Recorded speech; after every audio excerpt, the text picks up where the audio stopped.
Oh, I hear that train a-comin', it's rolling around the bend, and I ain't seen the sunshine since I don't know when. I'm stuck in Folsom Prison, and time keeps dragging on. But that train keeps rolling on down to San Antonio. When I was just a baby, my mama told me so, and he always be a good boy. Don't you ever fuck with guns, but I shot a man in Monroe just to watch him die. When I hear that whistle blowing, I hang my head and cry.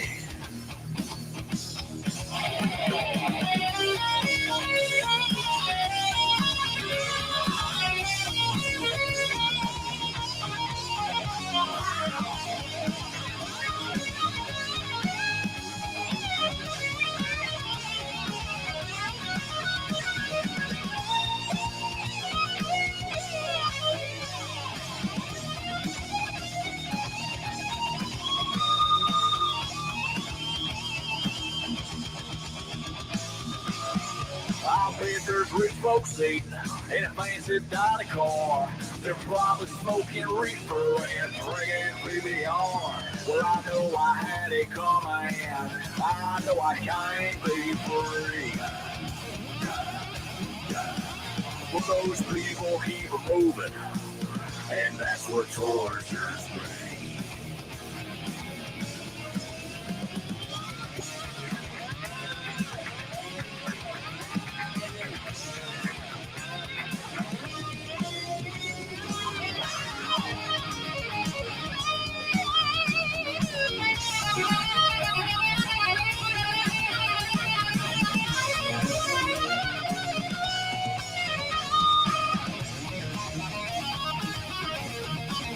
Well, if they freed me from this prison, they found the railroad train was mine. I bet I move it on a little farther down the line. Far from Folsom Prison, that's where I want to stay. And I let that lonesome whistle blow my blues away. And I let that lonesome whistle blow my blues away.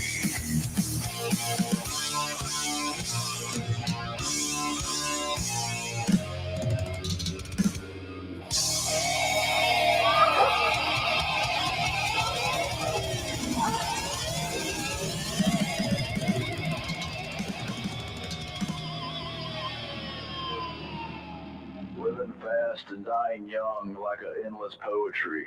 My motor's psycho nightmare freak out inside of me. My soul salvation, liberation on the drive. The power of the blaster. Move me faster. 1969.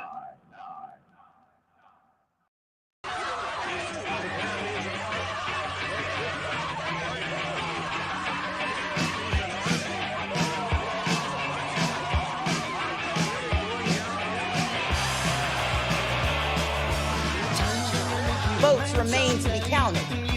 There are voices that were waiting to be heard. And I will not concede. And I respect where you're coming from, and I respect the issues that you're raising. You're not answering the question. Do you think it was... You're not using the word legitimate. There are still legitimate concerns over the integrity of our elections and of ensuring the principle of one person, one vote. I agree with tens of millions of Americans who are very worried that when they cast the ballot on an electronic voting machine, that there is no paper trail to record that vote. But constantly shifting vote tallies in Ohio and malfunctioning electronic machines which may not have paper receipts, have led to additional loss of confidence by the public. This is their only opportunity to have this debate while the country is listening, and it is appropriate to do so. I have an objection because 10 of the 29 electoral votes cast by Florida were cast by electors not lawfully certified. Is the objection in writing and signed not only by the member of the House of Representatives, but also by a senator? It is in writing, Mr. President. Is it signed by a senator? Not as of yet. In that case, the objection cannot be entertained. Mr. President, I object to the certificate from the state of Georgia on the grounds that the electoral votes were not... There's no debate. I object to the certificate from the state of North Carolina based on violations. There is no debate. There's no debate in the joint session. I object because people are horrified by the overwhelming evidence. Section 18, Title 3 of the United States Code prohibits debate. I object. Objected to the counting of the electoral votes of the state of Ohio. I object to the certificate from the state of Alabama. The electors were not lawfully certified. I object to the 15 votes from the state of North Carolina because of the massive voter suppression and the closing of polling booths. There's no debate. There's no debate. There's no debate. The gentleman will suspend. I have an objection to the electoral votes. The objection is in writing, and I don't care that it is not signed by a member of the Senate. I do not wish to debate. I wish to ask, is there one United States Senator who will join me in this letter? There's no debate. Objection is signed by a member of the House, but not yet by a member of the Senate. Well, it is over.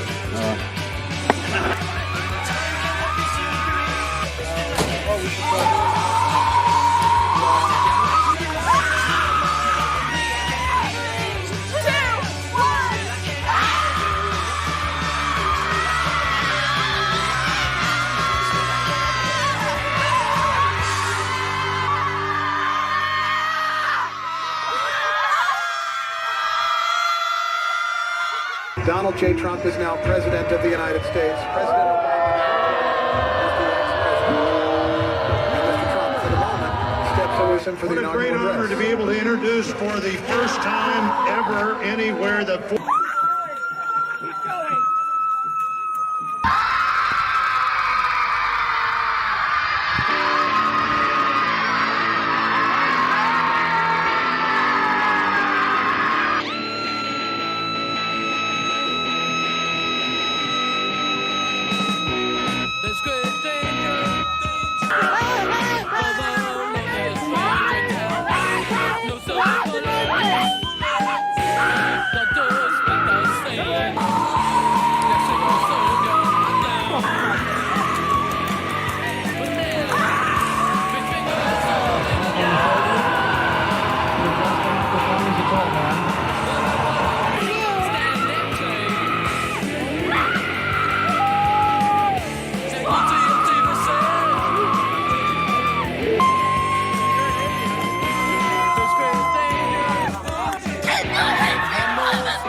You better fix this shit right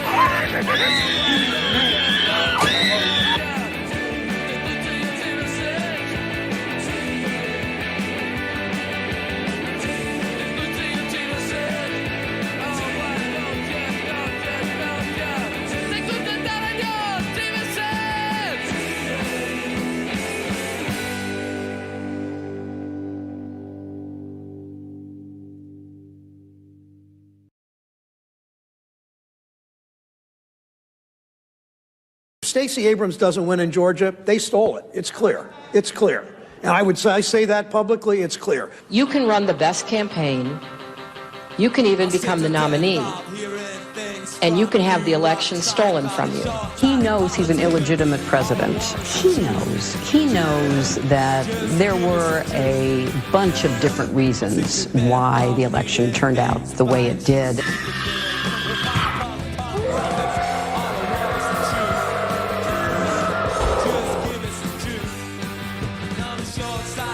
This is the neighborhood, and you are not welcome. That's why I need to be here.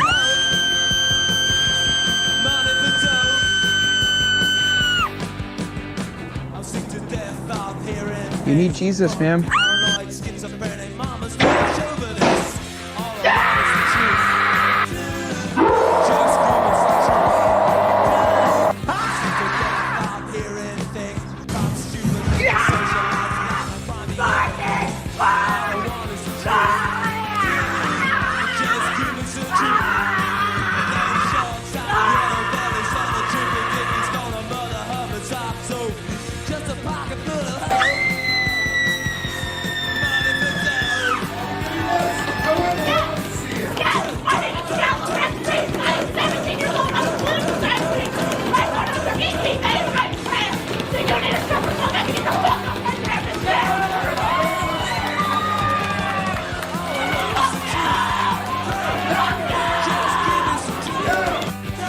Excuse me, it's ma'am. It is ma'am. You need to settle down and mind your business, okay? Ma'am, once again, ma'am. My choice! My choice! My choice! My choice! My choice!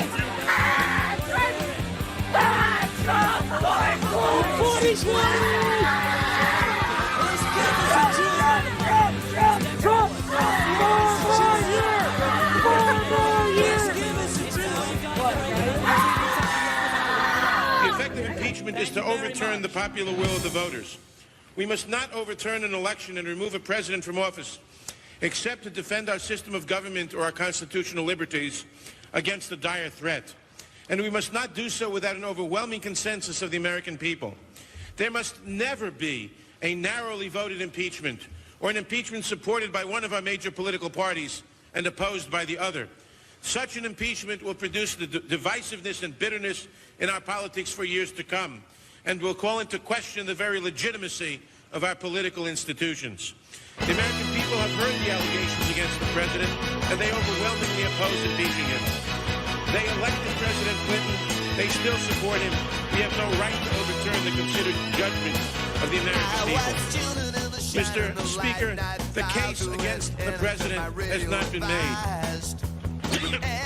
There is far from sufficient evidence to support the allegations, and the allegations, even if proven true, do not rise to the level of impeachable offenses. Mr. Speaker, this is clearly a partisan railroad job. The same people who today tell us we must impeach the president for lying under oath almost to a person voted last year to re-elect the speaker who had just admitted lying to Congress in an official proceeding.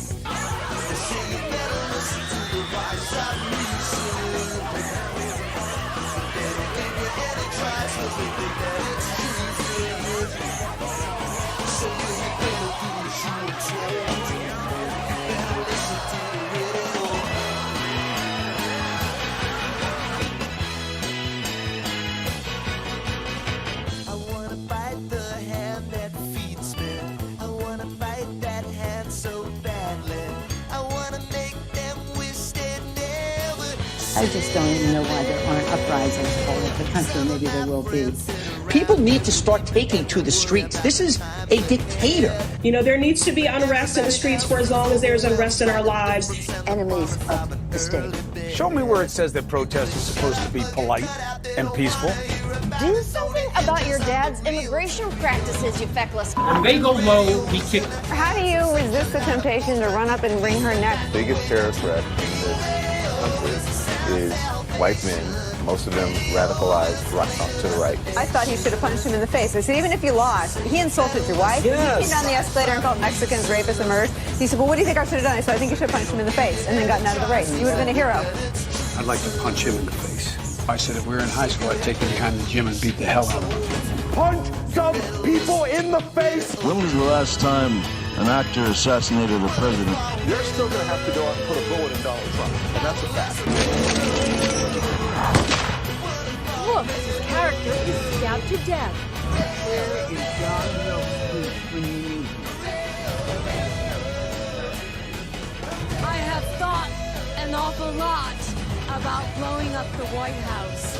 A Missouri state senator is under investigation by the Secret Service after saying she hopes President Trump is assassinated. I will go and take Trump out tonight. And if you see anybody from that cabinet in a restaurant, in a department store, at a gasoline station, you get out and you create a crowd.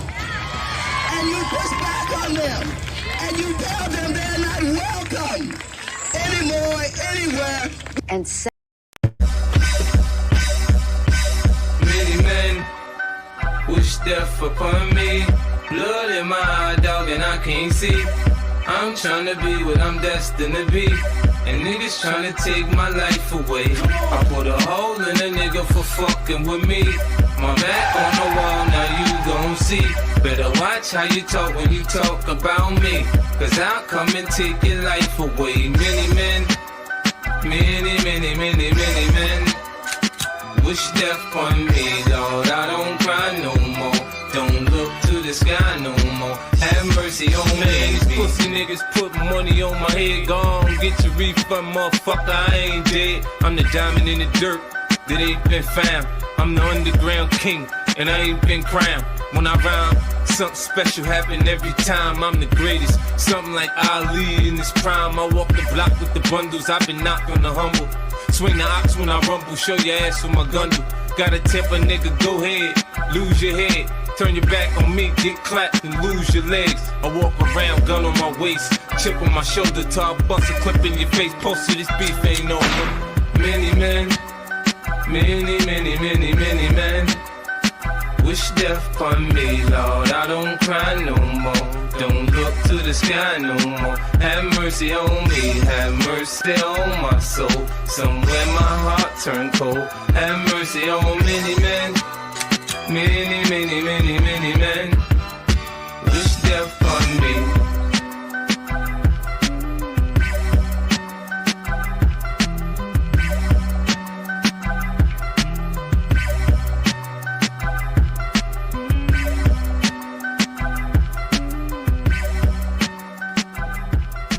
We both came up on the gritty streets of Jamaica, Queens. 2 street kids, now men. It's sad it had to end this way.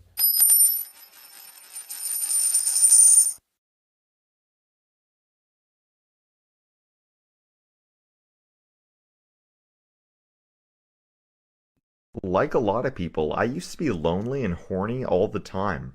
But that was before I discovered getting fucked by life. You see, life is committed to bending you over and absolutely giving it to you. And not just physically, but emotionally as well. I'm an agent of chaos. Oh, and you know the thing about chaos? It's beer. What?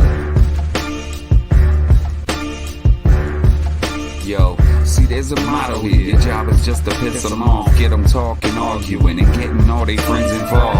Y'all can take it how you want it. Getting gay and mad. It's all about ideas, and the good always outweigh the bad. Raise the flag, homie. Take some fucking pride in that. We hate this fucking government, and ain't nobody hide that fact. It's a symbol of the freedom that they taking from your patriots accustomed to the darkness they've been fading unto. From Lima to Cleveland, back to Toledo. These jokers, Heath Ledgers, you faggots is Jared Leto. Me amigos, all Devos. Shoulders got Doritos, hot Cheetos, Fritos, and those big ass bags of Tostitos. It's a party, y'all. Don't mind a little argument. We're all adults, it ain't no reputation tarnishing. Hypnotizing bitches like the slow jam bad. It's safety for no man, it's no man's land. We ain't dealing with your bullshit. Operator, hop out in a full kit. Got them things that go bang, ain't never out of range. Y'all should probably let me do my thing. Hot dang, yeah. We ain't really dealing with your bullshit. Operator, hop out in a full kit. Got them things that go bang, ain't never out of range. Y'all should probably let me do my thing. Hot dang. Upset the established order, and everything becomes chaos.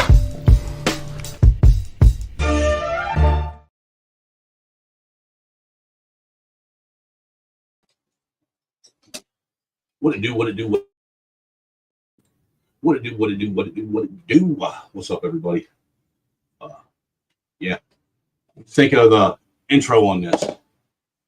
Or not the, but how, never mind. Showed a lot of cool shit, I guess. I think so, yeah. So what's up, everybody? What's good with you? Sorry, I'm late, man. We ended up having a power outage for a hot minute. And my shit was shut down. So I couldn't stream until my power came back up, and I had to feed the kids and all that good shit. So that's why I'm running late. But you know what it is. You know, we're here to talk about the shit. You know, what's going on, all the hot topics right now. The StreamYard link is pinned at the top. So if you want to hop up on the panel, you can. I'll go ahead and drop it again too real quick. That way it's out there.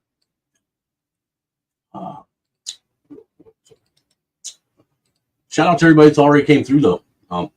That's hopped on the stream. Sorry. I'm eating watermelon. Don't judge me. But shout out to y'all. Got Triple Z in the house. Red Illusions is in the house. Red says they will try to false flag Biden and blame it on the right. It's the only strategic move left on board. Got You Ain't Wrong in the house. They're going to use the hit to change Joey's image. Got Khan Shonery up in the house. What's up, my dude? Got Shaka's up in the house. What's up, my guy? Who else we got up in here? Got You Ain't Wrong up in the house. We got JH556 up in the house. What's up? What's up? We got Cyber Toxin up in the house. Don't piss him off. He's the only one with a God wrench. You know, he may end up going fucking ape shit. You never know. Might be one of them days. What's up with you, Cyber? We got Garyans up in the house today. What's up, Gary? What it do, my guy? What it do? What it do? Yeah. You know what it is. We're going to get into this. We're going to dig into what's been going on. By the way, too, just so you know, if you saw it in the chat, I am also doing trying to do a dono stream too, man. I'm trying to raise a couple $100 for next week to help cover some of the gas and some of the fuel cost and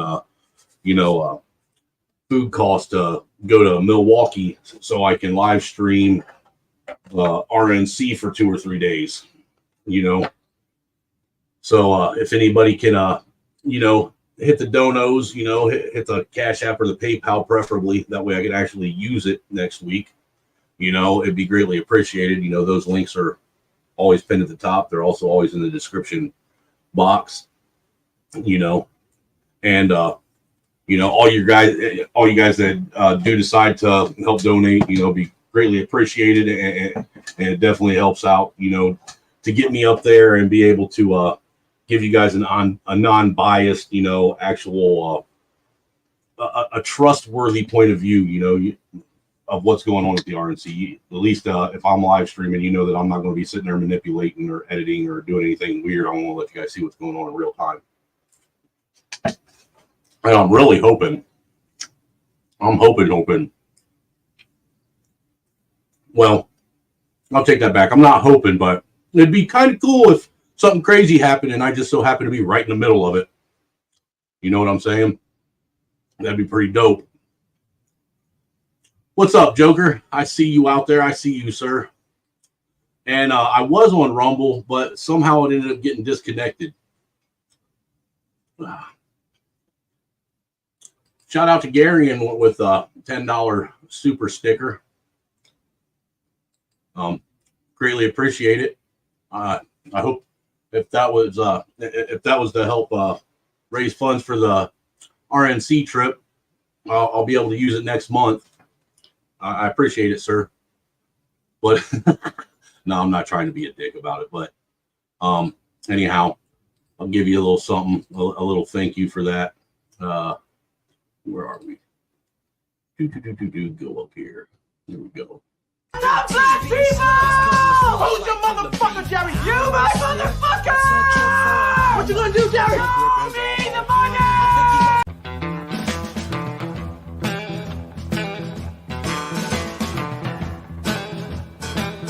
Love me 2 times, baby. Love me twice today. Love me 2 times.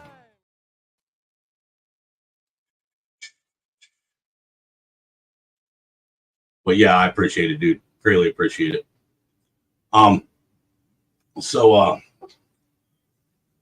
Anyhow, what's up, American man? What it do? What it do? I'm gonna go ahead and drop the StreamYard link one more time because you guys can hop up here at any given time and give your 2 cents. I'm just going to start pulling some shit up, man. Because I've been scouring the interwebs, the last couple days, well, since yesterday and most of the night. And trying to see, trying to see what we can find. Oh shit! Shout out to You Ain't Wrong with the $10 super chat. All right, let's set it off. Safe travels. Greatly appreciate it, sir. Go ahead and give you a thank you too. But again. Oh, well, here you go. Stop black people! Who's your motherfucker, Jerry? You, my motherfucker! What you gonna do, Jerry? Show me the money!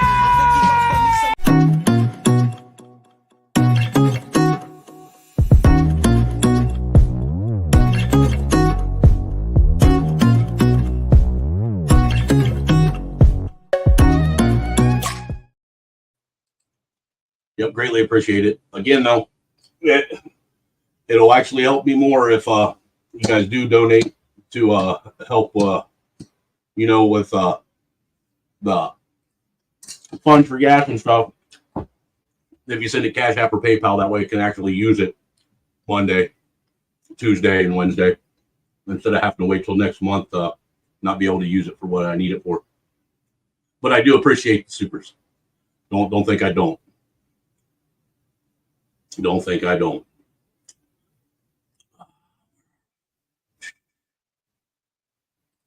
But yeah, I'm gonna go ahead and just start pulling some. Dude, I've been sitting in basically scouring the interwebs to see how many of these see what all these fucking weirdos are saying, man. See what the interwebs have to say about this assassination attempt on the Fuhrer the other day. And I'm here to tell you, the weird ass, multicolored haired lefty lunatics, they did not, and I repeat, they did not let us down. John Wilkes Booth, if you can hear us, if you are with us, please, John. This dude, I bet you this motherfucker didn't even graduate from alternative school. They probably ain't even got a GED. When John Wilkes Booth, if you're listening, please. Let me get this straight. Dumbass! You have a fully reloaded shotgun, but you chose to use a 1-bullet. We're not even sending our best to fucking assassinate. Because what the hell was that? Lee Harvey Oswald would never, bitch. John Wilkes Booth would never. Wow. Today was like this close to being the best day ever. Also, the person that at Trump at his rally was exercising that right that all those Republicans were fighting for. So, can you really blame him? John Wilkes Booth, if you can. These motherfuckers are crazy.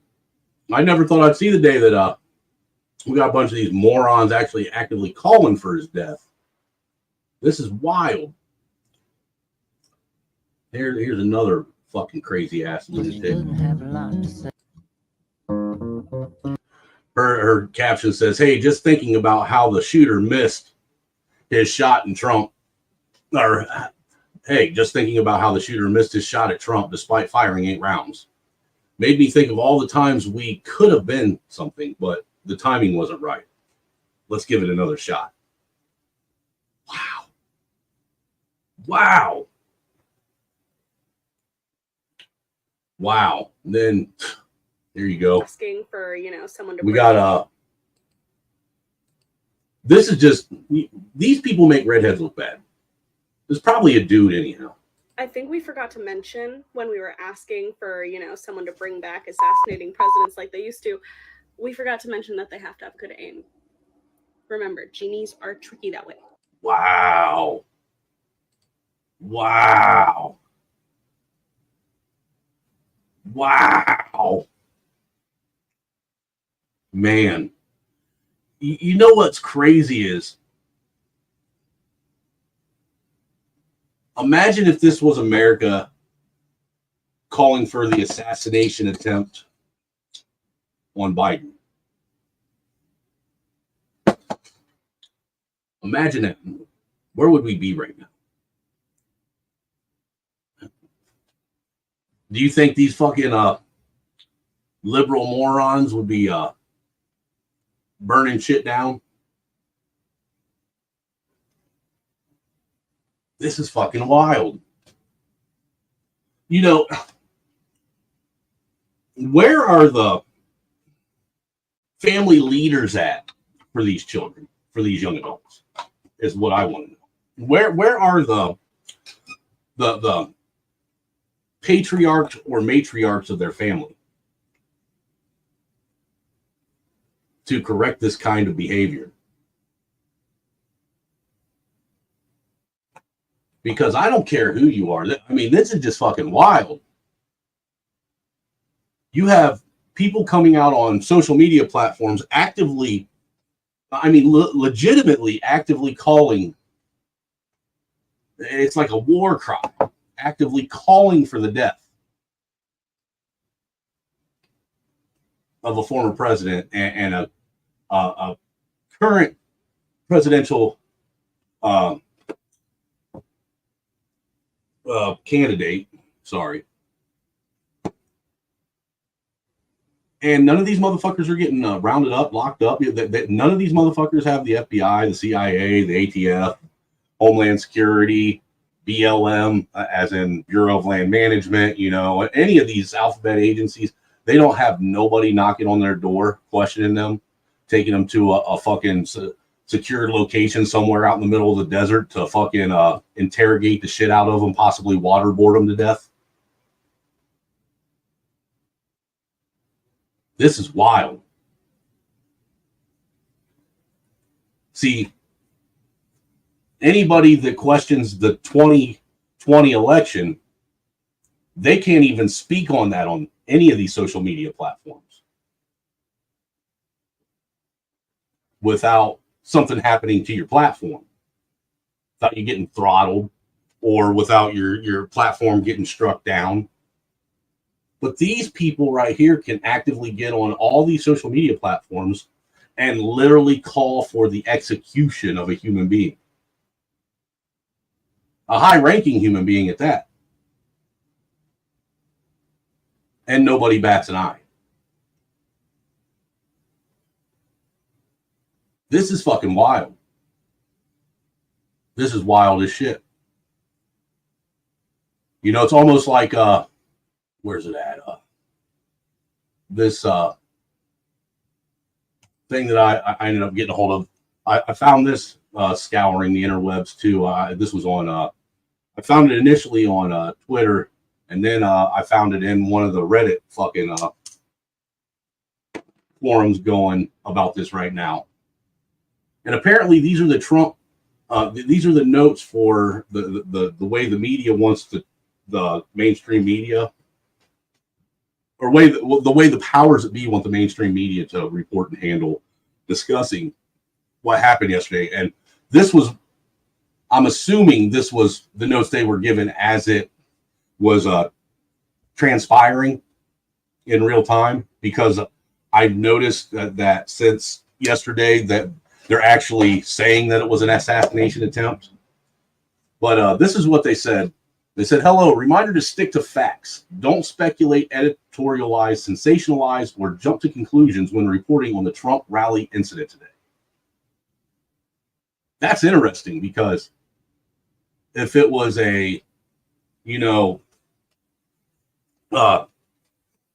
cop killing a black person, or a white person killing a black person, or, anybody that could fall under the umbrella of white supremacy,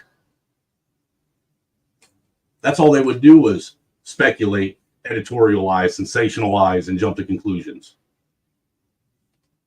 Says, don't call it assassination attempt unless authorities say it is. Don't say a shooting targeting Trump or the rally unless authorities confirm that connection. Clarify if it's actually gunshots. That's unclear at the moment. If authorities don't know, then it's okay to say that. Anchors, reminder to be mindful of body language when presenting the story. No need for serious face or adding comments and adjectives for color. No need to say scary moment today at a Trump rally. Just get to the story. At this moment, no need for guests to comment. So basically, do the exact opposite of everything you do when it's a white person or someone from the conservative right. Do the exact opposite. Let's pretend like this didn't even happen. Let's try and brush it under the rug and shit. This is fucking wild, folks. And what's crazy about it is that they're doing this right out in the open. Yeah, New York City Majestic. I got that clip too that I'm going to be showing. I mean, that was pretty fucking, that was crazy. But like I say, the left and the liberal media is it's like, I don't know if they fucking lost their minds, because it's like they're intentionally literally showing their hand and what they're doing for even the dumbest of retards to be able to pick up on this. So this is wild that they're just so openly, putting it all out there. This is fucking crazy. I mean, that debate must have really, really, really scared some people up high. What's this fucking retard have to say?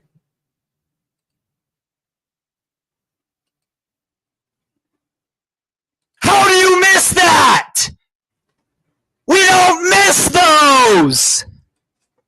This ain't Call of Duty Black Ops. You ain't playing zombies. What are you talking about? Come on, man! Where are your parents at while you're in your bedroom screaming? Calling for the death of a fucking presidential candidate. If I was your dad, I would fucking beat your ass. I would. I'd beat your fucking ass. And fuck! We don't miss those! One shot at greatness! To be mentioned in the history books! And you missed the shot! Fuck! What fucking shit? This kid must be a hipster. Look at his wall, man. Look at that shelf right there. All this fucking hipster fucking 90s nostalgia shit all over the place. This motherfucker must be very confused. He's having an identity crisis. You know, he doesn't know who he is or what he is. He has no self-esteem, apparently. Yes, Fortnite killer right there. A Fortnite killer. This is fucking crazy. I want to, like I said, where are the fucking parents at? That should be literally, you know, watching these kids. I mean, where's the oversight on these juvenile social media platforms? Or are the parents just as fucking dumb as these kids are and putting the same kind of content out there in the ether? Are these kids just parroting and repeating what it is that they see in their own home? Who the fuck is hiring you morons? Because I wouldn't. The sense of entitlement, everyone thinks they deserve more than they have. No one's content. Young kids, I won't even talk to them anymore because you parents have done just a bang-up job. If I meet one more kid and ask him what he wants to do when he gets older and he replies, I'll be famous like you, I'm gonna kick him in his teeth. You're never gonna be famous. Never. You have no chance. I didn't get here because I work hard. I have a gift from God. These fucking kids are crazy. And just think it, folks, these are the fucking idiots that are going to be running the country someday. Let that sink in. I just found out about this shit. It just happened. I haven't even had a second to process. You're telling me somebody finally had the balls to bring a pew-pew and he missed! We were a second away! We were a centimeter away from half of the problem being gone, and you missed! There was a white man attached to that trigger. I know it! We were a centimeter away! This is wild. You know, if I was the parent of these kids that are putting these posts out on social media, I would be fucking ashamed. I would be ashamed. Yeah, that's you know, then you got this tweet that Biden posted what was it, like 3 or 4 days ago before that rally in Pennsylvania. I have one job, that's to beat Donald Trump. I'm absolutely certain I'm the best person to be able to do that. So we're done talking about the debate. It's time to put Trump in a bullseye. I mean, I'm not holding too much to that because I don't think that Joe is coherent enough to even understand the implications of that statement. But it is kind of interesting, to say the least. What else we got here? And let's not forget, okay? The left has been calling for violence against Trump supporters, against anybody that goes against the liberal narrative, this communist, this authoritarian fucking push that they're trying to bring in. Dude, just listen. They've been calling for the violent attack on anybody that goes against the left for decades now. I said, no. I said, if we were in high school, I'd take him behind the gym and beat the hell out of him. I will go and take Trump out tonight. Too many see the protests as the problem. Please show me where it says that protests are supposed to be polite and peaceful. It says it right in the First Amendment. You have the right to peacefully protest, peacefully assemble. It says it right in the fucking amendment, you fucking jackass. He's full. Go to the Hill today. Get up in the face of some Congress people. And if you see anybody from that cabinet in a restaurant, you get out and you create a crowd. You get up and you create a crowd. And you push back on them. And you push back on them crackers. And you tell them they're not welcome. And you tell them they don't belong here because they aren't the real Negro. Running away from Donald Trump, I think you need to go back and punch him in the face. When they go low, we kick. You know, there needs to be unrest in the streets for as long as there's unrest in our lives. I don't know about you guys, but anytime I see a black woman with her head shaved completely bald like a fucking bowling ball, I instantly stop listening. I don't take them serious at all anymore. I don't know what it is. It must be some kind of fucking mental thing I got. They're still going to have to go out and put a bullet in Donald Trump, and that's a fact. Still going to have to go out and put a bullet in Donald Trump. You know, and let's not forget, you know, you had Madonna who said she thinks about blowing up the White House. You had Johnny Depp who said, when's the last time the president was assassinated? You had a tech guy who owned one of the biggest, I believe it was a security camera or security companies, who said that he would literally sit outside of the window of the Oval Office and snipe him out from 200 yards away if he had to. You had congressmen and women calling for his death. This is fucking crazy. But yet, let's not forget that you don't have to worry about that. Just because they're calling for it doesn't mean that they're going to do it, silly. Come on. Just because they're calling for it doesn't mean it's actually going to fucking happen. You dumb cracker. What's wrong with you? What the fuck is wrong with you?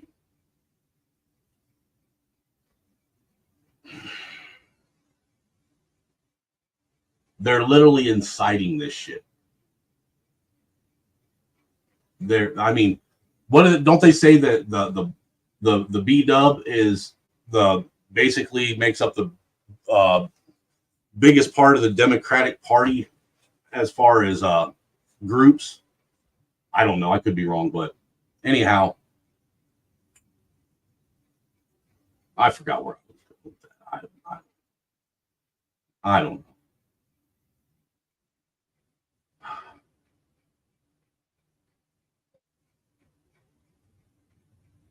January 6th was the worst thing to happen to America, according to Kamala Harris, since 9/11 and Pearl Harbor. We still have thousands of U.S. citizens, men and women, elderly, who have been sitting in prison right now, waiting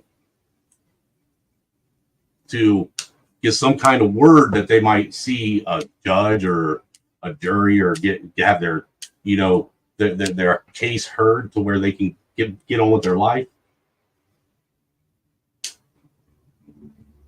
These people that went there with their families, their grandpas, their grandmas, their kids, these were, deplorable ass, anti-American, insurrectionists that wanted to overthrow a duly elected president. But people going around and actively calling for the death of a former president and a presidential candidate. Nothing going on here. That it's business as usual, folks. It's business as usual. And hold on real quick. Shout out to New York City Majestic, man, coming in crazy heavy with that. Hit us with the Hyundai ball. Son of a bitch, man. Dude, that gets me a third of the way to my goal. Trying to get up there to that 300 mark by tomorrow for this RNC trip. So you already got me a third of the way New York City Majestic. You, my sir, are a gentleman and a scholar. Salute to you. Let me give you your proper thank you. Black people! Who's your motherfucker, Jerry? You, my motherfucker! What you gonna do, Jerry? Show me the money! And then we'll give you that.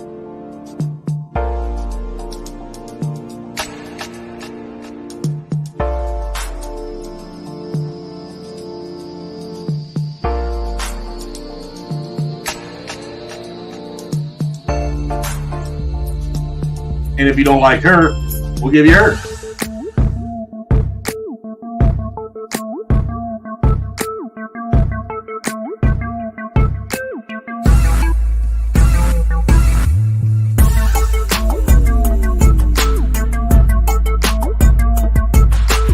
Oh, did you say you like them tiny and a little bit spicy?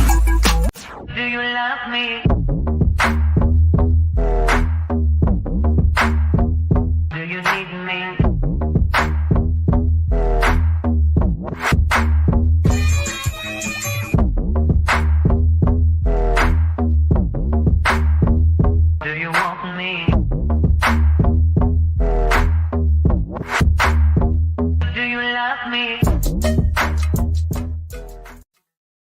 Salute to you, sir. Salute to you.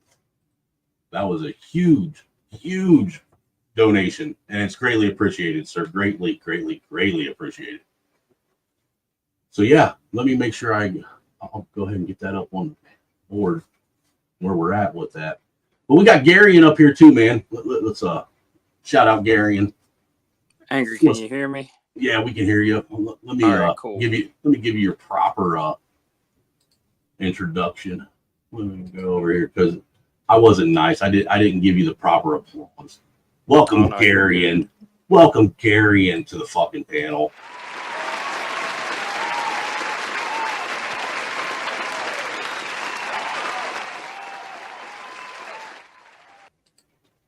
So what's good with you, my guy? Nothing, just going from one stream to another. Everybody and their mamas talking about Trump. I believe in the black community, he has finally achieved real nigga status. He has achieved all the three markers of being a black man, losing all of his money, going to jail, and now getting shot. Hey, look, think about this.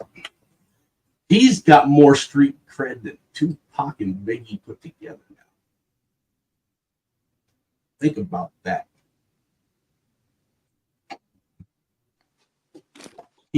Dude. Oh my God, I don't know about that. Look, dude, I'm just saying, Trump is a fucking beast when it comes to that. Apparently, someone caught him a couple hours, I think like a day after he got shot. Apparently, he was caught on the golf course a couple minutes. I think this was about a couple hours ago, now that I think about it.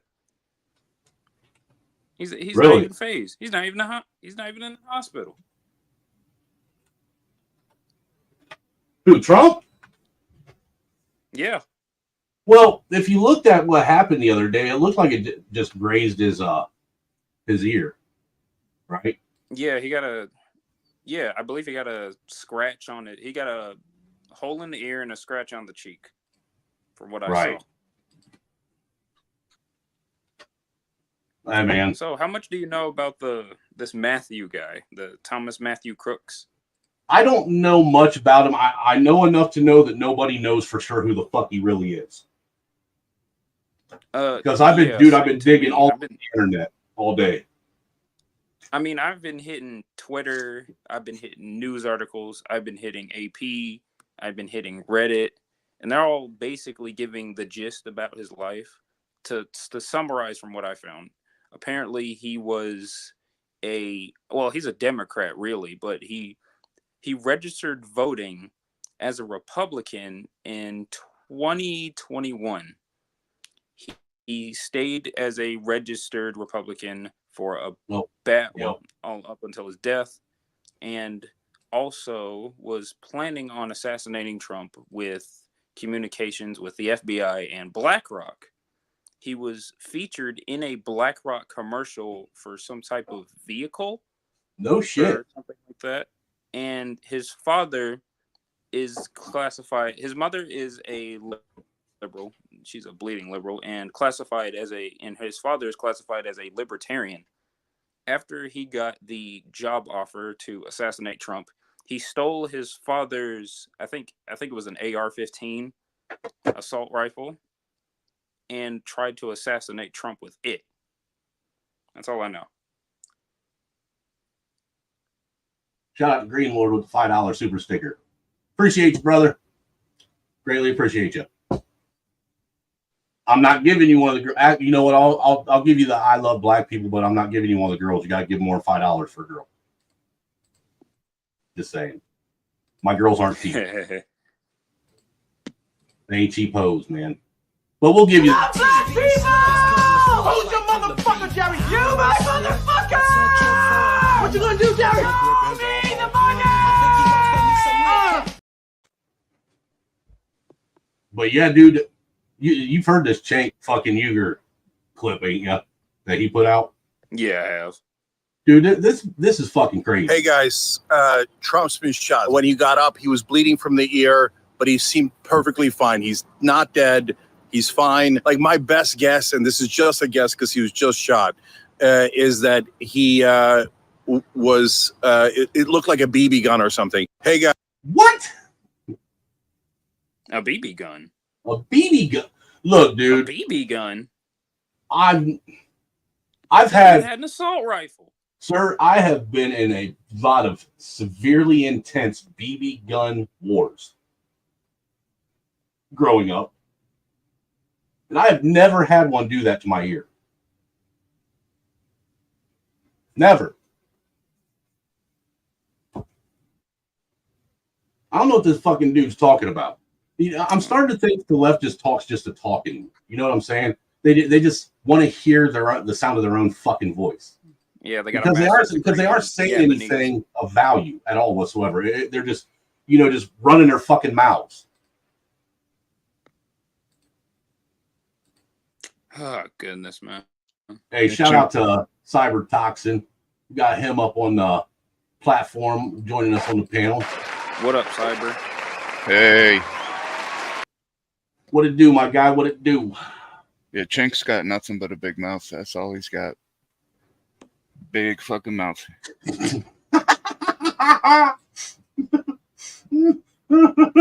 Oh, motherfucker.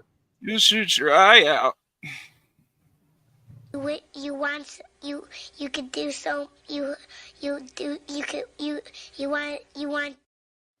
That was Joe Biden at Christmas in I believe it was 1946. That stumbling, bumbling baby Biden.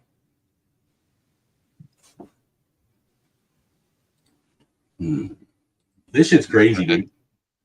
And look, I look, deep down in my heart of hearts, I knew that the left wasn't going to let me down.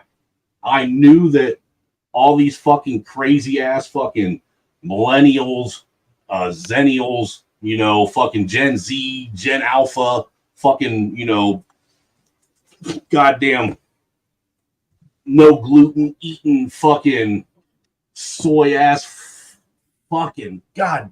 These fucking look. This is fuck. I knew they wouldn't let me down. I knew that they would come out in full force, losing their fucking noodle, not realizing just how fucking ignorant and stupid and how inhumane with any kind of lack of empathy for human life any of these people have.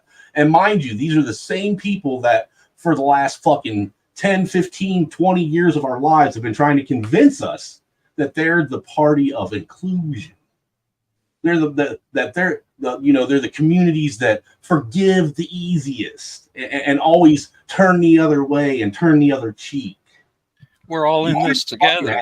Yeah, the one that's supposed to be the closest to Jesus or something. Right. Yeah, we're all in this together, right? We're all in what together? The fucking messes that you guys make on purpose? So that you can rally us under your wing? Yeah, okay. What you talking about, Green Lord? I got a Glock, what is it? A Glock 19 CO2 BB pistol, sir.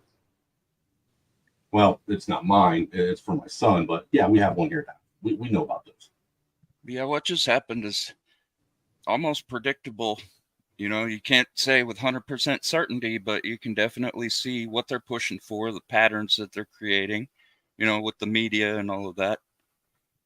I put some compilations of all their hate speech together at the end of a video I just uploaded. Starting out, I showed some of the reasons why they would be trying to do that, trying to demonize Trump and get everybody worked up. Where? They're scared. Oh, I got to go let the wife in the house. Oh, real quick. She left a comment out there that she just told me about when she came in the house. You know, their typical MO is to create problems so they can lead people on with the carrot on a stick situation. Mm-hmm. And they absolutely do not want to solve the problem, because if they solve the problem, then they're out of a job. I don't know. I don't know. Yes, I don't need to. Thank you. Stop it. My son's having a meltdown. He's fucking dead. Is your son a leftist? He's still alive, ain't he? He's still living under my roof, isn't he? You know, he turns leftist. So the first thing I'm going to do is I'm going to take him and drop him off in the community top. I mean, if he knows what's good, they might leave him. They might raise him up. They might prop him up. You never know. They might give him more backbone than I could ever give him. Not gonna lie, I've seen white boys propped up in the hood before. It's not uncommon. Booker T. Washington said a long time ago, there's another class of colored people who make a business of keeping the troubles, the wrongs, and the hardships of the Negro race before the public. Having learned that they're able to make a living out of their troubles, they have grown into the settled habit of advertising their wrongs, partly because they want sympathy and partly because it pays. Some of these people don't want to let them lose his grievances because they do not want to lose their jobs. Interesting. So we got this fucking crazy fucking lunatic right here, standing out on the side of the road with this sign wishing Trump a long, terrible recovery, tots and pears. From an ear injury? Apparently, you know, BB guns, you know, they cause massive, you know, internal damage to your eardrum and shit. You never know. He may not be able to hear them much needed phone calls he's going to get from Putin and Zelensky and, you know, Kim Jong-un. Mm-hmm. Did you happen to see the initial news bulletins that came out from the leftist media? Yeah, I'm going to show some of those here in a minute, dude. Absolutely. It was fucking wild. No. Did you get You were going to beat the rally, and then what happened? Well, My I didn't see the whole husband asked me screen. not to go because of afraid of violence. Oh my goodness, and then you hear about this. Yep, I was going to be counter-protesting. So you live nearby, came out here with the sign? Mm-hmm. What does your sign say? It says, I hope he has a long and terrible recovery, and I wish him tots and pears. So you don't like Trump? No, I don't understand the tots and pears reference. What's that all about? Maybe those are foods that she hates.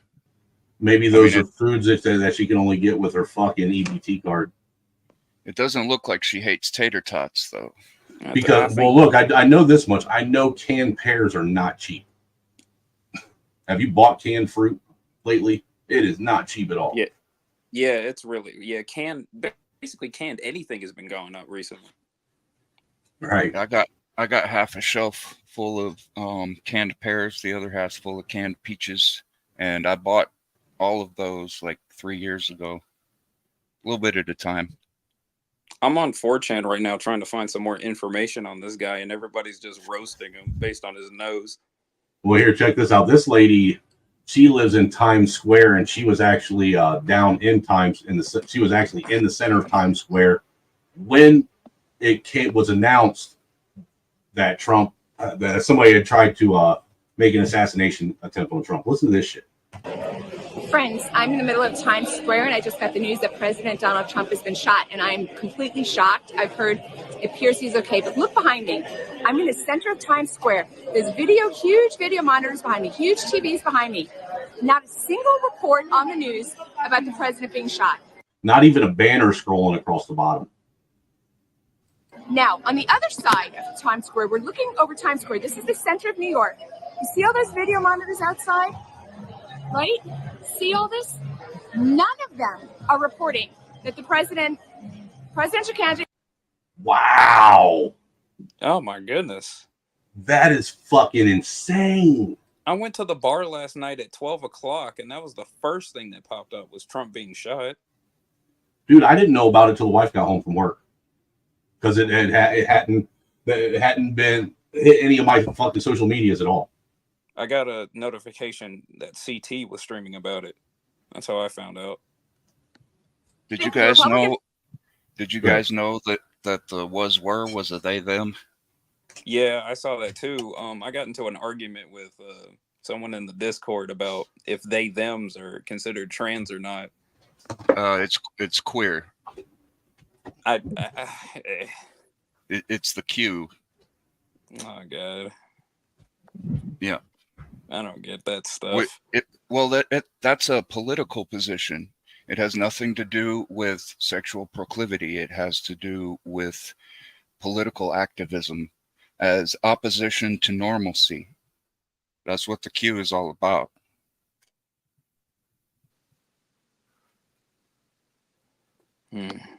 I get you, Cyber. There was a book called Towards a Gay Hagiography by a guy named David Halperin. And on, I think it was pages 74 and 75. I might be confusing numbers here from some other book, but I'll look it up and I'll send it to you on Discord. I'll DM it to you so you can check it out. He's talking about the positionality of it as opposition to normalcy. Well, you're talking about I had to walk away for a minute. And that's why they've been trying so hard to label homosexuality as a choice. Really? Or why they've been opposing homosexuality being perceived as a choice. If that can be something that's perceived as inherent, then they can keep using it as a shield for the political agenda that promotes queerness, like a guy crossing his legs or wearing feminine clothing. Politics is queer. I can understand that. Simone de Beauvoir had a lot to do with introducing the concept of sex gender distinction. And coincidentally, she used to be a school teacher and was fired from her job for improper conduct with her students. And after that, she moved to abolish age of consent laws in France. Really? So that shows some That pattern sounds like right there.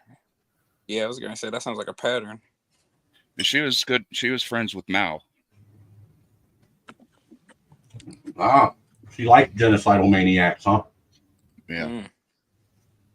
Party has been shot. Not a word. Look at that. If anybody has any doubt about the depth of the censorship and propaganda that we are living in the 21st century in 2024, have no doubts anymore. Presidential candidate has been shot and not a single mention of it in the center of Times Square. All of these videos, right? All of these videos. You know what's wild is I'm not gonna lie, this doesn't surprise me for liberal New York. Well, I've always known deep down that the media was there to just spread and push propaganda. but I never thought I'd see it get to this level. You know what I'm saying? Yeah.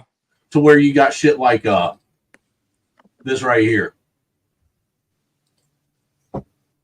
Trump removed from stage by Secret Service after loud noises startles former president and crowd. Loud noises. Yeah. Loud noises scared him. Says former President Donald Trump was rushed off the stage after loud popping sounds rang out as he was speaking to supporters at Butler, PA, near Pittsburgh. Trump was removed from the site by Secret Service after the noises. Trump reached for his ear when the noises happened. They forgot to mention the. I swear to God, this looks like something my 9-year-old would write. They forgot to mention the blood, and they forgot to mention that before he was rushed off stage, he stopped all of the security guards, raised his fist in the air, and said, "Fight." Wow. I think this is like a whole new level of crazy. Trump escorted away after loud noises at PA rally. Loud noises. Secret Service rushes Trump off stage after he falls at rally. So he just fell? He tripped on his shoelace or something? He didn't tie his shoes? Yeah. Breaking news. Trump dead. An incident at Pennsylvania rally. The Secret Service rushes him off stage, says the former president is safe. His spokesperson says he's fine. That's all it says. Breaking news. 2 dead, more injured after Trump falls at Pittsburgh rally. So Trump falling killed somebody. Right. They're fucking desperate, man. Oh my God. Well, look. All this tells me is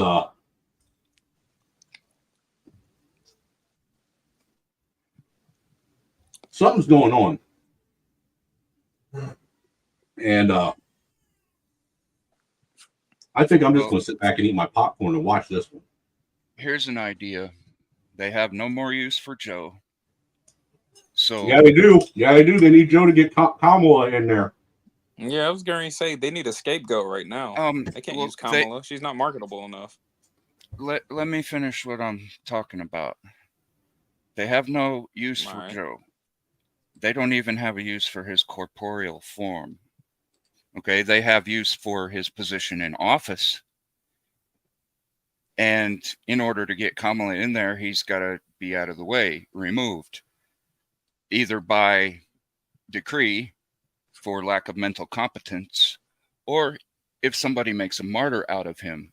So now that people have done this to Trump, it is a feasible theory that they would take him and remove him in the same way that someone tried to remove Trump, blame it on Republicans to false flag us, and then move Kamala Harris in there. They get sympathy. They get what they're looking for.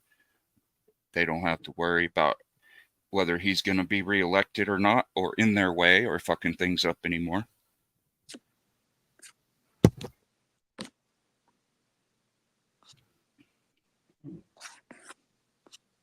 I think I'm leaning more towards I like Hood's theory. I think that they're going the reason why they're still pushing Joe is there's a lot of very angry and proud B-dubs out there that will basically eat their own children to make sure that someone that looks like them becomes the first woman president. Yeah. Seriously. And I think that that's what they're trying to do. Because we all know that Biden ain't going to make it another 4 years. He ain't going to make it through another whole term. I fucking hate the Washington Post. So you're telling me they're doing all this just to make sure the black community gets their second black president, quote unquote? Black female. See, look, dude, they're trying to disrupt the order of operations. I was going to say she's not even black. Well, they're trying to disrupt the order of operations because look, white president first, then black president, you know, white female president first, if we ever have a female, then black female. That's the order of operations.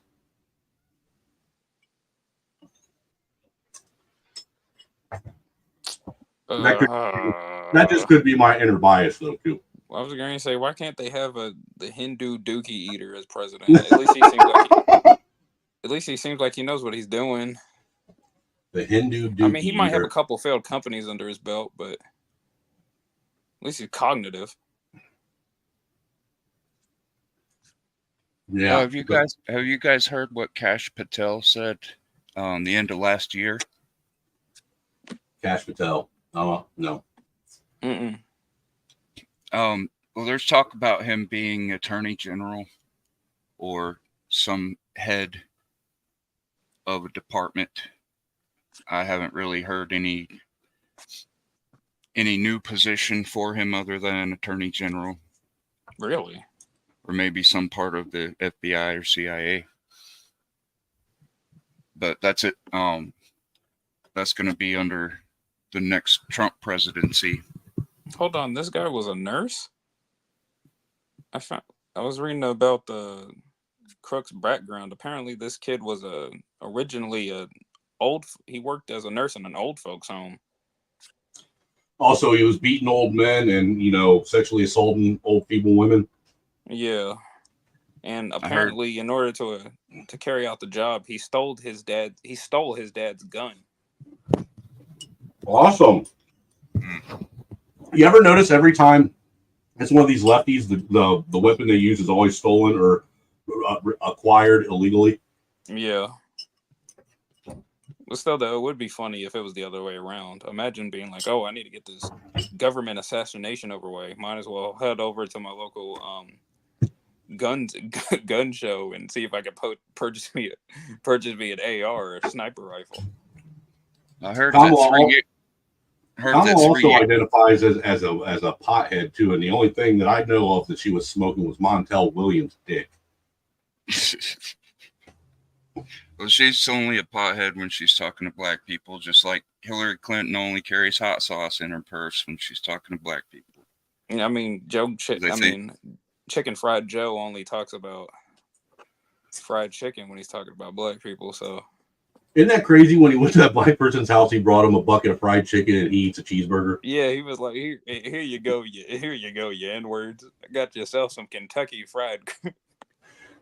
Got you some Kentucky fried white supremacy right here. I got you. Hell, my name's Jim Crow Joe, and I'm here to give these N-words some Popeye's chicken. So here's I think this might be Shaka's one of his relatives. Shaka, I think you need to get your cousins or your Uncle Leroy under control. I mean, because if this is the shit they're going to be spewing, man, they really shouldn't be on social media. It's not a good idea. Some righteous motherfucker tried to do something positive in life. They fucking missed.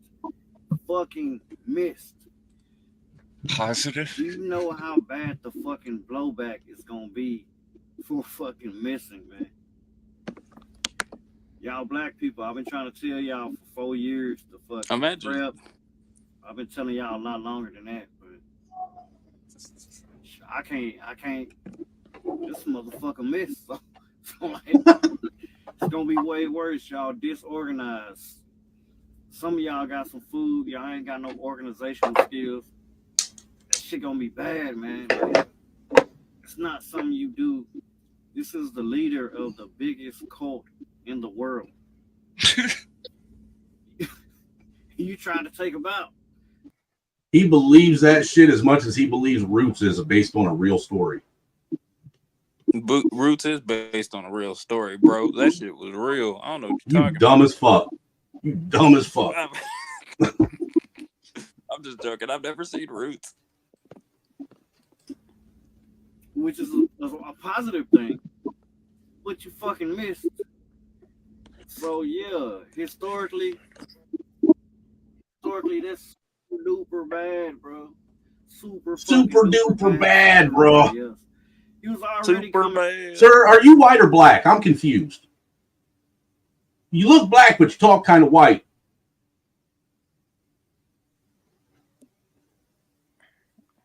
Is he using the King's English? Because if that's the case, sun too long.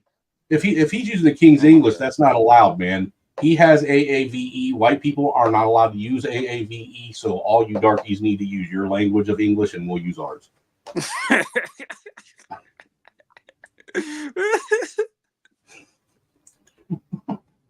What's up, Majestic? Oh, he dropped. Yeah, he was in the. I think he was getting a little bit of echo from the video. Oh, okay. It wasn't too bad because you could barely hear it, but I don't know why he dropped. You could just mute it. It would have been fine. Coming back to fuck ninjas up because of Atlanta, Philly, Detroit, all them mail-in ballots, Baltimore, them. This got to be Stanley's twin that his mom dropped down a flight of stairs every time she walked down the stairs. No, I'm pretty sure that's his dad. Mail-in ballots. Yeah, just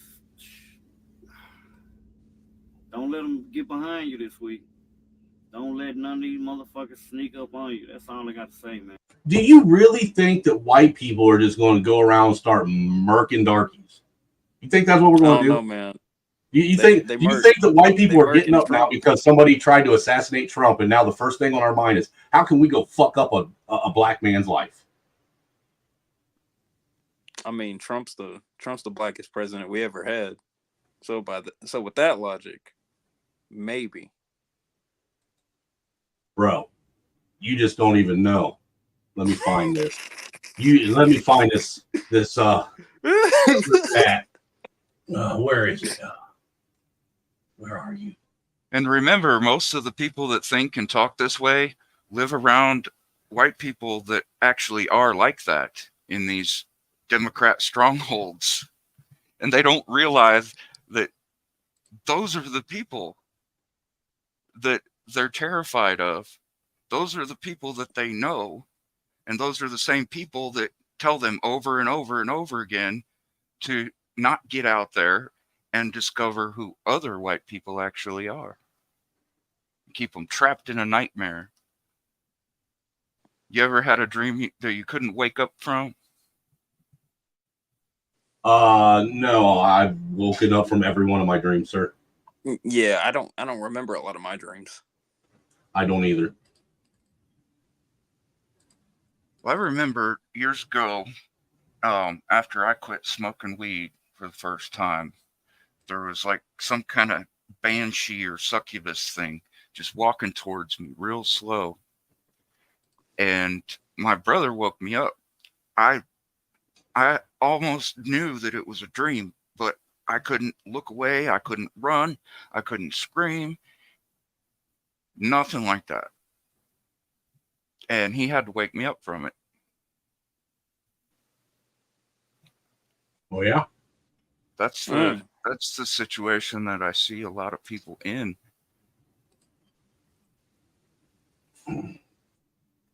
This is the new Trump.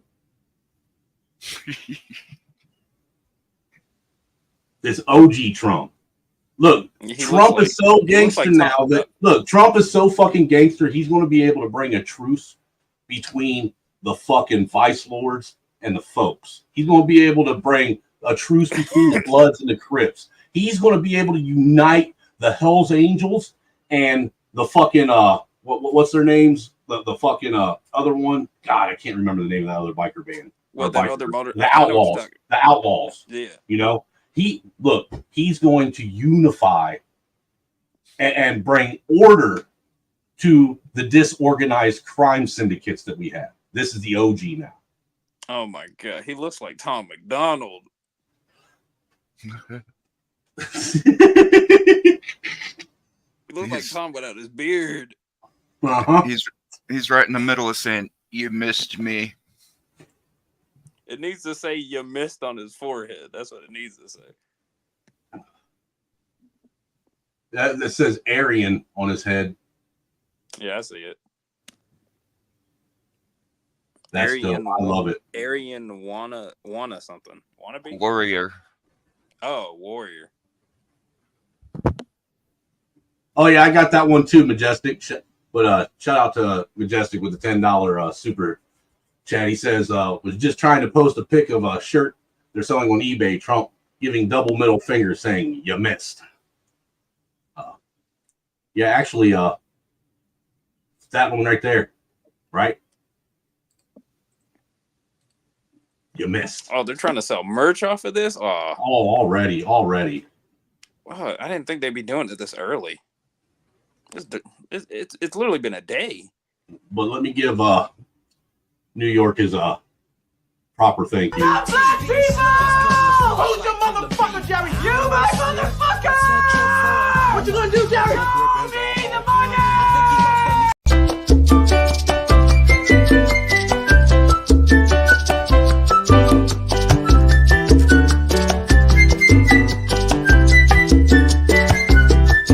Oh, you can't throw nobody else on the team, no dick?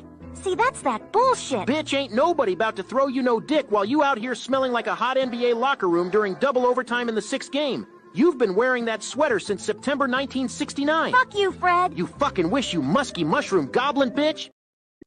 Musky mushroom goblin bitch. I love that. That's fucking hilarious. I completely forgot about that. What? That you're a fan of Ace Vane. Oh yeah, dude. Absolutely. He's the shit. Shout out to Free Zone for getting me hit to Ace Vane a couple years ago. Free Zone Lou told you about him? He sure did. He sure the fuck did.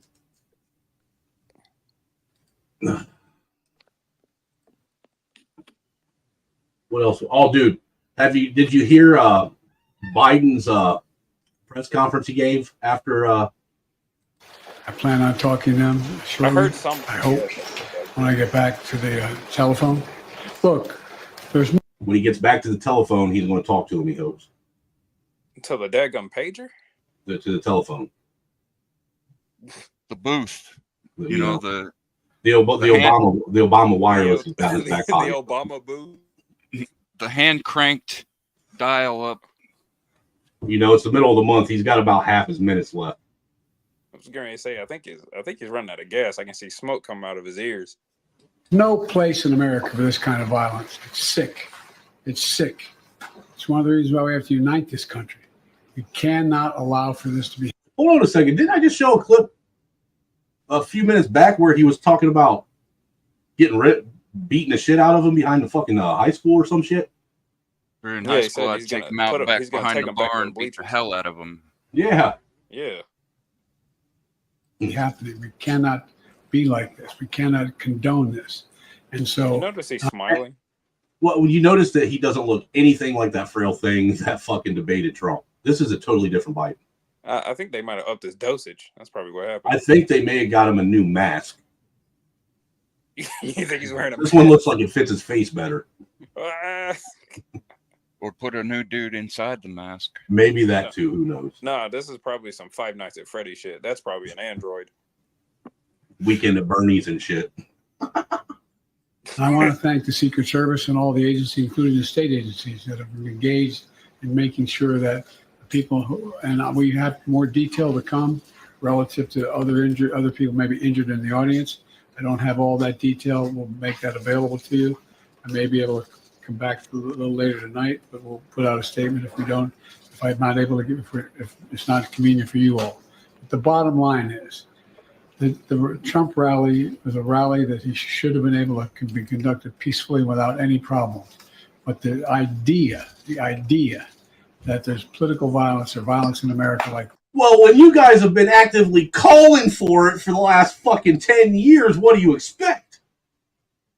Come on.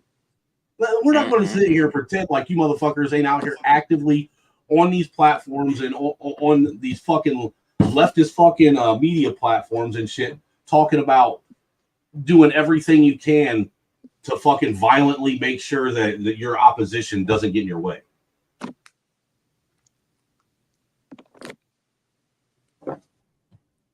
Man, people, their fucking short-term memory is like, people are dumb. They're literally fucking retards. They can't even remember anything that happened yesterday, let alone the shit that they've been saying for the last fucking 10 years. This is why. This is just unheard of. It's just not appropriate. Everybody must condemn it. Everybody.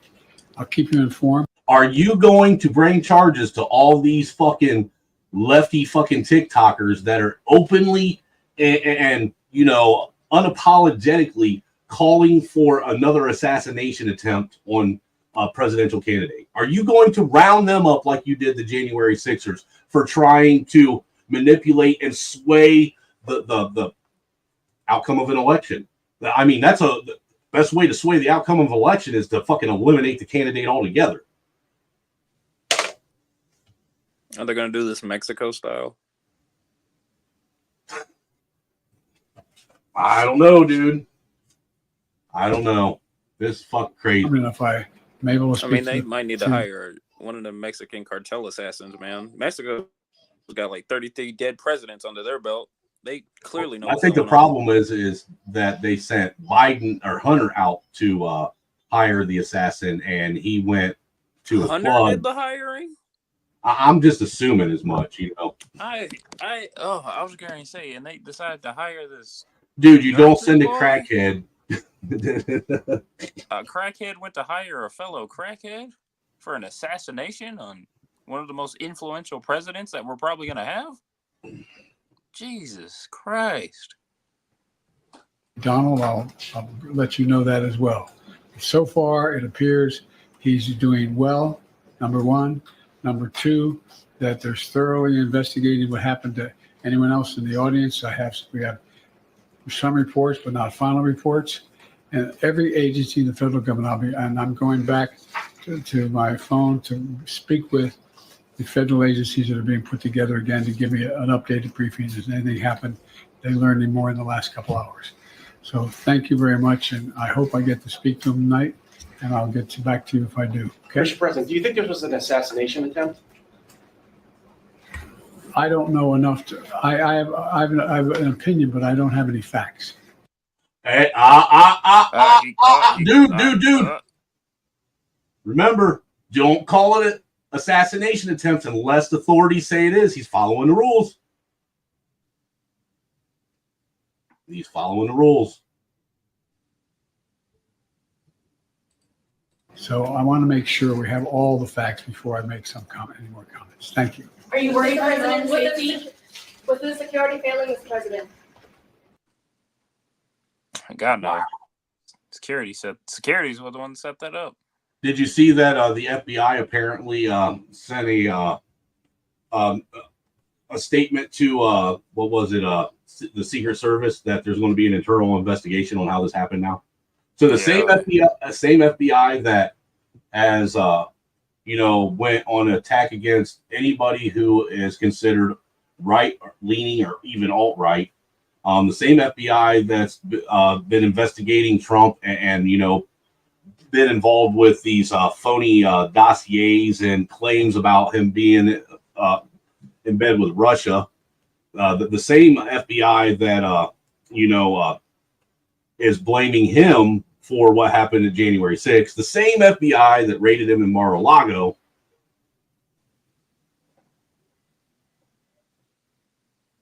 Jack Smith. Now they're going to be investigating the Secret Service. I mean,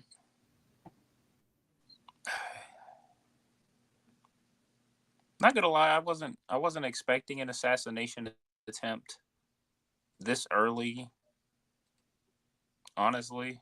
Well, they got to have a reason why. Well, let me ask you this, Gary. Do you honestly think that there is going to be another presidential debate with Trump and Biden? Before this, yes. After this, no. Yeah. They need something in order for them to get away with not having another debate. Kind of like they needed something in order for them to get away with not inviting the American people to witness the inauguration of their quote unquote duly elected president for the first time in American history.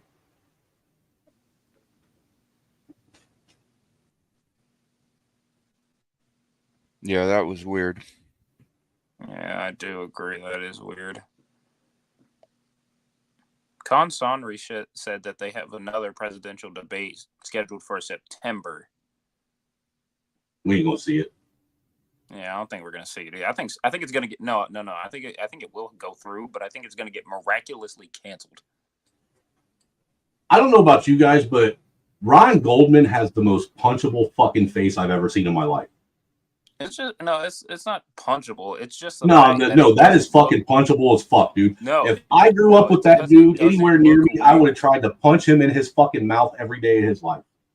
It's not a punchable face. It just looks like a mask. It's not a real human face. It's that, what's the name of that fear that humans ingrainedly have where they see a face that doesn't look human? Oh, you talking about Like that it's demon human syndrome? looking. Yeah, that shit. That's what his face has. No, his face has condescending, insufferable fucking rich douchebag that doesn't have that has no connection with reality. That's what he has. He looks like a PS2 GTA NPC that did not register fully. That's what he looks like. I think he would steal candy from his own kids. I really do. Real hard at that camera too. Let's see what they have to say. Oh goodness. I can't stand Saki either, man. I know what he's going to say. I've got him in a mashup. I want to also turn to Trump, of course, and just some of what the reporting has been around some of his conversations. Also, as we anticipate a year full of trials next year, I want to take a listen to part of a conversation that he had with ABC's Jonathan Karl about January 6th and get your thoughts on the other end. You told them you were going to go up to the Capitol. Were you just? I was going to, and the Secret Service said you can't. And then by the time I would have, and then when I got back, I wanted to go back. I was thinking about going back during the problem to stop the problem, doing it myself. Secret Service didn't like that idea too much. So what? I could have done that, and you know what? I would have been very well received. So there's been so much speculation, contemplation, discussion of what Trump wanted to do, what he knew or didn't know. I mean, do you think as a prosecutor, former prosecutor, this is something that could be useful in the case against Trump? How will it be used? Yeah, well, I mean, look, he says I would be well received because he knows that the people who were there are his supporters who he riled up and incited to invade and riot at the Capitol and try to disrupt the proper counting of the Electoral College votes. So every time he talks, he's putting himself into a bigger criminal hole. But do you think these motherfuckers can actually go home and look themselves in the mirror at night? You know, do you think that they? Me personally, if I had to live with all these lies that they tell on a consistent basis, I'd be afraid to die because their souls ain't going. There's got to be a special place in hell for people like this. I mean, you know, people like this don't even believe in hell. That's the best part about it. They think they're getting away with this scot-free. Hey, look, he's got green eyes too. More proof to the point that you can't trust green-eyed people. They're demons. You still believe that? Absolutely, with every ounce of my fucking soul. Goodness gracious. A lot of these people believe that they can be their own gods just as long as they can convince everyone else around them that morality is subjective. But that's not his objective. His objective is purely political at this point. Politics. Well, no shit, it's purely political. It's a fucking presidential race. Why wouldn't it be political? Why isn't Joe? Why isn't his fucking message political? Don't work in a courtroom, as I think he's finding out in the New York Attorney General's case in New York, a civil case, and that's going to continue in his criminal trials. But his rhetoric is really getting dangerous, more and more dangerous. And we saw what happened on January 6th when he uses inflammatory rhetoric now, and his recent Truth Social post is. Jesus, how many times do these fucking clowns got to be debunked with their fucking hyperbolic fucking, you know, statements that they make, trying to spin this fucking, you know, intricate weave of lies that they tell. How do they keep their lies straight is what I want to know. Well, they're not presenting this to make any kind of logical appeal to people who know the facts or have any kind of critical thinking. They're trying to create an emotional appeal to an ignorant third party. Fair enough. Fear Yeah, tactic. I agree with Cyber. Is incredibly scary for anyone that might be trying to work in government. And it is just unquestionable at this point that man cannot see public office again. He is not only unfit, he is destructive to our democracy, and he has to be eliminated. How many of his kids do you think he sacrificed to get where he is? He has kids. I thought he took it up the rear.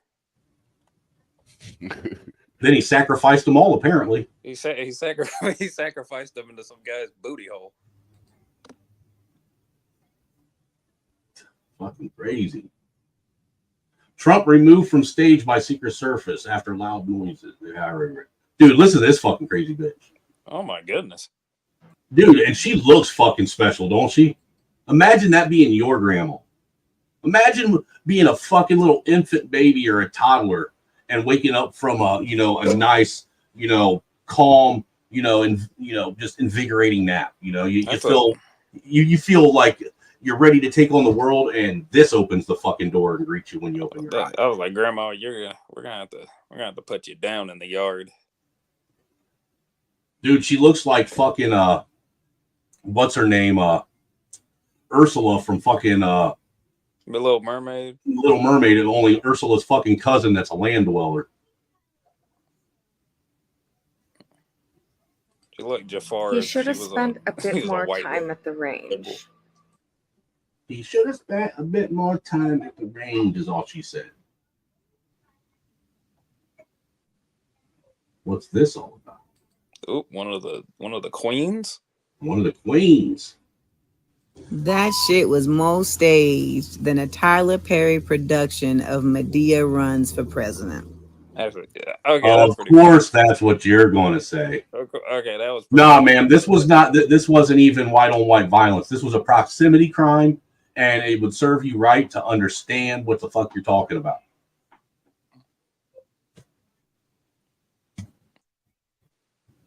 How about that? That shit was more staged than a Tyler Perry production of Medea Runs for President.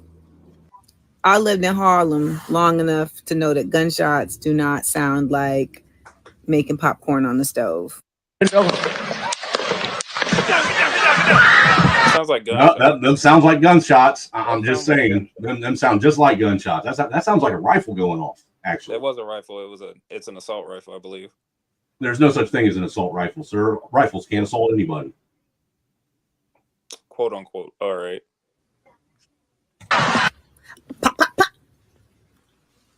That did not sound like some Jiffy Pop. Try again. Where'd the blood come from? Probably from his ear where the bullet grazed him. So in theater, in movies, they have what's called blood pellets. Ear also taken off. They even, people use them in Halloween. It's basically a pellet of fake blood that's in your mouth, and when you crush it, the blood comes out. It was from the ear, though. You can't. So he bit it with his ear. He crushed it with his ear. Yeah. His ear mouth. Flexed his ear. He's one of those people. Trump's one of those guys who can tuck his ear in his head. He bit it with his ear mouth. I want to know why these women ain't writing fucking books and stories, man, because they can sure fucking come up with the most ridiculous fucking idea I've ever heard. They got imaginations. I'll give them that. Yeah, probably because a lot of black women, they're very audible. Like a lot of their stories are very audible, and they sound better. I mean, they are delivered better when you hear them than when you read them. Okay, then have it sold on Audible and have Whoopi read it to you. That's a good idea. I don't know how audiobooks sell that. I don't know if audiobooks sell that well though, but that is a good idea. To be frank, Small Hands Trump would not respond by raising his fist in the air triumphantly were an actual attempt made on his life. They're making fun of hands now? Are you serious? Have you seen how this man dances at all of his rallies with the same fist in the air? You don't pay attention. You just listen to what the fucking news tells you, don't you? You don't actually pay attention to anything. You just What we're listening to is called coping. This is a big dose of coke, dude. She's like, no, if somebody got shot in the ear, they wouldn't be stopping and raising their fists, you know. Oh, so they just tuck tail and run, exactly like what the media tries to make it out. I mean, fun fact: if you get getting shot in the ear actually doesn't hurt that bad. How do you know if you've been shot in the ear? No, I do. My dad has though. He said he didn't feel it till like 3 minutes after it happened. Oh yeah. Yeah. It's skin and cartilage mostly. There's not many. I do remember reading about how the ear just doesn't have that many nerves in it in the first place. So that also makes sense. Most of the time when people get shot in the ear, they fall over and start convulsing and go into a coma because the pain's so intense. And you know, like Trump said, or like Snowman said about Trump earlier, he said that it causes major internal bleeding. You know, it's just incapacitating. Getting shot in the ear is so incapacitating. Nobody would be able to do that. That's just nothing. I was going to say, but it wasn't even that much blood. It was just like 2 lines. Most of the blood. Dude, that wasn't even blood. All that was a fucking couple packets of ketchup from McDonald's. Well, yeah, but most of the ketchup came from the scars that were on his face. It didn't even come from the ear.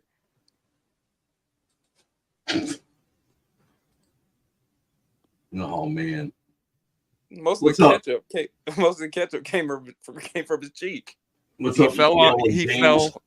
He fell on a mosquito and it bit him, and it got squished. Big mosquito, because that was a line, two lines.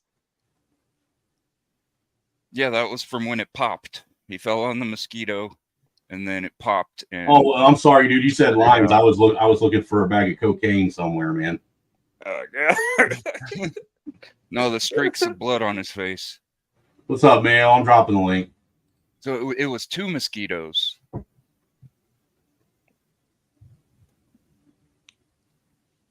This is nuts, man. Nuts. Let's see what other shit you could say. This was, I believe, done to try to show his strength. Because everybody sets up an assassination attempt on themselves. They pay someone to try and shoot them in the head from 150 yards away and almost do it. That makes perfect fucking logical sense. Jesus Christ. You know, those BBs that skimmed his ear, they actually hit some other people and somebody died. 2 people died. From BBs. Oh, hey, shout out to Mayo Monkey. He joined us on the panel. What up, Mayo? What's up, gentlemen? What's up, my dude? Man, the cope is serious with these fucking morons. Dude, it's fucking strong. It's wild. I mean, my God, dude. Well, look, dude. I wasn't dude, there is unlimited amounts of fucking just evil, disgusting, vulgar, fucking hateful, vile posts all over the interwebs of these people. Oh, I know. Literally fucking praying and championing for the death of Donald Trump. Oh, I know. It's fucking insane, dude. And look, like I said earlier, I want to know where a lot of this is just young kids too doing it. The 18-somethings coming up, these little fucking teenagers that think they're adults. Little motherfuckers that ain't never had their ass beat. Dude, I want to know where their parents are. And better yet, I want to know what type of fucking parents they have. That they will openly and without hesitation fucking call for the assassination of a former president. I'm not gonna lie, I think because they don't like their parents, if anything. Yeah. I found some pretty interesting stuff about the company that owns the building the guy shot from. It's literally 3 separations. It's 3 separations away from the Trilateral Commission. No shit.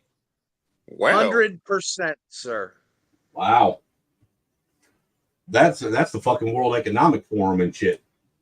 Yeah, that's like the World Economic Forum before the World Economic Forum existed.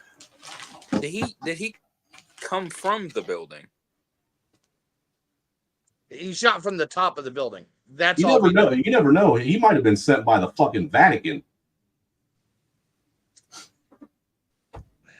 I don't think it was the Vatican. I think it might have just been Black. Honestly, I think it might have just been BlackRock because he already had prior connections to it when he shot back. See, I thought you was going to go somewhere else. I thought you was going to say black people sent him. Yeah. The community. It's a different It's a different investment firm. It's Clayton, Dubier, and Rice. And the guy's name is David Gogol. And he is a member of the Trilateral Commission. And he is also. So the name that they're pushing isn't the real person, is what you're saying? No. I'm just giving you the connection from the building to the Trilateral Commission. Because he had to get access to the building somehow, right? Right. Well, there's another. So let me see if I can find it because I got another clip where there's actually video footage of several fucking people that were actually trying to let the fucking Secret Service and the police that were there know that they saw a shooter on top of the fucking building before he even shot from, and they completely ignored the guy. I got one of those. It's from the Sun. Yeah. AGI was bought in March of this year by Indicor.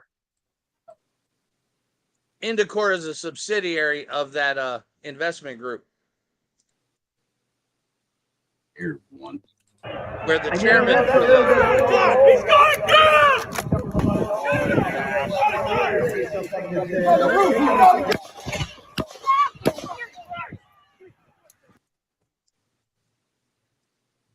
I mean, it wasn't long after that they said he's got a gun, he's on the roof, you heard shots fired, but is there any proof or video evidence that they were doing that they mentioned it, more than 3 seconds before he popped off?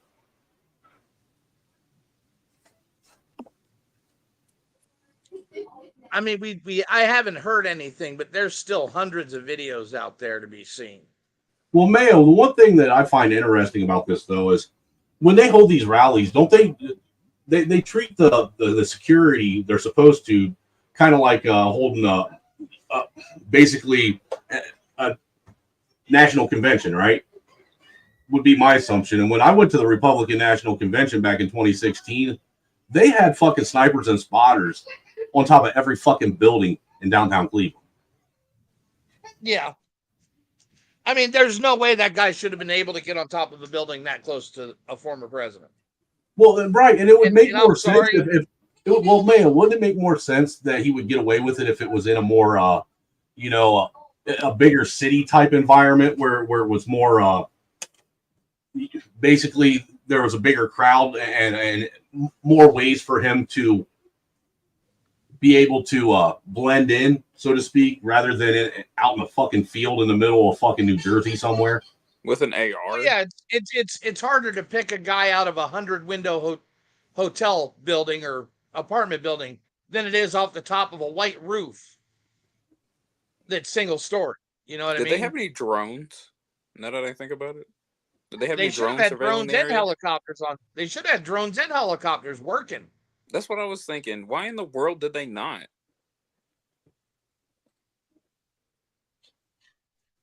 That's a good question. It's not like they need, because that's right next to the local airport.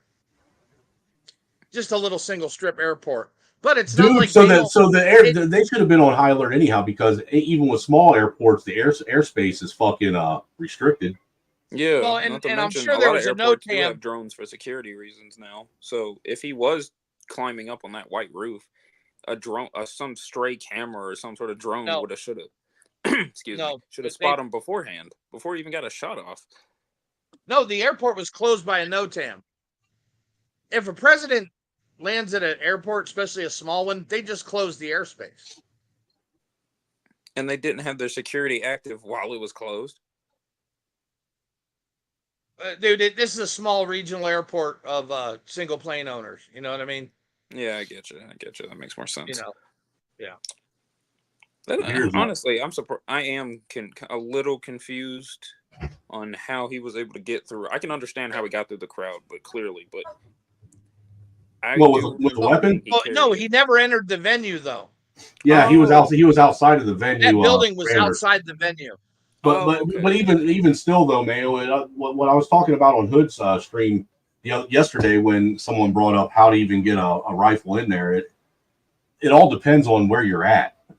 Because some of these places, just because there's a rally, doesn't mean that they're going to suspend your constitutional rights if the state allows you to open carry or carry.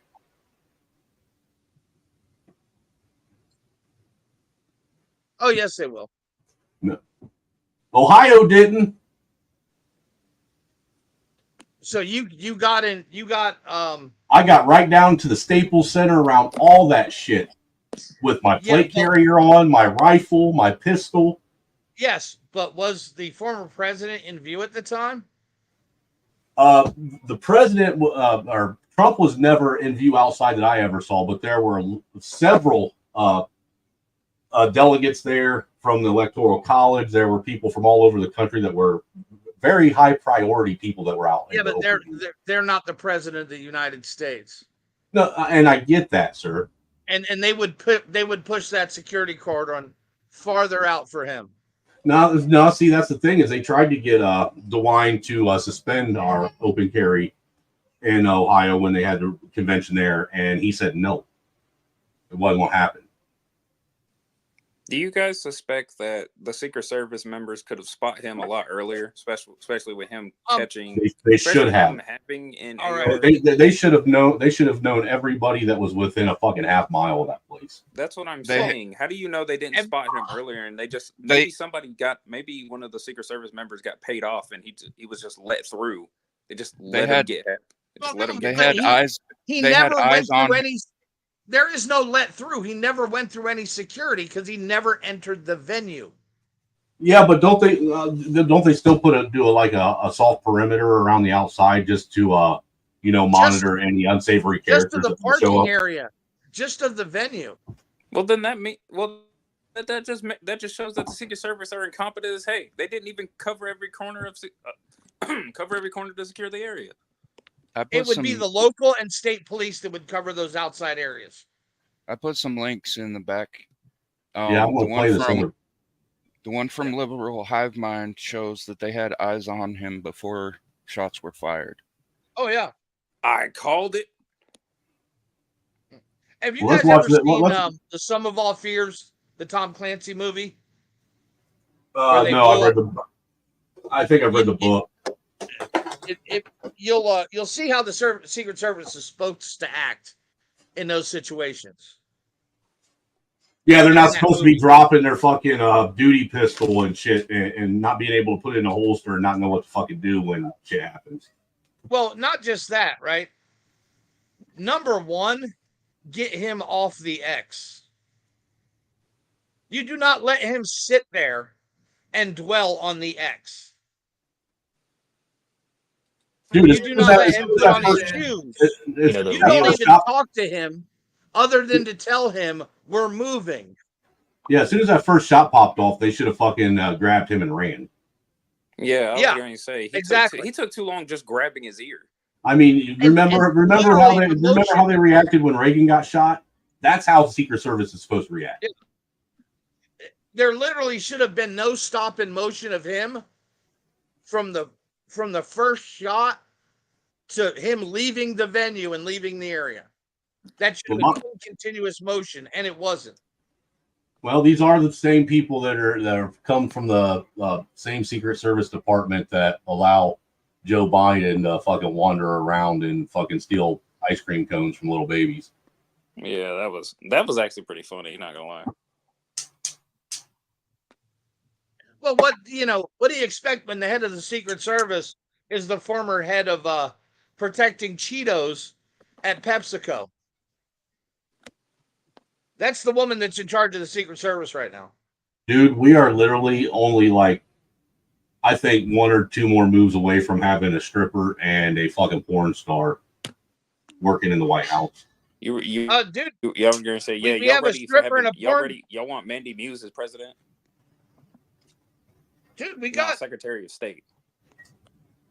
He's already got a stripper's kid as a grandchild.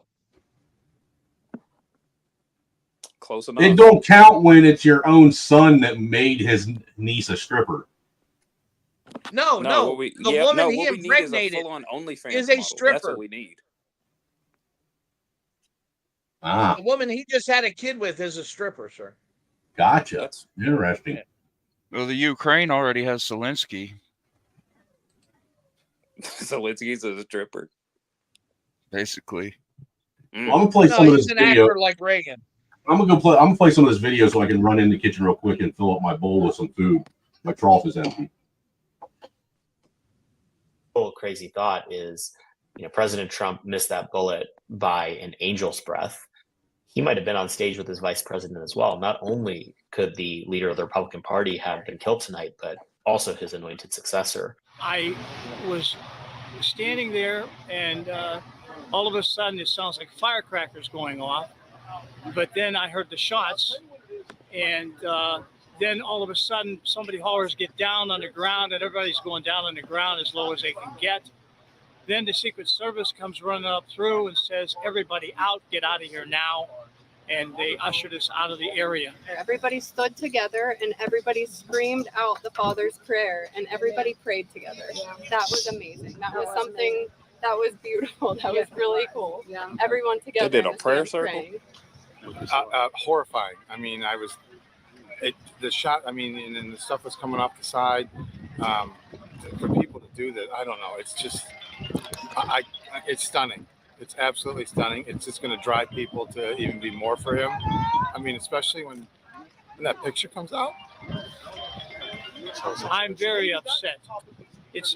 I can't say for sure who's behind this, but I'll tell you what, it's only going to cause more division in this country because of the people that support President Trump.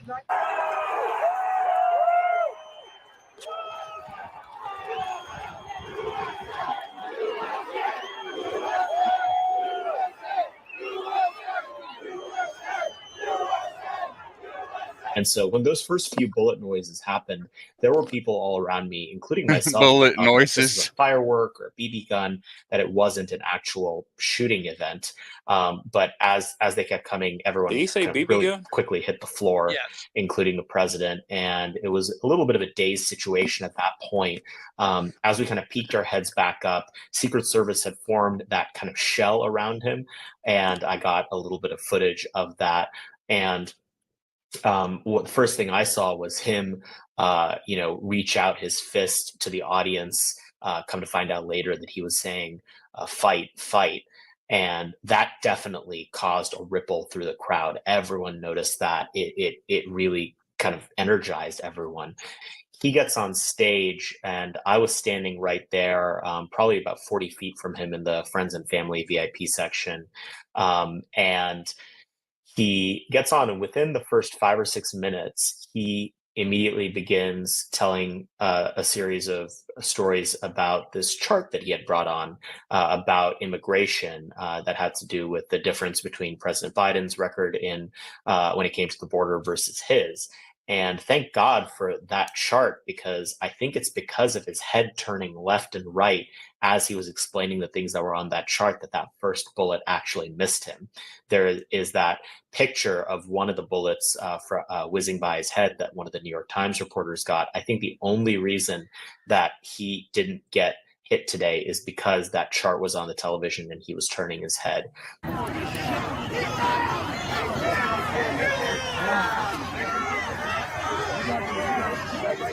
President was maybe at 2 o'clock to my right. I turned to my left at 10 o'clock, about 40 feet away. In the bleachers, it was really clear that something was going on. Come to find out later that was one of the other victims. There was a lot of blood. There were several people who seemed to have blood on their shirts. I guess they were trying to take care of that person. They were carrying him out. It wasn't super clear whether it was on a gurney or a stretcher or just with their arms and legs, but it was very clear that someone had been much more seriously injured than the president, and there was visible blood everywhere. It wasn't really much when it came to President Trump, at least from the angle that I was at. You see in the pictures later that his ear got clipped and that he was bleeding a lot, but it was this really grisly scene to our left with what was going on with the bleachers. The audience wasn't like what you'd expect out of a crowd that just experienced something like this. Everyone was really quiet. There were a few women crying. They were, saying, "I can't believe they tried to kill him." But President Trump raising his fist really reassured the audience. And the overwhelming feeling was both care and concern, wondering if he was okay and being glad that it seemed like he was okay. There was no stampede out of the arena that you would expect in a situation like this. And as I was walking back to my car, it was about a third of a mile walk back to the car. Most people weren't hysterical. They weren't, freaking out. They were just having these quiet, muttering conversations, hoping that the president was okay. It was a really striking vignette into the kinds of people who come to these rallies and why they come to them. They really love the president. They really support him. And in that moment, above and beyond their own personal safety, they were worried about his. Yeah, so everyone had to go through metal detectors. There was a long line of Secret Service. I got through one of these expedited lines, and so it was a little bit shorter, but everyone had to walk through metal detectors. Everyone had to take out their phone and their keys and their badges, and there was stuff being taken away. There was stuff that wasn't allowed in, and so it seemed as airtight as security can look at something like this. The real crazy thought is, President Trump missed that bullet by an angel's breath. He might have been on stage with his vice president as well. Not only could the leader of the Republican Party have been killed tonight, but also his anointed successor. And so See, if you look at this picture here, though, that's why I don't understand why the Secret Service wasn't able to spot this guy, because they're basically out in a fucking cornfield. They did spot him. The sniper team on top of the red barn and back had their Right. sights on him. When he shot Trump? Yep. What? They had their sights on him when he shot Trump? Yes. Yep. Wow. Play that next video. Started at 1 minute and 29 seconds or so. 1 minute and 28. The one from Liberal Hive Mind. Yep, and you can you can hear the difference in the 223 shot to the 308 shot from the sniper. You said 1 minute 28? Yep. Because he starts playing that clip at 1:30.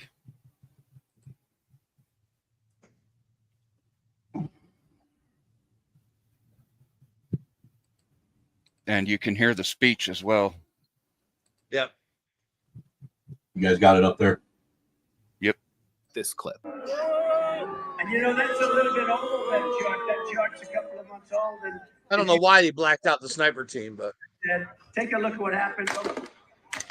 Now, based on reports, what you're seeing are two Secret Service members on top of a roof behind Donald Trump, aiming down scope at what seems to be a threat. The question is, what are they waiting for? What's taking? It's not Secret Service, though. Hesitation. And most importantly, if they were looking down the scope at a terrorist sniper, why didn't they eliminate the threat? That is obvious question number one. Obviously, there was some sort of failure, but it gets even worse after seeing this. Good question. Again, it raises more questions than it answers. First off, why the hesitation? Why didn't they do their job? And secondly, how the frick did this happen in the first place? How? We're talking about the Secret Service. We're talking about number one, those aren't Secret Service. And possibly snipers. The next president of the United States. He is supposed to have 24/7 full-on Secret Service security detail, and not just any detail, but the best in the business. You mean to tell his Secret Service is waiting to get grabbed by their pussy? Tell me that the perfect. best That was in a the perfect business, spot to coordinating pause. with local law enforcement.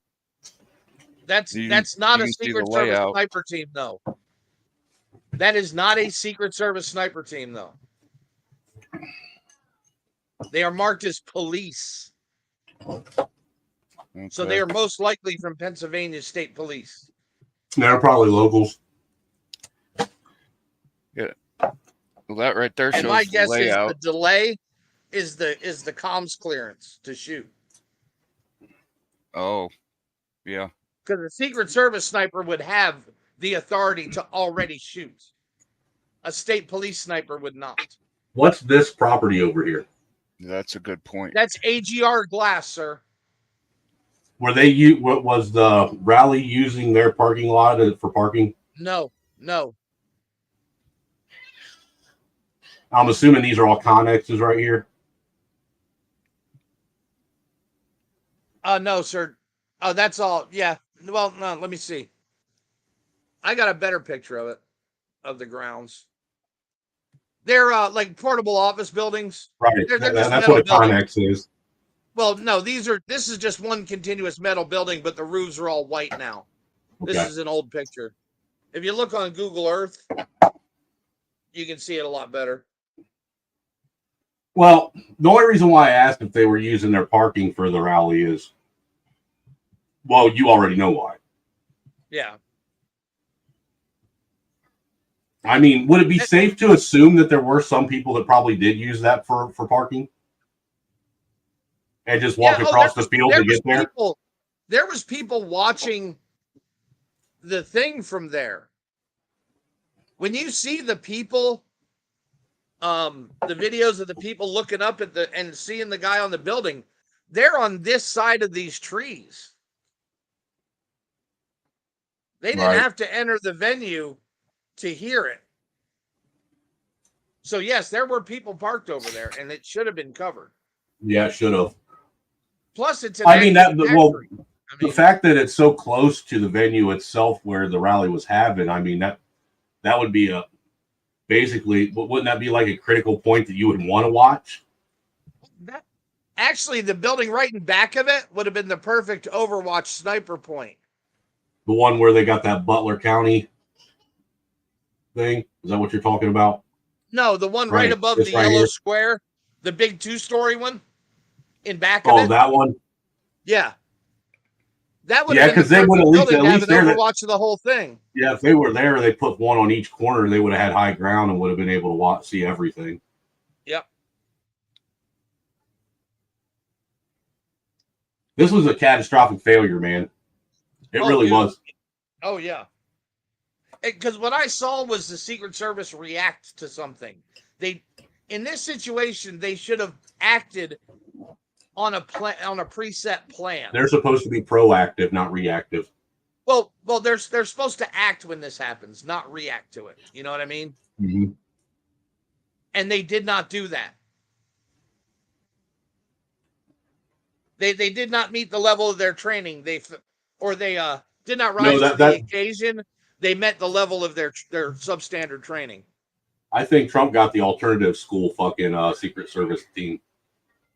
Well, dude, the 5 people that surround the president on that stage, right?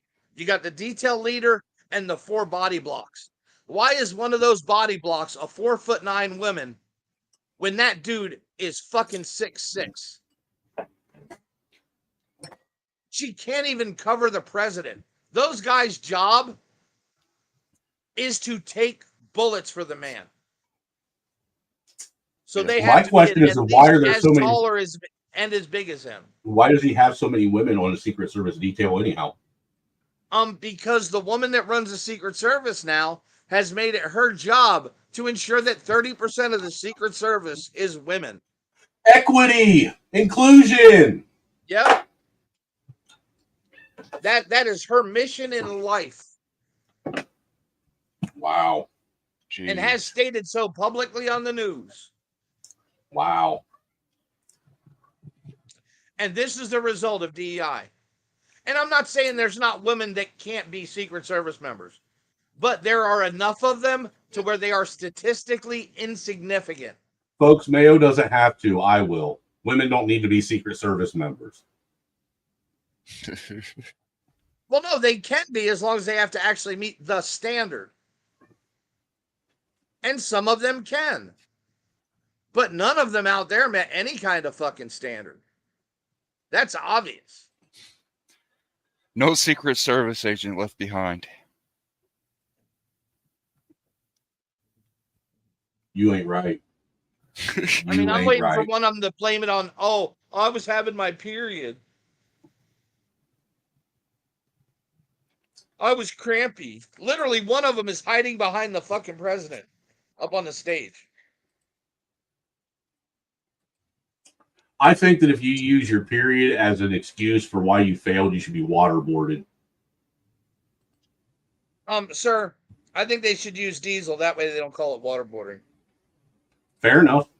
I can sit and meet you halfway.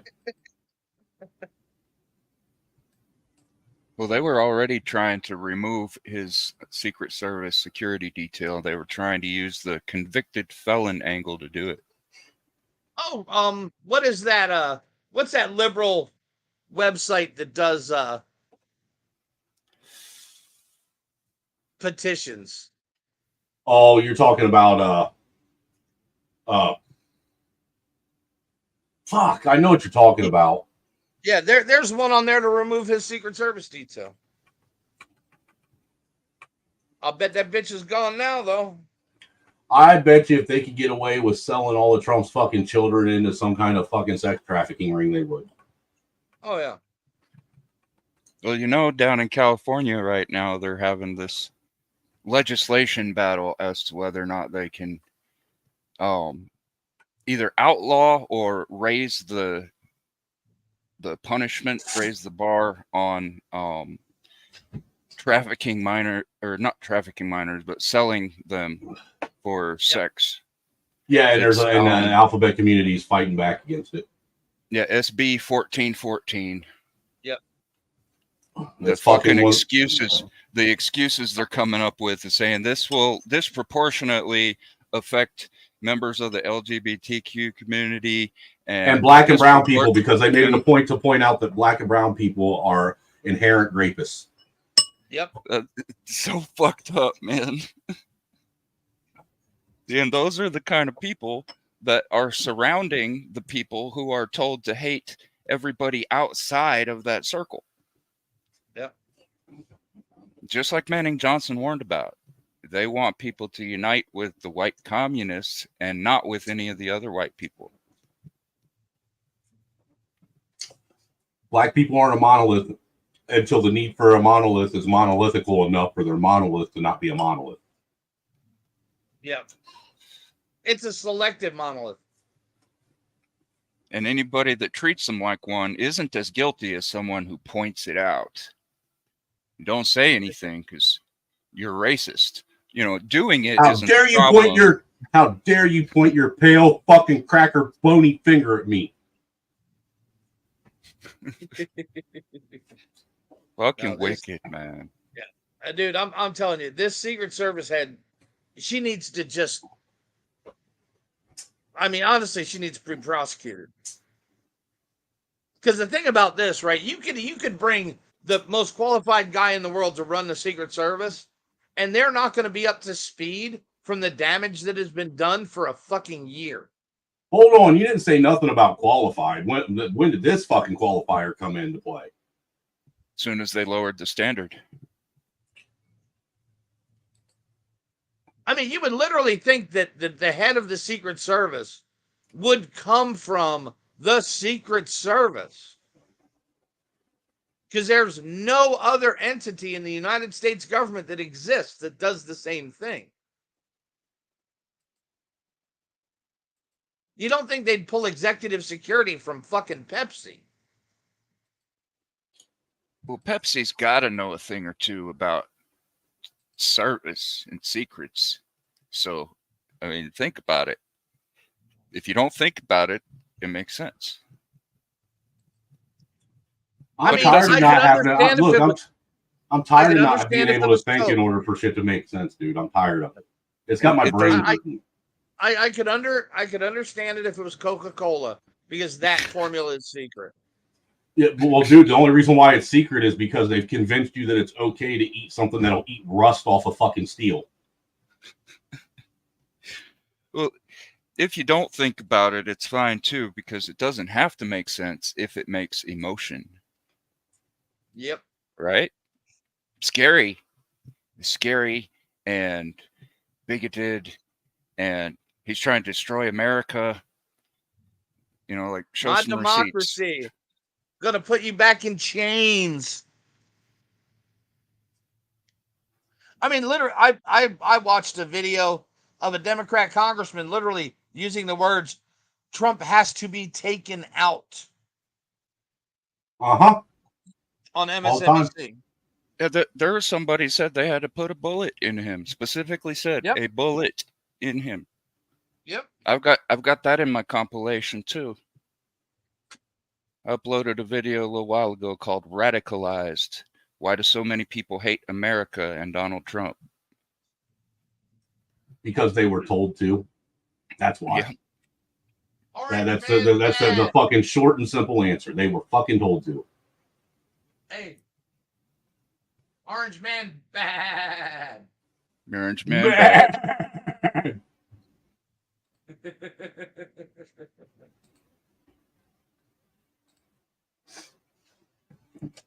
Man, that's fine. I mean, if I was Donald Trump, I'd be talking to Eric Prince right now. And he would run my security detail from now on.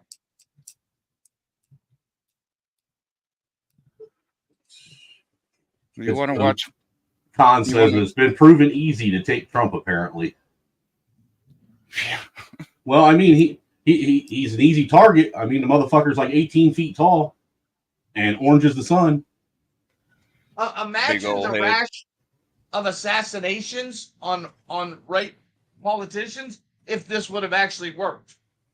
Hey, dude, how long do you think it takes before they start? Somebody online takes and puts Trump's head on John Wick. I've already seen him on Neo, dodging bullets. I've seen that one too, bro. I mean, dude, they have not look. They did not waste time. The fucking meme army came out fucking ready for this one. Oh yeah. Tatum just uploaded a video called "Women Shouldn't Be in Secret Service?" ? What? Okay, well, where's the link? I gotta see just now. Now. You got to drop the link. I'd rather see that than this. It was like 2 minutes ago. That's going to be fucking hilarious. All right, let me go here. News Nation officer counter Trump.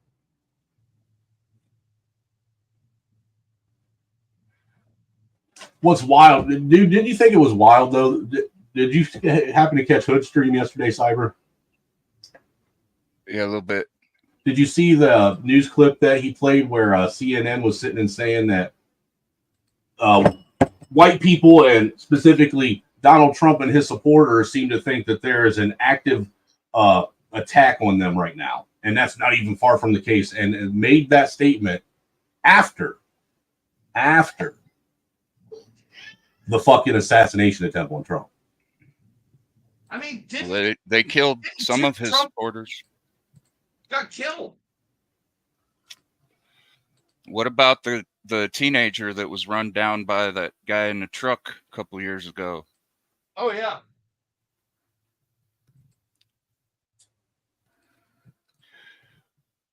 You know, I just sit back and I think this whole time, you know, just take and switch everything.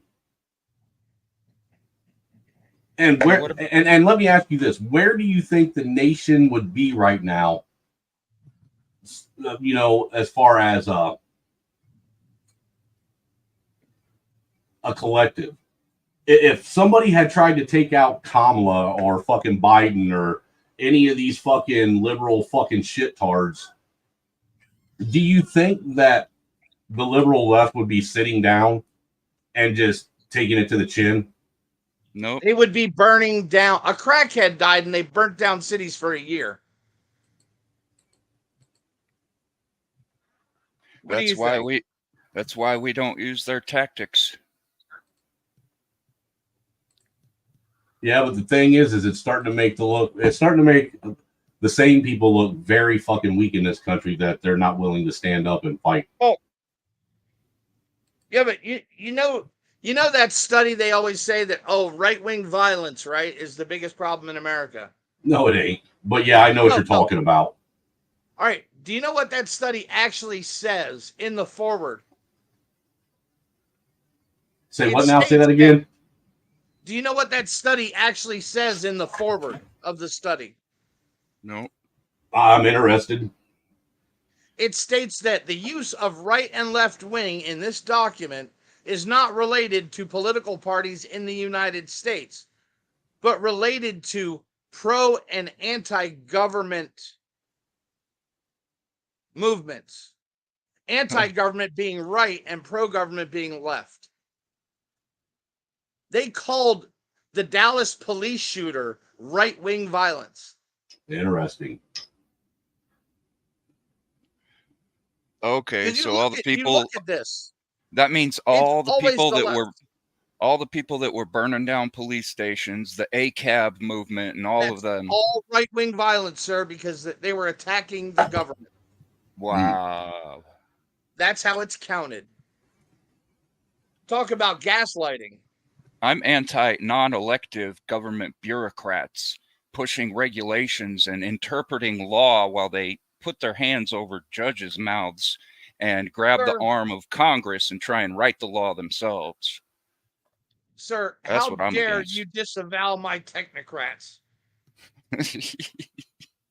Fuck your and their technocrats. intelligence and education and Well, bona fides, sir. They are the experts, aren't they? Did you say? Did I hear you throw diabetes in there too? No, bona fides, sir. Oh, okay.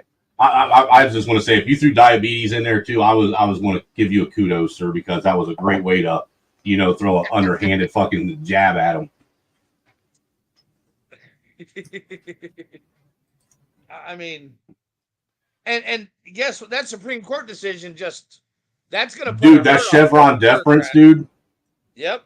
That look, I don't think a lot of people realize what that what that ruling actually does. If the fucking people in this country do it right, they can actually take their fucking power back from the fucking Fed with that. Yeah, dude, that's ATF, an AR-15, and M16 parts again.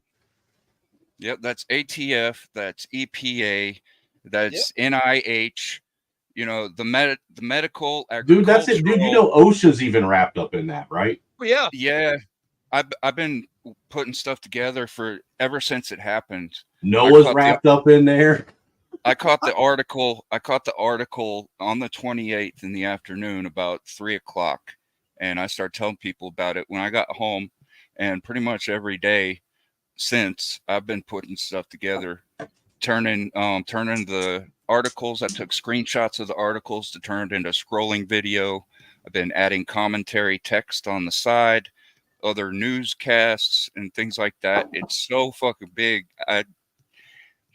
I'm maybe about halfway ready. Maybe in a week or two, I'll be doing a live stream about it. But dude, it is so fucking big.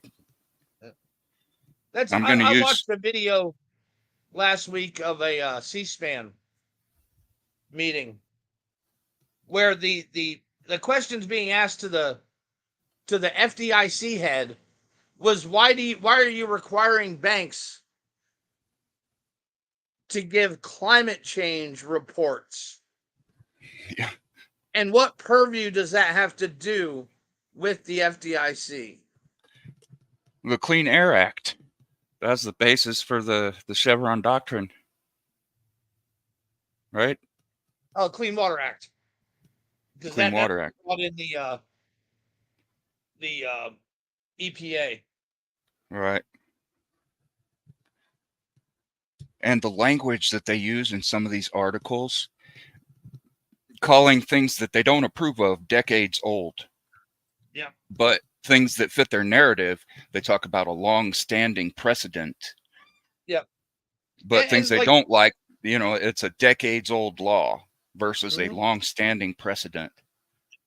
And this is the EPA that in court called the plowed furrows of a farmer's field a mountain range. What? You never saw that? No. They actually did in court, sir. I'll find it and bring it up. It's fucking amazing. That is wild. They're the experts, though. They can call it whatever they want if they're the experts, and the courts have to defer to them. That's wild. Let's watch this Tate clip, see what he has to say.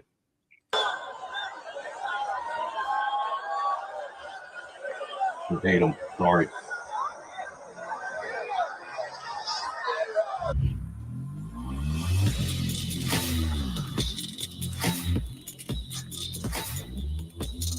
To wear the shirt. I'm gonna wear a Get shirt. the merch. And Get the it is merch. Use just the shirt. I'm gonna talk about women in the Secret Service real quick, because I think a lot of people are talking about this. Hey, you know what? Since you're talking about merch, great time to fucking segue into. So far, we've reached a third of my $300 goal for the RNC trip, man. If you'd like to help donate to help, cover some of the cost of the fuel to get there and back, and for me to be able to feed my fat ass, so I could actually be there and live stream for 2-3 days and give you guys, fair and balanced footage that you can trust of what's going on, it'd be greatly appreciated. The links. Prefer if you'd hit the Cash App or PayPal, though, rather than Super Chat and Super Stickers if you're going to donate for that, though, because I would actually like to be able to use the money next week rather than having to wait till next month to get it, to use it. But to all those that have already, I greatly appreciate it. And we'll continue on. I don't know if everybody's talking about it in a healthy way, but I'm going to give my 2 cents because I see it from both sides. And this is coming from a person who was in law enforcement.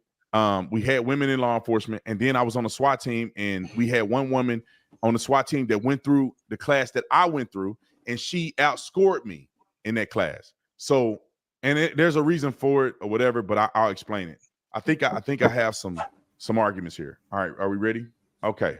So I want to play this clip because a lot of people are talking about this woman who was a part of the Secret Service unit. There's a couple other women in part of the Secret Service. Let me play this clip real quick, and then I'm gonna give my 2 cents about the Secret Service. Real quick.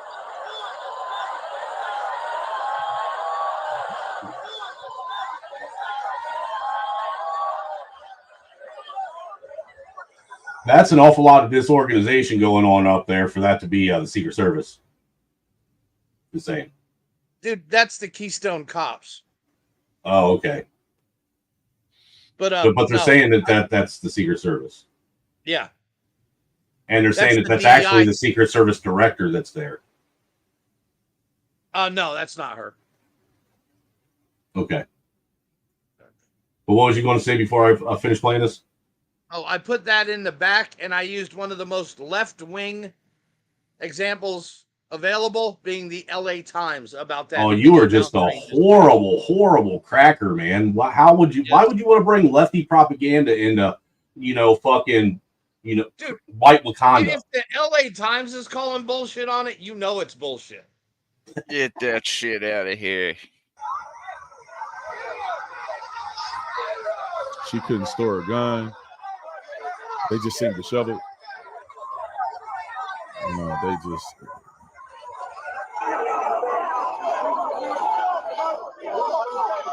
They don't know what the fuck to do. You can tell. Them bitches are clueless. Yep. They're sitting there thinking, look, man, I'm supposed to be making sandwiches and spitting out babies and vacuuming your floor and rubbing your feet for you. I'm not supposed to be sitting here doing this shit. This ain't what I signed up for. Y'all got me blocking bullets. Checking a door. This is oppressive. What'd you say, Mayo? Why is she checking a door? Because you got to make sure there's no illegals or terrorists behind that door, sir.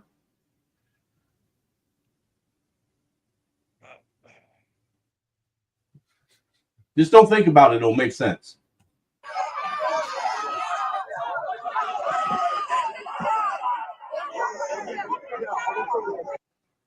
Now, that's just a small clip. Let me articulate my thoughts on this. There's a bunch of clips y'all see floating around. Let me talk about this for a minute. The women being disheveled, I don't think really means anything, right? I mean, I don't know if it means anything. It seemed like everybody was disheveled. Bullshit. This is a situation that you can't plan for. I don't care how much practice you get. Bullshit. It's not going to always go where you want it to go. For this. No, I'm with you, Mayo. This is the same kind of bullshit that went on with the fucking Uvalde fucking school shooting. This is literally what This they is fucking planned for. This is their job. This is incompetence being displayed in its true form. This is what happens when you look, Mayo. This is what happens when you don't force the women to compete or perform at the same standard and level that you do your men. You end up with inferior, incapable people trying to do a job they have no business doing or understanding of what it is they're supposed to be doing. Oh, and this cuck is trying to prop him up right now. Yeah, well, yeah, that's because Tatum is, cops always right, black people and poor white people bad. I mean, you saw how many months did he sit and fight trying to side with the Uvalde cops? Oh, I know. This is what happens when you fucking take and put Herschel Walker's retarded fucking nephew on a platform.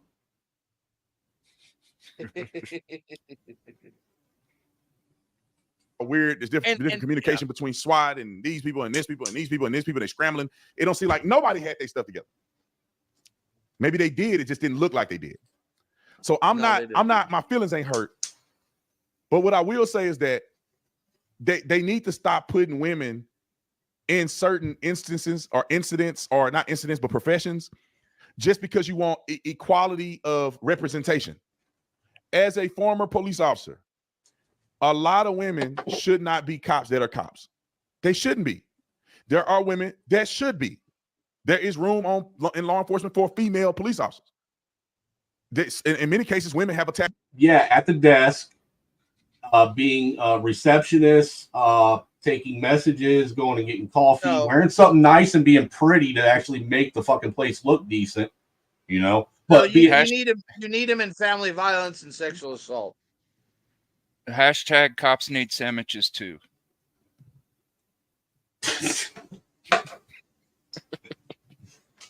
I'm just saying, man, stop trying to fucking be men and doing men's jobs. This is why these women are looking foolish, because anything you can do, I can do better. I can do anything better than you.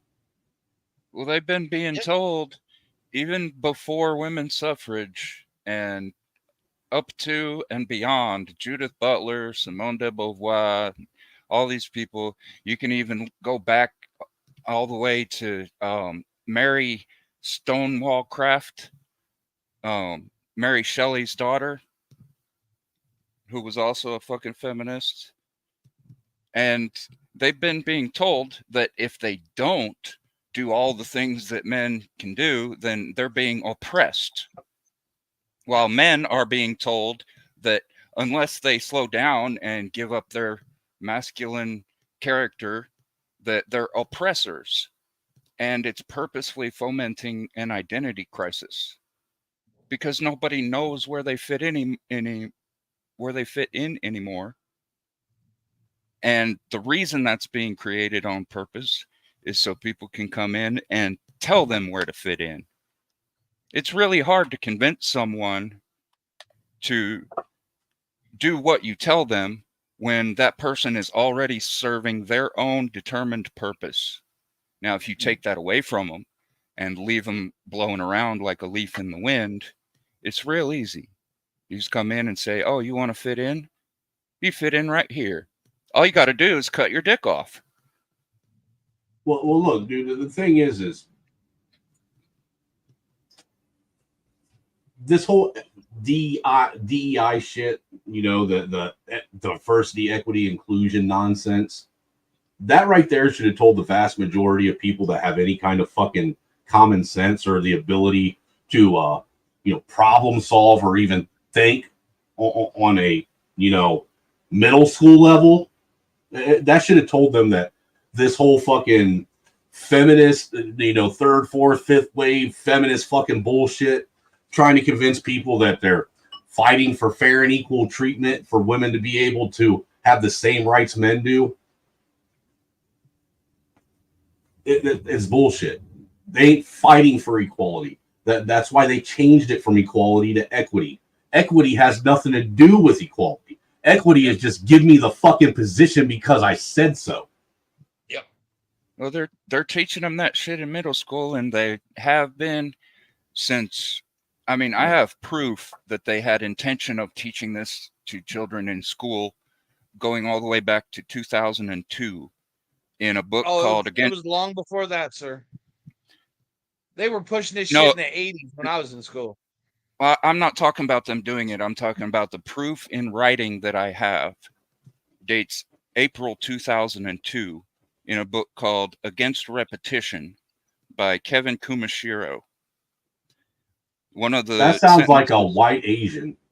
One of the sentences in it says, learning about oppression and about the ways they often unknowingly comply with oppression can lead students to feel paralyzed with anger, sadness, anxiety, and guilt.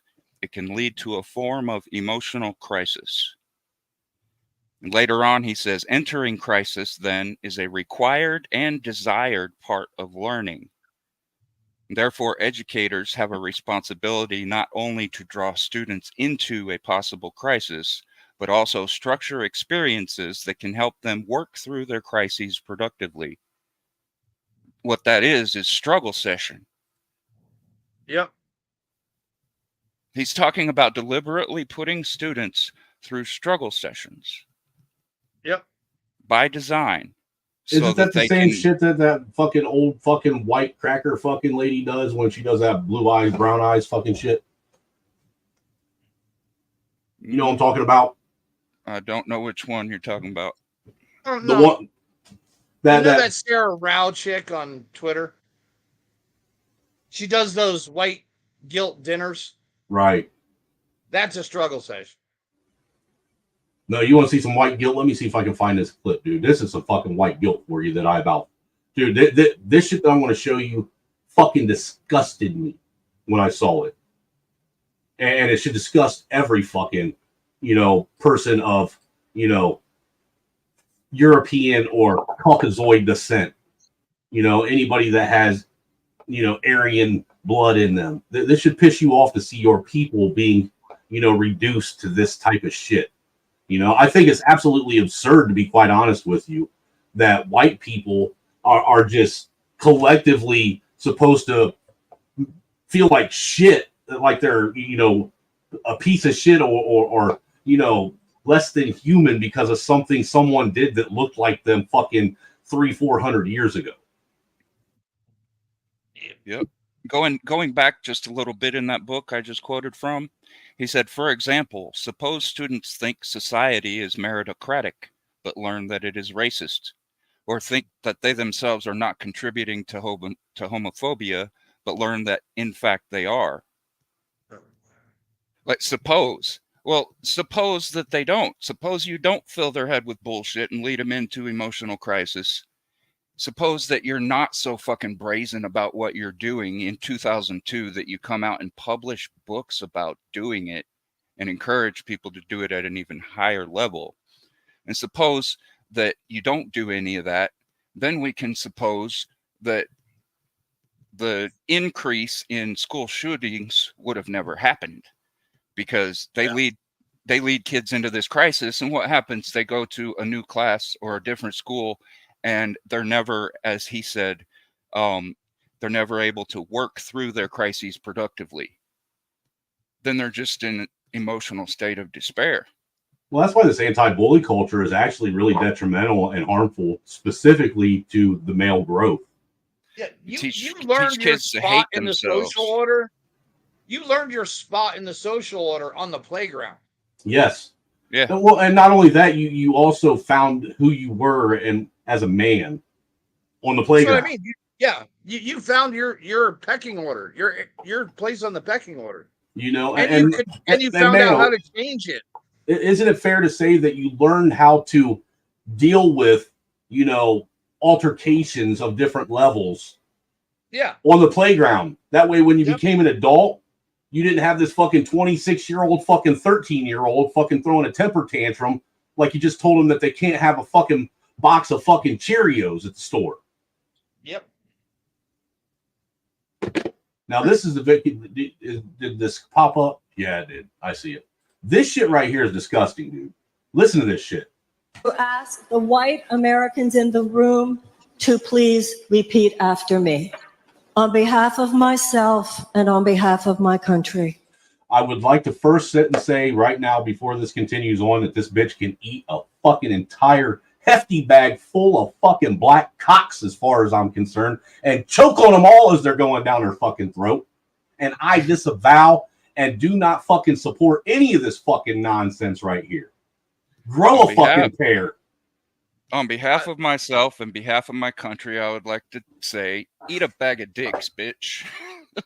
But what I would like to see is several references to this, because this is so blatant. It could be AI. Just wait. No, this is real. I'd like to see. To you and all African Americans. From the beginning of our nation's history. Oh, who is in it? honor of your. Huh? It's supposed to be Kamala Harris? No, this is a fucking church leader leading her yeah, white congregation into fucking making this prayer to black Americans in this country. Oh, yeah. Oh, yeah. I fully believe this. Ancestors and on behalf of your children. Please hear this from my heart. I apologize. Please forgive us. With this prayer, I acknowledge the depth of the evils that have been perpetrated against Black people in America. That is fucking disgusting. And the fact that these fucking dumbass, fucking dingy, bougie ass, fucking weak, horrible fucking examples of fucking white people would actually sit and entertain that fucking nonsense. Jesus fucking Christ. What happened to having pride? You can't have white pride, sir. It's a crime. White pride. I am proud to be the crackiest of crackers out here. I am proud to be married to a pale-skinned redhead that fucking glows in the dark. That's racist. No, that's Where's Dirty, ethnicist, folks? Where's Dirty at? I've been waiting for him to show up. I think he's still over on Hood Stream. He's streaming himself, I believe. Or maybe simulcast. Hood's stealing half of my fucking traffic that I should have right now. Yeah, did you see the terrorist briefing at Fort Bragg this week that made the news? What? You didn't see that, sir? No. Let me put a link in the back for you. Yeah, it sounds like something that would be going on right now because, you know, God forbid anybody actually have pride in their country and want to put their country first on anything. You know, that makes you a fucking white supremacist now and you know, a threat to everyone who isn't fucking a cracker. Yeah, and you know, have you ever noticed, Mayo? Isn't it interesting that the very people that say that they aren't a monolith want to put us all in the same fucking box and label us all as a fucking monolith? Yep. All right, I'm putting this in the back for you, sir, to let you know who the real terrorists in America are. And to show you their examples of their terrorism. Oh, I gotta read. Awesome. Just show the picture. I'm going to read it. It says U.S. Rep. Mike Rogers leads group demanding answers about Fort Liberty training, labeling pro-life organizations terrorist groups. Jesus, dude, that's like when they were labeling fucking parents that were pushing back against this fucking gay-ass fucking agenda they have with our kids at school. Fucking terrorists. This is crazy. Terrorist groups, anti-abortion, right to life and Operation Rescue, pro-life, oppose Roe v. Wade, types of advocacy, demonstrations and protests, mass demonstrations, life chain, the rescue, the truth display, picketing, counseling, sidewalk crisis center, license plates. Yes, sir. 32 states have pro-life license plates available. You want to notice what that does? You want to know what this list doesn't say, though?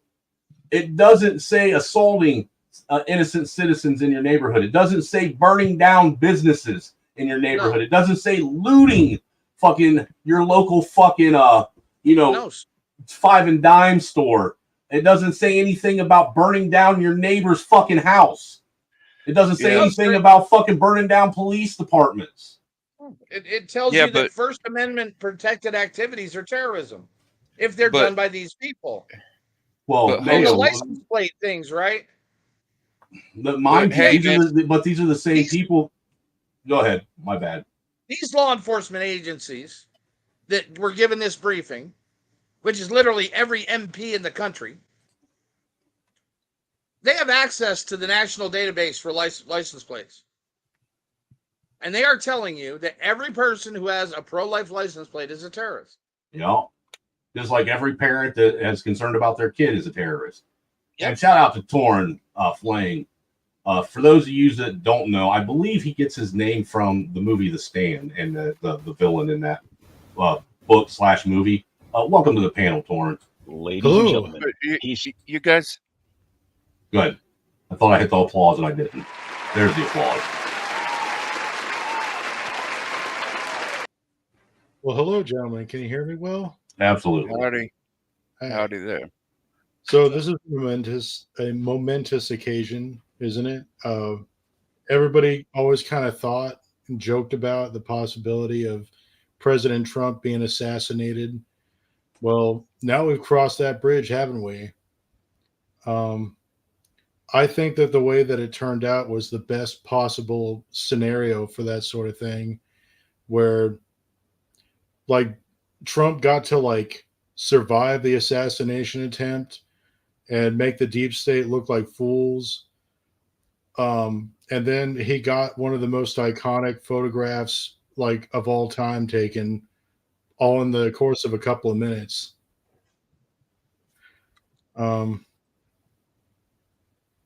Yeah, in regards to what you guys are talking about right now, like where they're just going to continually call anybody who's normal a terrorist and just keep ratcheting up the rhetoric because they're hoping that those insane people out there, like the degenerates, the people that they've knocked down, as you talked about, will do something. You mean kind of like, go ahead. They're hoping that they could just make an entire generation of hall monitors. I don't even think they want hall monitors, dude. I think they want a bunch of fucking serfs. They want a bunch of fucking corkies running around. That's what they want. They want serfs and degenerates. I'm not sure if they're going to get that or not. It's just fun to see their plans fail. You know why they're trying to label the pro-lifers as terrorist groups, right? Because Ho's mad. Ho's mad. Have you seen my remix? No, I haven't. You have it? No, I'm not. Can I share it? But, like a lot of people, I used to be lonely and horny all the time. But that was before I discovered getting fucked by life. You see, life is committed to bending you over and absolutely giving it to you. And not just physically, but emotionally as well. What the fuck was that? You like that, don't you? A little bit. That was like a Valtrex commercial. Oh, that seems like a guy who's suffering terrible depression. That looks, hey man, I just liked the clip personally. I thought it was great. It was like a public service announcement mixed into an after-school special, mixed into the side effects of this new FDA-approved drug that they're putting out on the public. Yeah, I think that it's anybody that's had experience with the COVID situation will not be taking any drugs from now on. Like I'm The not only gonna be drugs taking no only drugs I take come from either the cartel or my plug down in the hood. Well, I mean, I'll take aspirin or something if I get a headache, but I'm not going to take any medication for anything. I'll just risk dying first, right? Or whatever it is they say that it's supposed to fix that is going to be bad. I'll just take my chances. You know what I mean? Gay. Yeah, Snowman, I uploaded this on the anniversary, the 2-year anniversary of Roe v. Wade being overturned. It's been 2 years already? Yeah. Oh, Holy yeah. What's shit. funny is, dude, I just remember this. In that document, they said that supporters of the ending of Roe v. Wade or people who oppose Roe v. Wade were terrorists. But Roe v. Wade doesn't exist anymore. Yeah, that's what I've been trying to get people to understand. It's no longer legal precedent. We've been running off Planned Parenthood versus Casey, not Roe v. Wade. Yeah, that shit's gone. Like that's already passed. Well, dude, and what it's actually Casey versus Planned Parenthood, and what that did is it took away all of the rights that were given to the father in order for a woman to be able to get an abortion. That's what they did. Because prior to Planned Parenthood versus Casey, Roe v. Wade, in their court ruling, in order for a woman to get an abortion, first she had to first it had to be proved by the child's father, or the that was in the womb. The father had to be notified, and he had to approve of it. If she didn't have direct access to the father, she had the woman had to actually make a notice in the newspaper, like you would if somebody leaves property on your house, and you're trying to be able to have legal precedent over it. They had to do the same thing. And also in Roe v. Wade, the biggest thing was women weren't allowed to just use abortion as birth control. In order for them to get an abortion, it had to either be because of rape, because of incest, or because it was going to cause great bodily harm or possible death to the woman. That was it. And then Planned Parenthood versus Casey came in and changed the entire precedent. See, and that's the other thing. I'm glad you brought that up, because all these people out here that are protesting and marching like they're good little fucking, soldiers and shit, for their comrade buddies, they don't even know what they're marching for. They don't even take the time to do the research to realize that, like you said, Roe v. Wade isn't even court precedent anymore. It hasn't been for like 30 fucking years. Yeah, and they talk about the Supreme Court being so fucking bad and how it needs to be like packed, right, so they get their way. But look at the decisions that have come out of the Supreme Court, like the Bruin decision, ending Chevron deference, like Roe v. Wade. None of these things were like the court telling people what to do. That was the court like telling people they have the choice. Yeah, it's telling the deep state that they don't have ultimate power, and they were reinforcing the way that the country is supposed to work. Like they've been making the correct decisions a lot, right? In fact, like my biggest complaint about the Supreme Court are the cases that they won't take because they're not anxious to like cut across the system. Like I'd wish that they would butt in more than they did, but they don't. You know what I mean? Well, dude, and what's funny is like, you know how they've been sitting and pushing that narrative. Well, we need to get the fucking or what is it, the House or the Senate back in Democrat control. That way we can codify Roe v. Wade. Bullshit. You can't codify some kind of court ruling that doesn't have legal precedent anymore. What the fuck's the point? Yeah, they don't even know what they're talking about. If they codify Roe v. Wade, they're codifying an entire different court ruling altogether. And let's look at what sort of law they'd be trying to pass anyway. We're going to make it legal for you to like kill your baby no matter what. How does that work? Isn't it funny the people that actually know the most about this stuff are the people that are against it? The people that are for all that stuff are for it because, like you said earlier, they were told to be for it. Like, they listened to the TV and obeyed. They listened to their professor and obeyed. Like, they just didn't think anything through. Like, you know how they say, how it says in the Bible, don't cast pearls before swine? Yeah. Well, that really means something. Like, if like those sort of people aren't the sort of people that you can explain any of this shit to. They're the sort of people that don't take an interest in anything to begin with. So they wouldn't even benefit if you explained it to them anyway. Imagine if Imagine if a woman's hell that aborted her babies was that she had to live eternity being aborted over and over again by the very baby she aborted. Well, that would be a wonderful sentence. I think the ends would justify the means. Well, I pray for mercy for everybody. I hope that like my biggest hope is that like when everybody like crosses the Great Barrier, that we all just get to understand where we fucked up and that we get mercy. That's what I'm hoping for. I know one way that they're scaring people into rallying for these things. And I watched it. I put some pieces together when I was reviewing their attempt to outlaw mifepristone and misoproxil in Louisiana, or not outlaw it, classify it as a Schedule 4 drug, along with heroin and other dangerous, harmful substances, as well as what they did in Texas.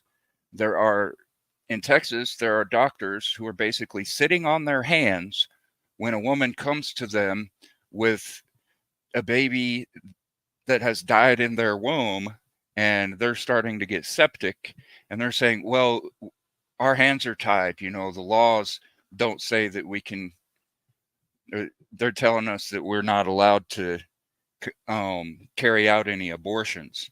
Well, if the baby's already dead, you know, or dying, or something like that, and the doctors are saying that the law isn't clear enough, so they're sitting on their hands, acting like the law is preventing them from doing what they know is necessary, not causing harm, but saving the mother's life, even in those circumstances, because they're not able to do whatever they want, however they want.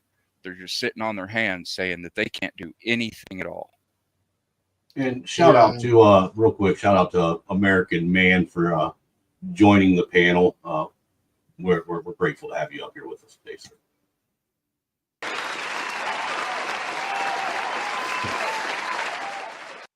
Thank you. Sir, you sound black. You don't sound American. Oh, what sir, the fuck?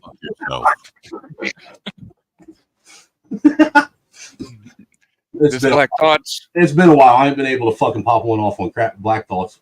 I'll say Crack Thoughts. Black Thoughts for a minute. What's good, my guy? I'm all right, man. How are you?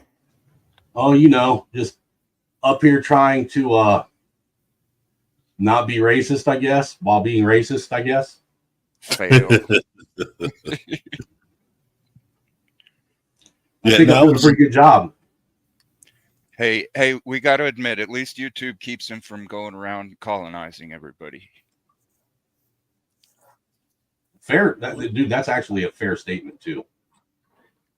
With your cauliflower bullshit.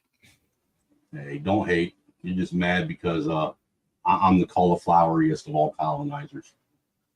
I don't know.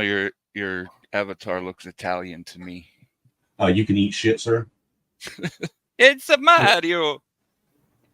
He is that is Hood Mario. He's on code He's dropping bars, and he believes in proximity crime, not black on black or white on white.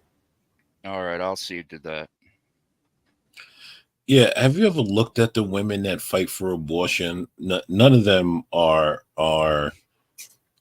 not okay. One in 100 are should fear. Impregnable? Yeah, The like truth of the matter is, I'll just say it for you, Black Thoughts. Most of them, the only reason why they get pregnant is because they were actually they won the beer goggle awards that night, and some guy was so fucking drunk that he didn't realize that he went home with, you know, a big fat ass beached whale or some horrible fucking person until he woke up in the morning and had to chew his fucking right arm and right leg off just to get out of bed. just to get out of bed. Yeah, like none of them are in danger of being impregnated and needing fucking abortion. Like, no, they're actually an endangered species, is what they are, because nobody wants to breed with them. Right? Because I never hear hot chicks being like, "We need abortion." Like, it's always the weird, overweight or like super manly, short hair, dykey looking. Talking about we need Dyke. We need to bring Dyke back and make Dyke great again.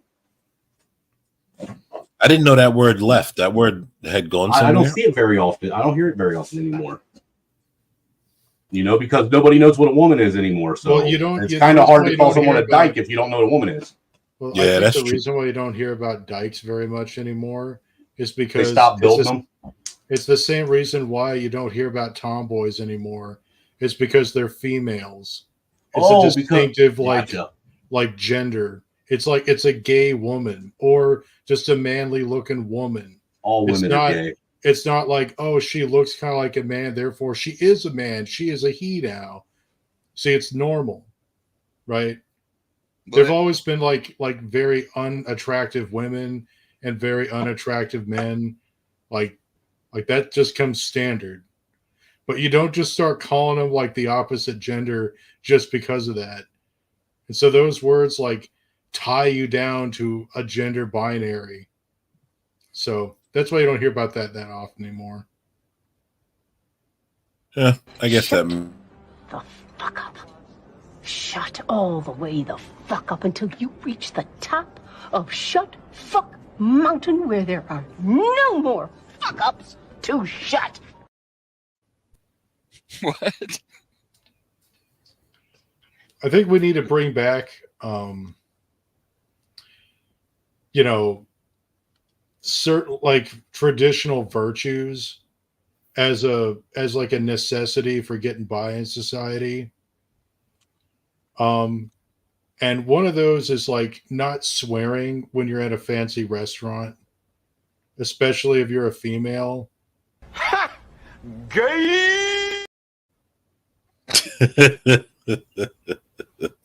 I'm sorry, Torrin, I had to. Go ahead, you got the floor, my guy. Oh, that's the point I was just trying to make. Because think about how nasty that is. Like you see this in all the movies going back to 2004. They just put loud, mean, nasty, vulgar sort of people in all the movies. It's not good to talk to somebody who's like that all the time. You know what I mean? I don't even know what the context of that clip was supposed to be. But I certainly didn't take that lady's side because she was telling like somebody to shut the fuck up. My instinct was to be like, man, she's being a bitch. Yeah. You see, and that's where your instinct should have been to put her over your lap and get her in line. Yeah, I mean, how's a woman supposed to know whether or not she likes to be spanked and choked out unless you spank and choke her out? Just saying. You know what I heard about the origins of the word fuck? It's an acronym that means fornication under command of the king. I like that. Well, it went along with the prima nocta kind of thing. Like the king says, so bend over. if black people in America were in on the slave trade in America while America was at its, slaviest, what does that say about black people? We no longer get to be the noble victims.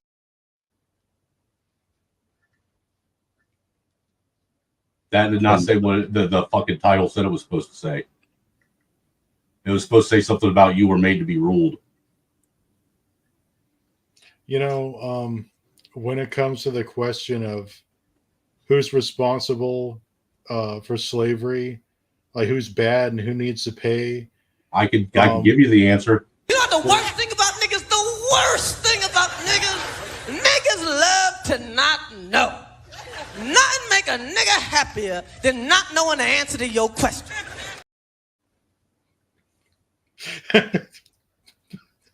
The fuck you mean? That right there. Well, I was thinking about this earlier because I was listening to Hood Servative's stream, and somebody he was talking to started talking about reparations and stuff, and it hit me. Everybody knows that guy was never a slave, right? He's never met like a slave. No one that he's ever met in his life ever met a slave. They're all dead, and all the slave masters are dead too, like probably 100 years before he was born. But yet he thinks that he's entitled to have damages repaired for crimes that weren't committed against him, but committed against somebody in the past, right? That he may have some distant relation to. Well, if that standard holds, who's the one that's more guilty? Like who ran the slave kingdoms, right? For hundreds of years. Who was it that was running like the African slave kingdoms? Who was it that was like doing slavery in the world, period? Pretty much everybody, right? If you go far enough back. Nah, dude, only white people, man. Because these fucking angry pro wackety blacks think that they got the market cornered on slavery and oppression and all this other shit. No other race can know what it's like to have to withstand or go through any of that shit. Only they have. Because some of my relatives. Oh, sorry, I didn't mean. Well, isn't the argument always that somehow slavery by the white man was different from any other slavery? Yeah, because somehow our ice is colder. It's a different brand of slavery somehow. The other brands, I guess, were better. I'm not sure. Better, or I would assume they. Black Thoughts. Crackers were such horrible people that they actually fed their slaves and clothed their slaves and educated their slaves and put roofs over their slaves' heads, almost like their slaves were ranch hands. You know what I'm saying? They're currently alive. Like there's a large Black American population that lives in America. You don't see a very large Black population in the Middle East or like in South America. It's like a far smaller percent. But a lot more slaves went to South America and to the Middle East for a lot longer. So how do you explain this discrepancy? It's due to the fact that. Oh, I'm sorry. I'll take the Ottoman Empire for 800, Alex. Who enslaved more people on the entire planet than any other race of people on the entire planet? Well, my point is that all of those slaves died, and they didn't leave any descendants because they were. Like in the case of the Islamic peoples, they were castrated. In the case of South America, they were just worked to death. So I guess that the uniquely bad slavery was the one where they're all still alive. Well, do you hear a lot of people giving testimony and witness, or talking about testimony and witness from their grandparents or great-grandparents regarding the Ottoman Empire that lasted until 1928? Do we got a lot of witnesses to that? Can I get a witness? Well, I've heard about the Armenians. Like there's the Armenians that were they suffered the first great extermination attempt of the 20th century. Was the Armenians? I mean, like several of them happened. There was the Holodomor. There's what happened in China and Russia. There was, whatever happened during World War II on the German side. There was the shit that happened between Greece and Turkey, mass exterminations. But that shit got kicked off by what happened to the Armenians. And so I know about that. That was really bad. Right. But the fact that there are fewer discussions about the Ottoman Empire than any other empire that had slaves kind of makes me wonder if it stands to reason that they were the most brutal and had the least survivors. Well, also I think that America, as a whole, has, which I'm not sure why, but I guess someone smarter than me can tell me. Which there aren't many people smarter than me, but let me chill. But I also wonder why. So clearly, America has an interest in keeping this whole slavery thing going in and of itself, because all the other countries and empires that ever had that, they just did away with it. But it's clear that America has some interest in keeping this going nonstop, right? I.e., Black History Month. Like, if you want that stuff to go away, you wouldn't be creating a Black History Month, or just all the other nonsense that they do. So they have some vested interest in keeping it just trying going. to keep their heritage alive by wanting to give the history of their ancestors a month.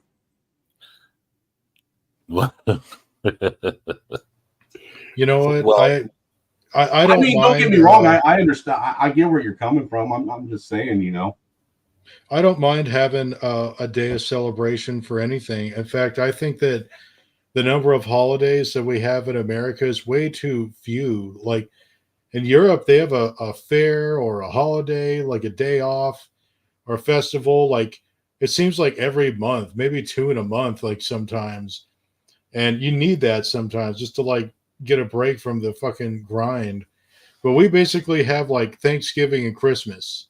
I want to know why we don't have a day of observance for the greatest American hero of all, the great American Black Coon.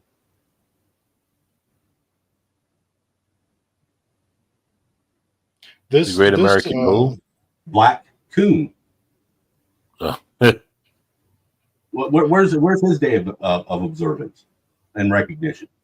He should have a fucking statue outside of the fucking National Archives, in my opinion. It would be great if there was just a Black American Remembrance Day that we all got the day off, like a holiday. That'd be great because this whole month of observance. Dude, you sound like a Black person. Now you want another free paid day off just because of Black. Well, it doesn't have to be that. Don't Black people get dude, enough? I can come up with shit? any excuse. Like, how about National Baseball Day or something? Hold on. I resent that because I'm still looking for all this free shit Black people been getting. You're not Black, sir. You're fucking white and blackface. Like, I'm still looking for these things. Everyone keeps telling me of these mythical things Black people are getting, and I'm like, boy, I can't seem to get it. What's going on here? You're the wrong everything, sir. I guess, because I can't seem to get these free things everyone keeps telling me we get. Shit. I forgot what I was looking for. God damn it. I think that the whole purpose of telling, like they tell the whites that the Blacks get free shit, and then they tell the Blacks that the whites are in control of everything, so they could sow resentment. I would like to look, Torn. I'd like to know how that logic that whites are in control of everything even logics with people. If whites were really in control of everything, how the fuck are these angry ass, obnoxious, fucking horrible ass fucking Black people getting on social media platforms talking to white people? Because I've never in my lifetime ever read a history book, ever seen in real time, ever watched a news clip of a fucking someone that is subjugated or a slave getting away with talking shit on a daily 24/7 about their ruler and master. You know, I think that the United States of America actually suffers a deficit of, prejudice at the moment. I think everybody's prejudiced all across the globe. Well, the things that they always accuse, like white people of, or the things that are always claimed, like there's these big conflicts between like the gays and the women's and stuff. I don't think any of that's actually true. I think they just want people to be focused on meaningless issues, kind of like imagine like the demon of useless tasks that comes up to you and is like, move this pile of sand from like over here to like 5 feet over there with this pair of tweezers. It's like this meaningless fucking like thing to fight about, because the actual problems are stuff like, oh, well, there's a lot of countries that rely on the petrodollar because they use it as a reserve currency. And because they use the petrodollar, we have this ability to just print money, and like we could just give everybody this like fantastic life. And if they stop using the petrodollar, then we're not going to be able to just keep printing money anymore. And then the cost of everybody's goods will like shoot up to like 10 times what it is now. And then these fuckers will riot so hard they'll tear the whole fucking system down. And so they want everybody to be distracted by meaningless issues so they don't get mad about the things that are actually important. Do you think that there's going to be a riot this election cycle, regardless of who wins? Oh, of course. Of course. I mean, regardless of who wins, do you think the right's going to riot this time if the left wins? No, I think that the left is just going to keep rioting. It's a tradition. Like they're used to it now. Like they have fun. Kind of like Ohio State losing to Michigan. Now like they'll tear up Ann Arbor, wouldn't it?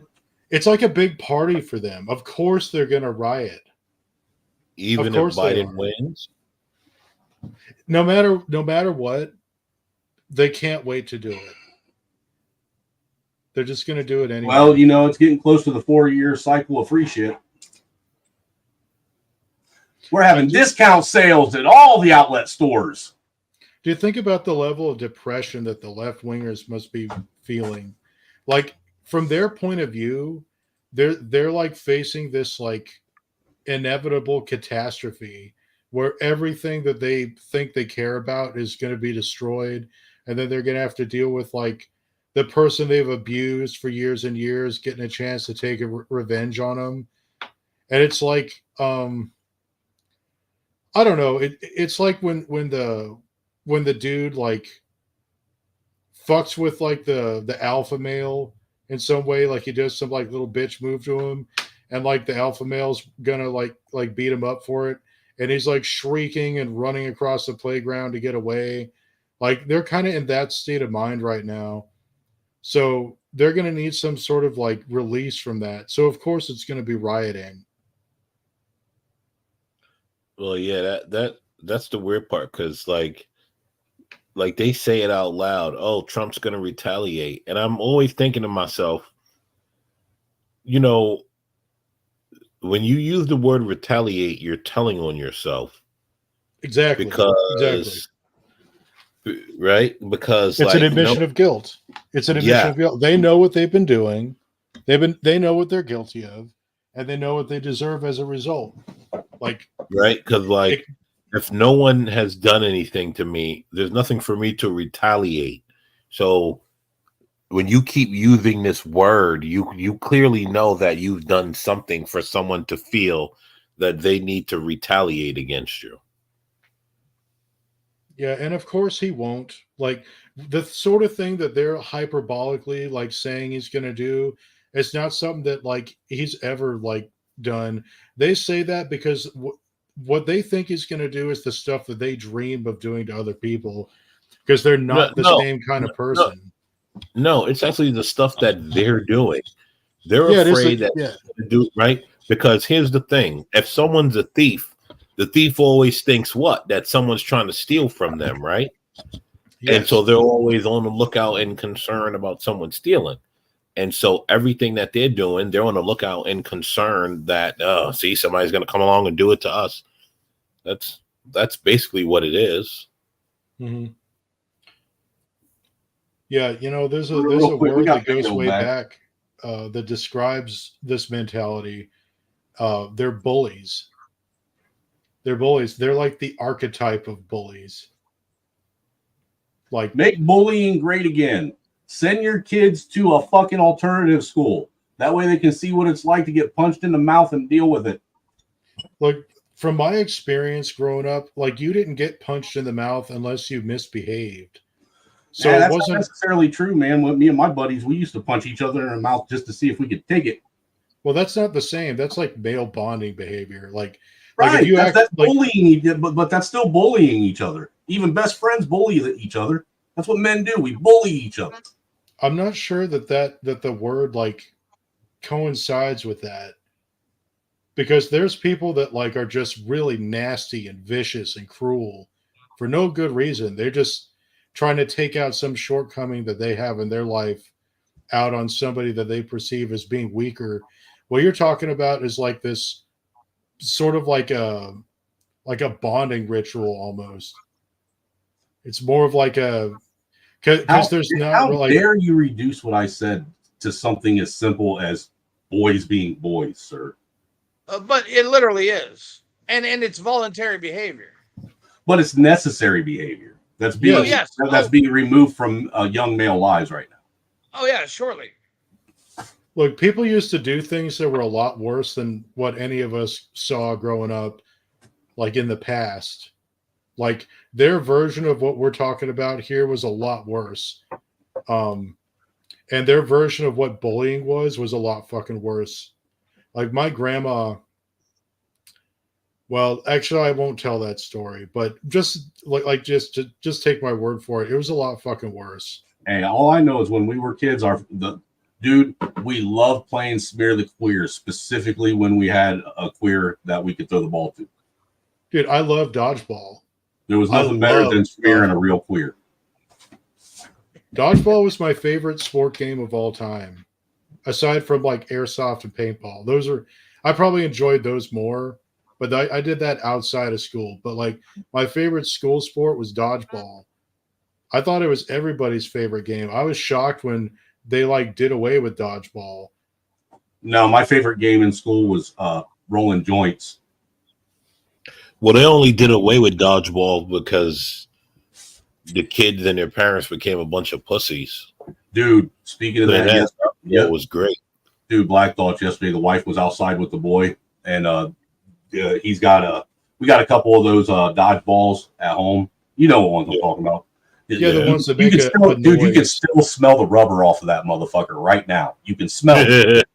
Dude, I can feel the numbness in my face after it smacks my face so hard. The wife was throwing it at him and beamed him right in his fucking forehead the other day with one. Man, and she said, I wish I would have been there to see it. She said, because baby, she said he tried so hard not to cry. I mean, she said, I almost thought he had it, and then it just all came out. He couldn't hold it in. Yeah, dude, I wish I would have been there to see it, because I would have laughed and laughed and laughed some more, and then probably threw a dodgeball at him again. Fortunately, I didn't get hit square in the face the first time. Like, if you take a couple of hits from those balls in your body before you eventually get one in the face, it's easier to handle because you've already had the experience of getting nailed and it didn't hurt as bad. It was a body shot. So when you get like dazed and like hit so fucking hard, like getting hit in the head, like you're a little better prepared to deal with it. But when that's your first hit, when is right to the face, like, yeah, that's a harsh way to get into it. Yeah, but when you got hit in the face, you understood it was a part of the game. Yes, exactly. Like, and the game moved on. Like, you shook it off, like, and then you kept on doing it with the hopes that you could do it back to the guy who did it to you. The way they play dodgeball now in schools is they project little fucking cartoon characters on the wall and let the kids throw dodgeballs at fake people being projected on the wall. Oh, that's so fucking gay. Dude, that is fucking gay as shit is what that is. That's wrong. That is the most homo fucking shit I've ever heard in my life. Dude, think about this angle. Those cartoon characters are friendly and nice, and they don't ever defend themselves. They're completely defenseless. They're not attacking you in any way, like in any context. So what is it they're teaching them to do? Throw like the dodgeball at defenseless, like nice cartoon characters? Like, and not like the weak. Yeah, attack the weak. Yeah. Like, well, that's you know what's fucked up. funny? Well, you know what's funny? Because now that you Well, Oh, here's sorry, what's go ahead. funny. Now that you say that, it actually makes sense, right? Because these leftists, they'll attack you to death, and then as soon as you attack them back, all of a sudden it's this, oh my God, I can't believe it. And it makes sense because if they've spent their entire life attacking a wall that has never attacked them back, and they're like, yeah, I could take out this aggression, but then as soon as they deal with a human that attacks them back, all of a sudden now, that's why they start crying and acting like everyone is mean, because they're not used to being hit back.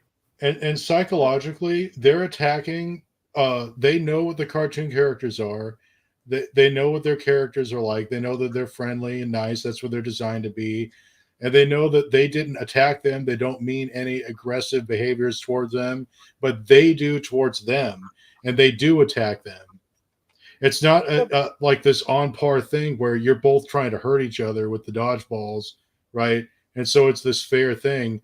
They're being taught, like, pick on these people that didn't do anything to you. Yeah. And what's the other side of not having bullies that nobody ever thinks of? Not having defenders either. Exactly. Like the people that'll step in and kick the ass of the bully because they don't like their behavior. Yep. Which is another thing we know they don't want in society.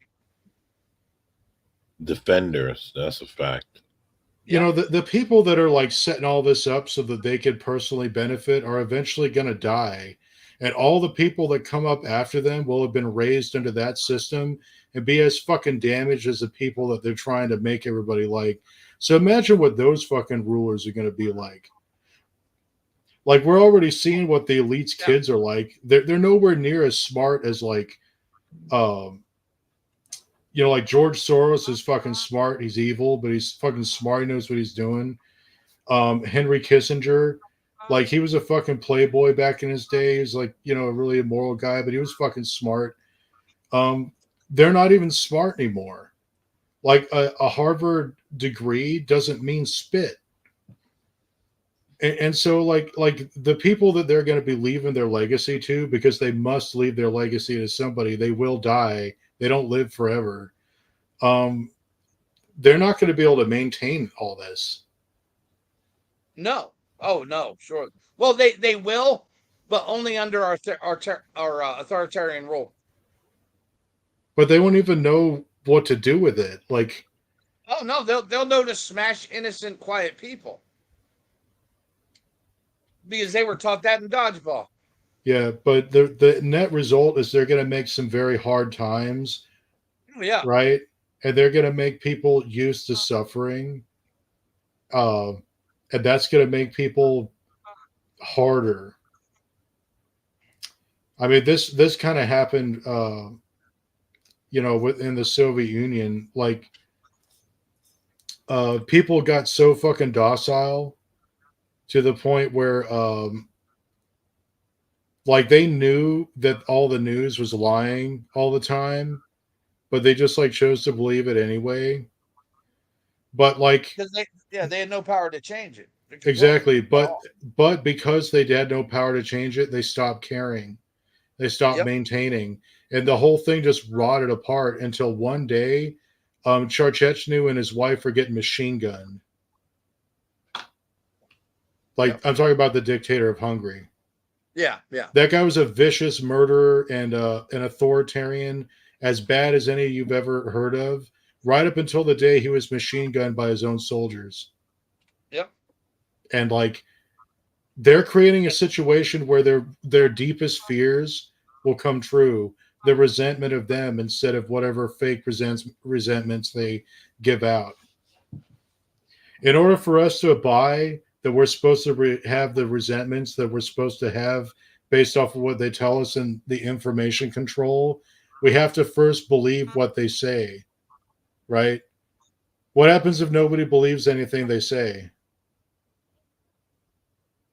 Then they smash them until then they're caught off guard when they come knocking on the door and try and take their life. Yep. I mean, obviously, at the height of the Soviet Union, there's no possibility that anybody could do anything about it because they would just smash anybody that tried, right? But gradually, the whole system rotted apart from within. Like, you can't maintain like a massive system if the people aren't cooperating. Oh yeah, and if you have they couldn't pay their soldiers, so they had no enforcers anymore. Their enforcement walked off the job. Exactly, and it's not like they didn't have. Fed. Yeah, they had strict ideological control. Like they had communist zealots all the way to the end. Oh, right? Yeah. So it's not like they weren't able to like make these highly programmed dudes. It's just that doesn't work over time over huge numbers of people forever. In the case of the Soviet Union, it lasted like 70 years, and then it fell to the earth. Well, pretty much in any totalitarian state like that, it's not supported or even administered by a top-down tyrannical head of it all. What it's supported and administered by is the lie and apathy. Yeah, well, that's why. It's just like with the Secret Service, right? Everybody believed that they were the best at their job. That's just been everybody's belief until now. Yeah, dude, imagine all of the other elected officials after that. Like today, now that it's like 24 hours after that, they're looking around at their Secret Service agents and they're like, what the fuck? Because it's not like they're going to be any better for. It's like, oh, we have the good Secret Service agents for the Democrats and then the bad ones for the Republicans. Nope, they're bad across the board. Because here's one thing that's been happening in the armed services and in like the agencies and stuff. All of the most qualified personnel are being driven out either by being purged out or their morale is really low and they're retiring early. Yep. You know what I mean? So all the people that like are good at their job are going into the private sector somewhere. And so all they're left with are their little lemmings. Yeah. Or like those women.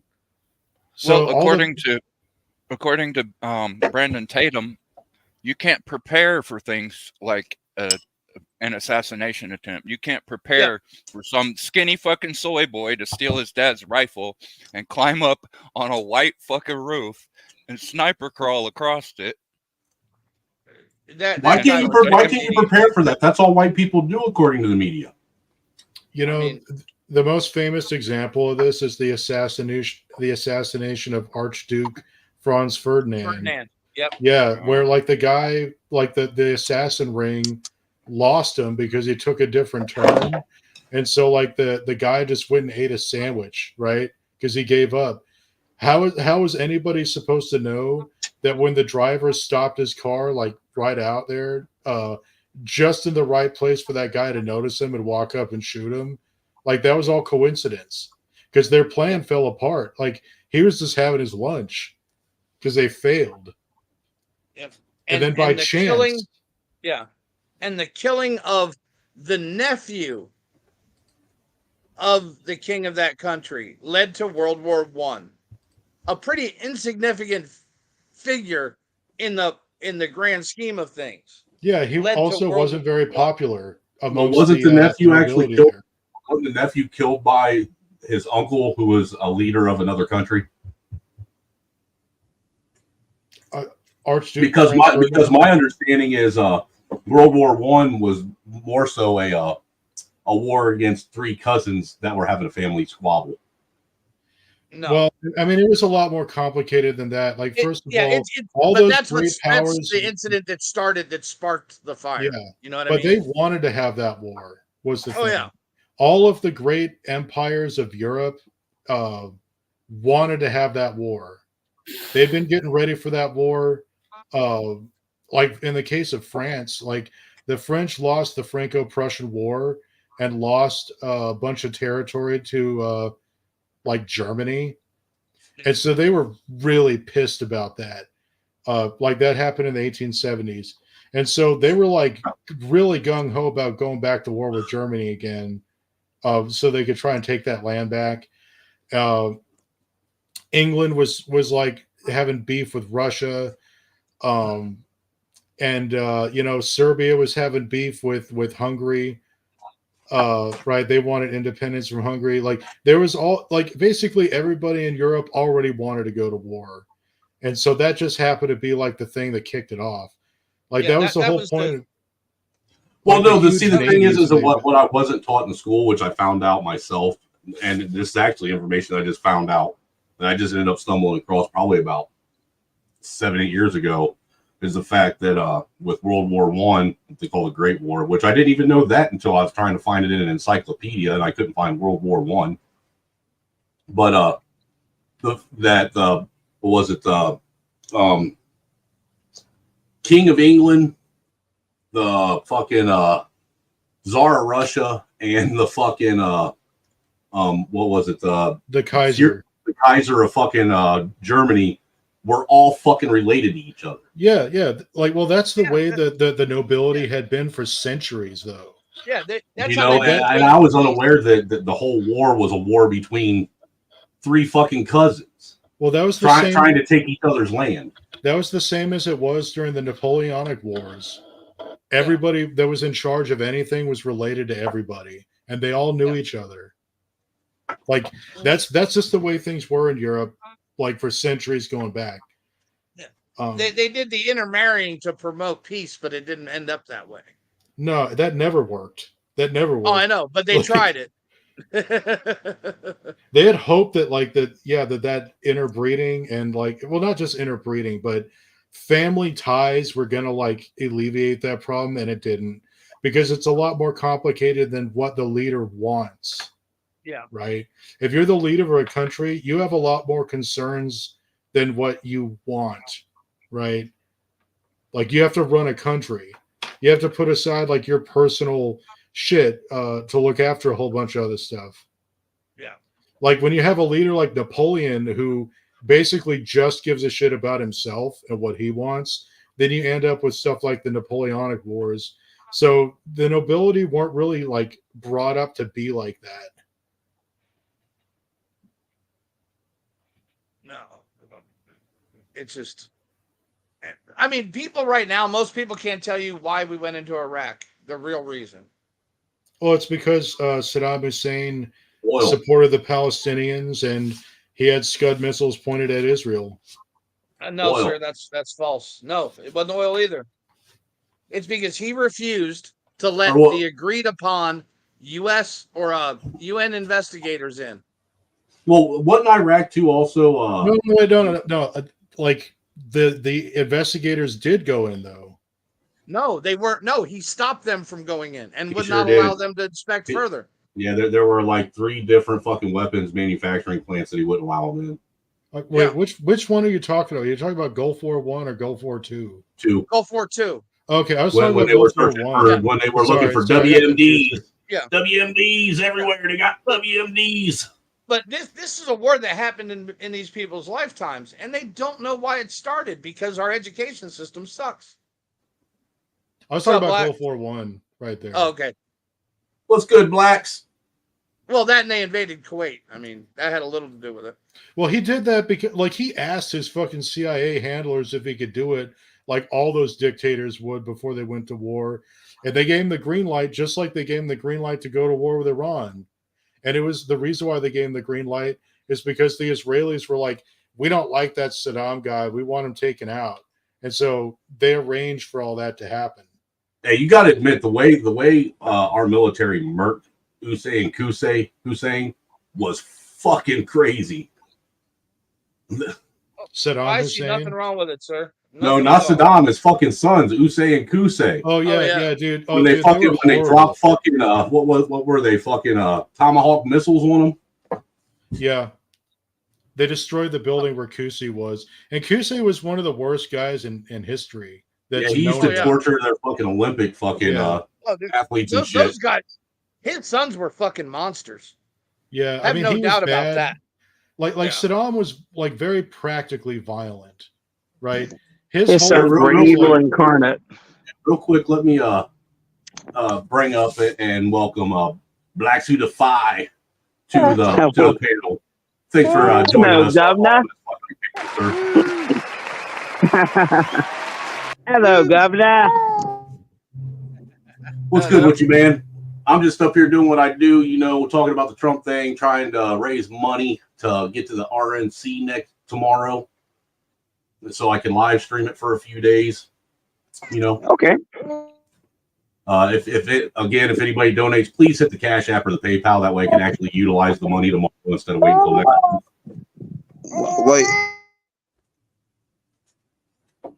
What was that? Children. Oh, that was one of your little ones. Yeah, that's the baby. Yeah, that's one of that's the 1-year-old. She's on the swing and doesn't want to get off of it. So I'm outside. Right on. Hey, but I was going to say, simply put, this won Trump the presidency, and it's hilarious that the way the lamestream media is trying to spin this. Yeah, I mean, they wasted no time in trying to say that this was something that they orchestrated, on behalf of Trump, instead of it happening to Trump. And it's hilarious, man. It goes to show you, people are willing to grasp at straws and create turmoil out of greater turmoil. Here we are. This man almost got shot in the brain. Did you see the trajectory of the bullet? Yeah, there was actually a picture. Dude, there was a picture where you could see the fucking shock waves coming off the bullet that was whizzing past his head. Dude, I don't even know. It had to be some sort of long rifle, but I don't know what it was. What was it, a 223? What was it? It was an AR. It was an AR. Okay, so it had to be it had to be like a 223 because I just know the ring of that shot. I fired plenty. It sounded like one to me too, man, because when they shot that sniper rifle off, that was clearly different. Yes, exactly. And you heard the sonic boom before you heard the pop from the round. Yes, and I'm just like, here we are, and this is look when I finally got wind of it, because I was outside of the matrix. I didn't know any of that happened. I was taking my children to a water park, and of course, the show didn't stop. Nobody stopped to say, hey, Trump just got shot. And then when I plugged back into the matrix, everybody say, Blacks, did you hear Trump got shot? I'm thinking, this man is dead. I'm like, they surely killed this man. Well, that's because the news was saying shit like, Trump removed from stage by Secret Service after loud noises startles former president and crowd.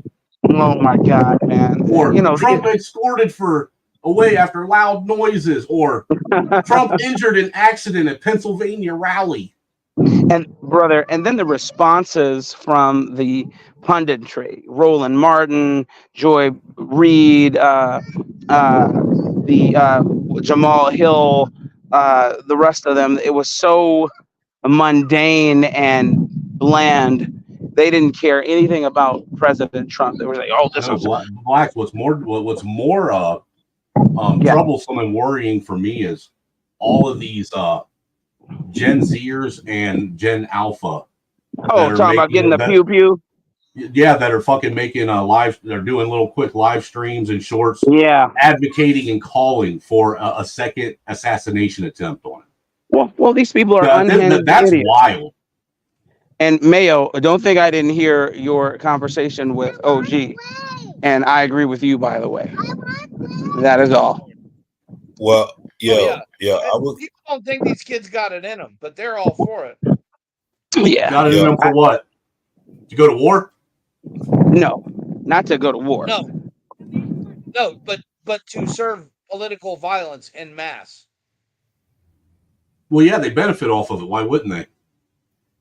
Well, and we just saw it in BLM. 230 fucking buildings burned down. Federal over $2 billion under siege for months. Yes, over $2 billion worth of damage in the matter of months. $2 billion. Black Lesbians Matter proved that black women are only out to destroy shit. Yes, absolutely. Yeah, listen. We go ahead. I think you were about to say something, American man. Yo, I listened last night to probably a couple of, probably about 3 hours of mainstream media news last night. And let me tell you, and I was texting blacks, and let me tell you, dude, they were spinning the whole narrative, and I'm listening to everything that they're saying. And I'm like, wow, boy, they are really putting in the work. And they sure, listen, they sure are putting in the work to spin the narrative and making it fit the way that they want. And I'm just like, wow, this is incredible. They are, because they keep mentioning January 6th. They keep mentioning that he's a convicted felon 34 times over. They keep saying all these things and they're trying to position this situation as his fault, his rhetoric. And then you get people like Limpwood getting up on panels repeating the same rhetoric, which lets you know he doesn't have a thought between those ears or those eyes for himself. Oh, no, he just repeats punditry. Talking about now we need to be calm, we need to be peaceful. I'm like, are you serious? Like, you never in your life. That's you saw me in the chat saying, please play his rhetoric for us, and then you finally pay the Cash App or whatever, the super chat, to get him to play it, which he did. You heard what he said. The guy's unhinged, and he's talking about people in rhetoric. Please. Well, but again, right? He spent his time throwing the dodgeball at the wall, and then as soon as he meets a human that hits him back, he starts crying. That's what those lefties do. Listen, those are my favorite types. CNN was actually normalizing political hits last night. Yep. And that's why I was saying people really need to pay attention. They were like up there saying, oh, we need to get used to this. This happens all the time. The next few months are going to be really, really scary and crucial and difficult and blah, blah, blah. Like they were normalizing political hits as if this is something that like we deal with every 4 to 8 to 12 years. Like many people living today have never seen a political hit. No, they haven't.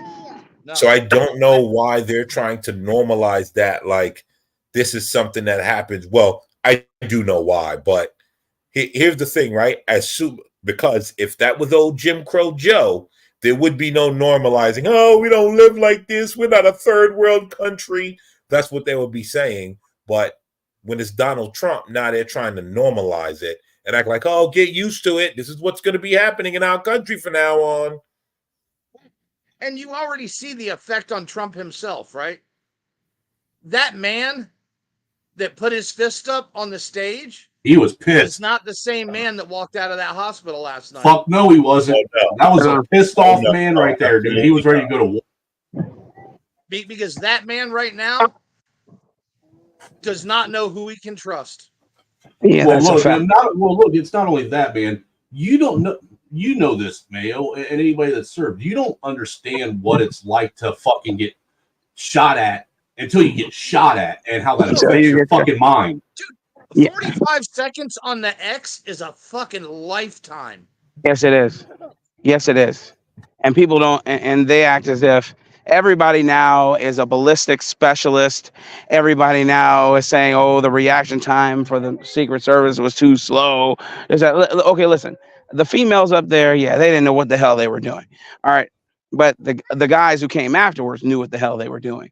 Now, when it comes to the Secret Service as a whole, the person who runs it, the ex-PepsiCo World Security BITCH is worthless and needs to be fired or resign immediately. But for people who think they know what they will do when getting shot at, they're out of their fucking mind.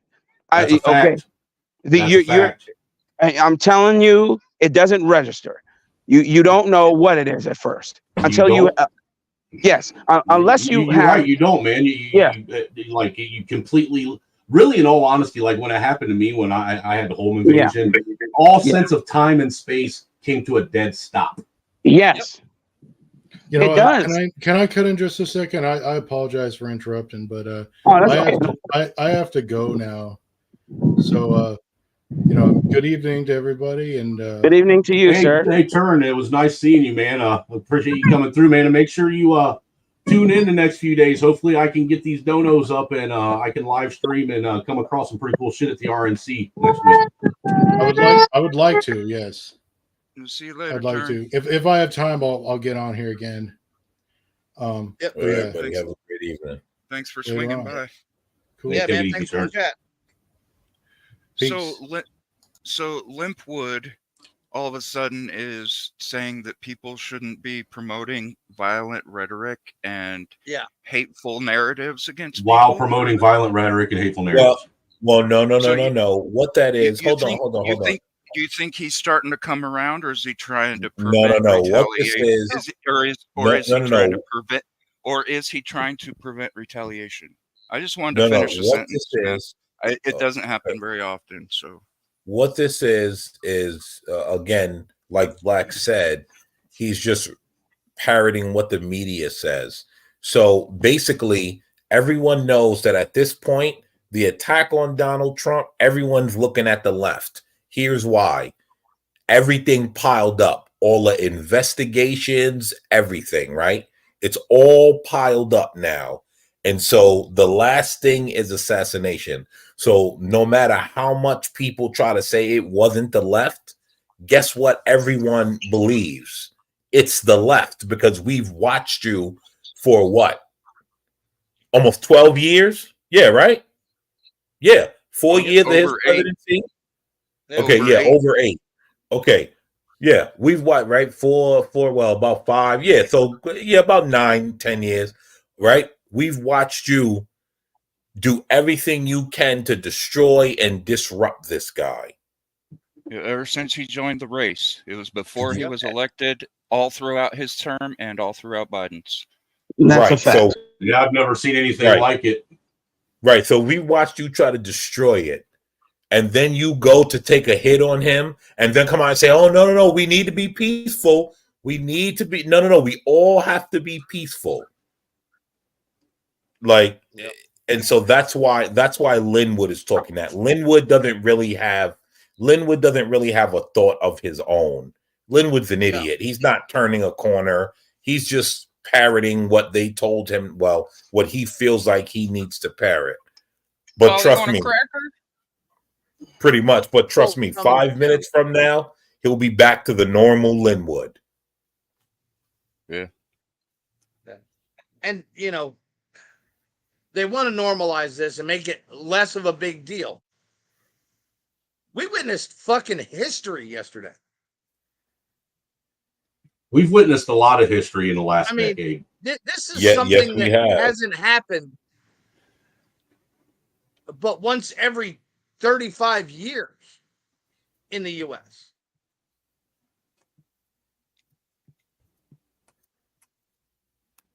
This is no small thing.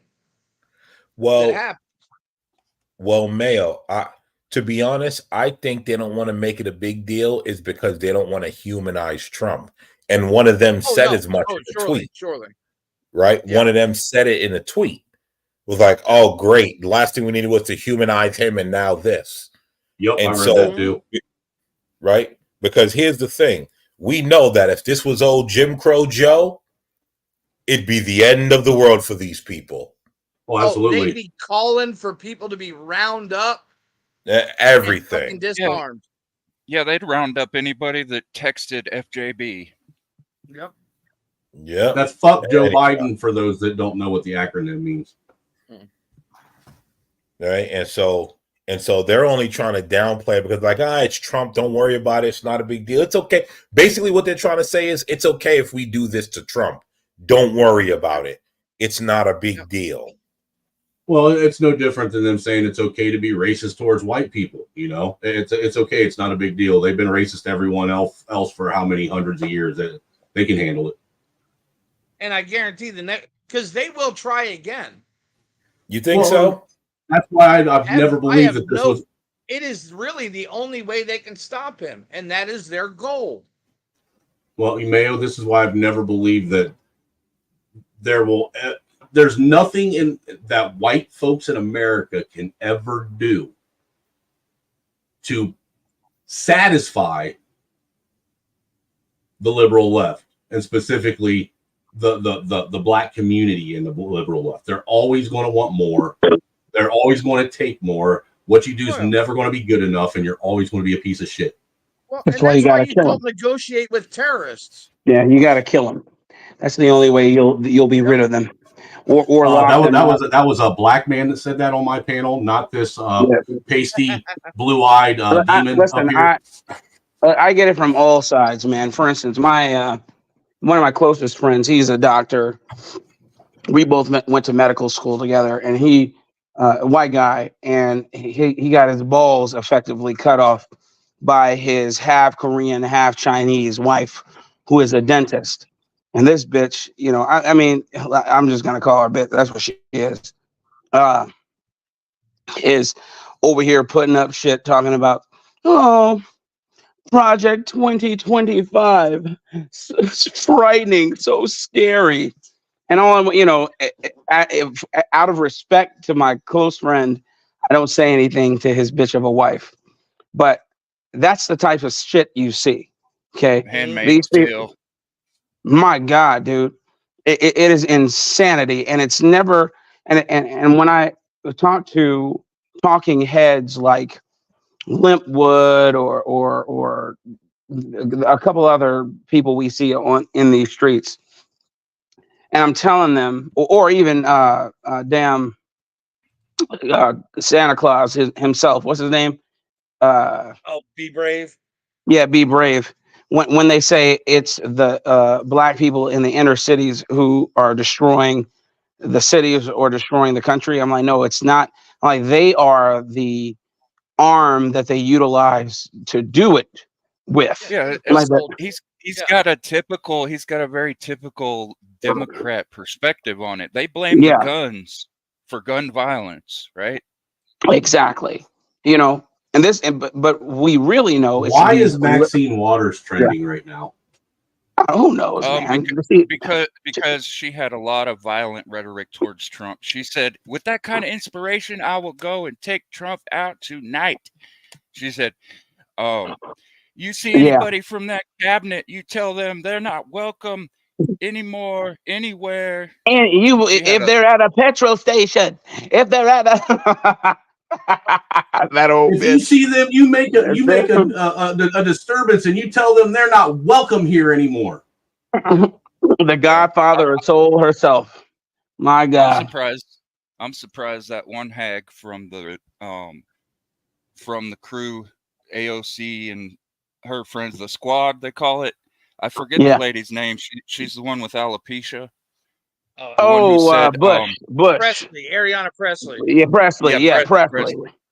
She said, this is a warning to you Trumpers out there. We're not playing with you. And to you who are soldiers, you know how to remember that. Do it right. Make them pay. Yep. Well, that's like, I just forgot until I scrolled across this fucking little meme, but Maxine Waters actually called for protesters to get more confrontational if no guilty verdict is reached in the Derek Chauvin trial. Yes, she did. Because they were literally trying to use their political prowess in order to fucking sway court proceedings as far as Chauvin went, and they even tried it with Rittenhouse. I predict that Chauvin is going to win his appeal, and they're going to release him. Hey, dude, we need to start selling free Derek Chauvin shirts, man. Yeah, that's why we can't. The whole thing with that, the judge said it himself when they asked for a change of venue. There is no court in the United States where you could receive a fair trial. Sure did. At that moment, yeah, he did say that. The charges should have been dropped with prejudice. That's a fact. And we can't forget about King Beta Cook, Keith Olbermann. Oh my God. Fuck that dude. But at that moment, you can't receive a fair trial, you should be released. Yes, you should, because then the rule of law can't be upheld. There is no longer blind. Okay, and the blindfold has been removed. and they got a pike pointed right at you. They're just pushing you slowly on it. They're pushing you slowly to it. But my point here is, Biden is cooked. They're going to get rid of him, and I don't know who they're going to put in his place. Probably Gavin Bang, your wife Newsom. I don't see Michelle Obama coming out of the woodwork to do anything. I don't see, what was the other person that they floated? Can't remember her name. Gretchen Whitmer from Yeah, Gretchen's not doing shit. Gretchen's too busy. Yeah, go ahead. I'm looking at Wes Moore. Wes Moore, why?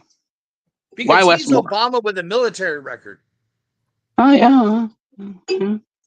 But I don't think they want another Obama. I mean, it's a little early, but We ain't that they at early. least need to get him through a whole governorship. And truth But be he's a told, viable candidate. Democrats would vote for him because they've already been saying they'll vote for anybody that's not Trump. So I mean, They'll vote for anybody with a pulse. You're absolutely right. And the You're chance right. to vote for a black man again, they'll do it. An They'll actual take it. black man. Yep, a real one this time. Yeah, a real black man this time. Oh wait. I just, hold on. Yeah, go ahead. Hold on. That's a I full thought Maxine Waters was a real black man. No, we're saying liberals ain't voting for no full straight black man. That's not happening. You guys definitely are losing your noodle now. Yeah. That ain't happening. Wes Moore gonna have to have us. Go ahead. Oh, he's Dude, this shit right here that I just saw ain't right, man. Oh my God. Will they have to settle for Big Mike then? Yeah. Have you seen this? Oh, what the Deep fuck? in the mountains of Utah is this statue of Maxine Waters. Oh my God, that is Maxine. There she is. That's hilarious. That's one ugly old man. She is. Oh my God, Man. Dude, she's so ugly. She makes nature look ugly. Yeah, man. She just won't give up the ghost. Scolosi too, man. Real quick, man. Welcome. Hold on, real quick. Let's welcome Casey Glass to the panel. Salute to you and thanks for joining. Hey, how are you? Hey, good and yourself? Oh, hi, Snowman. How are you doing? Not bad. How about yourself? Doing pretty good, thank you. How are you, gentlemen, today? Wonderful. How about you? Oh, I'm feeling like Bob Dylan. Listen, I'm out here in Michigan. I'm Casey Glass in the chat, and I've been watching this stuff for a long time, and it really hit me hard with the whole George Floyd thing. But it also has to do with numbers, okay, you all? So, like, on July 13th, it's exactly 48 weeks and 0 days before Trump's birthday. So from Saturday, July 31st of 24 to Saturday, June 14th of 25 is exactly 48 weeks and 0 days. Trump shot equals 48. Donald Trump equals 48 in gematria. Trump rally equals 48. But let's forget about those numbers. I'm thinking of history, what led up to these things. And I cannot ignore what happened with, you guys remember Mike Gill, one of the former aides to President Trump, that they had the attempt on his life when he was picking up his wife? Yeah. Okay, so we got the former aide, Trump equals 29, okay? Never mind that. I'll explain later. Mike Gill was shot on the 29th day of that year. That was also 138 days before Trump's birthday. Again, the birthday. Donald Trump equals 138. Mike Gill's name equals 138. And then what happened on Donald Trump's birthday? Alex Jones had to liquidate his assets for what happened, with the whole hook thing. And also assets, just like the word assassination, they're basically ASS-ing us, okay? So Alex Jones equals 138, and also Donald Trump equals 138. When Donald Trump ran for re-election, it was exactly 666 days after his last full day in office. And it's also the 29. Remember the 29. So from June 14th of 2024 to Saturday, July 13th, 29 days after his birthday, Trump equals 29. Mike Gill shot on the 29th day of the year. Mike Gill was picking up his wife Okay. Y'all remember that. Hold on. Mike Gill was shot on the 29th day of the year. Was shot also, that was 138 days before Trump's birthday. There's another 138. And I said before, Donald Trump equals 138. So does Mike Gill, 138. But this whole, this is getting down to Snoop Dogg and all that too. Let's talk about the 846. 846 with Trump Jr. when Trump Jr. had his Twitter hacked. Okay. Remember that? And when his Twitter was supposedly hacked, I'm talking about Trump Jr., Trump said he was still alive. And that post was at 8:46 a.m. Okay. The hacker came and said that Donald Trump is dead, and Trump Jr. confirmed he was alive at 8:46. Trump killed equals 8:46. Trump's dead equals 8:46. Also, Snoop Dogg video when he's pointing the gun at Trump. Snoop Dogg's real name equals 8:46. And then back to Mike Gill. So he was shot waiting to pick up his wife. Like I said, Mike Gill equals 8:46. Trump 8:46. Trump dead 8:46. His wife's name, you can't even make this stuff up. Where is his wife's name? I'm just figuring all these numbers out, you all. But this isn't the big thing. What I figured out was the big numbers. This is not the last time they're going to do this, okay? There's going to be another one before the end of the year, but they're going to make you all think that it was real. Like he's gone. Like bye-bye. Like coffin time, okay? My channel, if you guys, I'm not saying subscribe to me at all. Just remember me, Seaglass. I'll come back over. I'm sub to you, Snowman. If Right this on. does go down, ask me how I know how. And I think Well, you guys well, will actually give all glory to God, because this stuff is getting pretty intense when they do stuff to make people think something happened when it really didn't, kind of thing. Well, you go ahead and rock with it, but I got to tell you, I used to smoke weed very heavily in my younger years, and I still do. My math was the first thing to go. Oh, was it? Well, I'm Yeah, just figuring it's unfortunately. not math, it's just gematria, where A equals 1, B equals 2, C equals 3. And they also do stuff in reverse too. Satan does everything backwards. So basically, don't give no glory to me, give it to God, because I also have had dreams and stuff that's come to pass too. They're not done yet, you all. So just buckle up, because I don't know what comes after that. It's like if they do fake of the big one, who's next? Like, who's going to be the guy? Who's going to be the main kahuna? I am curious to see how all of this is going to unfold after the election happens. Right. I am, because to be honest with you, I can't speculate one way or the other on which way it's going to go. I just know in my heart, I feel like regardless of who wins, it's going to cause a bunch of people flip out. They're going to crash the economy, and it's going to be worse than the Depression. You think things are bad now? You buckle up. Y'all save as much as you can. I'm not kidding. They're coming into the jugular. Seaglass, have you ever heard of the Cloward Piven strategy? No. They've been working on collapsing the economy for a long time. Yes, sir, they have. They're basically trying to undo everything that they can and dissolve anything that has to do with God's design, so that they can recreate it as their own. Yeah, but I can agree with that. Something you might want to look into is the Cloward Piven strategy. One of the main points, one of the key factors in that is overwhelming the welfare system, because not only does it disincentivize productivity, it also leeches off the people who are productive, discouraging them from being productive and leading everyone into a more of a can't beat them, join them attitude, them being like a communist state, right? Some kind of socialist state. And as G. Edward Griffin said, oh wait, go ahead. In communism, they are able to decide who is able to receive something and who has to wait.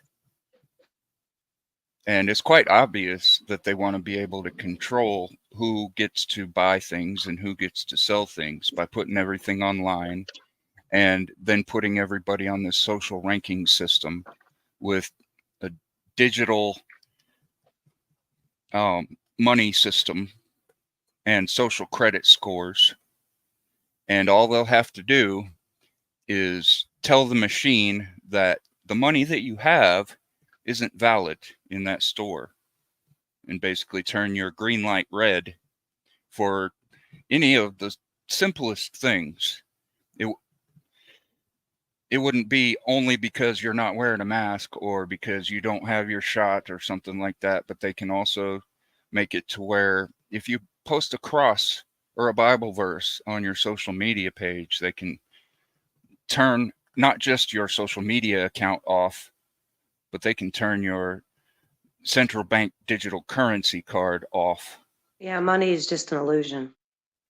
You know, Facebook tried to introduce their own digital currency a while back. I remember that. That failed miserably. Libra. Yeah, failed miserably. Yeah, I remember Libra. Yeah, it didn't work. Yeah, that's because nobody trusts Zuckerberg. I mean, when he was in them, fucking Senate hearings, he looked like he was fucking propped up with a fucking broom handle up his ass. Yeah, here's the thing. They already have a. Go ahead. You remember when Zuckerberg said that he used to be human?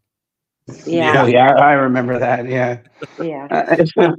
He's had too much. What's that stuff that they can separate from children's blood? God, are you talking about adrenochrome? Yes. He's on adrenochrome. Oh, I know it's real, but yes, it is. Adrenochrome is quite real. These people have an obsession with sacrificing children on the altar of Baal, and not only that, utilizing them for their own perverse ends, and draining them of their life's blood. Man, I truly believe that there are nefarious actors, especially hook noses. You know who the hook noses are. Yeah, they're all I'm actors, saying you guys. They're all actors. They're acting. They really are acting. No, I agree, but I'm saying, you know who I'm talking about. The ultimate actors, the hook noses. Mm-hmm. Yep, and those people, believe it or not, very, very few of them are actually Semitic people. Not any of them that are Semitic people, Ashkenazi especially. Crisis actors. Did you guys see the guy that was interviewed after the whole attempt happened? He was dressed in a brick outfit. His jacket was brick. His pants were bricks. I got a screenshot of it. He was one of the ones interviewed locally out there. He was dressed in brick. That's Masons, you all. It's the Masons. I'm trying to scream it. Okay. The simplest one is about George Floyd. Okay. And also 9/11. How is it a coincidence that Trump killed equals 846? Trump dead equals 846. And it was confirmed on his son's Twitter at 8:46 a.m. that his dad was still alive. But don't Angry forget Man, what's your cash app? the Twin Towers were hit at 8:46 a.m. And remember, George Floyd, the knee on the neck thing, 8 minutes and 46 seconds, you guys. They're all the same numbers. This was a false flag. I'm getting ready to put it in the back chat for you real quick. Okay. Blacks. Did I do something bad? Oh, he just donate money, dude. That's what yesterday, today, and tomorrow morning is all about. Yeah, I'm trying to donate. I'm trying to donate to his cause. Okay, I see. I'm raising money to help fund my trip to Milwaukee to the RNC tomorrow. How much? What were you trying to get? What was the my goal is 300 and right now I'm sitting at 100 in donos. Okay, and your goal is 300 for just today? No, that's actually my goal is to try and raise 300. If I get 300, that should help cover the gas and the food while I'm up there for 2-3 days. Okay, show me where's that? What is your cash app? Give me 1 second. I'm working on it. I'm trying to find it. I mean, does it have Angry Man in it? Yeah, it's $$ Angry Snowman Is it 1. bank? It's $ Angry Snowman 1. Come on, guys. He needs $300. People in the chat, just $10, 20 spots, $5. Yeah, Send it all over some adds cash up. apps so he can add it up. I mean, we have the numbers lady up here. She could probably tell us the quickest way to get that. Yeah, pray. Absolutely. There we go. There's both. I just found them. Ask and ye shall receive. I'm living proof of it. Copy here. I'm putting There it in you the go. main chat. Here's the links for both my Cash App and my PayPal in the main chat. And then also, I'm coming back to StreamYard and I'm putting it in the private chat for you guys up here on the panel. So it's $9. Man, keep doing what you're doing, brother. I'm telling you, I'm one of them people that fall asleep most nights. When it's just our times are just so off. But man, keep fighting the good fight. I do what I can. I'll be honest with you. I've literally talked to the wife several times about getting off of social media altogether. Oh, and a shout out to you. Rich the beer guzzler. Yes, I do. He watches you in the bushes too. Yeah, I know. I like so Rich. funny. He's one of my favorite cans. Yeah, Rich is fun.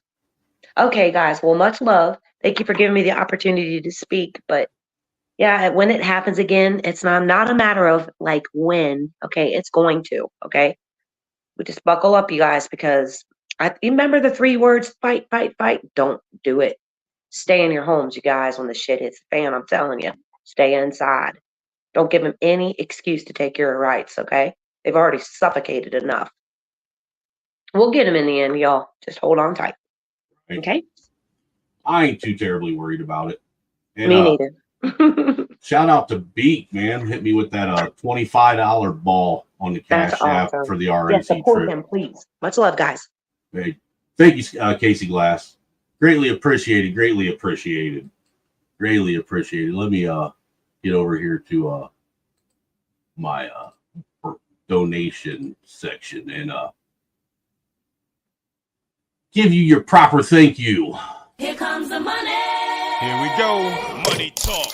Here comes the money. Money, money, money. Dollar, dollar. Dollar, dollar. Ching, ching, bling, bling. Cut the chatter.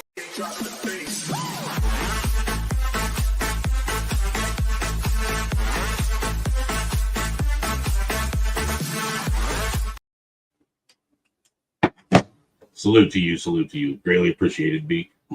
I don't know why my Cash App fucking link isn't hitting right for some reason. When I put the link in the chat, I don't understand what's up. It's fucking written right.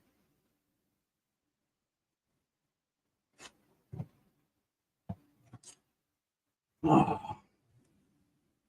yeah, we're up to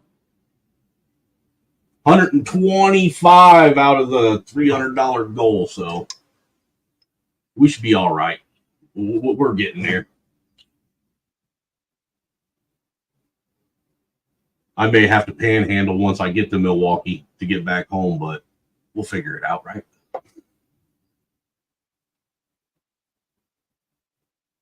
You two still here? Yep. Or am I just talking to myself? What you got here, Cyber? A little bit of both. Oh, this is the mashup that I made. It starts out with what Kash Patel said back the end of 2023. This video was actually uploaded December 6th, but he made this statement before. I think it was sometime in November that he said this. He's talking about going after the media as well as the other corrupt elements in the government. It's what he starts out talking about. And then I share some things from Trump's speech after Charlottesville. Mm-hmm. And then this bitch, how she's trying to make Trump look like a radicalizer, like he's the one radicalizing people. And then I show a bunch of radicals. Yeah, of course they're trying to blame this on Trump because again, They want to exonerate themselves in all their rhetoric. Mm-hmm. I'm not gonna just let them do it. I made this as a bit of a reminder, and it also has a piece of a current news broadcast showing a post that Joe Biden made on the 4th, talking about what America looks like under a Trump monarchy. We have to declare independence from a monarchical presidency. Well, the whole fucking time, they're doing exactly what they're accusing other people of doing. Projection like a motherfucker. We know. Yes, that's what they always do. And that's why they go to the, right, as we said earlier, the what's the word? Revenge? No, not revenge. Revenge racism? Huh? Revenge racism? No. Well, what was the word we were using earlier? Retaliation. Retaliatory. Yeah. Right. That's why they go to, oh, he's going to retaliate against us. And as I said earlier, you don't say someone's going to retaliate against you unless you've done something to them. No one uses the word retaliation unless they've done something to someone. Yeah. That's actually a fair statement. And unfortunately, they do have a certain strategy behind this swinging pendulum. They push it forward, and when it gets pushed back, they adjust the angle of it and move the wheels so that it doesn't even hit them. It hits something else, like the Constitution or some other established law that actually protects us from their tyranny, by tricking people into violating the Constitution or acting outside of the law. And then the big government powers, the federal agencies, get to come in and bring their hammer down on everybody, even though they're the ones that are basically orchestrating the madness in the first place. But Snowman, this has a couple minutes of a song from Toontank in it. Yeah, I don't care. Go ahead and play it. All right, you're not running AdSense anyway, right? Dude, you do know that every single stream I do, all right, after I get done streaming it, within the longest it's taken is 5 minutes of the stream ending, every single stream gets an email from YouTube saying it can't be monetized. Okay. So don't worry about it. All right, here we go. My revenue is all strictly patron Cash App. It's patron supported. I don't get nothing from ads or YouTube. Okay. Yeah, fuck them anyway. Right. I'd rather have people that actually care about this country and what we're trying to do, support my grift. Paid for by viewers like you. And the one thing we will do that they never will do is we will follow the facts and the law and go to courts of law and correct these justices and lawyers who have been prosecuting these cases based on politics and actually issuing them as lawfare. We will go out and find the conspirators, not just in government, but in the media. Yes, we're going to come after the people in the media who lied about American citizens, who helped Joe Biden rig presidential elections. We're going to come after you. Wait a minute. I'm not finished. Fake news. Whether it's criminally or civilly, we'll figure that out. But yeah, we're putting you all on notice. And Steve, this is why they hate us. This is why we're tyrannical. This is why we're dictators, because we're actually going to use the Constitution to prosecute them for crimes they said we have always been guilty of, but never have. As I said on Saturday, we condemn in the strongest possible terms this egregious display of hatred, bigotry, and violence. It has no place in America. And as I have said many times before, no matter the color of our skin, we all live under the same laws. We all salute the same great flag. And we are all made by the same Almighty God. We must love each other, show affection for each other, and unite together in condemnation of hatred, bigotry, and violence. We must rediscover the bonds of love and loyalty that bring us together as Americans. Racism is evil, and those who cause violence in its name are criminals and thugs, including the KKK, neo-Nazis, white supremacists, and other hate groups that are repugnant to everything we hold dear as Americans. We are a nation founded on the truth that all of us are created equal. We are equal in the eyes of our Creator. We are equal under the law, and we are equal under our Constitution. And honestly, fake. And if it was honest, the press would have said what I said was very nice. But unlike you and unlike the media, before I make a statement, I like to know the facts. The president is at it again and inspiring and incentivizing and Would you turn off the banner just briefly so we can see the bottom left corner of her screen? Inciting this kind of domestic terrorism. It is wrong. It's got to end. It is dangerous. I don't want to vote for Biden. You can turn it on voting now. for a Republican, but I'm gonna do it. You want to know why? Because the alternative is a f***ing fascist. A fascist is a fascist. Maybe we can have the conversation about dismantling the two-party system when a fascist isn't running. RIP headphone users. Maybe we can do that later, kiddo. Champ. Chief. Maybe we can talk about it later. Slash his throat. Say that. Republican. Say that. Suck my balls. Say that one more time. Slash Republican throat. Slash fascist throat. I don't know if you feel the way that I do, but I feel like we're living in an alternate universe here.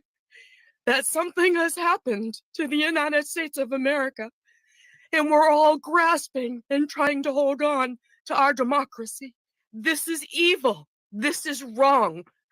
The Republicans have to stop. I'm terrified. Listen to me, Republicans. Listen. You are the people in history they warned us about. She looks terrified, doesn't she?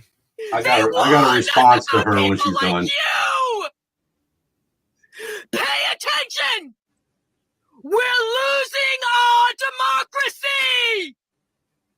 Wake Now we know what a Twinkie feels like. Wake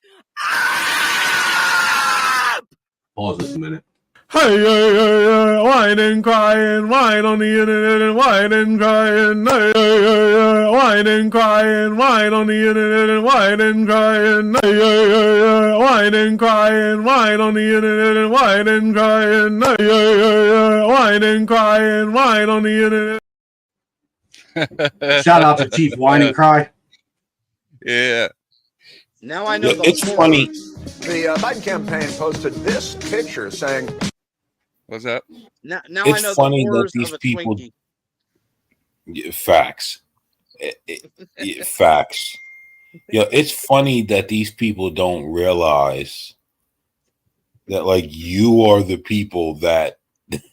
It's amazing they don't realize that, like, they are the people that ushered in Mustache Man. Like, it's amazing they don't realize that. It's people like them that ushered it in. Hey, you know, after hearing an AI translate what Mushroom Man had to say in most of his famous speeches, I can't say that I disagreed with the vast majority of what he had to say.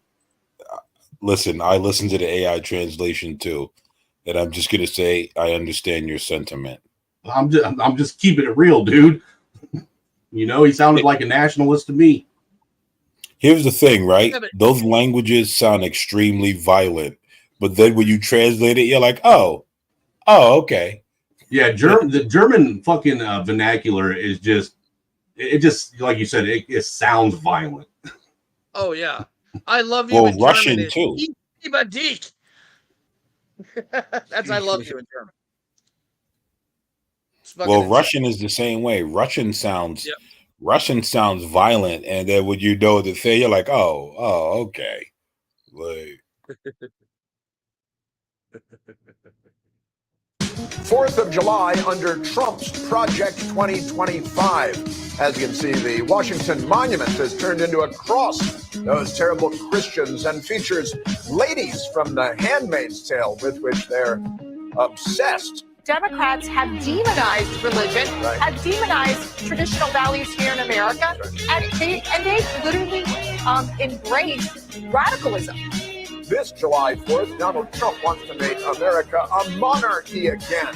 This right after the Washington Post published an article titled, "Let us declare independence from the monarchical presidency." And the donor class can't just sit back on the sidelines and say, oh, well, don't worry, this will all work itself out. They're still going to have to go out and put a bullet in Donald Trump. With this kind of inspiration, I will go and take Trump out tonight. That man cannot see public office again. He has to be eliminated. If they want to think to take on government, if we get out of line, which they're talking again about, and guess what? They need F-15. I just don't even know why there aren't uprisings all over the country. Maybe there will be. People need to start taking to the streets.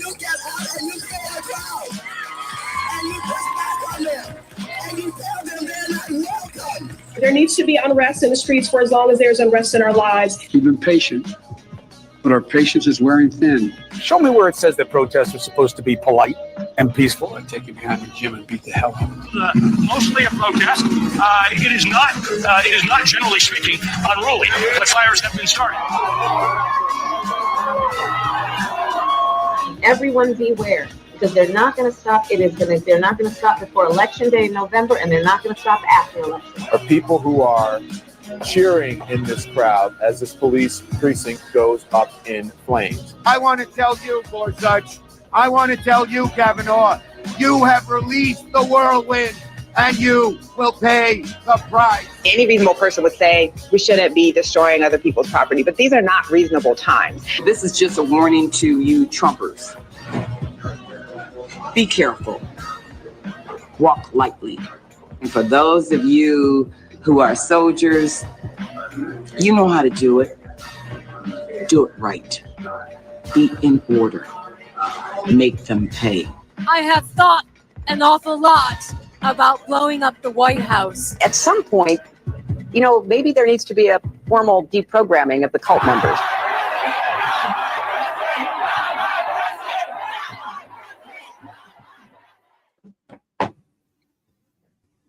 Can I just point something out real quick?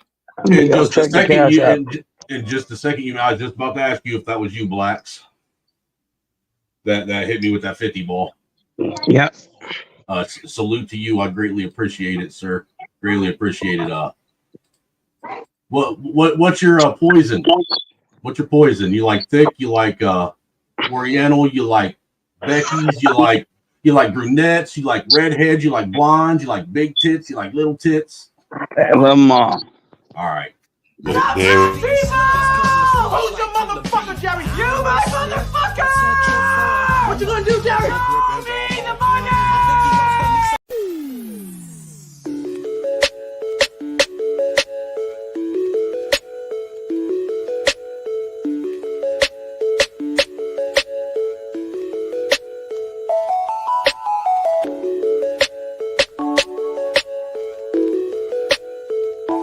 Shit cold out here.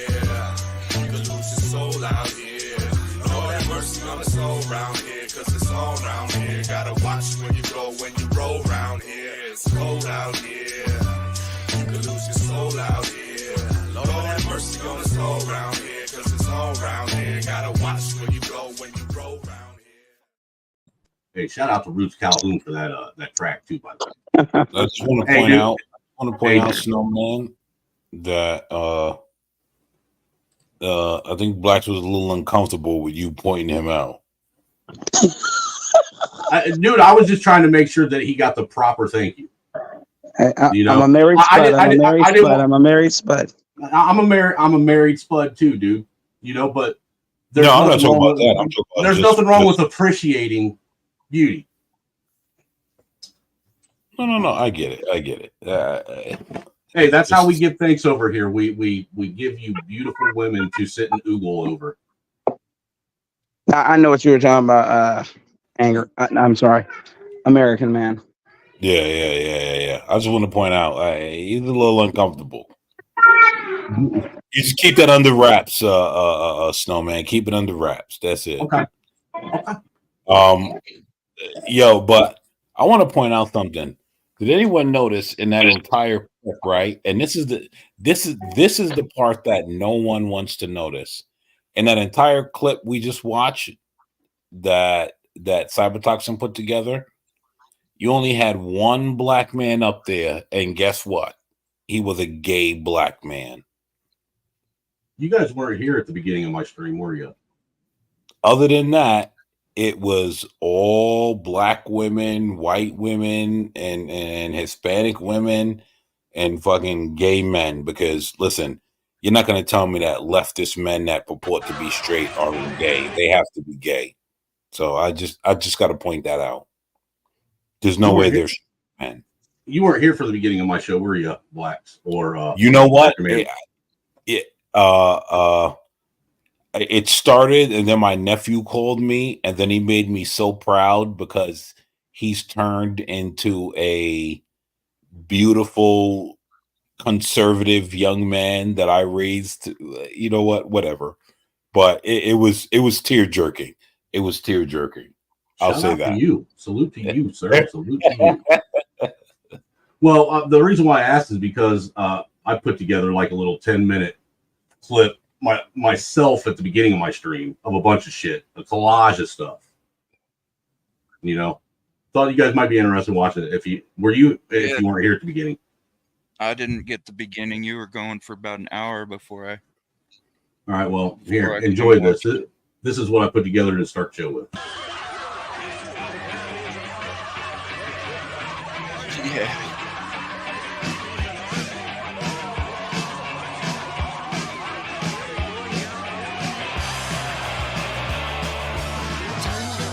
Votes remain to be counted. There are voices that were waiting to be heard. And I will not concede. And I respect where you're coming from, and I respect the issues that you're raising. You're not answering the question. Do you think it was? You're not using the word legitimate. There are still legitimate concerns over the integrity of our elections and of ensuring the principle of one person, one vote. I agree with tens of millions of Americans who are very worried that when they cast the ballot on an electronic voting machine, that there is no paper trail to record that vote. But constantly shifting vote tallies in Ohio and malfunctioning electronic machines, which may not have paper receipts, have led to additional loss of confidence by the public.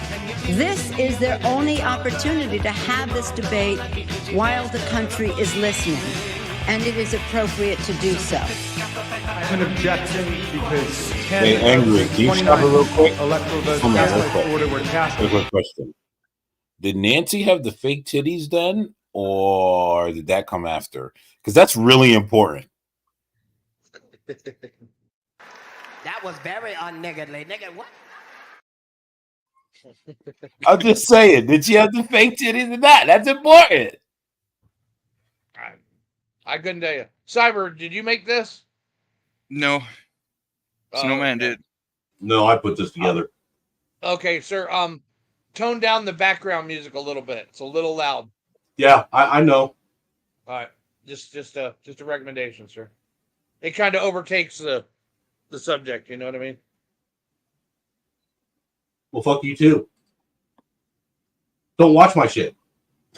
Keep playing the video, crybaby. No, actually, what I can do is I can go in real fast and I can fix the audio and turn. I just wanted to point. I was just wondering, did she have the fake titties by then or not? It's 2005, damn near 20 years, ago. So let's ask the inner Googles. Yeah, that's when did Nancy get the boob job? That's when their adrenochrome was in full supply. I don't know. The Wayback Machine may not even have the answer for that one. Just saying. Is there anything on Nancy Pelosi that's real, though, at this point in time? There's a real speech from her in 1992 talking about Agenda 21. I've seen that. Sustainable development goals and all that shit. Oh yeah, that's right. I forgot all about this that I was going to show. When I was going through all that stuff that they were that was on TikTok, I stumbled across this letter that the Committee for Armed Services wrote the Secretary of the Army. This was written July 12, 2024. It says, Dear Secretary Warmuth, we write today to express our outrage at the Directorate of Emergency Services training held at Fort Liberty. The characterized pro-life organizations as terrorist groups. The training labeled several prominent and well-respected pro-life groups as violent extremists. The training also indicated that members of these organizations are threats to the safety of military plates as well or as indicators of terrorism. This is truly shocking for an organization that insists on treating everyone with dignity and respect. This disturbing training confirmed our fears about the recent publication of Army Directive 2024-07, handling protest, extremists, and criminal gang activities. This is the Army. That is, the Army is utilizing an overly broad policy to police the speech of conservative service members, quiet dissent, and require service members who believe in conservative ideals to hide their identities for fear of retaliation from their command. This is fucking crazy, man. Dude, I showed you that. It says, but because the Army has yet to provide the training materials to Congress and what's that say? Contravention of their obligation, we can only assume that the training interpreted the Army's definition of extremist activities to include pro-life organizations as advocating or engaging in unlawful force or violence to achieve goals that are political, religious, or discriminatory or ideological in nature. The Army's repeated statements before Congress and the public that all viewpoints, including conservative viewpoints, are welcome, are believed, are belied. What's that mean? Belied?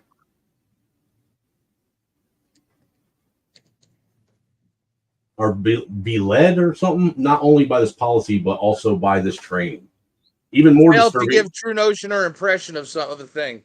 Do what? Just to fail to give the true notion or impression of a thing, disguise or contradict it. Okay, thank you for that. Now that makes sense.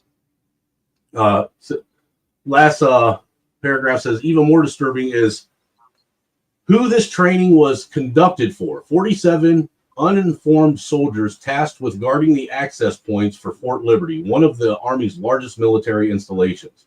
Training the installation gate guards to ensure that the service members and their families who have pro-life license plates should be considered suspicious and possible terroristic threats to the installation is not only absurd but dangerous.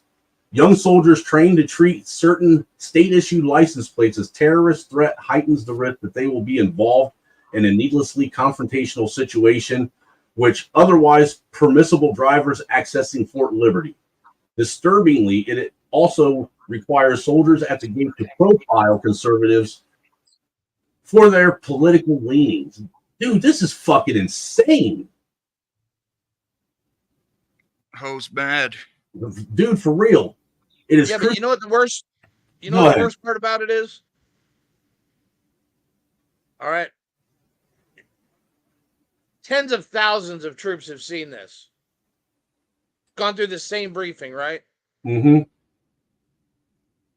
A couple thousand of them probably looked at it sideways. But only one thought to take a picture of it and bring it to his congressman. Just that is kind of wild. I guess that goes to show you just how fucking fully indoctrinated the modern military is. Yep. Well, you know what else is the problem with it? Is that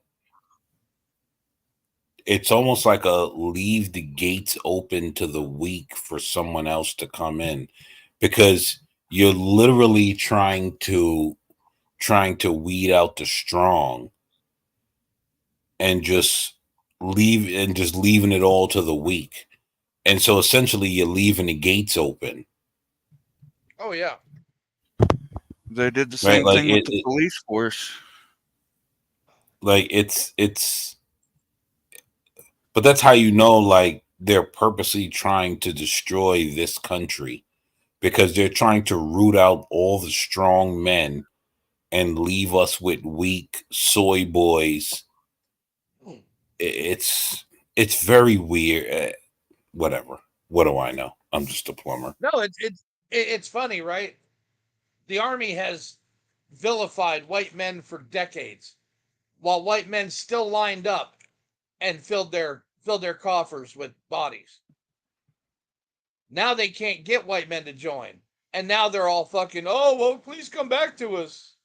Yeah, that shit ain't happening no more. They done getting passed over. Dude, if you look at these last two statements that they say that they got here, it says, what is the Army's process of categorizing civilian advocacy of constitutionally protected activities? Number 8. And does the Army consider participating in pro-life advocacy or abortion-related counseling in proximity of the military installations to be a terroristic activity? Yes, it does. Like you just said, just those 2 points right there. Yeah. If I was a soldier, that would have me all kinds of fucking questioning shit. Just those 2 points alone. I mean, because it's literally, you know what I see from this? It's almost like they're trying to prepare the Army or this new quasi woke military to violate its oath to the nation and take up arms against the American people. Oh, of course. That's what I'm reading. That's one reason they're trying to fill up the empty slots in the roster with migrants, illegal or otherwise. It shouldn't be. Yeah, and you can almost tell this was written by a woman. Like all this verbiage was written by a woman. Yeah, there's too many 3-syllable words in it. I mean it just doesn't make any sense. It's because there's too many 3-syllable words in it. I mean that's a rhyme with, you know, not a repeat, but a rhyme in history of the fall of Rome. Their army roster was full of mercenaries who worked for the highest bidder. They weren't Romans. The only reason why Rome fell is because us crackers came in and we took it from all the darkies that were already there and built the civilization. You racist colonizer. I'm just going by what I've been told by black people. I'm trying to accept. I'm trying to find blacks. You hanging around the wrong type of black people with that. No, that's the Black point. Signify and Black Thoughts. Let me ask you guys this: have you ever heard of the Hey, Snowman, you got to stop calling me man. No longer identify with American thoughts. With okay, my bad, man. He said I no longer identify with American thoughts. You know what? I'll respect that, and I'll address you as your respect my pronouns, sir.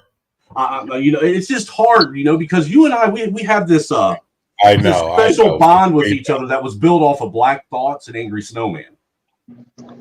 I know, but I had to get rid of Black Thoughts. So listen, bro, it's fine. Respect my pronouns, sir. Okay, don't make me. I'm never gonna put on a dress for you to respect it. So it's ma'am. It's ma'am. All right. Here we go. All right, go ahead, bro. I'm just messing with you. But no, SKC had this lady on the other day, and she said that. Let me see if I can find a clip, because it'd be best for you guys to hear it from her, because she said some shit about what the American Negro was with a hard O. She made sure to specify with a hard O. Okay. And that they were the American Negro and the Native American are the only two people that are indigenous to North America. She's a one of them. Okay. But dude, it's weird because it gets better because she claims that her lineage is what is it? What'd she say? American or Native American.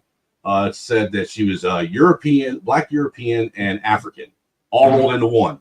But she is she's got all those ethnicities all rolled into her, and she is indigenous to North America. And she said she traces her fucking bloodline back. She said, what'd she say? 8th-generation free American. Oh my God. Okay. But she had only traced her lineage back to, I think it was like 1860, 1840, something like that. Can I just say, you get people have to stop giving credence to these lunatics, man. Well, I want to know, Blacks, when did this craze come around to have all these different alternative histories and bloodlines? Since 1865. Since 1865, when slaves were emancipated. No, this is something new in my lifetime because it's not. I've heard this my entire life. Well, that's because you're. This folklore is generations old. Yeah, a lot of this stuff I've never heard before. Oh, get ready, buckle up, okay, dude. I've heard so much in the last fucking 4 years running around in this space in YouTube that I don't need to buckle up anymore.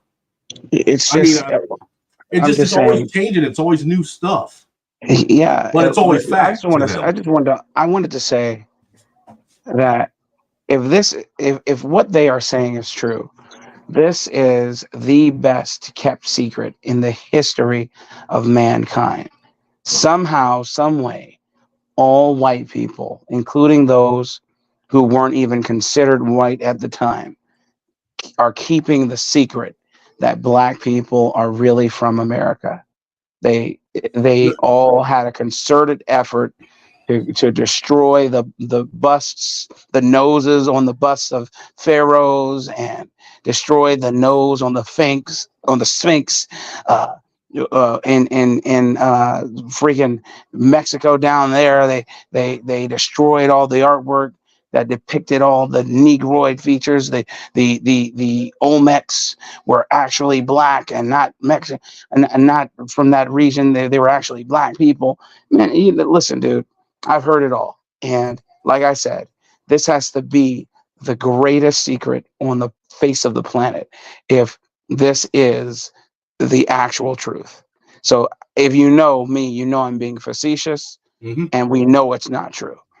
These people have lost their mind, and they create these narratives. And so then it becomes true because they've painted this picture over years. They create their own literature. Have you ever read the book From Babylon to Timbuktu? I've heard of it. Just read it one day. I have it somewhere in my house. I've read it and read it again. And the guy, the person who wrote it, Dr. I can't remember his name. It's not important. It just goes on to say that the true Jews are Black, and I'm talking about somehow it came to America's Babylon. It's such nonsense, man. It's all nonsense. You can't trust it. Respectfully, I've just come to accept that Black people are indigenous to this rock that we're on, and white people come from somewhere else in the universe. White people come from the caves of the Caucasus, according to Black people. Well, that don't even make sense. How did an inferior race that was created by how did an inferior race that was created by the most intellectual person at the time, the two-brained godded genius himself, how did these inferior people who were locked away in the fucking cavernous fucking hellscape of the Caucasus Mountains manage to break free from their prison and their bondage, and then being the minority race on the planet managed to overtake and overthrow their oppressor and then put them in bondage. Let me put on my Linwood hat. Bear with me. It smells bad. They I'll give you the short answer. Yeah, go ahead. White women. White women. This guy said my Linwood hat. Bear with me. It smells bad. That. Dude, that was the most polite, underhanded fucking jab at someone I've ever heard in my life. Dude, listen. They ran with that idiot. I'm losing names today. The gentleman who came up with the Caucasus Mountains idea. Huh? Yakuba. Yes. That was proven incorrect. But black people run with it. And I don't mean actual people who are melanated and who have a brain. I'm talking about those who grift and those who decide that they know the trajectory that all people who look like them should go. And it's always some sort of downtrodden nonsense. We was kings. We were peaceful, running across the African savannah butt naked. Yeah, prancing and eating grapes and strawberries. And finding giant rubies on the ground and leaving them there, and gold and leaving in earth because it was sacred and all that other bullshit that they like to tell you. It's all garbage. It's all nonsense, man. So you really think Trump's going to drop out of the race? Snowman, who said that? Snowman, please don't let this guy up, bro. Yeah, please, bro. No, Chenard has to pay tribute to get on the panel because he disrupted it too many times. So if he wants to speak with the rest of us, man, he actually has to pay a tribute. Oh yeah, and it's gonna have to at least match what I put up on it. You know, actually, King Chenard, you could do that and help donate to the RNC fund that I'm raising. That way, I can go and actually live stream and report on what's actually going on at the Republican National Convention next week. And Snowman will be the one who actually broadcasts it first. Yeah. Trump getting out of the race. Yep. And look, man, I think I think I've been pretty transparent about myself that you guys would trust that I wouldn't sit and edit. I would actually show you what's going on. Oh yeah. Oh yeah. I believe you. Well, King Chenard wants Trump to drop out because, believe it or not, if you listen long enough, you know he's a staunch Democrat. Like most people that tell you they're not Democrats, and then you just let them talk long enough, and you realize, oh, this is just all Democrat Negro nonsense. But oh shit, there was one clip. I got to show you guys since you brought that up.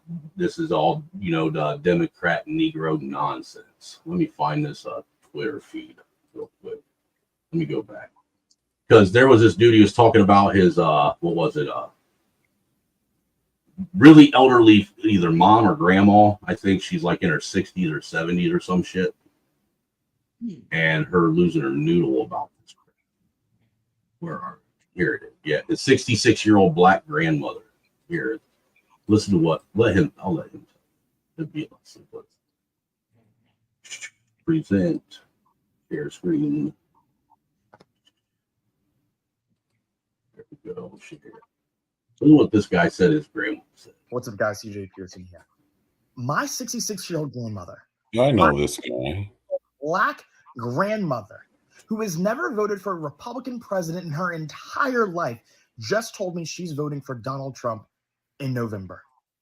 A 66-year-old black grandmother who has never voted Republican in her life is now voting for Trump in November.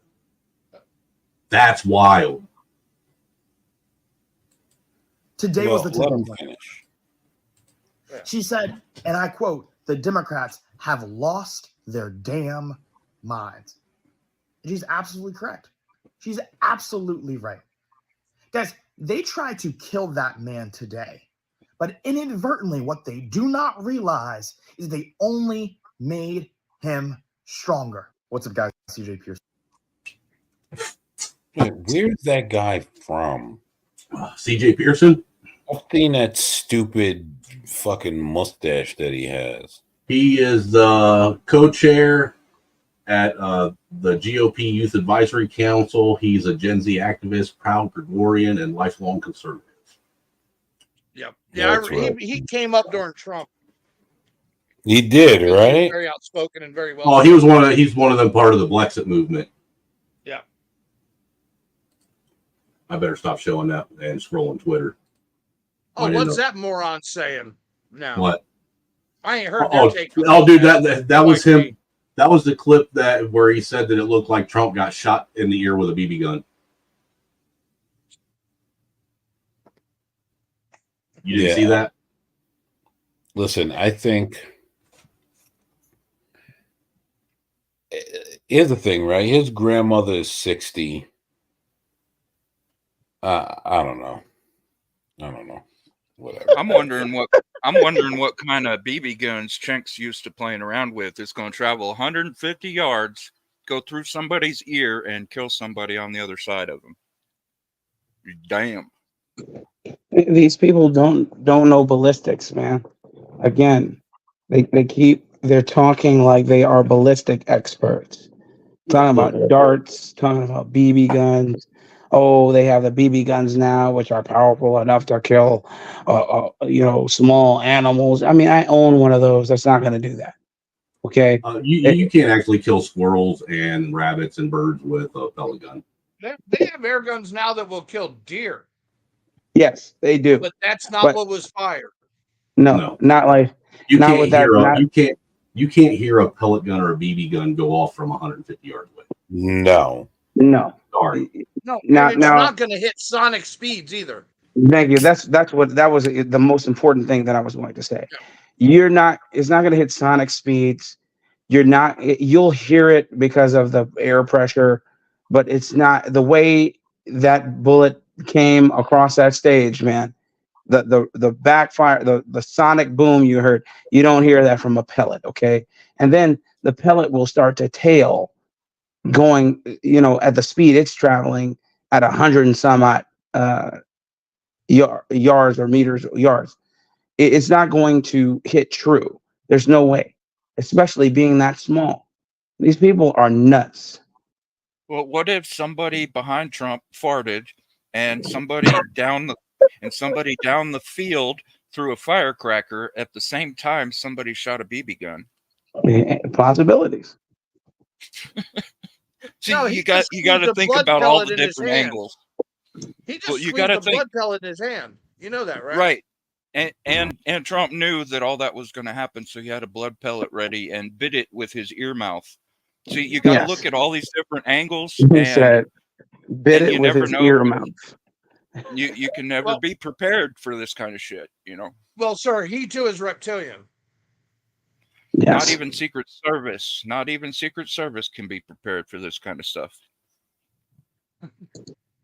That guy's take just blew my fucking mind, and he just lost any little credibility he had. Brandon Tatum when he said that shit. Yeah, that was kind of. You said Brandon Tatum said that? Yeah. He literally said there's no way the Secret Service could prepare for that. He's out of his mind. Some dude steals his dad's gun and climbs up on a roof, and Secret Service can't be prepared for that kind of shit. Well, did he mean? And I'm in no defense of Brandon Tatum because I'm not a big fan of that guy, and I could take him and leave him. Mostly leave him if we're being honest. But did he mean that? Did he mean? And I know that he's like a cop, like really weird about how things are with cops. But did he mean that? Was he really? All right, good thing. So my thing is, did he mean that there was no way you could prepare for real life? Because you can run through many drills, but real life is very different. So if that's what he meant, okay. If he just was on some general, oh my God, there's no way you can prepare for that, like then dude, you're weird. Well, it sounded to me like he was trying to make Snowman, could you play the tape, excuses. sir? Like he was trying to make excuses for the scramble that the security was going through after the shooting. Yeah, the cluster fucking just. Oh well, that's Brandon Tatum. So okay, okay, there we go. Yeah. No need to play the tape. The Secret Service isn't supposed to react. They're supposed to act on a predetermined incident. Everybody on that team knows everybody else is on that team's job.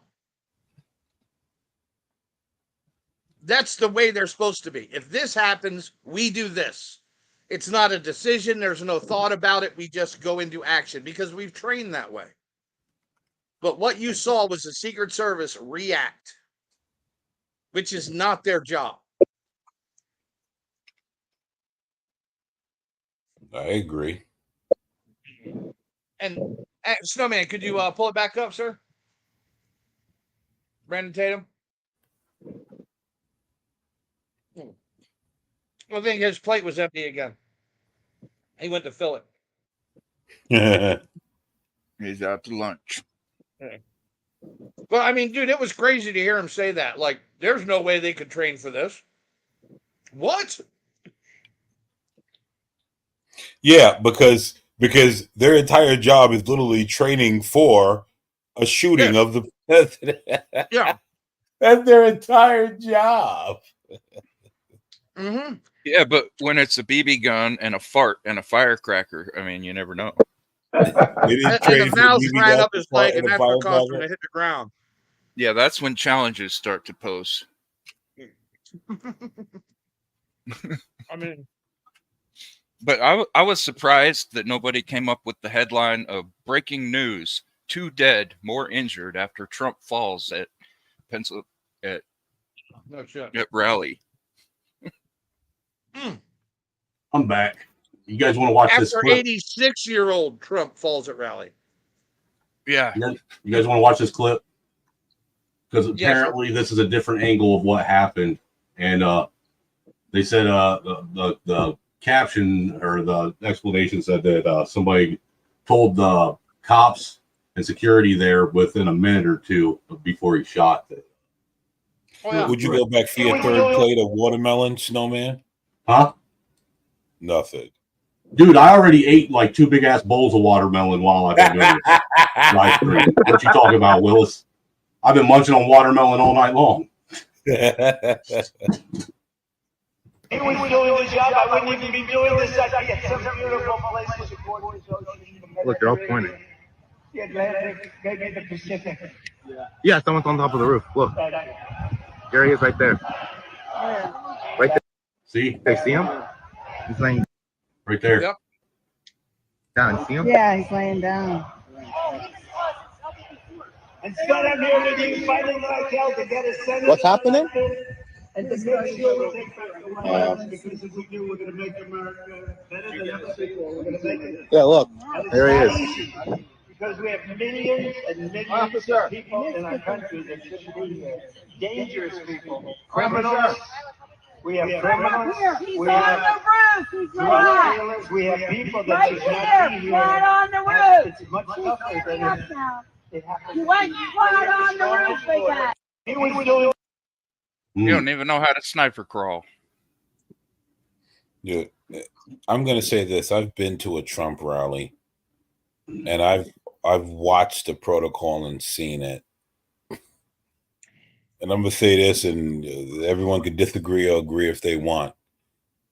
If they didn't want that man to be on that roof, that man would have not been on that roof. See, that's my problem with it. I agree with you on that. American man. Yeah, why even be near buildings that someone could climb on if you're not going to secure the whole area? Dude, I've been to a Trump rally. If they did not want that man on that roof, he would have not been on that roof. Well, look to what seeing the protocols, the roofs that they're on, and the amount of military that they have out there. dude.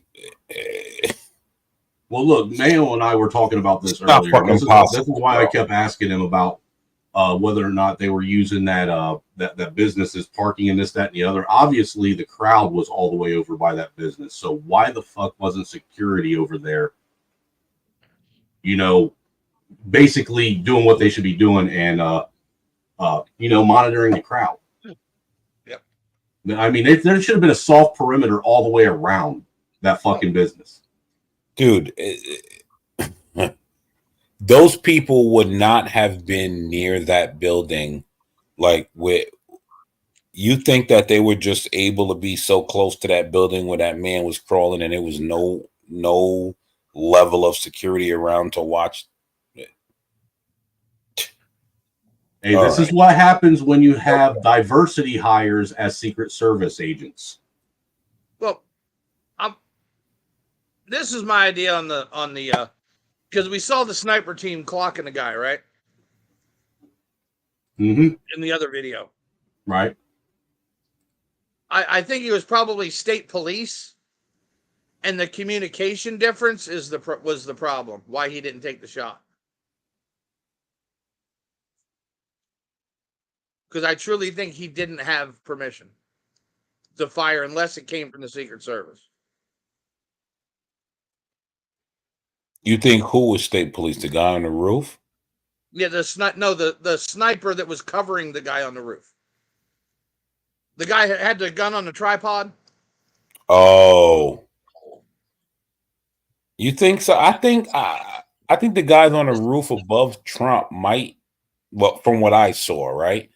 So I'm only going to tell you from what I saw. The guys with the snipers on the roof, that when I was there, they were U.S. military. This guy is wearing a black vest marked police. A plate carrier marked police.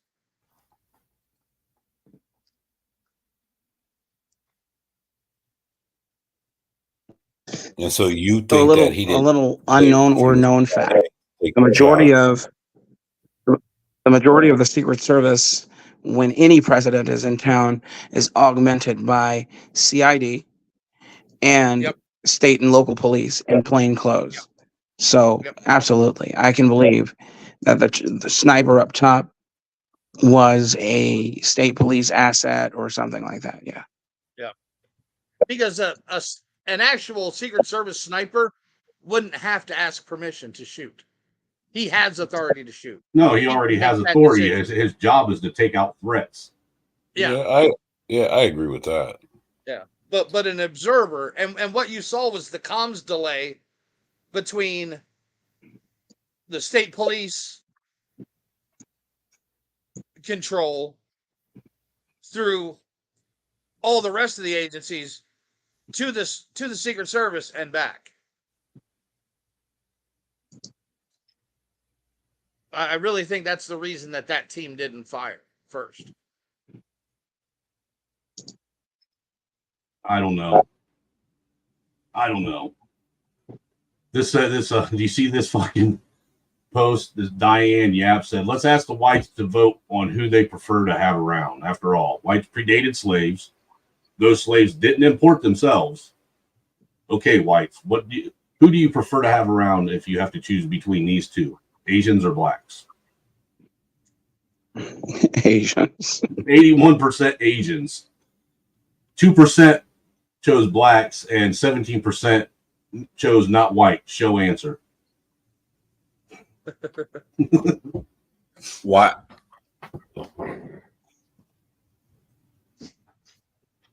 I mean, and look, this isn't a systemic racism or prejudice thing. This is an observation thing that people are responding to. They're responding to what they observably see in their known world. And let's be real. What we see is a hypersexualized, aggressive, very fucking seems like almost feral group of people that claim to be these kind, loving, intuitive, engineering, creative Just say it, people man. of They're color. all fugazi. Okay, they just are. But yet somehow they seem to keep exemplifying or personifying the very characteristics that they want to try and label white people with. I find that interesting, you know.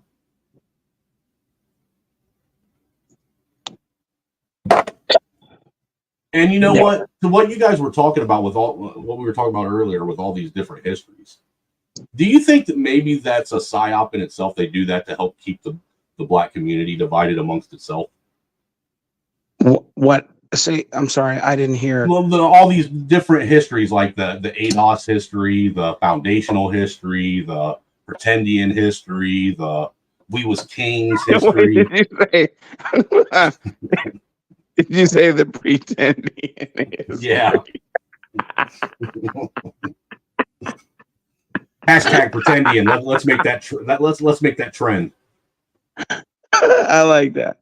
The pretendian history. Shout out to Cara Mayo for that that title. I like that. I'm going to use that. But it all started with small groups of people who were trying to grift people. That's a fact. That's how the war started. You know, some magical thing came down and bestowed knowledge on this guy. And then he just happened to come across an Egyptian fucking historian who told him all this shit. The same thing with the nation. In a vision, usually while sitting in prison somewhere, that vision happened. What is not white show answer? I was just about to ask what that was growing out of her head. Looked like antennae. That means anybody but white, or they just want to see the answer. No, she looks like she's mixed, though. You are right, Connery. Mayo, that story that you just told is true for every religious cult grift that there has ever been known to man. Everyone. It is hilarious. What I just missed. Joseph, it's the Mormons. It's I was about to say Joseph Scott, the Scientologists. The Scientologists of the Nation of Islam. Do you know that and I've said this before, maybe you do know, the Nation of Islam's entire story is Independence Day. They sued Independence Day because Independence Day took the Nation of Islam's narrative and ran with it and created a movie about it. Did you guys know? You're so dumb you stuck the phone up your ass to make a booty call. Hey. You're so dumb you went to the library to find Facebook. You're so dumb you go to the dentist when your Bluetooth isn't working. You're so dumb your highest level of education is hooked on phonics. You're so dumb you got hit by a parked car.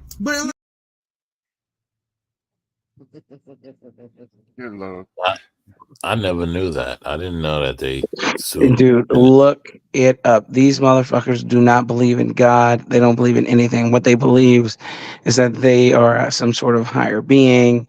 They're going to create a spaceship the size of a damn freaking city. It is. I'm so serious. They sued. Nigga Moment brought to you by Dirty Folks. They sued the people who created Independence Day for that reason and that reason alone, because they monetized it and didn't give them a piece. Did they win? No. So you're telling me we've got hope? That's fucking ridiculous. Oh my god. Well, that's only because that suit wasn't filed in the city of Chicago. Exactly. It would have went forward if it was filed in the city of Chicago.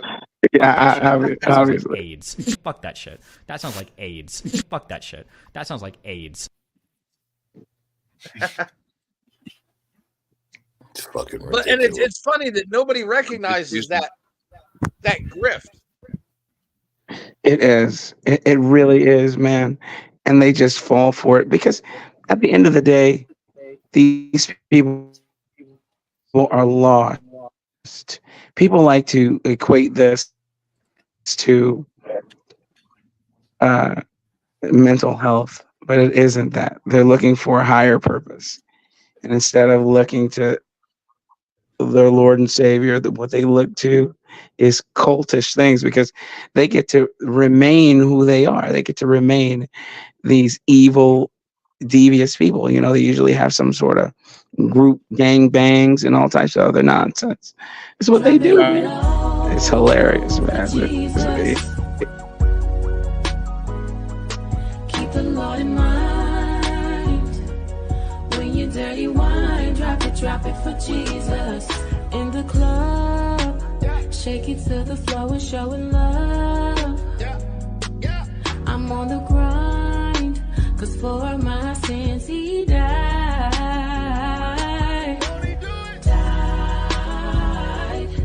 'Cause I know I'll be at the pearly gates for show. I'll be in the number when the trumpet starts to blow. But tonight I gotta drop it low. Drop it low. What the fuck? I haven't seen that in so long. Is that real? Because I'm only thinking that's very real. No. Parody. Dude, I actually get a copyright, or not a copyright strike, but a fucking claim. I get a claim every time I play that. So it's a parody, yes, but it's real because it's very real. Yeah, they're dropping it low for Jesus.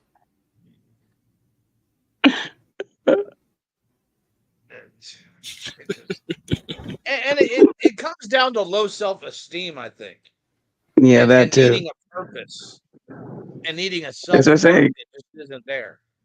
Yeah, they're looking for a higher purpose, and they're not going to find it. They're damn sure not going to find it with Jim Jones. My God. Yeah, I just don't know what "drop it low for Jesus" means. Twerk for Jesus. They're twerking for Jesus, kind of like how they were twerking for abortion back when Roe v. Wade was getting overturned. Oh my God! Let's not. I don't want to relive any of that. Oh God! No, Hey, now you guys, dude, what makes this so funny is the fact that it's reality. Yeah. Now you understand my name is American. No voting, no bucking. Dude, that was like the craziest fucking slogan I've ever heard in my life. And they had and niggas fell for it. They did too. Hook, line, and fucking dirty ass fucking Rusty gonna give you a tetanus sinker. Backs that ass up. Yo, here's the worst part. When they had old fruit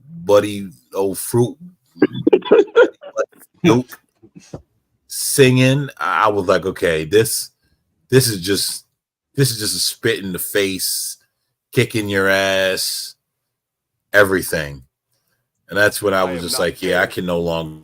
I have relationships with women and sex with men. And I got news for you. That means you're gay.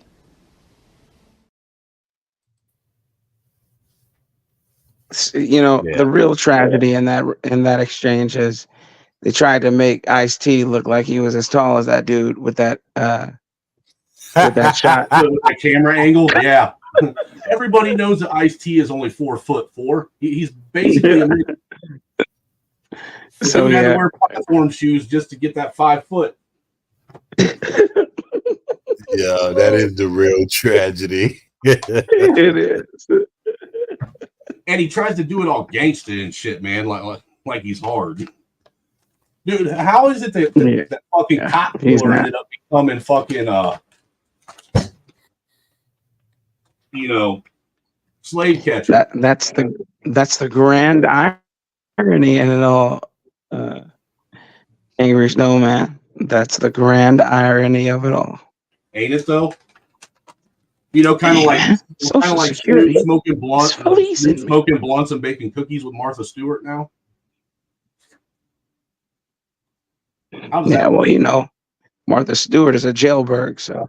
You know, Snoop went from turning out, she caught a felony, so he's like, we're even now. Rocks and shit to making cookies with fucking Martha Stewart. I bet you he fucks her. I don't even think Snoop Dogg is a felony. Dude, How much you want to bet Snoop is waxing the shit out I of don't that think ass? Snoop is a felon either. Yeah, no, you're right. That's what I'm saying. I don't even think he's a felon. He got that murder He's rap bowing drop. to her street cred.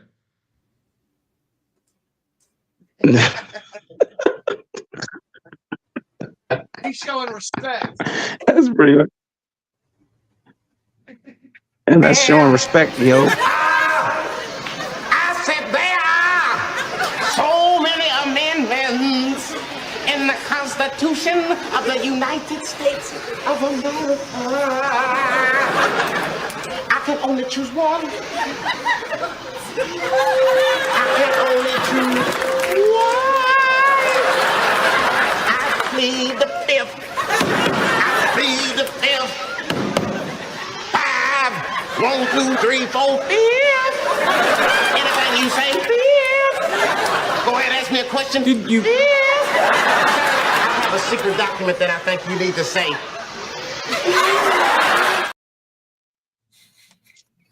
Yeah, that was classic. He asks that we no longer watch any of those shows because he no longer gets any sort of monetary compensation. From that. He actually got the rights to a Chappelle Show back. Oh, he did. he? Uh-huh. Yeah, he did. Yeah, he did. He actually fought. He fought Comedy Central, and with the help of Netflix, he actually owns the Chappelle Show. He actually did a stand-up where he thanked all of his fans for making it happen. Well, good for him, man. I'm rich again, biatch. Because what happened was people stopped watching the Chappelle Show on Comedy Central, on Netflix, and on HBO. Yeah, good for him. And he said he would have never got his show back if it wouldn't have been for the fans doing what he asked. He said, if you really like me, stop watching the fucking Chappelle Show. I remember that. And so when it no longer became profitable, they're like, well, this is no longer profitable. Take it. 1, 2, 3, 4, 5. Yeah, I lied, bro. I plead the fifth. 1, 2, 3, 4, 5. I tell you what, Dave Chappelle ain't sang a song as great as I Want to Talk to Samson. Oh my God. He ain't sung a song as great as that yet. No, Hey, yeah. have any of you guys heard the new Eminem album that just came out? Wicked. No, I haven't listened yet. Dude, you remember Slim Shady LP and Marshall Mathers EP? Yeah. Eminem? Yeah, so come on. The fuck type of question is that? Do you remember? Yeah, come on now. It's almost pretty close to, the glory days, except you can tell that it's almost fucking retired, geriatric man trying to. So you're saying he renewed his contract with Satan? Yes. If you want, man, I'll pull up one of the videos. So the one that, because I've listened to the whole album, there's one that actually legit reminds me of back in the Slim Shady days. But is that album, the only one? What? Is that the only one that reminds you of back in the? No, it's the one. That's the one that goes the hardest, though.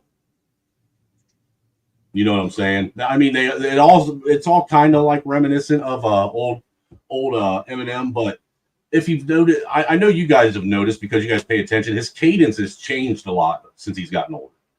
Well, he's older, bro. Like I don't. He's trying to make sure he doesn't, fumble over and stutter through his words like stumbling, bumbling Uncle Joe Biden does. Sleepy Joe. Well, also, right? So here's the thing I kind of wonder, because here's the thing about Eminem. That was cool when we were like 20 and 16, 17. But here's the thing that I wonder is that, bro, we all know you're old and rich now. So what are you really going to be rapping about? Right. And he's lost his, that fucking fire inside of him to go against the machine and the establishment like he used to. You know what I'm saying? Well, he's a part of the machine and establishment Exactly. now. Actually, dude, there's this fucking theory going around on Twitter, to be honest, about Eminem that he's actually gay, and he's openly admitted that he's gay in all of his albums and in multiple interviews. Apparently, gay, and he's only gay because the small hats make him suck dick.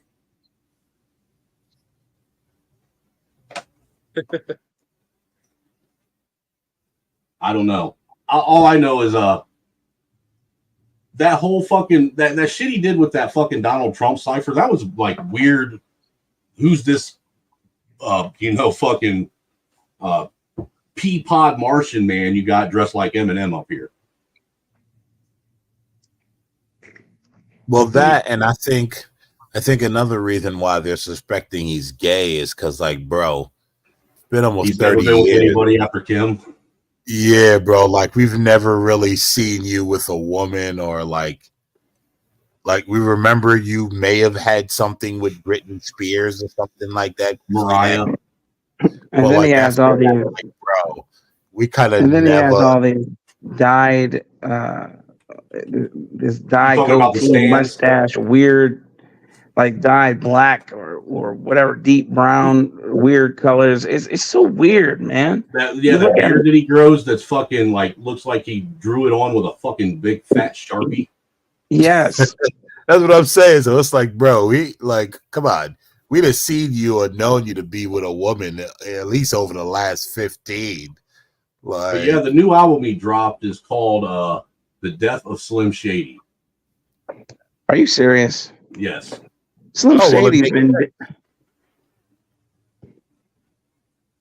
And ahead, go ahead. here, I'm gonna pull this one up. Nobody. This one, Did you see might Tom actually like McDonald's this. new drop? No, I stopped listening to Tom McDonald because the shit just it's the same cookie cutter shit. He talks about the same thing over and over and over and over and over again. well, that, and also Tom McDonald's can't make a hook to save his No, dude, his fucking hooks are garbage. Yeah. Dude, it's like listening to fucking bubblegum pop meets fucking gangster rap by a white. Yes, dude, he can't make a hook to save his life. Here, I'm gonna make this hard at these fucking hard dope ass bars to go along with this fucking hot ass fucking beat. But can you go get me the fucking Rainbow Bright and the fucking So what do you what's her say to name? somebody you hate? One day I was walking by with a Walkman on. When I caught a guy, give me an all right. But listen to this shit, dude. This is actually pretty dope though. This is Jimmy Carter. Now I'm Kitty. Been waiting a long time for this shit. Long time no see. Thought you got rid of my ass, huh? All right, here's what we're gonna do. You take this. When this was playing, I was waiting for "I'm a Criminal" to kick in for some reason. First time I heard it. Or I put a bullet between your fucking eyes. Here, we'll split it. Half an Ativan, I'm driving straight out of van in a black sedan, fast as I can. In Pakistan, getting chased by Pakistans. You know how I roll, bitch. I'm an avalanche. It's my shit, I'm gonna spit it how I wanna spit it. Whoever gets offended, suck a dick and fuck a critic. About to get retarded on this motherfucking shit. You can't say retarded. Shut up, midget. Stop. We've been trying to break the habit of saying any R words, but I'm still an addict, so it's getting harder. Been calling bitches hoes since a kindergartner. This is Jimmy Carter. Now I'm kitty cornered, sitting in PC court with a shitty lawyer. Like, damn. You got an addiction, man. I know you can't get rid of me forever, cause you know that I'm prescription, man. Goddamn, I miss you, son. You got an addiction, man. I know you can't get rid of me forever, cause you know that I'm prescription, man. Next time I'll be in your band. Was just a kid from Detroit who knew how to destroy the booth and had a point to prove. Venomous still I poison you. Sentences I'm penning are just a toy with you, which is a joy to do. Slim is just a lyricist, hear the voice is true sentiments. Got the women pissed and it seems like men are just off throwing a huge clitoris. Pussies, yeah, I probably annoyed a few feminists. I reminisce on them blowing a fuse over my points of view. Still I'm devoid of two shits to give. My thinking is primitive, but when it comes to giving it to anybody, boy is Bruce generous. And about as much of a boy as Bruce Jenner is. Boy, is Bruce generous. Let's pause this for a minute. That way we don't distract. I mean, his you could tell it's older Eminem. It's older Eminem trying to dig down into his youth. Yeah, but that's what I said. It basically sounds. It sounds like, Slim Shady, retired, getting ready to go get his first Social Security check. You can definitely tell that it's like older Eminem trying to dig down into what made everyone love Slim Shady. Well, dude, if you think about that, the first two albums that he put out, that LP and that EP, that was like the perfect storm of all the wrong shit a white guy had to go through in order to fucking pen that shit down. I don't think you're ever going to be able to witness that again. Fuck with Shady. Because Shady will fucking kill you. My favorite shit is Kim. So wrong. You did you did me so wrong. Boy, that shit was hard. I don't wanna go on. living without you. Without you. You're so wrong. Dude, mine was a Soldier, to be honest with you. That was one of my favorites. I'm a soldier. Oh my God. Why do I know all these songs? So what? Yo, I'm telling you, bro, that shit was tough. Yo, dude, back in the day. Because everybody was fucking I'm a soldier. fucking M. Why do I remember that garbage, man? My God. I don't remember it all. And let's not forget about cleaning out my closets. Oh, of course. I'm sorry, Mama. I never meant to hurt you. I never meant to make you cry, but tonight. Is that all the rappers back in the day that I used to listen to, their commercial stuff was never the stuff that drew me in. It was always the album cuts. The commercial stuff I always understood was like just commercial shit. It was always the mashups or the fucking, the mixtapes where you found something that you didn't hear on a actual album. Yeah. You know what I mean? But like that's it. You had to search the fucking interwebs for fucking ever to just happen to run across. And don't get me wrong, like a lot of them had good commercial songs, but like it's always all the other stuff on the albums that made it worth it. Oh, where's it? There's one on here. He's got Guilty Conscience Part 2 on here. You remember Guilty Conscience Part 1? Yeah, but I don't want you to ruin it. Well, let's ruin it. Because I ain't heard this one yet. I ain't listened to the whole album. I've only listened to about half. Well, we did it now. I know, right? It's beautiful, ain't it? Yeah, you happy now, bitch? Yup. All right, you got what you wanted. Yeah, but let me go. Never. Why does it feel like I'm always being tortured? The bad apple spoils the whole orchard. Used to read comic books. Why does it sound like he's fucking crying? Because maybe he is. Maybe it really is the death of Slim Shady. I mean, are we not going to have a Slim Shady anymore? I think Slim Shady's been dead since the fucking Lapse album. I think what really drew people in was his emotion. Now he sounds all mundane and monotone. Well, no, Blacks, if you think about it, in his freshman, sophomore, all you give him his junior album. He was telling stories. I mean, you could listen to his music and it was a legit story unfolding. Yeah. And people would listen to it like, wow, this motherfucker really went through this shit. And then there were people listening to it like, God damn, this motherfucker lived my life. Yeah, he can't recreate any of that. That's all. That was pure. That was pure when he did that. Yeah, like it's over. But that happens to a lot of rappers. That's why, again, right? That's why Andre 3000 went and played the flute. Dude, I'll be honest with you. I was never really a fan of Andre by himself. You know, I really wasn't. But he was smart enough to know I'm going to play the flute. I'm rich. What am I going to be rapping about? It's over. What was he playing that Diddy flute? No Diddy. And I'm just to be straight up with you. I was playing the flute, and it was trash. You know, I'm just be straight up. It was garbage. Yeah, can we get a salute and a welcome to the panel to the resident dirtiest Negro I know, Mr. Dirty Folks. Oh man, fuck Dirty Folks. I must. Hey, crackers and crackers apologists. I'm off the tequila. You got 15 minutes out of me. Yo, shout out to Snowman. I got a liberal Biden voter who says that they like Snowman because he's racist, but he cares. Shout out to that. I don't know where that person ever got any idea that I care.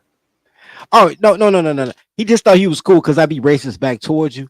But you the only racist because racism is a white man construct. You know what? For being a white man construct, you darkies are pretty good at it though. Shut the fuck up. Yo, what we talking about, man? I see you got hit. You got the fucking trailer park cracker, your soulmate, you know, because you a trailer park cracker. Detroit trailer park cracker rapping and shit. What's popping? Not much, man. Up here doing this Trump stream, raise some money for cover gas to get to some money to help supplement the gas cost to get up to Milwaukee. I'll probably come pay you a visit late tomorrow afternoon. Hey, hold on. Wait. I'm gonna help you out. I'm gonna say this name. I'm gonna call this the Dirty Snow Save America Join Trump Fund Strength. That's too long. Yeah, just say call it Dirty Snowstorm. The Dirty Snow Storm to the RNC stream. But yeah, dude, I'll probably swing up tomorrow afternoon and swing by your place. Link up with you. The Milwaukee Summer Blizzard. Did you hear me, Dirty? 24. Dirty can't hear you. He over there off that tequila. He said on the last stream, I don't know if he was there, Snowman. Remember a few streams ago?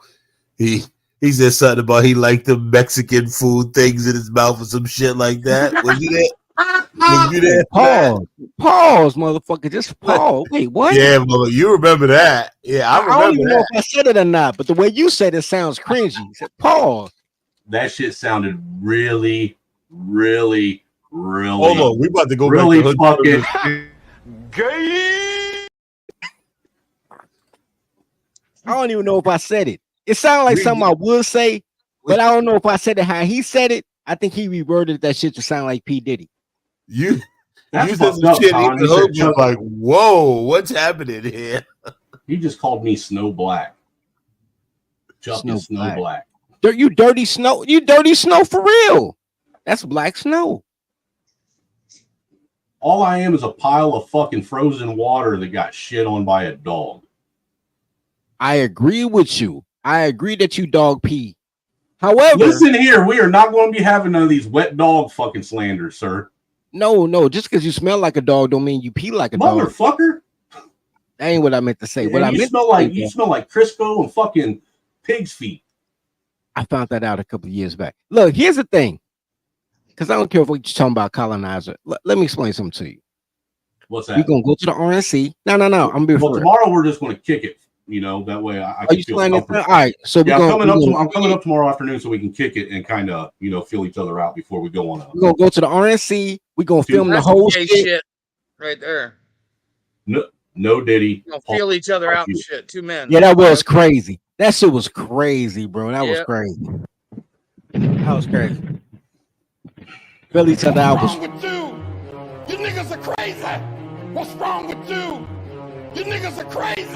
What's wrong with you? You niggas are crazy. What's wrong with y'all? You niggas are crazy. Black man. Nigga! That was racist. God damn. That was racist shit. That's racist. I need to That's racist. Fuck, I need a shot tequila. The goddamn mind.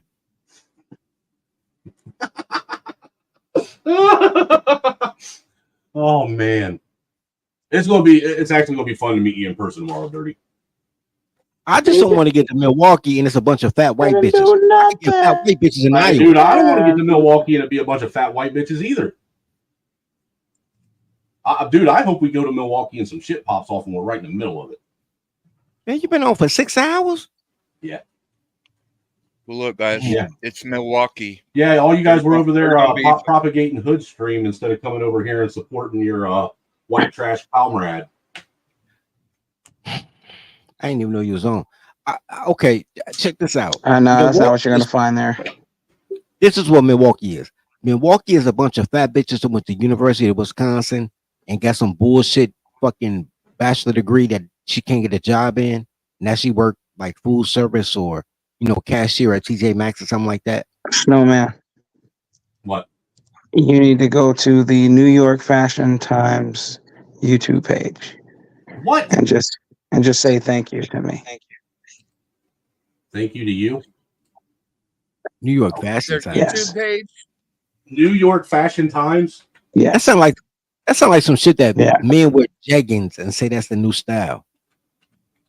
Don't go. Reconsider. Read some literature. Dude, I can't. Dude, I'm like I can't help myself. You're gonna turn accidentally gay, bro. Quit listening to these goddamn closet liberals, bro. You're gonna be accidental gay, bro.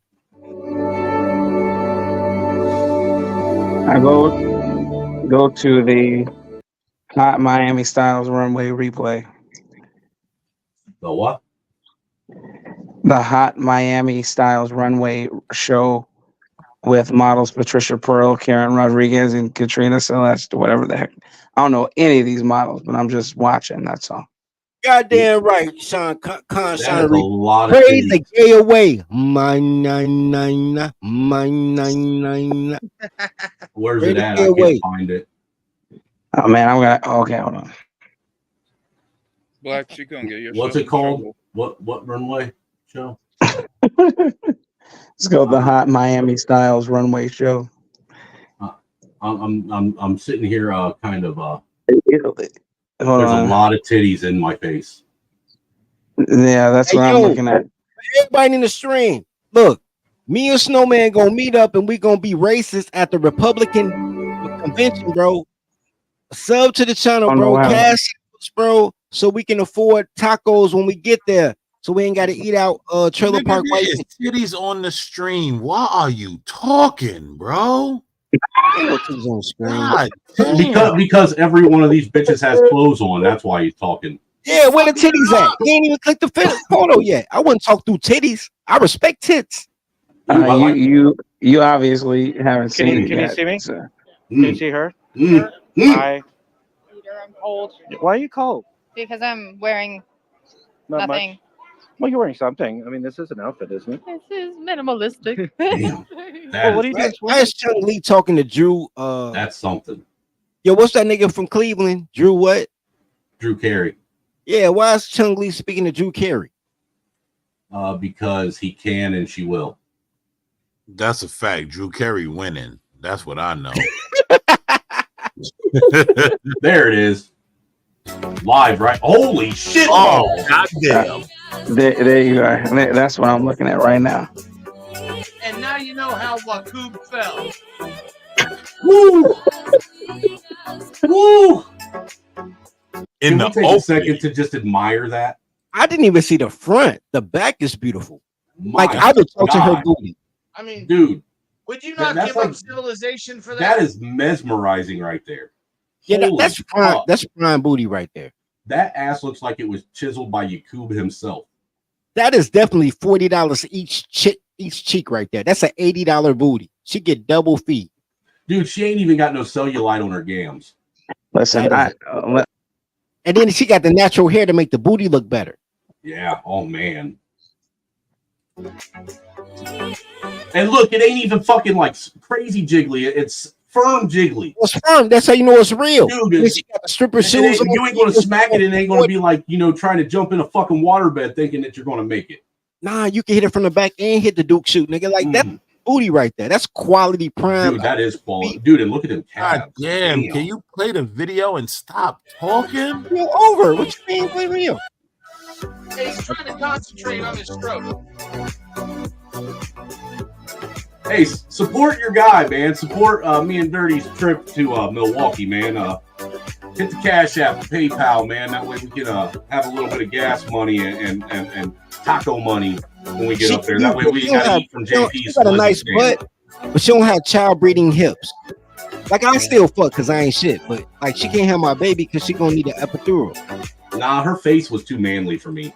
Yeah, I need a girl that can have a baby in a barn with no anesthesia. Mm.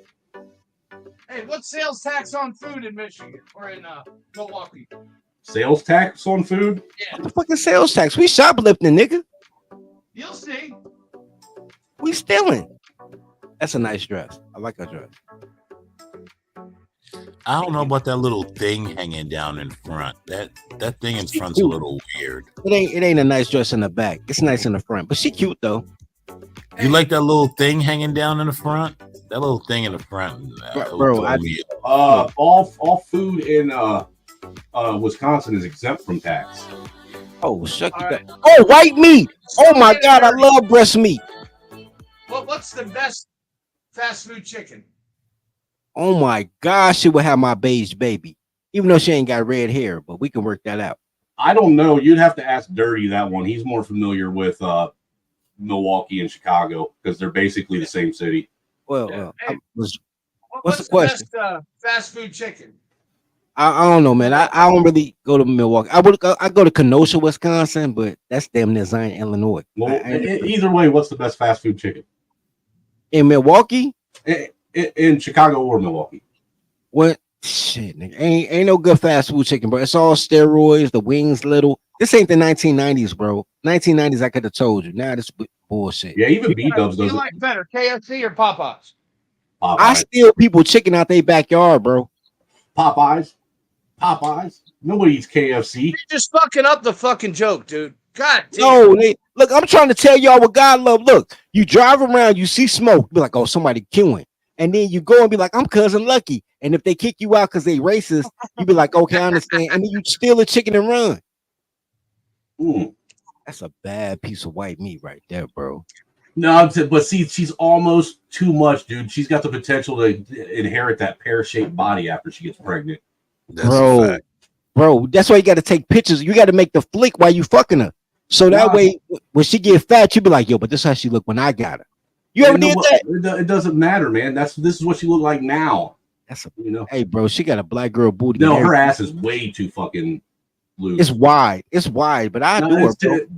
Now that right there, that's fit. Better check and make sure she ain't got an Adam's apple. You know, Adam's apple. It's a real woman, but you never know with these fashion shows anymore. That's, you know what? Touche, pussycat.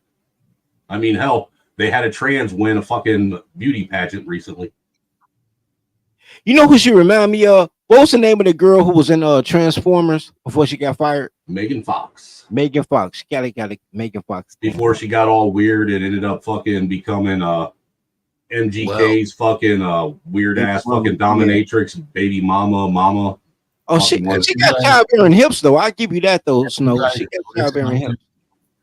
And she only like 4'11". Look how tall them heels are.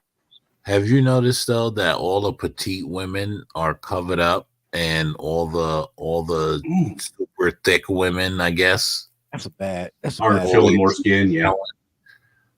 Right, like, where's the petite women? I want to see some petite cheeks too. Petite cheeks matter. We just saw some petite cheeks. Those were petite. She looked like old girl from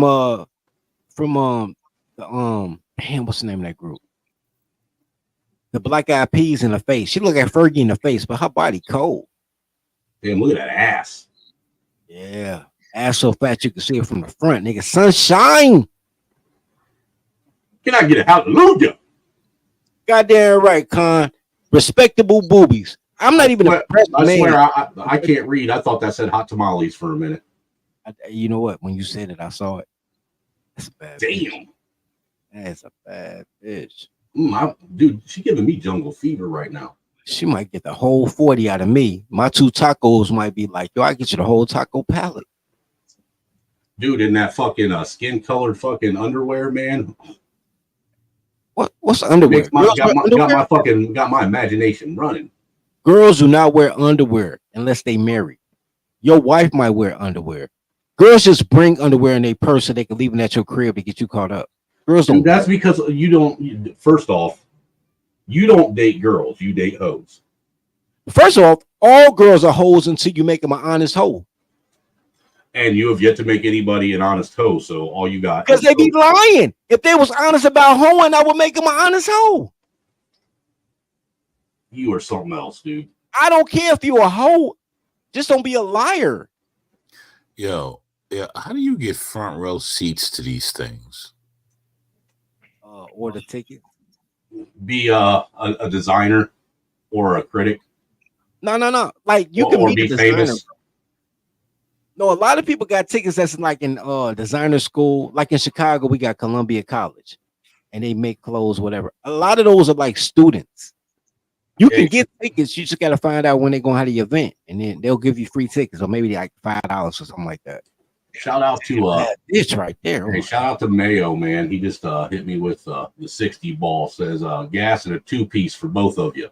Man, fuck you, Mayo. This fucking colonizer don't be splitting no money with me. You gotta get 20. Like you get this 60 ass Negro, dude. Every time you damn, I just bought you I've split all of my cash apps with you, and you have yet to send me any money. Shut the fuck up, white man. I don't even get no cash apps without you because they only pay me when I'm with the colonizer.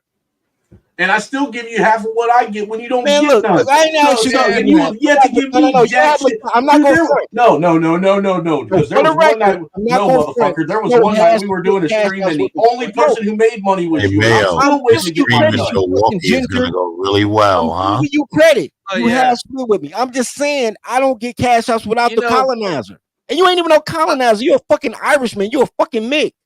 I'm gonna kick this See, I motherfucker remember off my stream. I What the fuck remember is my he thinking? grandfather tell me about the days when a black man would do anything for a 2-piece. Be all thankful and shit.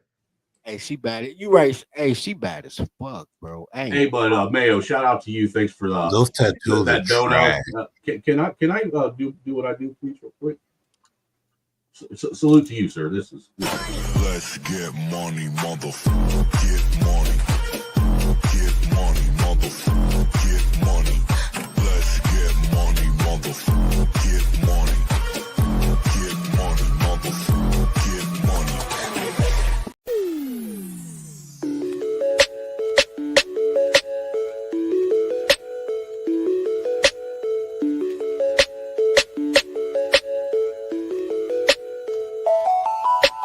You ugly and your breath stink, your credit all fucked up, your pussy smell like a fish tank. You done lost your edges, your wig sitting this way, your head sitting that way. You look like a whore that used to be on Backpage. Every time I wake up to you, it be a sad day.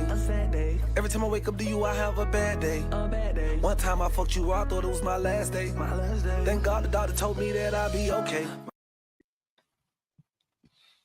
So, did anybody else feel like they fell into a early 80s sitcom a couple minutes ago when these guys were arguing? You can eat a dick too. Get out of here. Yo, he's right though. It definitely did sound like an early 80s. What is it? The Odd Couple? Hey, dude, that's if I could get this motherfucker to actually answer his phone or be consistent with some content. When you call me, I don't even get no calls. Obviously, I gotta mute this motherfucker in order to talk. If he could actually be consistent, dude, I honestly think that the Dirty Snow podcast with me and him could blow the fuck up. Because we're just, dude, our arguments are fucking epic, and people love it. Dude, it's just what people you need. guys really should have got media creds, and went in and set up a table on Podcast Row. Yo, that chick right there look like she straight off a 1997 soap opera, bro. That's a bad bitch. Well, I gotta call Mo tonight because I may have a press pass to get into the RNC through them. Yo, she fucked up. She cute too, but she shouldn't have wore gym shoes. She should have brought some dress shoes. Yeah. What are you talking about, man? She can't even walk straight in those tennis shoes. Because her job is to collect the tacos, bro. Her job ain't to be a model. She too short to be a traditional model. Damn that ass. Damn. Oh my God. She sure is too short to be a traditional model. Yo, but she got that 1990s sexy thing going on. But apparently it's not about models anymore. Apparently it's about ass. I'm getting the feeling that this is all about like... Me too, because all I see is big old asses. I mean, don't get me wrong. Most of them are nice. Damn. Hey. But seriously, she got an ass too. Damn, she look at that thigh. You know she got an ass. Man, I would love it, man. I would high heels. If I wasn't married, I would give her a mulatto baby right now. Hey, and your mulatto baby will have to be put on the pyre because we do not fuck with girls with black mothers. Oh, she would have a black mother after I was done with her. Yeah, and she just gonna be a hoe. All girls with black mothers just be hoes, bro. That's what you want for your daughter? For me to bust her out, slut her out, sell her pussy for $12? Are you really gonna talk about my daughter like that? If you got a daughter by a black girl, fuck yeah. I gave him the same thing. Broke, don't fix it.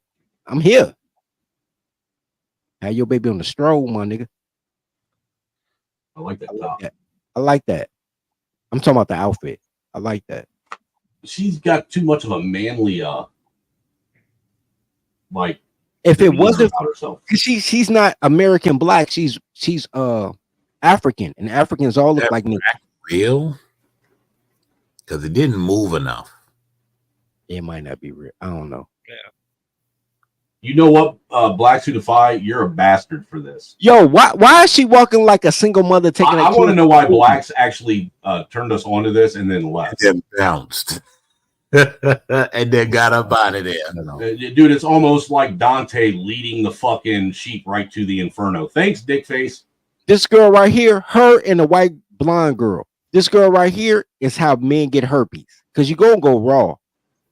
Dude, she I was stuck on her toes. Would you guys like to see how to walk away from this?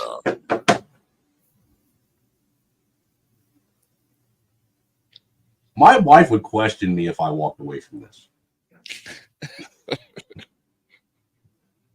Now there we go. She got legs for days. Yeah. She's sexy. Fake Megan, whatever we call her. She's sexy. Megan Fox. Yeah, fake Megan Fox. I like that bathing suit. You can't even see it from the side. It look like she just got pubic hair sticking up her fucking hip. I like that. I like those tattoos. Her leg. Do what? Those I like the fact that white girls eat seasoning on their chicken now. Look at them booties. That come from seasoning, sir. That's a Lowry's booty. No, that's a Tony Satchery's booty right there. Yes, that's a Lowry's booty. That's a Lowry's booty. Yeah. The one before that was Tony Satchery's. It's a sexy ass woman, bro. Nah, dude, man. She's the one that's going to end up fucking ballooning up on you, and her upper body is not. One day, I would be out on the stage in front of everybody. Is that Lowry's booty going to turn into some Worcestershire sauce booty? You know what? All these at that. It ain't even A1. It's just Worcestershire sauce. You know, I used to have a problem when I was a young man. I was one of those guys that used to fucking every time I would sleep with a hoe, I would steal her panties, and I had this panty collection. Wow.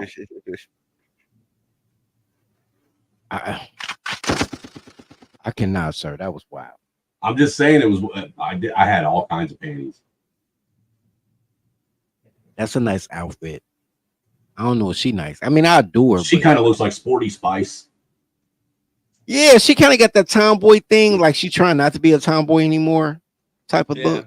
If she was a kid, they would be convincing her to cut her titties off and grow a dick.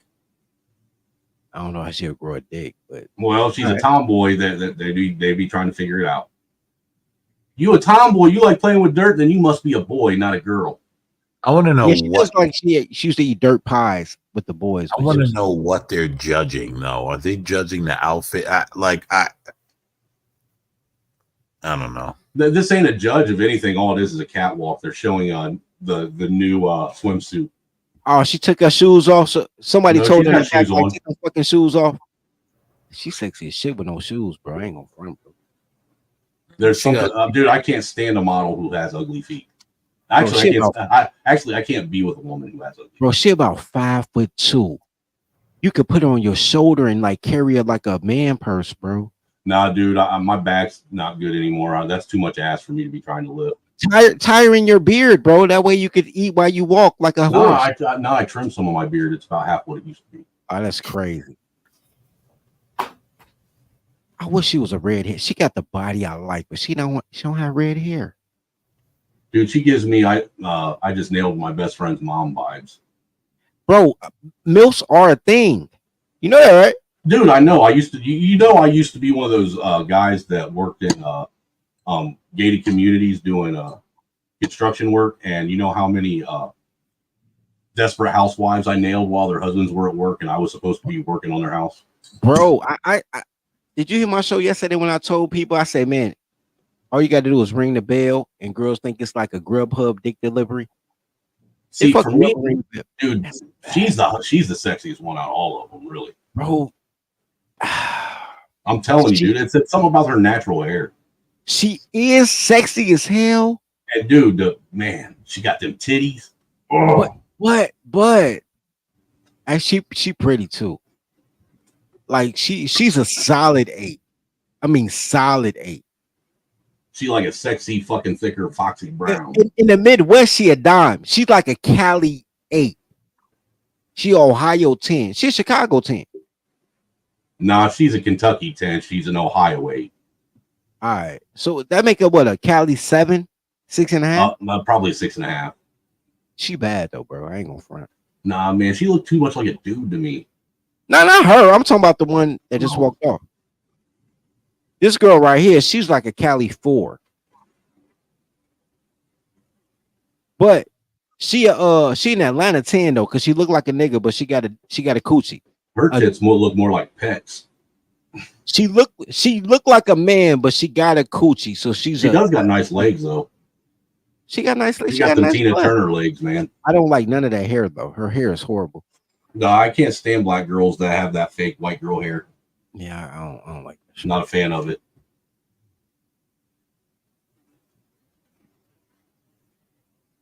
Hey, she said man buns. That's crazy. But you're right though. She got them weightlifter buns, like Mr. Olympic buns. Yeah, you're right. You know who she look like? This girl right here look like a Dollar General Stacey Dash.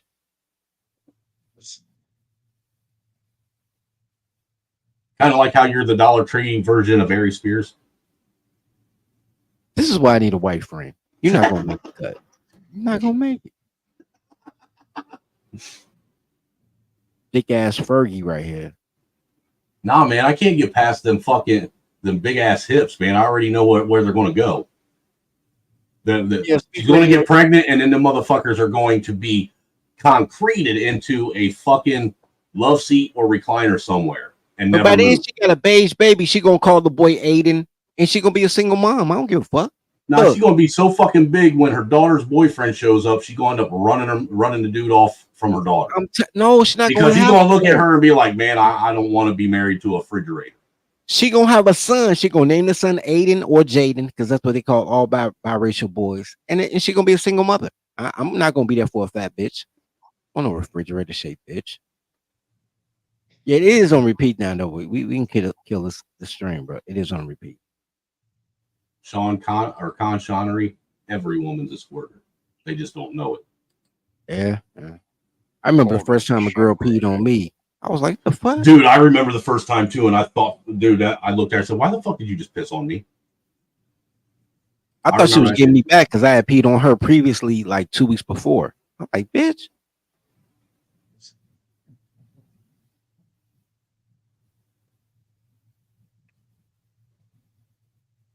Dude, she looks like she enjoys the hucklebuck. I don't even know what hucklebuck is, but I'm gonna agree with you. Like, yep, she enjoyed. You don't know what the hucklebuck is? Nope. That's when you bend your old lady over, right? Over the bedpost. You take your hand and you do about 3 or 4 wraps of her hair around your hand, like you're grabbing a hold of the handle on a bull to ride a bull. Right, and then you put your dick in her and whisper in her ear, your sister's better. And see, Okay. and wait. I've done something similar, but I can't talk about it online because it is borderline sexual assault. But it involved a noose. I didn't grab her hair. I put like a noose around her neck. It was crazy, bro. But You know what? Change the noose with belt, and then you can tell the story. I know, yeah, but I used a rope, but I put a bandana around her neck first. Dude, ropes were used as belts before belts were around. I mean, I wanted to choke the bitch. I wanted to feel like a slave, but I can't talk about it. Was she white? Was she a white girl? It was a black girl. She was getting on my nerves. She was real dark skinned too. She looked like she wanted to be a house nigga. Sounds to me like she wanted to be assaulted. She knew her audience. I don't know why she kept playing with me like that. But anyway. Oh shit, I forgot about that. That's a nice purse. She looked like a wholesome soccer mom. Like you can take her in public. What kind of gay ass shit is that? That's a nice ass purse. You a fucking whole homo, dude. You're a homo. I can't believe you just said that. A homer is wild. You're a homo. I liked Homer. I don't like homo. Homer was nice though. I like that. Fucking sitting there talking about accessories like a goddamn fucking. Cause she ain't got no ass or no titties, bro. I had to. So the first thing you do is compliment her on her purse, like some. You gotta fucking find woman. a good part, bro. Look, my little Jennifer Aniston. You know, dude, you could have, dude. She had other things that you could have stuck shit in, like her mouth, that you could have complimented. You go to her purse, the place where she wants to put your balls. I don't know about that black bitch. That's a bad white girl. That's my favorite white girl. That's a bad midget. That's a bad dwarf. Yo, Dude, that's like, you want to see a bad midget? And then the girl in the back, she just, it's something about her just let you know, like when she call you and say she pregnant, you ain't even mad. You be like, okay. That last girl can get it. Yeah, we on loop though. This second time we saw to end it. Let me see if I can. Where'd she go? Where'd she go? Sorry, I'm on another page right now. I'll get back. It looks like Tatum's eating some crow right now. Yeah, he's gonna eat crow because he keeps siding with fucking morons. He did a video less than an hour ago, 35 minutes, talking about ex-Secret Service member blasting poor protection. And he's showing the footage. Wait, damn, how many tattoos this bitch got? I ain't noticed that shit. He got all of them. He's showing the footage of the sniper team on the roof with eyes on the target on his thumbnail. $40 pussy to $6 pussy. It's great. Here you go, Dirty. Just for you.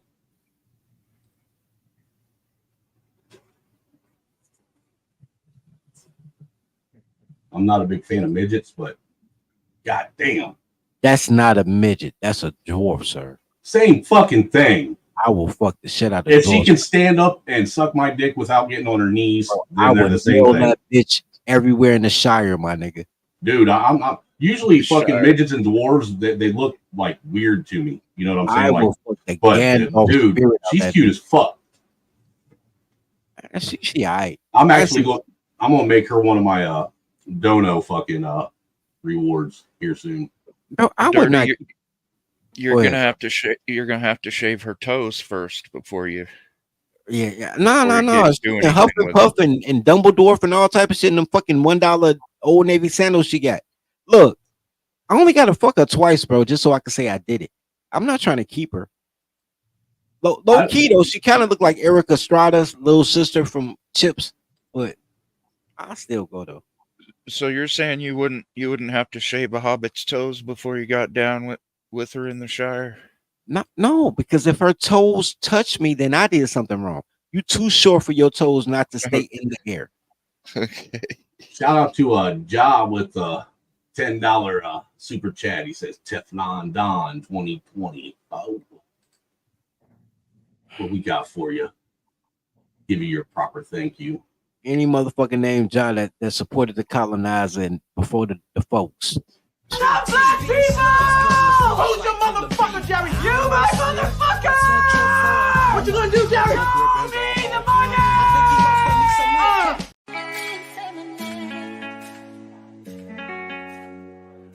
If you ain't willing to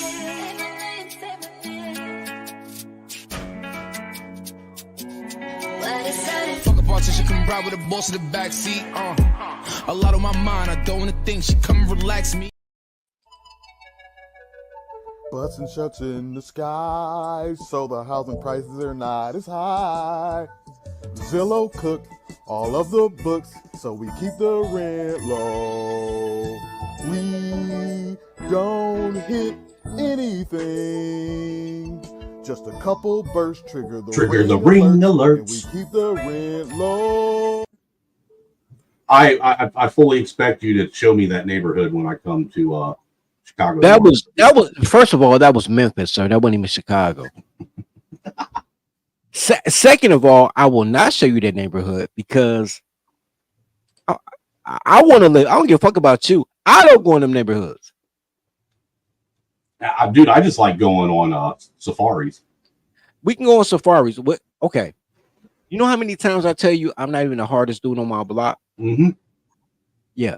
I'm gonna take you to not the hardest hood in my city, and it's still gonna be hard enough for you. Like we gonna go to the fourth hardest hood. I bet y'all fit right in, dude. I've yet to find a neighborhood I don't fit in. Well, first of all, Negroes are really afraid of killing crackers because they think they're gonna get the maximum time. Because penalty, right? So you'll probably be safe. But we gonna go to the spots, bro. We gonna find all the good tacos, all the good chicken, all the good Italian beef. I'm gonna take you in the hood. That's what's up, man. That's what's up, man. And then I expect before summer's over for you to come down here to Indiana and so I can get fleas. And I won't take you anywhere. I'll just show you what real barbecue tastes like. No. You know, you gotta take me somewhere, bro. I want to go out there. I want to find I want to go to a farm so I can get the horse tranquilizer because you know I'd be having friends that. Never mind. Don't worry about that. Dude, you got to go to a veterinarian to get that specification. You think that, right? How do you think? I don't even think. Can you get ketamine? I don't think you can even get ketamine at Tractor Supply or anything. Yeah, you gotta take me to the. Come on, man. What type of cracker are you? You don't know no street ketamine dealer. The kind that when I was doing stuff, I kept my plugs across state lines. I never had my plugs in my backyard. I respect not shitting where you sleep, but you should have a ketamine dealer. You're a fucking white man. Dude, I stopped doing that kind of shit when I was in my early 20s. You know, I got babies that are actually counting on me to teach them something. You know, I'm trying not to be a fucking deadbeat piece of shit white trash. I respect that. I really do. However, that doesn't help my quest for special. Well, then maybe you need to find a better cracker. I've been saying that shit for a year. I've been saying I need a better white friend. You absolutely fucking right. Dude, everybody that we know has been telling you that I'm not a fucking real white dude anyhow. I know you're just a trailer park fucking ginger, but you my introductory white friend. Like, you got to get the 10-day free trial before you get a real white friend. What the fuck are you talking about, dude? This ain't Hulu. Nah, this is like Publishers Clearinghouse of white friends. You know, like a stepping stone to get across the river. Stepping stone, yeah. Dude, the whites don't even like me. I'm not even good enough for them. You black Chuck. I don't know what I am. That's fucked up. The whites don't accept you, but the white nationalists say I'm invited to the barbecue. I'm a better white nationalist than you are, fucking trailer park colored. Hey, it is what it is, man. You know, that's my reality. I've accepted it, sir. Why do you think I am naturally drawn to the community? Hey, consignor, if I upgrade down the road, what's the upgrade like? 99 cents? Because I already got the introductory, then they just bring me in. I like that. There are no refunds, sir. Just so you know. I'm gonna give me a redneck upgrade, bro. I'm gonna get a better version, like on Terminator. I'm gonna get a T2 white friend. Yep. Uh-huh. You go ahead and get you a better redneck upgrade. I think I send you the white friend on training wheels. I cannot. Oh, A white friend with training wheels. That's fucked crazy. Up. That's crazy. That's really fucked up. You know? If Khan wasn't white, I would say that's racist, but that's white on white crime. I ain't got nothing to do with that. But there's no such thing as white on white crime. It's all proximity. Hey man, don't give me logic. That's crazy. Training with a white friend is wild. That's like the white friend you get in college that you don't talk to after you graduate. That's crazy. That's crazy. That's awesome. So far, we're at 235 of our $300 goal for gas and chow for the RNC trip, man. So all we need is it was like $65 to reach our goal, folks. You know what we got to do? We got to find some fat bitches in Milwaukee with EBT, bro, so we can have the cookout. Tell them to bring the meat, and we'll bring the. You know what? I think I'm gonna take Khan's fucking wrench away from him. That Khan. No, Khan. No, he's getting put on wrench probation. No, that made him official. He's getting put on wrench probation. My channel, Khan. But Khan, hold on, Khan. If you want, if you hit me with a $20 cash app, I'll give you a God wrench. Now, I'm not gonna tell you that you should not give Snowman $20 if you can afford to give it to him. Don't listen to this fool. I don't need him to give you my sales pitch. Shut the fuck up. However, you fucking cracker. You cool with me, man. You can sell to my channel. I'll give you a wrench. Like I like you. You the trainer will shit. No, but I'll give him a God wrench. There's only one other person that has a God wrench out there, and that's a Cybertoxin. Okay, Cybertoxin a God wrench? Yeah, he's been a channel supporter and subscriber since I started doing this. Cybertoxin a heathen. Yo, you gentlemen, I'm taking my ass to bed. I got to get up for work in the morning. Everyone have a good night. Hey, before you go, American Man, first off, we're going to have to find you a new handle because American Man just sounds too white and bougie. I know. You. I can but make sure you be on the lookout for the Dirty Snow RNC streams. I'm definitely gonna be on the lookout for them. I'm waiting for them. Snow, check this out. Because I'm really not doing lives anymore because I don't want to talk about Tyler's, but I fuck with you. We gonna do it Thursday or Wednesday, whatever the fucking day. I'm telling you, Dirty. I think that I'm just saying. I think that if we were serious, no. I got you. That's actually a podcast that would actually do something, but we'd have to dial it down to like maybe an hour or two. And then one of the homies, Kareem, my phone dead. He been asking me for your number for like 3 months. He like, yo, I fuck with Snowman. Like colors like you. I don't like you, but colors like you. I know you're just fucking using me for your grift, man, and I don't like it. I'm not using you. You make it. It almost feels like you're trying to step in as my fucking stepdad or something since I didn't have a dad. You in the black section. I'm not even grifting correctly. What the fuck you talking about? I'm in my section, you fucking clown. Look, and I don't dislike you any more than I dislike family and friends. Like I don't like nobody. I'm like, dude, why do you keep wanting to be a black dude in whiteface? Why do you want to be a whiteface so bad? Wild. That's wild. I am not a black guy in whiteface. I'm a full domestic terrorist hunter. I'm an American, sir. I hate everybody. It's equal opportunity hate over here, bro.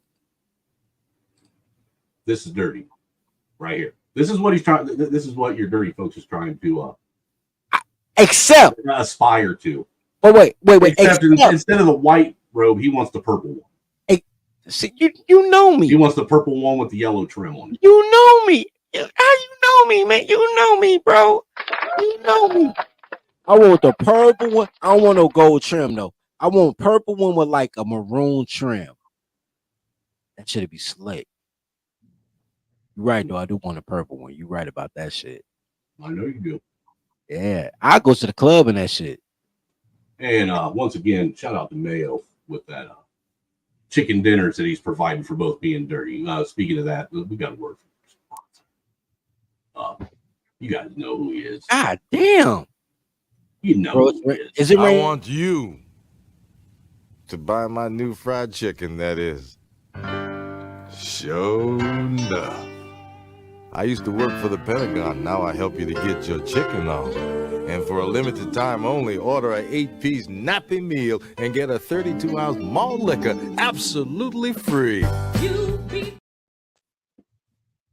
Bro. You know, there's only one place I know of that ever sold a beer at a fast food restaurant, and that was what was it? Captain D's.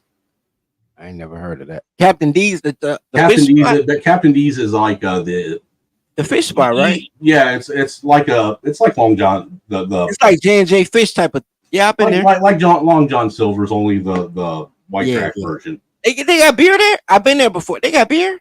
Some of them do. That's crazy. Billy D. Williams, man, gotta love him.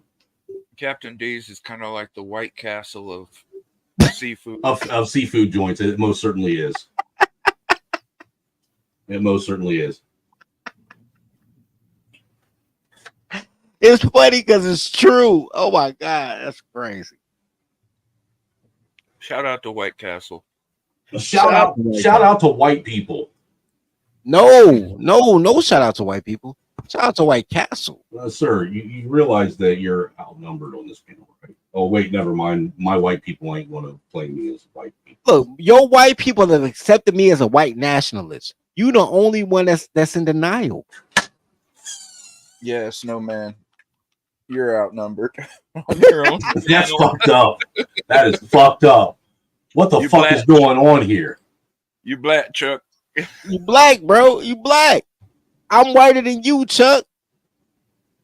Whenever I ever claim the projects, can somebody please tell me when I claim the struggle or the projects or trying to be a real nigga? What?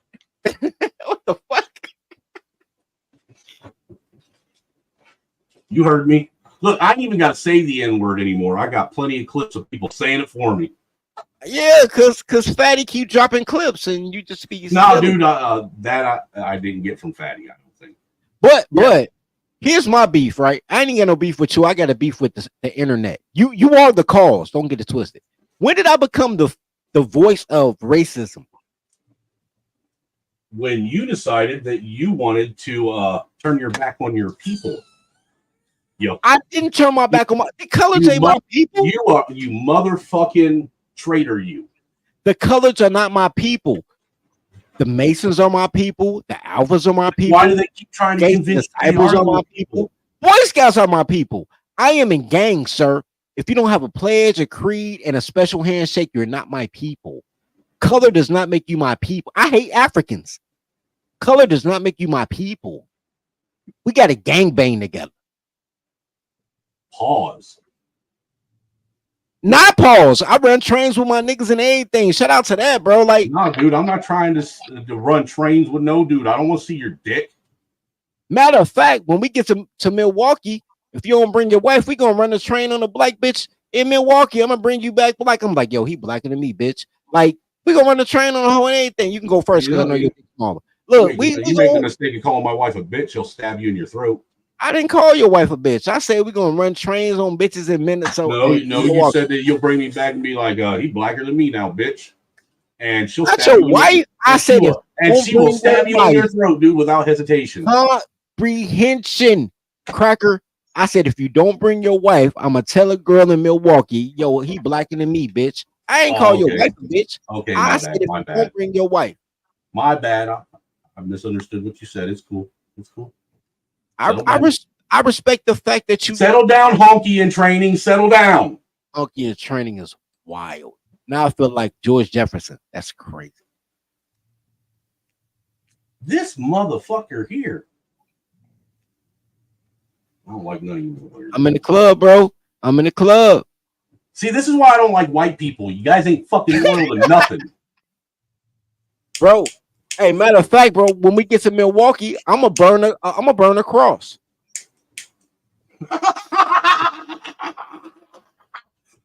I'm a live stream it. You better. I'm going ham, bro. I'm burning crosses. I'm pulling up sundresses, seeing if girls got panties on, see if I could listen to them or not. I'm not live streaming that shit, man. I am not live streaming or filming any. You're not gonna know when I do it because I'm gonna do it randomly. I'm be in the middle of a conversation, like, yo, hold on. Boop. Pull up A white dirty folk and a black snowman. Shit. I don't know how I feel about that comment. That's racist. It really kind of is. But we'll take it.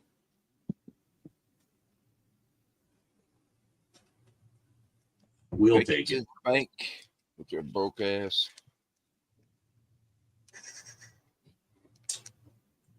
So, do you think that anything you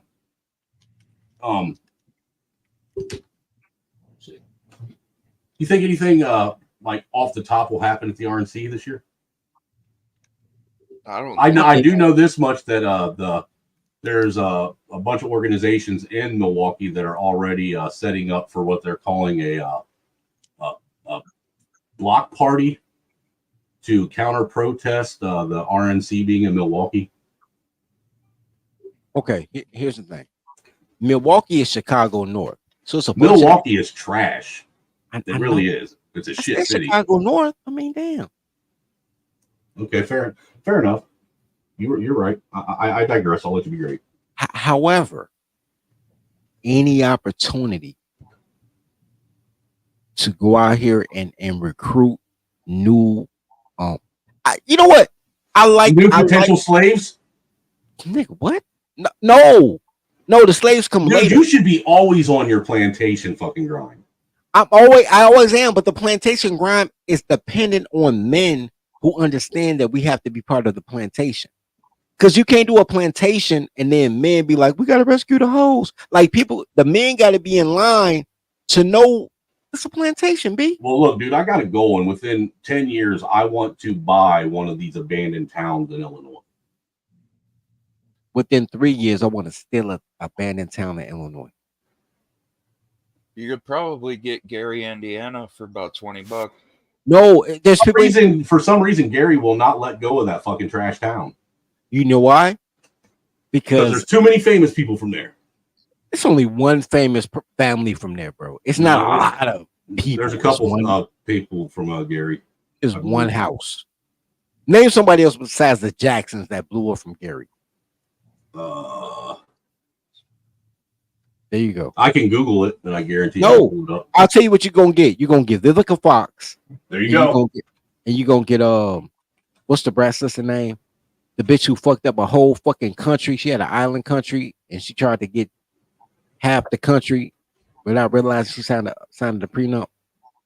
The bitch from Players Club. Damn. And what's the bitch name from Players Club? Anyway, there's only two motherfuckers. It's Vivica Fox, it's the bitch from Players Club, and it's the Jackson family. Them the only three good things that ever came out of Gary. Everything else that came out of Gary was murder and cocaine and steel, because they got the steel mill. Freddie Gibbs is from Gary. Freddie Gibbs got ran out of Gary. Gary don't fuck with Fred. Fred Williamson's from Gary too. Fred Williamson is known for being an NFL player / blaxploitation actor. Until you said it, I didn't know. Glenn Robinson is from Gary. Who? Glenn Robinson. Big dog. Yeah, a basketball player. Yeah, big dog Glenn. Yeah, but he don't count. He played at Purdue, which is right back there. Actually, Glenn Robinson, and then Glenn Robinson the third, which I'm assuming is his grandson, maybe. Also a basketball player for the Golden State Glenn Warriors. Robinson Jr. That's his son, but his son didn't grow up in Tony Zale, the fucking who the fuck is bare Tony knuckle? Zale? He's a bare knuckle boxer from the. That shit don't count. You gotta fight in Gary. He just doing what he do. My parents lived there for maybe about 6 to 8 months when I was just born. Right, because they ain't had no money. Then they got some money and they moved somewhere else. Well, he went there to do metalworking, and it was just crashing too quick. And he got a better job in Dallas, Texas. As he should have. White privilege. Goddamn it. Shout out to white people. Shout out to white people. Oh. Why you shouting yourself out, Cracker? I accept that. So hold on. So if I'm a cracker, would I be a graham cracker? No, you would be a Ritz cracker. Burnt. Oh, I ain't that light. I'd be a graham cracker. Okay, no, I guess you'd be more like a wheat thin. They nasty. I don't want to be no nasty cracker. That's my point. You could be a cinnamon sugar graham cracker. Goddamn right. Shout out to you. Fuck this fucking Mick. This Mick don't know shit. Fuck him. I'm rolling with you. That Mick, he don't love me. This is why he a training wheels cracker. Because he don't love me. Wheels cracker. Hey man, just want to let you know that sometimes you gotta shut the fuck up. And this current time is just one of those times you gotta shut the fuck up. I don't think you're a bad person. I just don't want to hear you talking anymore. You gotta shut the fuck up. Nigga! That was racist. You liked it though. That timing was impeccable. And to the nigga part, I did like it. The shut the fuck up was working. And then you just threw the other part in. Like, God damn it. Racist. I'm just talking to you like you talk to your people, man. I just They're not my people. I have my. You seen that clip where that white dude has that black friend that says the N-word for him, right? I got clips for it. You're in some of them. That's crazy. And I'm not in none of them. I'm in the racist clips, and then I get mentioned in clips. I ain't in none of the actually racist clips. Like, because you know why? Because I am a white nationalist on the inside. Fuck that shit. That sounds like AIDS.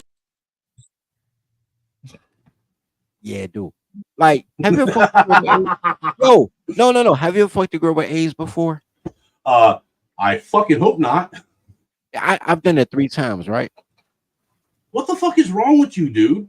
I didn't know. So, like, out here later, they be like, man, you know about Shorty? I'm like, yeah, I fucked shit out of her. I fucked in the ass. They be like, you know she died from AIDS. I'm like, when? Like, then I got to go get another blood test and shit. But I ain't got AIDS. I'm good. But fuck them hoes. You said I was a heathen. I don't even know where to go from there. Yeah, I ain't got AIDS. Shit, they had AIDS. I don't give a fuck about their life. They dead. Like,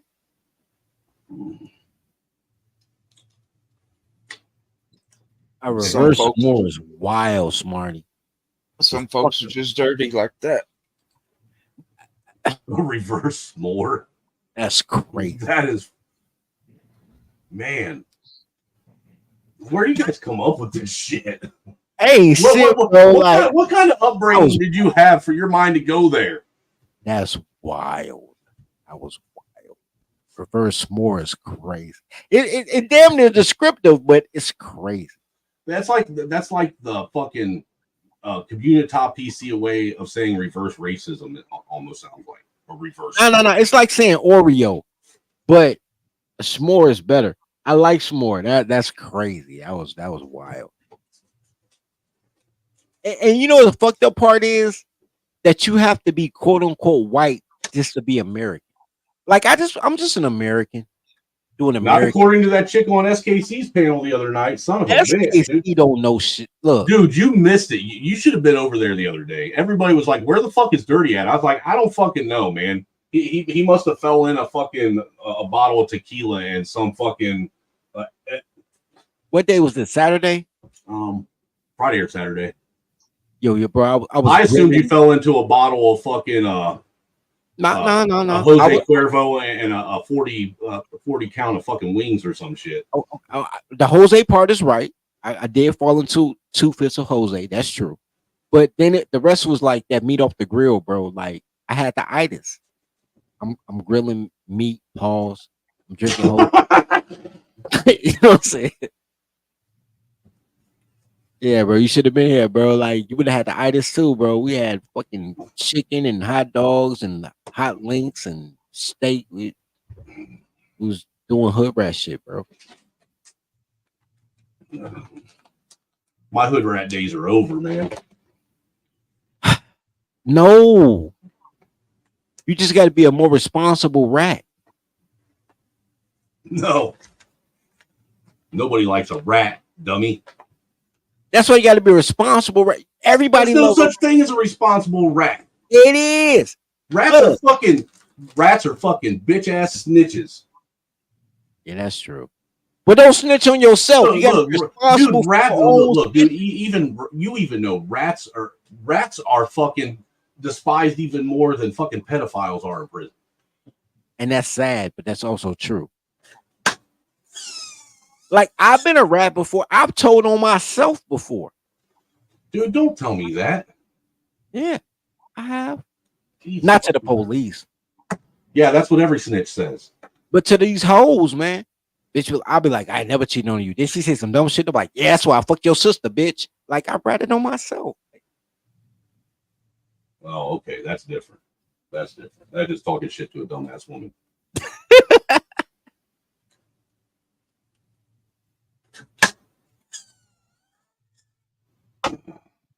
Well, fellas, I'm gonna head out. Yes, sir. Crazy. Well, we're probably only going to be going for about another 15, 20 minutes anyhow. Make this a 7-hour stream because I'm going to stream a little bit tomorrow before I take off. Yo, that shit is crazy. Whoever got that fucking the straw man from the Wizard of Oz, the original one, in color. Cyber. Yo, that shit crazy, bro. In color is crazy because that shit was black and white. I know that. No, they put it in color too. I know. That's what I said. He got the color joint. That's crazy. Did you know at the beginning of Wizard of Oz, if you look close in the color version, you could actually see the person that was supposed to play the Tin Man hang himself behind the curtain? You know what I thought you were gonna say? I ain't gonna lie. Because you know they filmed it in Kansas, all right? I thought you was gonna say, you know, in the beginning you could see Barack Obama as a baby being raised by his grandparents. I thought that's what you were gonna say. I ain't gonna. What the fuck? You know, that could be that would be some really fucked up shit, I would say. So you way far off. Bro, I mean, that would be some fucked up shit that I would say just to see how you would respond. That should be crazy, bro. Like, except the Wizard of Oz was filmed what, 1930? Barack was born what, 1950? 1850. Should be crazy. If Barack was in the Wizard of Oz, that should be crazy. Don't you know Barack is a direct descendant of Abraham Lincoln? He's his son. Well, I heard Abraham was black, so maybe. So did I. There's actually references of him being black and being sold into indentured servitude by his father in his diaries. Okay, I got a question. This is a legit question for the guys on the panel. And me, Snow, me and you, we've had real conversations. So ride with me, right? Yeah. I've been watching anime reviews for like the last 5 days, right? That's where you've been. You fell into the anime porn rabbit hole. Yeah, more than porn, but I fell into the anime. I haven't been on my channel. I've been on one of my other channels because it's like, you know, the algo different. Like, I don't want to hear about celebrity bullshit. Oh, I'm not good enough for you for that other channel. I see. You don't want to did you sub to the comedy report channel? That's where I be at. Anyway. Nope. So I've been watching this fucking anime. And you know a common thread? 2 things. Number 1, all of these characters hate their dad. And number 2, they all simp for girls, but they virgins and they scared of pussy. So let's skip the number 2 part. Number 1, they hate their dads. So I'm like, yo, Japan hates their dads. Americans hate their dads. But we're men. So when does the dad love start? Because I think we just hated boomers. I think boomer dads were like horrible dads. I don't think that's an indictment on men. I think that's an indictment on that generation. On a real level, I don't think a man actually really starts to love anybody until he learns how to be happy with himself and love himself. And there's not enough men that can be happy and love themselves and live comfortably by themselves without having to torture themselves with the fucking bullshit of a woman. So boomer men are lovable because they wish they were the bitch. That was What? okay. What was that? Boomer men aren't lovable because they want to play the role of the bitch. Yeah, pretty much. Okay. I've been I wrestling mean, with that. I mean, why else would they act like bitches? Bro, I've been wrestling with that with my own dad for a minute, bro. So I'm not gonna argue it. I'm just talking The out loud. scarecrow would only have this to say. The sum of the square roots of any two sides of an isosceles triangle is equal to the square root of the remaining side. Okay, that scarecrow would say that. However, that scarecrow is a lame ass bitch. Michael Jackson is the best scarecrow. That's got a brain. Michael Jackson is the best scarecrow. Now, the original Wizard of Oz, every other character is better in the Wizard of Oz. Dude, the Wiz was like a great value version of fucking the Wizard of Oz. It was, and that's why I say the Wizard of Oz is a classic. But Michael Jackson was a better scarecrow than the original scarecrow. Everybody else in the original was better. Well, he spent his whole life having to act. All right. You know, he did actually do a pretty good job playing the scarecrow in that. You know, I will give you that.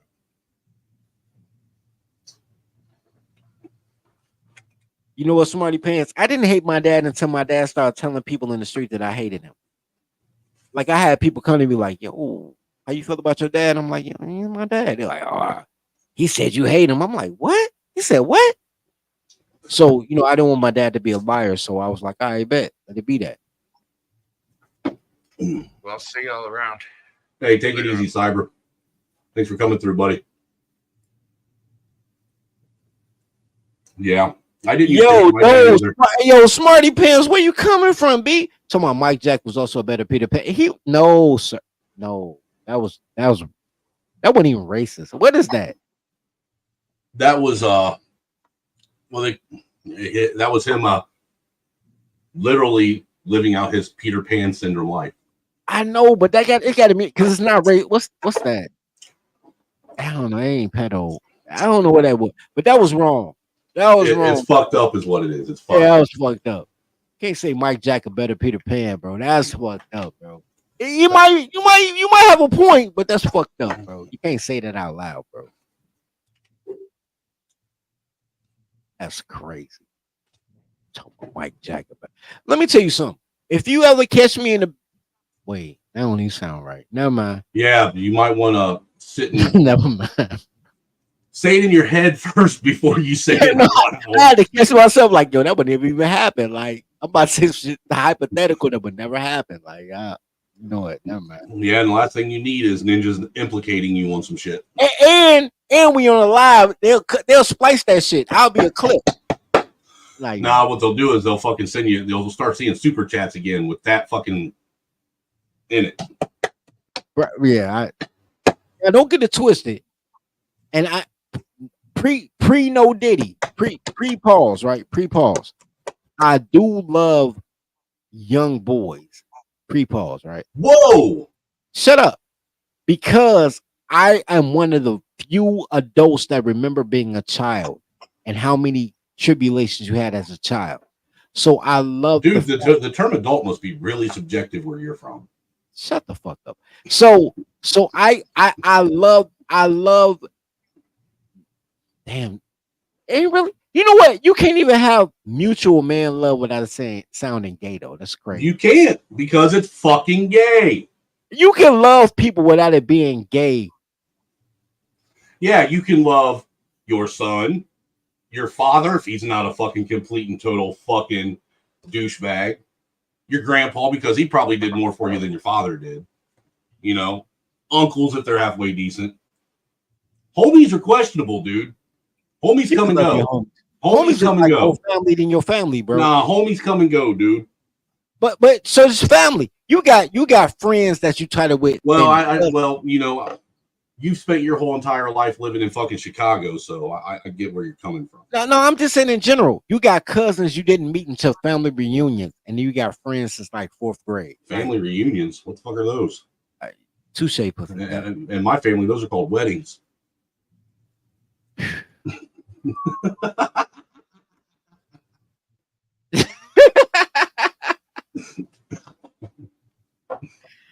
Oh my god!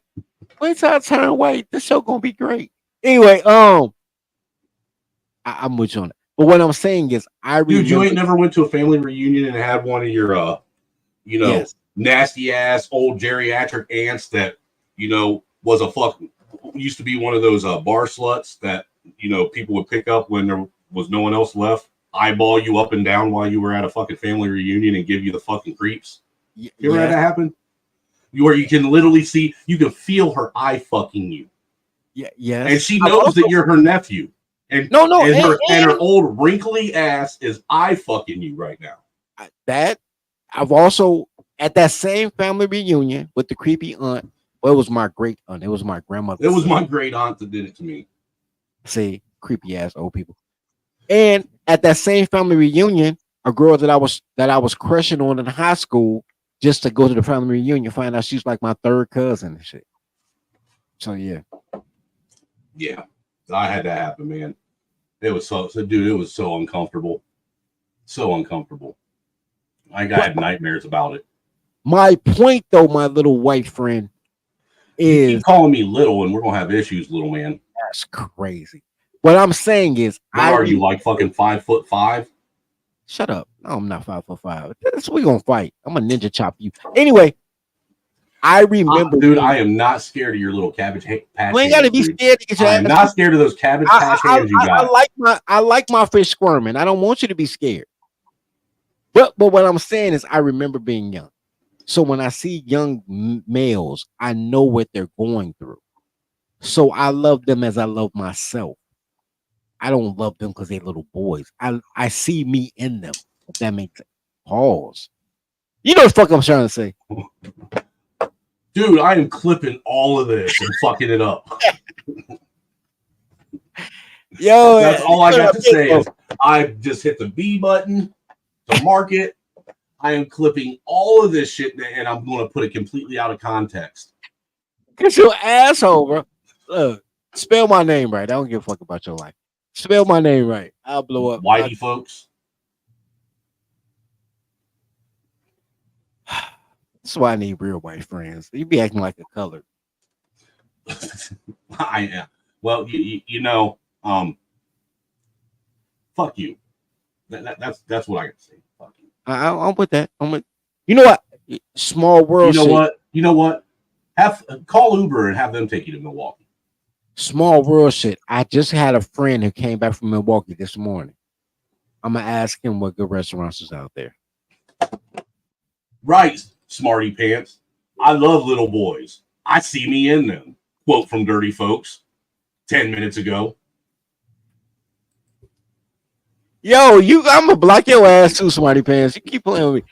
Let y'all know. Nah, smarty pants is keeping it real, and I respect that shit, man. Literally, no pun intended. You're not gonna take me out of context, bro. I mean, I hit like the internet pedo, bro. No,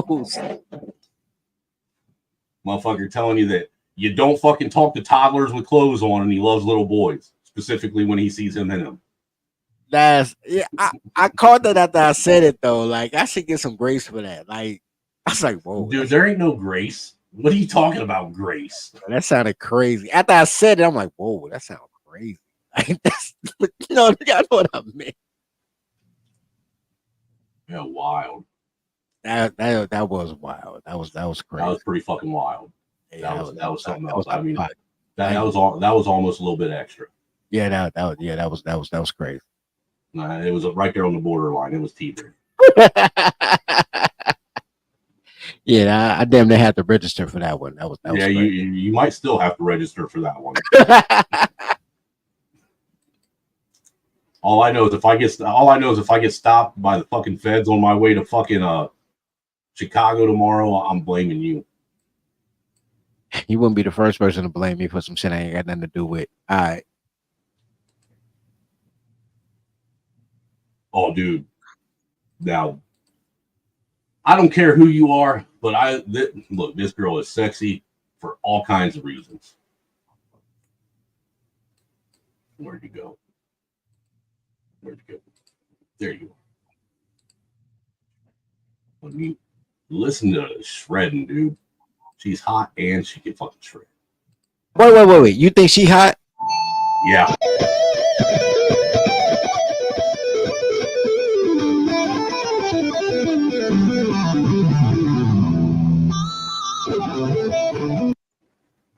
Imagine what she can do with your balls with those fingers. No, that's not what I'm imagining at all. Dude. She got a Prince flow. I'm not knocking her, but dude, you know what song she's playing that lead from? You know what that's from? No. That's a Eric Johnson song, Cliffs of Dover. I'm not. Look it up. Great song. I'm not full cracker yet. I don't know who Eric Johnson.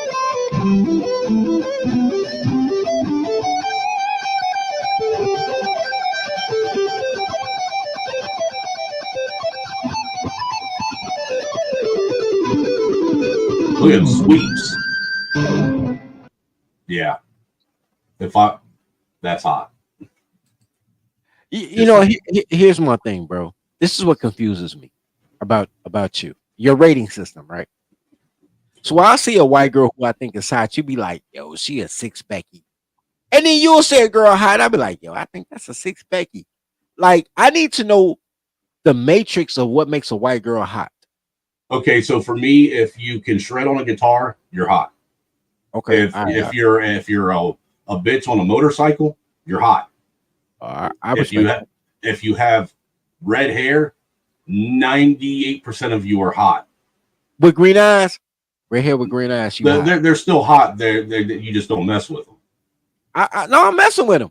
No, dude, that's on you. That's on you. That's on you.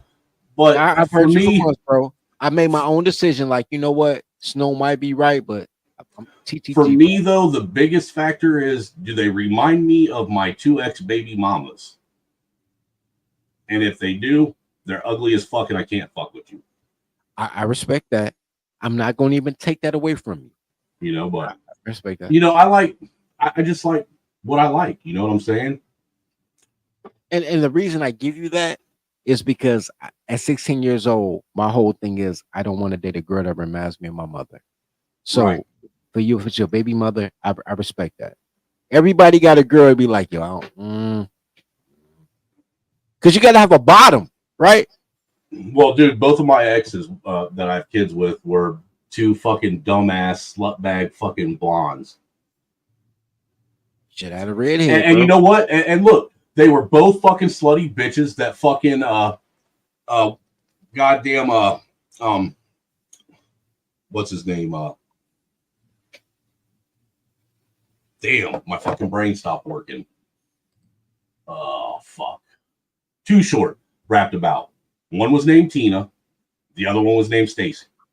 Well, Too Short, that song was like 14 minutes long, and he named like 100 different girls. But no, I'm not talking about the 14-minute long song. I'm talking about Cocktails, the 4-minute long. Oh, I thought you were talking about Freaky Tales. No, not Freaky Tales. Cocktail. They're in Cocktails. And look, everybody knows you don't mess with Tina's, you don't mess with Stacy's, you don't mess with Monica's. Basically, you don't mess with anybody that has a name that ends in Y or No. I help you out more than that. You don't mess with a girl whose name ends in Isha, but it's Keisha, Tanisha, whatever, or ends in a vowel. So AI, depending on how they use the Y. I don't know, like Becky, they use the Y as a vowel. Don't fuck with her.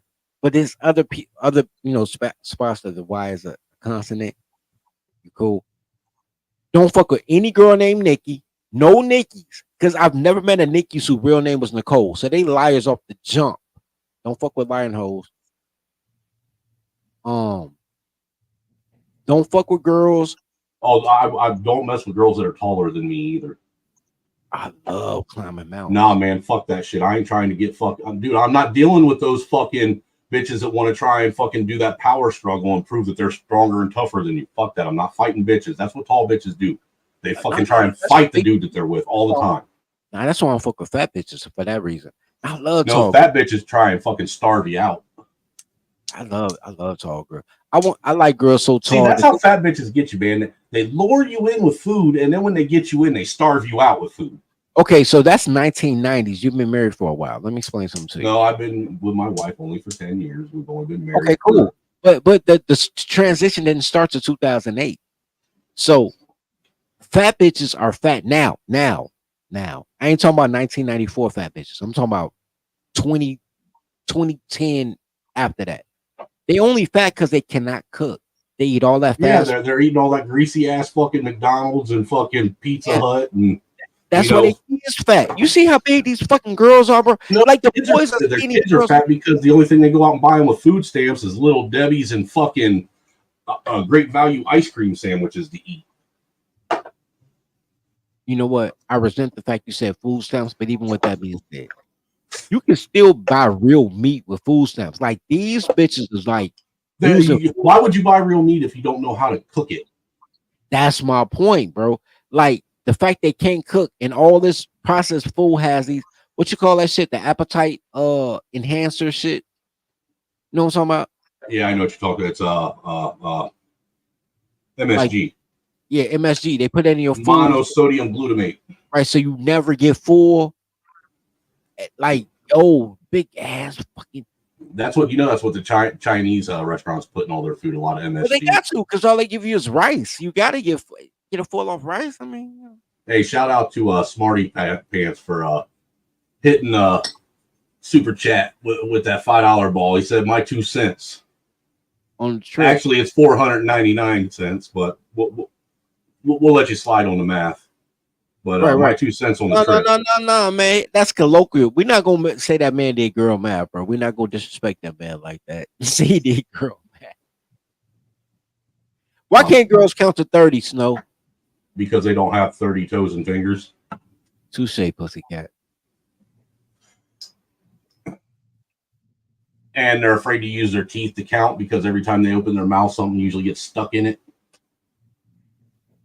That's God's plan right there. I don't knock that, but that's why me and my wife got along so well. That's what because her last name ends in an A, and I usually like I told you, I steer away from them. But she's one of them giving women, like she'll blow me off when it's Shark Week. You know what I'm saying? That's a good woman right there.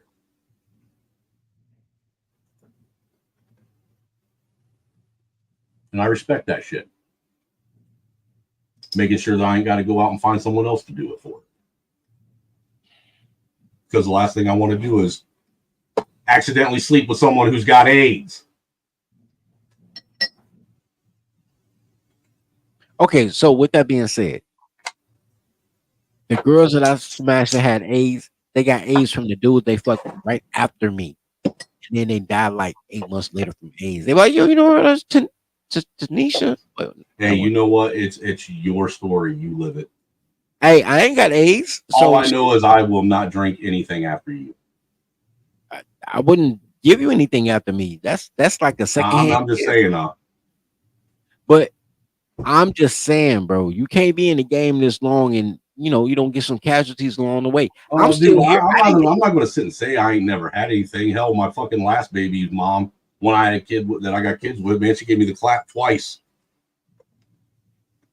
Yeah, when the bitch didn't give me AIDS, bitch gave me. And look, well, dude, the worst part about it is she's the one that gave it to me. It'd be a different story if I went out and fucked around and I caught it from some other bitch. You know what I'm saying? But her giving it to me, I didn't even get no satisfaction out of it.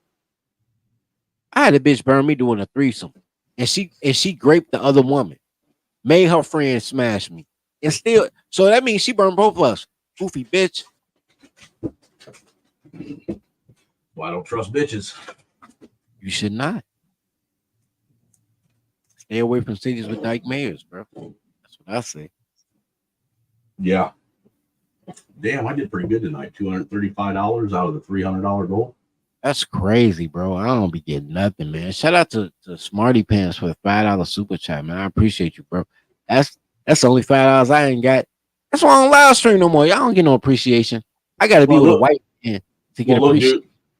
This is the most I've ever made, and it's all just so I got gas money to get up there because I forgot that the RNC was the week after my daughter's first birthday and 4th of July. So, damn, your daughter just turned 1. Yeah, she just turned 1 on the 4th of July. Oh, so is she walking?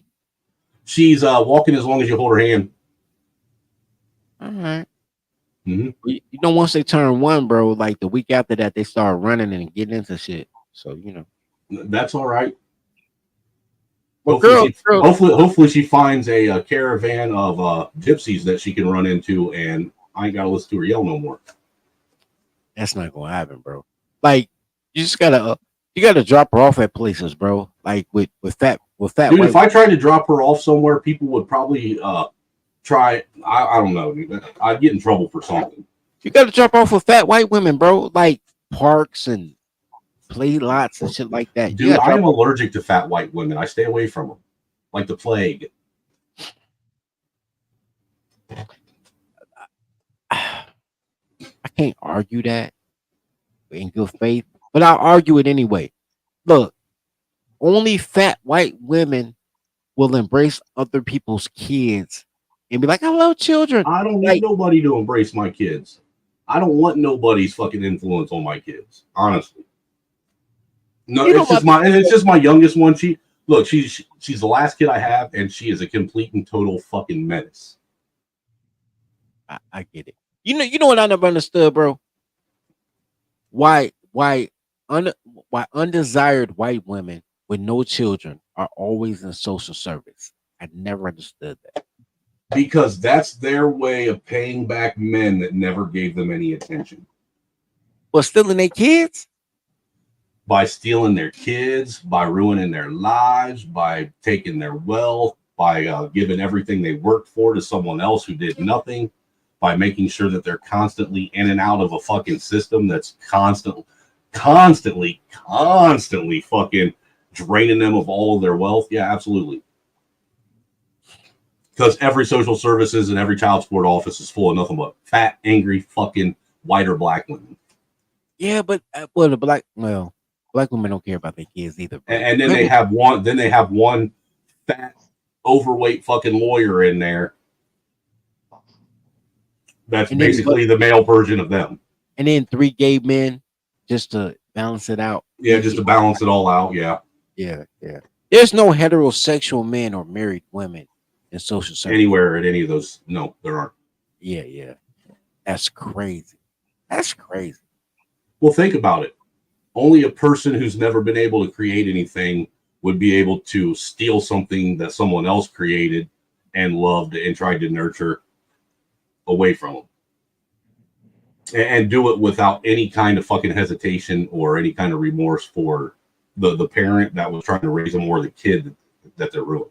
The logic checks out. I'm not knocking what you're saying. Well, and the reason why I say that, have you ever noticed that when it comes to like social services, they always leave the kids that need help in fucked up homes, and then they take kids out of homes that are perfectly fucking healthy and normal?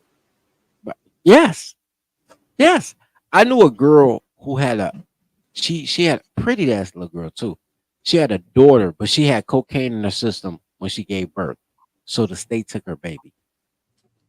Took the baby from the cocaine mother and made the grandmother, the maternal grandmother, a foster child that was a crackhead. I said, how the fuck you take it from a cokehead and give her to a crackhead? Like, why didn't you give it to the dad? Right. Dad in court. You know what dad got? Child support. And supervised visitations. Yep. And parenting classes. And anger management classes. Yep. Trust me, I know. Yeah. Because I got a buddy over in Ohio. You might know him because he's a comedian. BK Irons. You know who that is? Hello. Although I heard you. I was reading Smarty Pants comment. I was trying to figure out who's somebody. Oh, I forgot. My bad. Go ahead, read. No. What was you saying? I'm sorry. Go ahead. Well, I got a comedian friend, and you may know him because he knows quite a few people from all over. He goes by the name BK Irons, one line. Okay. Well, his story when I met him was he ended up getting a girl pregnant and didn't know it at first. Then when he found out that she was pregnant with his kid, he found out because the person that she tried saying was his kid obviously did a DNA test, found out he wasn't, right? Normal shit. So then she named him, and he found out Only reason why he found out is because this girl ended up copping some kind of felony for trafficking drugs, and got put in prison. And their kid ended up going to his mom, who was in Texas. And this guy spent 7 fucking years going back and forth between Ohio and Texas, fighting the fucking court system just to get custody of his own fucking kid that he should have got when the fucking mother got put in prison. I agree. But here's the thing. When women lose custody, this is a part of the game that is unfair, but you know, that's what happens when you're not tribal. Women get to choose who gets to raise their kid when they lose their kid. Like, where does that happen? Imagine me getting caught for trafficking, and then I'd be like, yo, I want somebody else to do my time for me. It never happened. Women get to choose, like, oh, we ain't gonna give it to the daddy. I'm gonna choose my mama, my grandma, some fucking best friend. They get to choose who gets to raise their kid for them when they're found. Like, if you take my shit because I'm irresponsible, what makes you think I'm responsible enough to pick a responsible surrogate parent?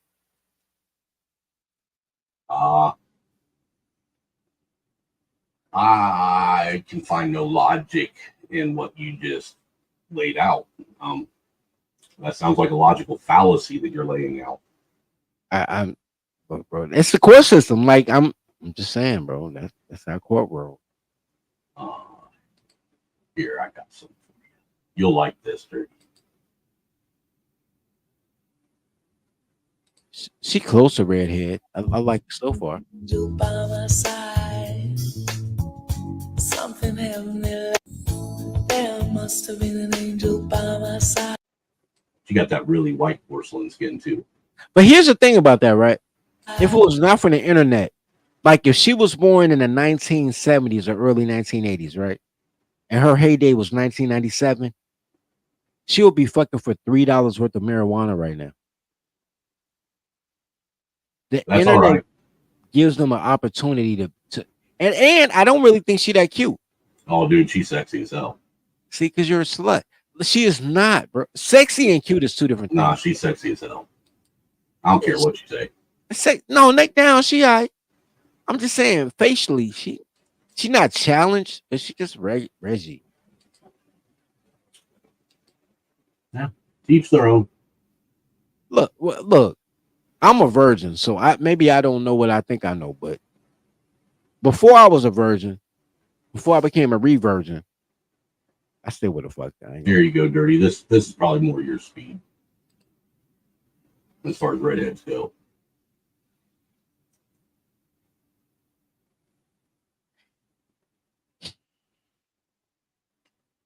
Yeah. You know what's throwing me off? Because she cute, but she's so slutty that I can't take her seriously. But look, she's slutty in her home on social media. So it's almost okay, but not. I know, right? It's strange, right? It is strange. It's a weird dichotomy that you fall into there because she's technically doing it in the confines of her own home, but she's sharing it with the whole world to be able to see. Yeah, that's a conundrum, right? You know what I've come to the conclusion of? Let me ask you this. If you were like married to a woman and was like serious, could you look at your wife and the same and take her serious if you knew that other dudes were watching her Instagram clips and sitting in the bathroom jerking off to her? No. I've been there. I've been there a couple of times. No. Like, I really liked her. Like, a couple of times. There's been a couple of toddlers I really liked. And I'm like, shit, I can't do this, though. Like, you're going to fuck up my social status. I can't do this. Like, there's nothing worse than being with a girl for like 2 years, but y'all have no pictures together because you can't be seen in public with her, even though she's gorgeous, but, you know, she all on social media showing her jewels and shit. Like, no. Man, I miss thick Mariah when she was thick and not fat. She's not fat, bro. She's 50. I mean, she fat, but she 50. Like, you miss young Mariah. No, like I meant not young Mariah, like middle-aged Mariah. Like, because that's when I think she was the hottest. Like right after she had like her first 2 kids. Like when Mariah was still doing hooks for rappers and shit. Like that Mariah. That's not Mariah. Yeah, that's Mariah. That's Mariah. Oh, she looking delicious in that motherfucker. For real, dude. For reals. You ain't never lying. Yeah, she looking Dude, delicious. and if you zoom in, she got her nipples slipping out in that picture. I ain't got to zoom in. I see the nipples from here. She looking delicious. For real. That's what pissed her off. That's what pissed her off, man. Slim Shady fucking beat that up better than fucking Nick Cannon did. You think It so? made her mad. Oh, absolutely, dude. Absolutely. You know what? Here's why I give you grace. I don't know if that's true or not, but I will say this. Nick Cannon respects women. You can't fuck a woman right if you respect her. You can love her and fuck her right, but you can't respect her and fuck her right. It depends on where you're respecting her. No. Like after you cuff her, maybe. I'm talking about like that first fuck. Like you can't respect her. Well, no, because I respect my wife. But look, dude, I don't respect her when we're in bed doing what we do. That's where all the respect goes out the window. Hey, you gotta slut her out. Like, right, like I try and say some of the nastiest, most raunchy, porn star things to say to her in the bedroom. Seriously. I don't. My sister told me that I hated women, and I spent like a day and a half, like, yo, she's a liar. Then I thought about it. I don't think that you hate women. I think that you hate your mom. Okay, that's cool. And that's where you're. I don't hate my mom. At 15 years old, but I will say this though. At 15 years old, I made a list of everybody in my family, and I said if they were not related, when I talked to these people, and my mom didn't make the list, I was like, all right. So I love my mom for being my mom, but if she wasn't my mom, I wouldn't hang out with her. She wouldn't make my mom didn't make the list either, but that's only because she's dead. My mom didn't make the list when I was 15, man. I was like, yeah. Dude, the only list my mom made when I was 15 was bitches not to fuck with because I was scared of her. I got 3 sisters. 2 of my 3 sisters didn't make the list when I was 15. I was like, yeah, with my sister, I wouldn't fuck with her. Yeah. Like, yeah. Like, look, dude, my mom was a whole 5'1". All right. So she's a little fucking damn near fucking midget redhead. Oh, yeah, like my mom. They the same height. Dude, all right. Yeah. Dude, that bitch had no fear. Because she's 5'1". My mom was 5'1", 87 pounds, bro. When my mom was pregnant, she was 98 pounds. That's as big as my mom. She never hit 100. My mom struggled. There were times where my mom, was in shape, and then there were times where she let herself go. Bro, little bitty. And then little bitty women that got the Napoleon complex, they run around slapping shooters and shit. Like, how the fuck you gonna beat up the killer? And then, no, man, my mom had me look. I tried to run away from home probably a dozen times when I was a young teenager, and always turned around and came back because I was scared of what my mom would do when she found me. Come on, man, you punked out. She did, dude, for real. But she was the one that would just fucking materialize in a room with whatever she could pick up off the fucking floor or off the table and beat you with it. Have you ever been smacked upside the back of the head with one of the big ass fucking bubble glass fucking ashtrays? No, because I spooked my mom. I told her one day, if you ever hit me, I'll break your neck. So my mom used to, though. Like, my mom beat the shit out of my sister. I used to see the ass whippings with my sister guy. I was like, never. Like, nah, bro. My mom and my stepdad used to beat me so fucking much when I was a kid that Who's your stepdad? I got was with my real dad. I got to the point to where I wouldn't let any emotion out. I wouldn't let them see any change in emotion at all. I was with because that shit pissed them off. If they couldn't, I ain't gonna lie, bro. This is what I would do. Because I was my real dad. What I would do is when my mom got mad, I would run, grab my dad, and push him in front of my mom so she'll beat him. Dude, my fucking real dad sat there and watched my stepdad beat the shit out of me and did nothing about it. boomer. I was gonna say that's crazy, but I thought about it. That's why I can't. That was one of the reasons why I can't stand that motherfucker. That was the first thing. Bro, but all them boomers are You soft. literally let the motherfucker that has been fucking bottoming out in your fucking ex-wife and taking care of your kids beat your son in front of you? Seriously? Yeah, that's boomer, bro. Now, I would expect nothing different from my dad either, to be honest with you. That's boomer shit, bro. Boomers. No, what that showed me is my dad had no fucking he didn't fucking stand for anything. I understand that, and I did not change my answer at all. That's boomer shit. Man, That's all I'm saying, bro. Dude, I would make, you know what? I just want to fucking hear her gag. Just once. Just once.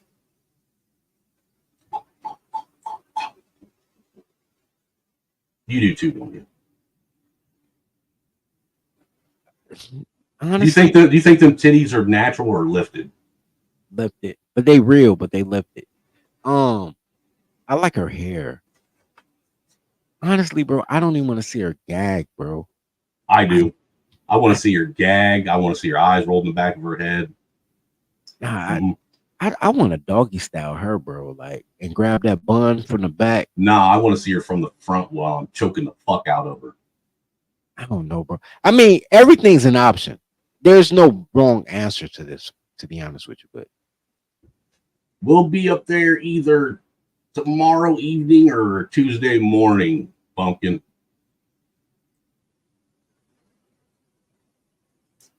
Oh shit! Bumpkin's going. Yeah, you know, Bumpkin, our other white nationalist friend, he's going to be at the RNC too. Yo, Bunkin be on bullshit. Bunkin don't want to see me be a white nationalist, and I like Bunkin, but he don't want to put me in the game. He don't want to bless me. Well, you can't blame a man for staying true to his values. I don't give a fuck about his values. I am way more of a white. He's tribed up and he's staying true to his tribe. I am that's what you preach, dude. How are you gonna get mad at him for doing what you preach? More white. Look, I respect that. No question. I respect that. But I am way more white nationalist than Bumpkin. Bumpkin is a white nationalist because he thinks he's a patriot. Like, his hate ain't righteous. Like, I got Darth Vader level of hatred to bring me to the dark side. Bumpkin should have embraced me as a white nationalist. Darth Vader was not the enemy, sir. Darth Vader was the hero of the Star Wars. And so are white nationalists. And that's why I want to be part of the winning team. I truly believe, because white nationalists got life fucked up. Like, y'all really not white nationalists. Y'all just nationalists. But I don't know who you call a white I ain't a white nationalist. Used to be. No, Anyway, I never was, sir. Not once. It really just, look, I want to fight domestic terrorism. White is a state of mind, just like black is. You are correct. It's nothing but a mindset. Yo, you know what, Smarty? I'm not even okay. When I say white, because you know I'm not a colorist. I don't give a fuck about them crayon shit. White is the legal term for American. So either you're white or you're black. So Mexicans are legally white. When Africans come over here, they're legally white. White is the default of American. And I'm American. I'm a nationalist and a tribalist. Black is some bullshit. I don't like you just making shit up. No, it's true. It's true story, bro. Like, white is the default for being American. Like in South America, when Spain came down, they had something called the El Comiente, right? And every combination of race had its own tier, right? So if you were Spanish, you were at the top of this tier, of course, right? Spanish man, Spanish woman, Spanish child, top of the tier, right? But if you were Spanish and native, that was one tier. Spanish and black, that was one tier. Spanish and whatever the fuck else you're gonna be, that's another tier, which probably above black and native. But like, there was 21 different levels of what you could be, and then your social status could only rise as high as whatever level you were on in the El Comiente pyramid scheme that Spain had for South America, right? For like Brazil and Portugal, right? In America, they just had the one drop rule. So you either white or you black. That's it. So Mexicans could be legally white. Fucking the whole thing that happened in the 1960s that killed Jim Crow was everybody became white. Irish people were not white until the 1960s. Right. A lot of people forget that even during Jim Crow, all them signs that said, you know, No color, Mexicans, no no colors. Jews. That those signs also included Irish.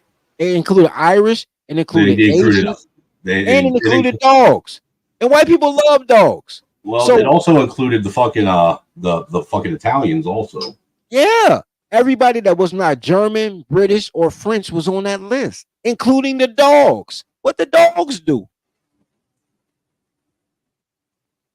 I understand. They allowed themselves to be purchased and acquired by poor white trash hillbillies. That's what they did, and they should have known better than to do that and stayed where they were at. That's what. Dude, what the fuck is that fucking facial pattern you got on your face? Huh? Are you growing a Fu Manchu? No, dude, it's chops, like full chops. Bro, you look like a 1960s rock and roll singer, bro. Dude, the only reason why he does that is because he can't grow hair on his chin. I actually you gotta eat more pussy, bro. I actually can grow hair on my chin now. Just not a lot of it. No, I can. I grow a full beard.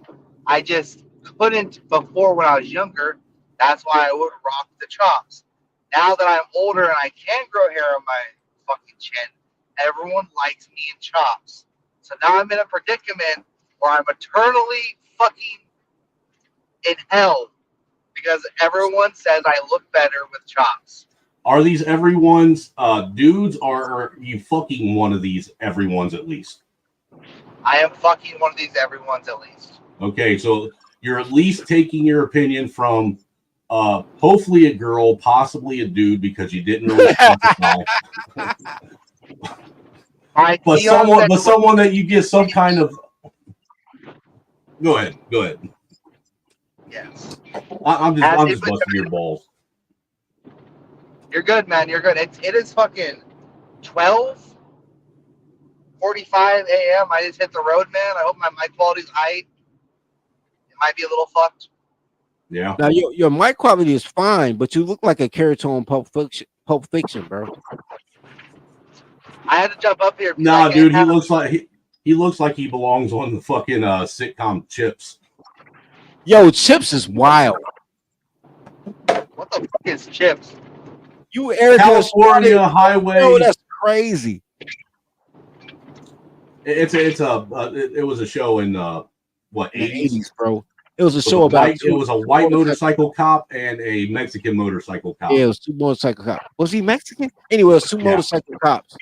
And they was riding around fucking with people. I don't know none of the episodes. I just know there was two cops on motorcycles. And you look like you'd fit right in with that era. You know, the whole, or possibly, dude, he looks like he would possibly fit in with the whole you know, Burt Reynolds Deliverance era. Yeah, folks too. No, not Deliverance, bro. Smokey and the Bandit. He got a Smokey and the Bandit flow going on. Yeah, I can see that.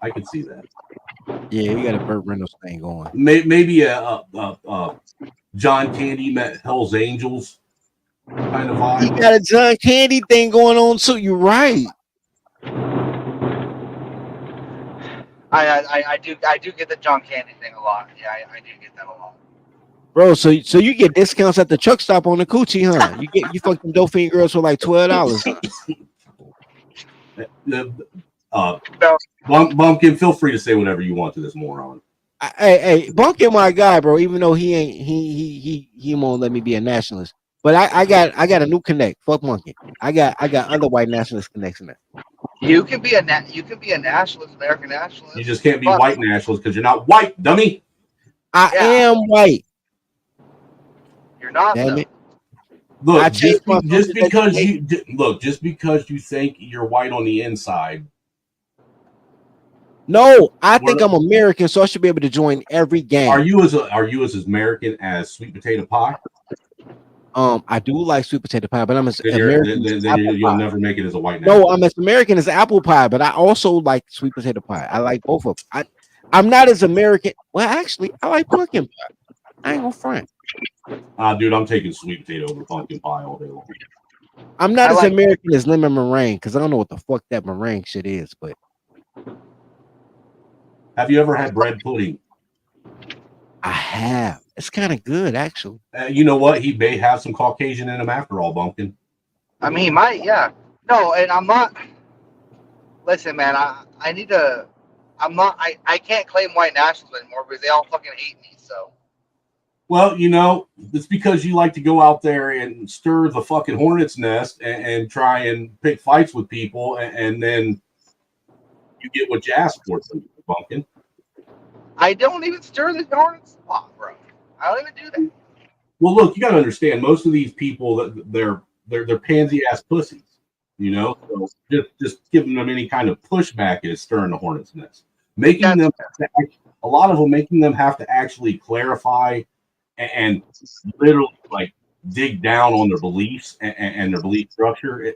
That's enough itself to trigger, because now they got to fucking sit up with some reason as to why they're the way they are, other than what someone told them to say.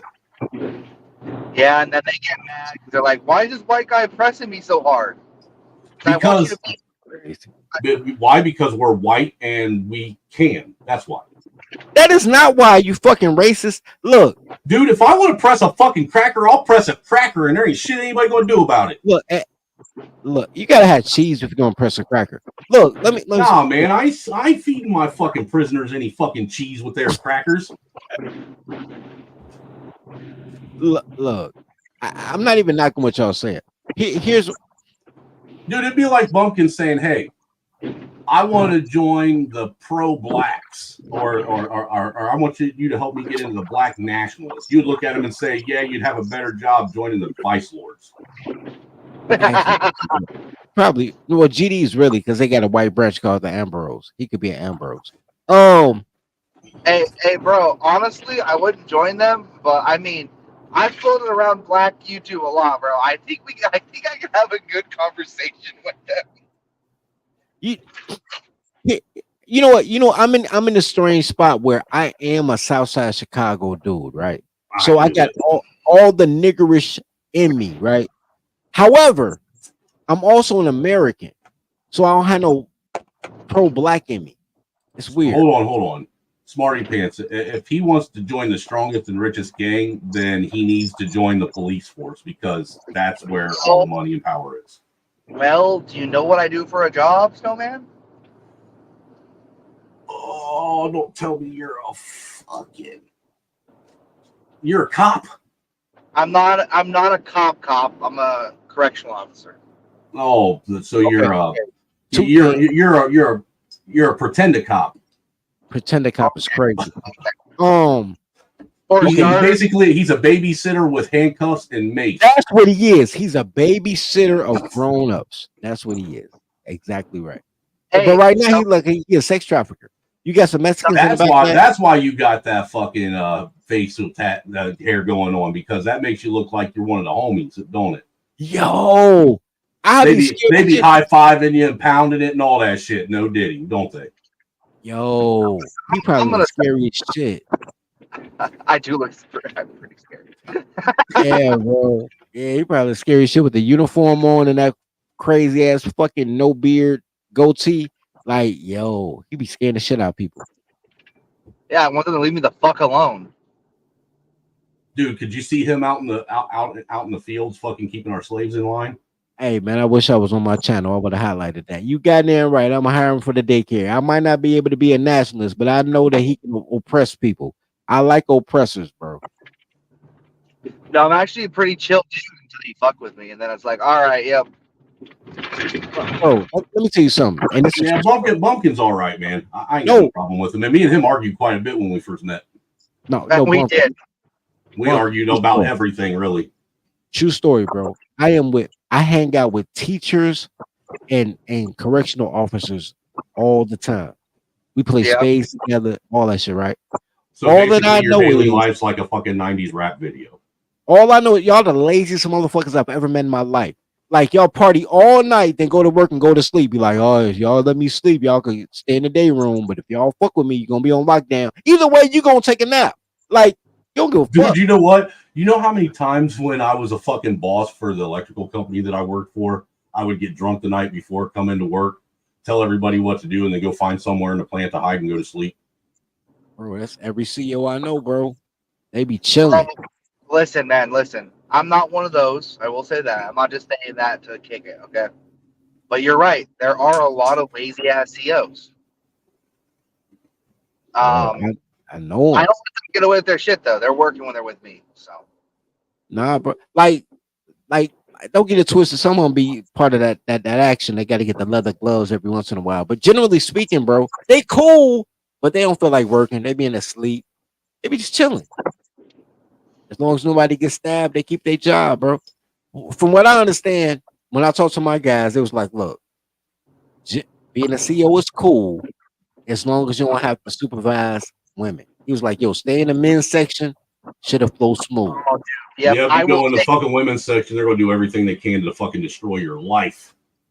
dude, I'll tell you what, man. I'll tell you what. I will take fucking 18 fist fights and general male population before I have to spend half a day in fucking female population, dude. Dude, I've heard from people. I have a cousin who was a correctional officer over in Alglaize County in Ohio, and he told me that fucking females that are basically locked up and confined in numbers together are like worse than men 10 times over.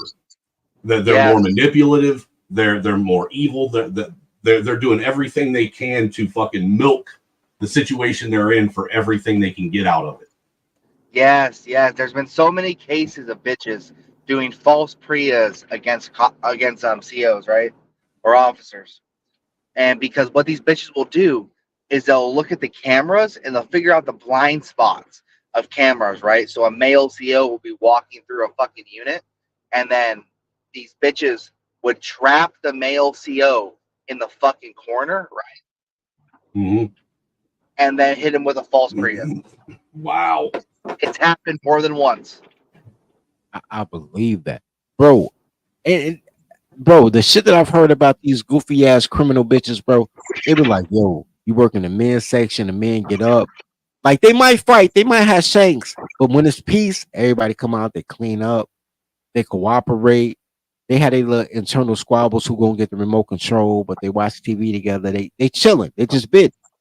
They say, man, women should be nasty. They be funky because girls can't count to 30, so they don't know when their period coming on. You got to check. Dude, you would think the whole fucking dormitory would have them all fucking ragging in unison. You would think so, but they don't sync up because these bitches can't get along, right? It take a dick for them to sync up. Like your wife and your mistress might sync up, but these bitches don't because they evil, right? And they inconsiderate. Yeah. Well, there's so much in and out they don't really sync up. At least I work at a county jail, so. Yeah, county's a little bit different. Yeah, nobody wants to do that county time. That county time sucks. And they say the girls just nasty. That's what they told me because they work in the county jail. They're like, they just nasty, bro. I'm like, what? He said these bitches don't sweep, don't mop, don't do shit. Like some nasty whores. He said smell. Dude, all you got to do. Have you ever been in a fucking woman's bathroom in any restaurant on the planet? They all smell, dude. Every fucking woman's restroom I've ever been in a restaurant all smell like fucking used up fucking period pads. Every one of them. I've smelled that smell before, but I've never. Yeah, dude. And every woman's bathroom smells like dog shit. Speaking of cops, I just caught a cop fucking having the. Oh my god, this motherfucker was sitting behind a loaded trailer, right? In a fucking car, like a car sales parking lot, bro. Sit behind that shit so he can see you and you can't see his ass. Dude, don't come to Indiana. It's okay for cops to hide in Indiana. They'll hide behind fucking a house. And for real, dude, it's crazy. But at the same time, Indiana's pretty lenient though. Most of the sheriffs and local cops aren't going to pull you over for, unless you're doing something really, really reckless. You know Indiana what I'm saying? is lenient with an Indiana license. Indiana don't give a fuck about an out-of-state license. But, for sure. Indiana ain't nothing like Ohio. Ohio sucked, dude. I hated living there.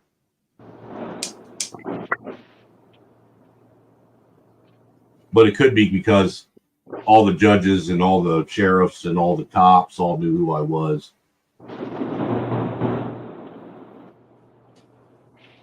You know what's the worst part of this fucking trip?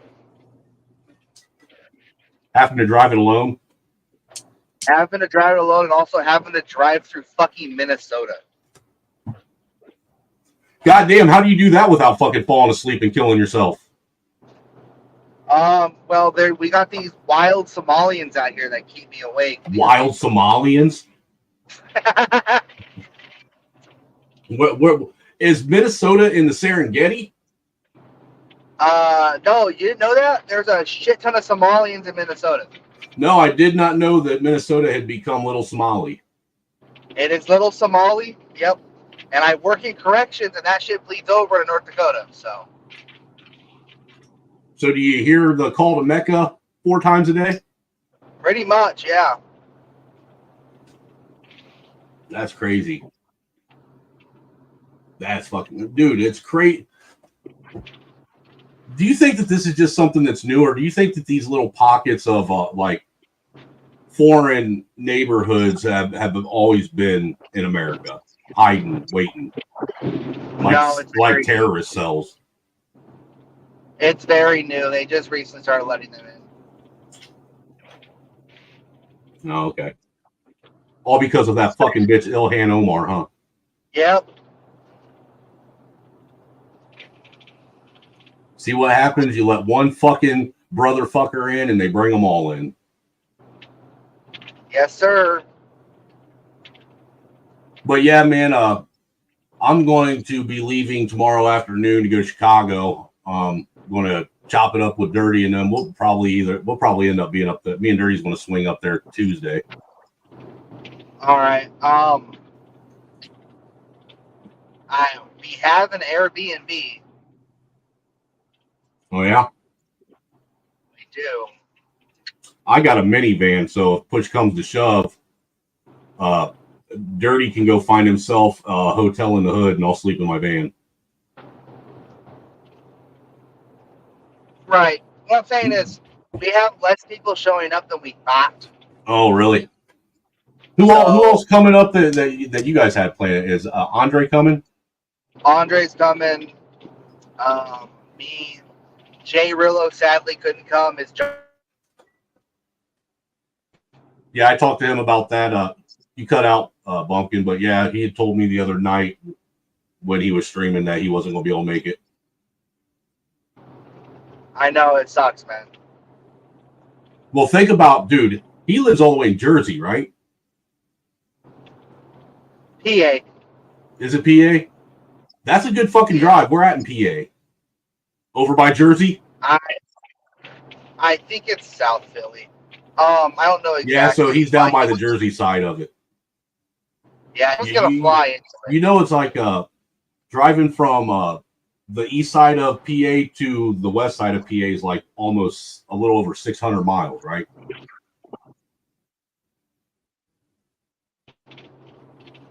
I think.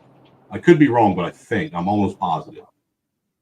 PA is one of them states that I remember when I drove through it, it took for fucking ever to drive through PA. You know, so PA to like where I'm at, it takes I think they said the Google Maps said, I think 3.5, 4 hours. Yeah. Let me check.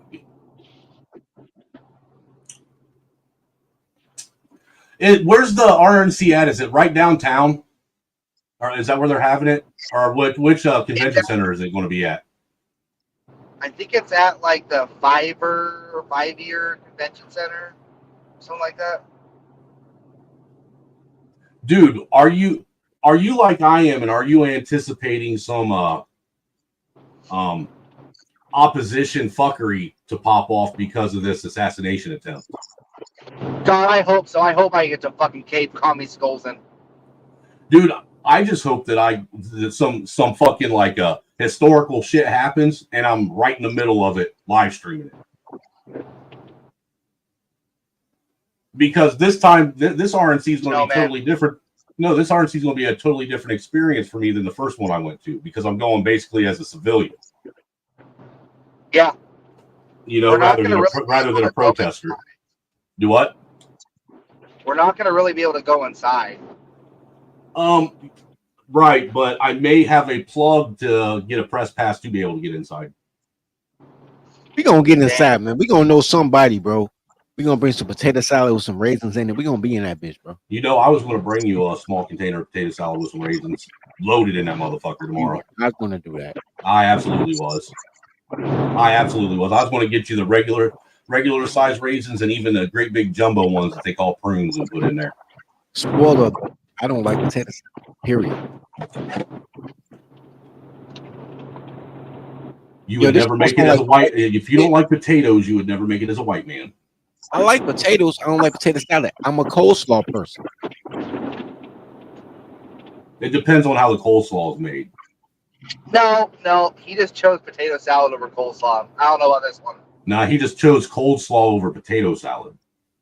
Yeah. I chose coleslaw over potato salad. Yeah.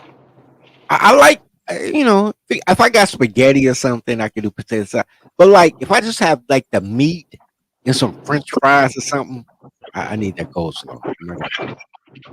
So how long have you been a psychopath for? All of his life.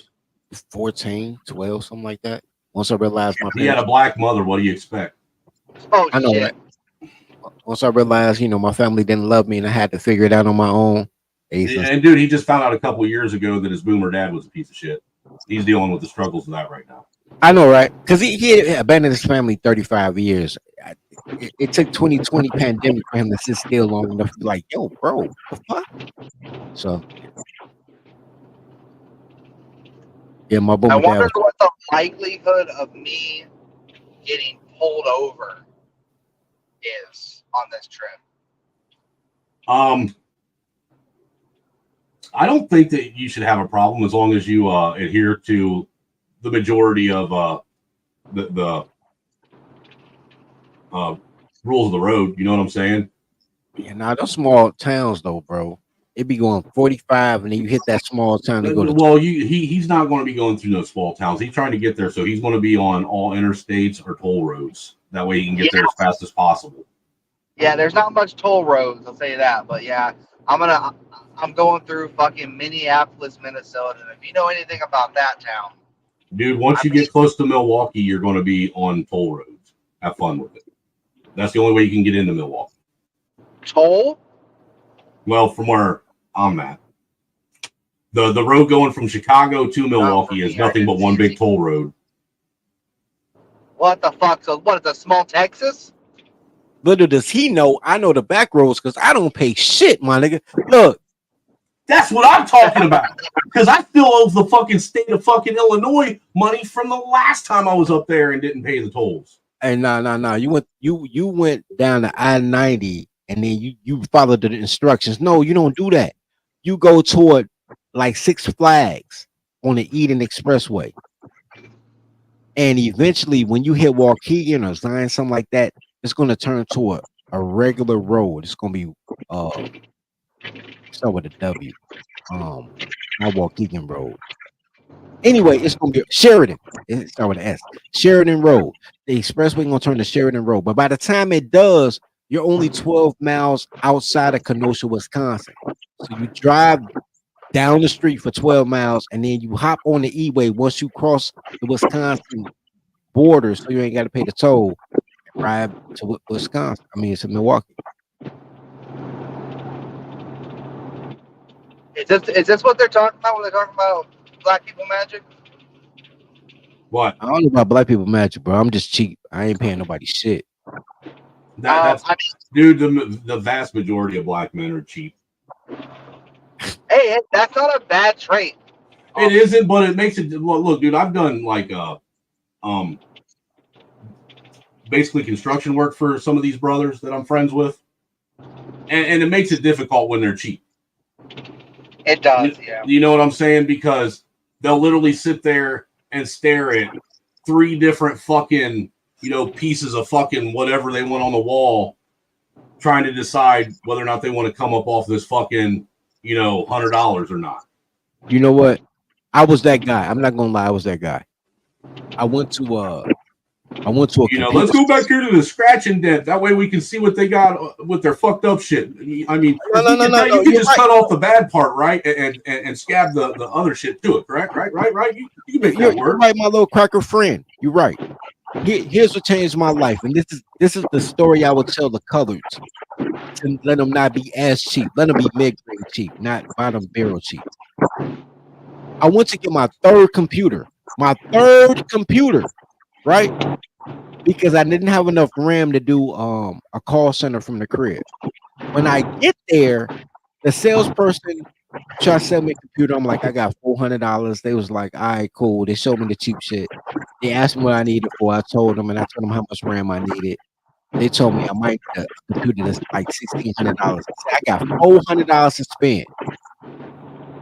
I'll never forget what he told me. Look, gay dude, but he was a good salesman. He sold me. He said, look, cheap people pay twice. How many computers have you bought because you didn't get the right one?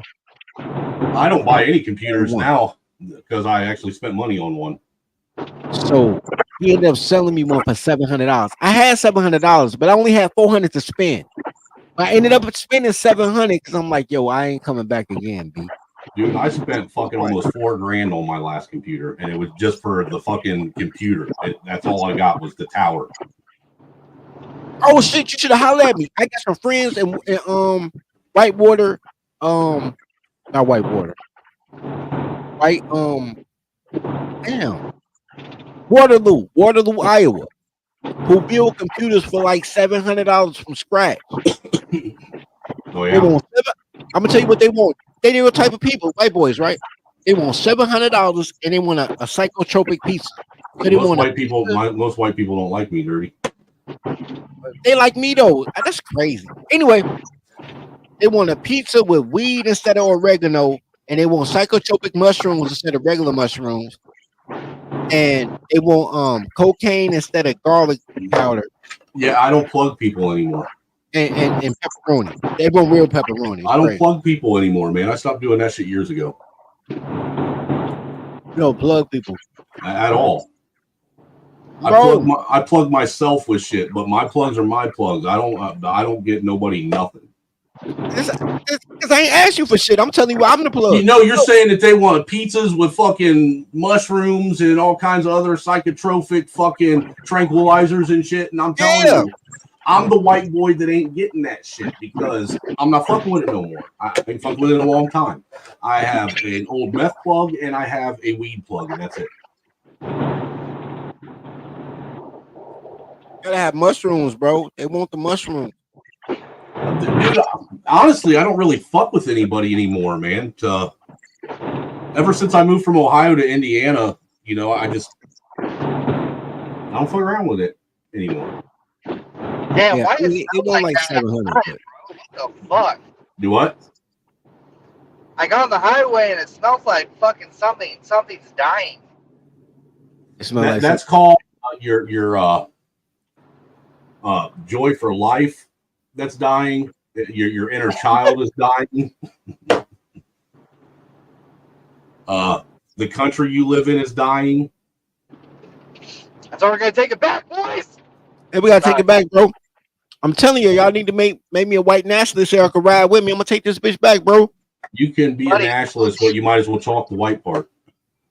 Dirty. Okay, I'll do that. I'll do that, bro. I will compromise. If white boys ride with me and I'm a nationalist, then I don't need the white part. Dirty, I'm a part of like a non-white nationalist organization. Not only a part of, I'm one of the. He's one of the fucking leaders of it. I know he a gangbanger, and that's why I fuck with him. And I'm like, fuck, fuck with me. He gangbang too. Like, fuck, we gonna talk, bro. I gotta plug you with my white boy. I got a white boy too, but he ain't real white. Just like Snowman ain't real white. I need a real white boy. I'm gonna get you Bunkin because I got some bullshit white boy. Bunkin ain't real white either. He capping. Damn. What you mean? You're a fucking Mick, buddy. You're a Mick. I'm an Anglo-Saxon. Definitely a Mick. Fucking eat a dick. I'm Eat an a Angry dick. Saxon, Eat buddy. a dick, Hitler. Yo, Hitler Snowman was and Mick. I'm an And my boy Anglo-Saxon. Loki's a spick. A spick and a Mick. My boy, yo, you know how strong being white is? That my boy is Mexican but think he white. That's my guy though. Because his mom is white and his dad is Mexican. So he think he white, but I'm like, nah, bro, you are what your daddy is, bro. You kind of Mexican, bro. Yeah. Well, most Hispanics are like 50% white anyways. I get that part. But yeah, my boy was gonna do the militia. I'm a Von Spick. Von Spick is great. I don't even know what that is. I don't even know, but it sounds fucking glorious. It sounds glorious, yeah.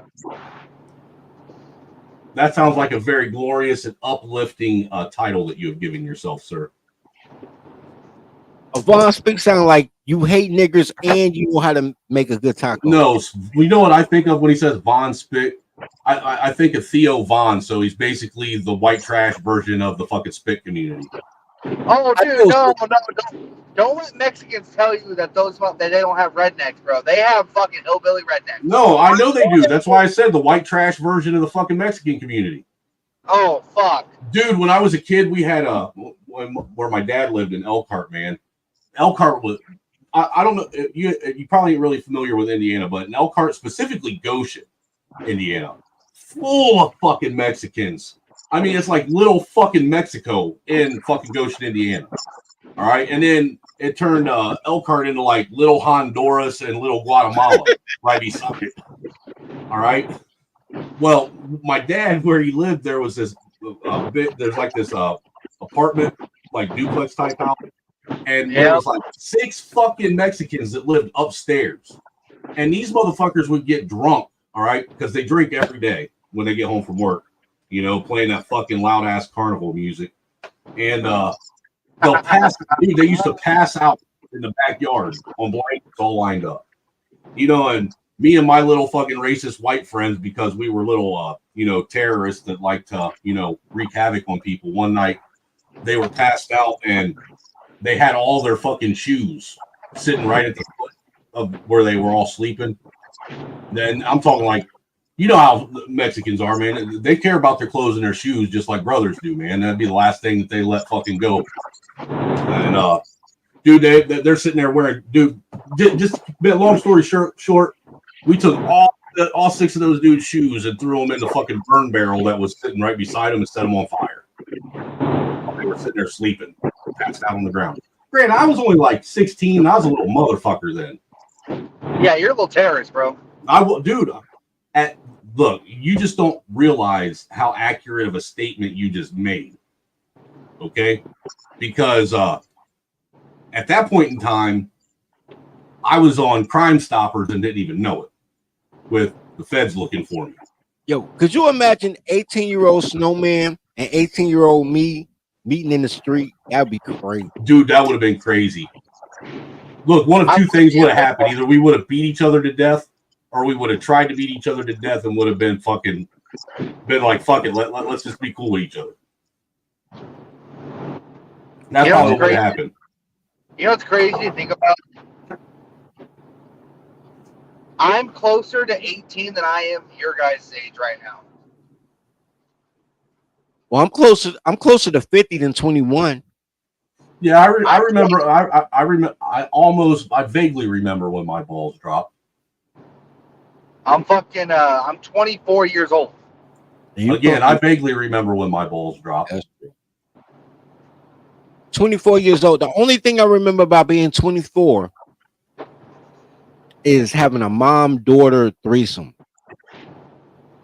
Dude, 24. I was in Indianapolis at 24. And I don't know if I was turning bitches out or getting turned out by bitches. All I know is I was having fun doing it. At 24, I just came back home from Atlanta because Atlanta was way too gay, and I was trying to make a move somewhere else. I think I was on my way. Was I on my way to Iowa? No, that was 24, dude. I was living down in Broad Ripple area of Indianapolis, down by Butler College. Indianapolis, Mm-hmm. Minnesota. Indianapolis, Indiana. Oh, Indianapolis, Indiana. Okay. Nap Town, home of the nappiest Negroes. Yeah. First it's like of all, this, racist, bro. Don't let that. No, that's not racist. That's the fucking Indianapolis motto, dude. Home of the nappiest Negroes is not on the sign, bro. It don't be Dude, like. It depends on what side of town you're coming in on, and who you ask. You don't come in and be like, "Welcome to Butler, estimated, incorporated in 1890, home of the nappy Negroes." No, it does not say that. Don't say that. Be pretty cool if it did. Be pretty cool if it did. That would be racist. That still would be racist. Have you ever seen the sign when you leave going eastbound? When you leave I've seen a sign when you leave going eastbound that says "Don't come back." No. Well, before I go there, when you leave in St. Louis going east and you go across the bridge to East St. Louis, they be having a sign something like that, like Smarty Pants said, it's on the sign by proxy. But I will say this, right? When I went to Atlanta for Freaknik, right, 1995, right? There was a How long did it take you to get rid of the fucking crotch crickets and syphilis you caught? I probably never did. I probably burned it today. But anyway, two things. Once you get to Atlanta, they have a huge billboard, and then they have like the city limit sign, right? So it's a city limit sign to say Atlanta. It's a huge billboard to say "Welcome to Atlanta" from So Def, and they have like the Brad and JD back then. And then right under that, they be like, "Atlanta, come on vacation, leave on probation." That was like the literal sign. Nigga, I'm in mile 1. It's a sign that say "Come on vacation, leave on probation." Dude, it says that. Dude, it says that on the sign going into Ohio off of off of US 30. For real? Ohio, the heart of it all. Come on vacation, leave with a probation officer. That shit crazy, bro. That sounds like a sundown town. No, that's a sundown state. That's a shit. Georgia then. I saw that. I was like, what the fuck? Like, that shit was crazy. But no, and all jokes aside, the town that my wife grew up in, where Neil Armstrong was from, apparently back in the day when Neil Armstrong was a kid and whatever, it used to be a sundown town. Like and it's been known as a sundown town for so long that when I was like in my early 20s, a lot of the brothers that I used to hang out with up in Lima, Ohio, which was only 20 miles down the road from Walpaw, I tried to get them to come to Walpaw, and none of them would. Like, fuck that, I ain't going to that racist ass town. Like, for the longest time, there were no black people that lived there. You know what's racist? White people living in a city called Wapak. Like, that sounds like a Native American name. It is. The actual town name is Wapakoneta, named after Chief Wapak and his wife Kenita. And that's racist, bro. That's cultural appropriation. That's racist. No, it ain't. It was paying homage to the Indians they stole their land from. I wouldn't say stole. I'm just giving it to them, dude. I'm letting them be great at this point. No, you can't let me be great at racism. I know racism. That's racist. I wouldn't say stole. I would say conquered, and they're lucky they got any land at all. And well, actually, if you know anything about the history of the Midwest, and specifically from down by southern Ohio, going all the way up into northeast Ohio and into a little bit of eastern Indiana, that used to be what they called the Great Black Swamp region. And Walpaw sits right in the middle of that, you know. I will say this though, because I don't want you white guys to really think that y'all are awesome like that. You didn't conquer shit. Y'all fuck the black girl. There's Native Americans were a matriarchy. So if you fuck, I don't know what the hell this tracker's talking about, but He's Most of y'all $5 Indian white boys fuck a native bitch. Hey, how funny is it going to be when these pretendians in America find out that they're $5 Indians too? I guess it'd be hilarious, but by the end, hopefully I got some shooters. I don't give a fuck about that. You know what? Since it's just you that's here, I'm going to play this clip from SKC's channel before I call it quits. That way you can listen to this crazy ass bitch he had up there the other day. It's only like maybe 5-10 minutes of it that I actually want you to hear, because there's some claims she made that were absolutely ridiculous.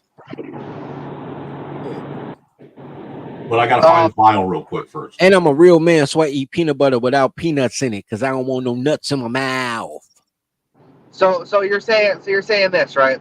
So you're saying a patriarchal society came in and conquered a matriarchal society and took their land, and you have a problem with this?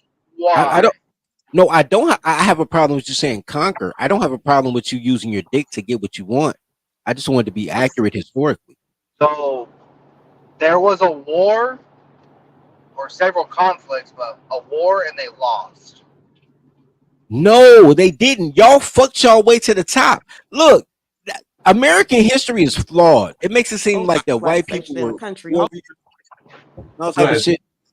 Y'all bought most of the shit. Y'all bought Manhattan. It'd be bad deals, but y'all bought a lot of shit, and then y'all fucked y'all way to the rest. There were fights, but the fights were between like Britain and France on American soil. It wasn't really taking over the natives. Y'all was fucking y'all way through America. I'm not knocking it. I just want to be historically accurate. That's a funny joke, Smarty Pants. Great Black Swamp, was it a slave graveyard? That's a good joke. That's funny. I don't know. I don't know if that was racist or not. I saw it. I just didn't know how to take it. Dude, I'm taking it as a fucking perfectly timed and executed racist joke. Okay, it is racist. All right, that's racist. Yo, push my button. That was racist right there. I respect it, man. Well played, Smarty Pants. Well played. But here, listen to this fucking crazy bitch. Let me get it closer to what she's talking about, because there are only two groups of people in this country who can say that: the Native and the Negro. And the Negro is a hybrid of African, European, and Native bloodlines exclusively found in the North American country of the United States of America, with a very unique ethnogenesis. Pause real quick before you go there. I knew you. I was already one step ahead of you. Go ahead. I just said this shit to the homie, right? I just said this shit that white people fuck their way into $5-ness. When she says it's a mixture, it's because they don't know how to keep their legs closed. They fuck the white man, a black man, and change. They pussy is the racist joke. No, it's even funnier than that, dirty folks. She's claiming that the American Negro, which is what she claims she is one of only two ethnic groups in North America that isn't a immigrant class, that they're actually native to here. And what I find interesting is that she claims that the American Negro, as she calls them, with the hard O, she makes sure to specify the hard O. Hard O, pause. Okay. And but says that she's a mixture of Native, European, and African ethnicities, but was here before the white man.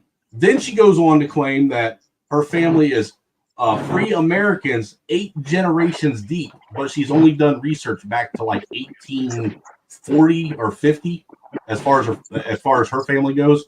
So how the fuck does she know they're 8 generations if she only could trace her lineage back to before the Civil War? Number one, clothes, right? Clothes. We're gonna start there with clothes, right? Mm-hmm.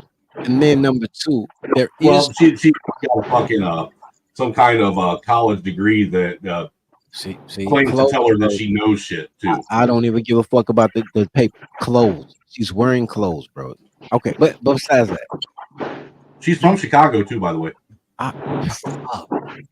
Horrible bitch. Clothes and from Chicago. That's a double negative, bro. But I can't make the positive, right? Anyway, you can only trace Black people can only trace their lineage to 18, generally speaking. And the reason being is because no matter Well, who that's you not 8 generations.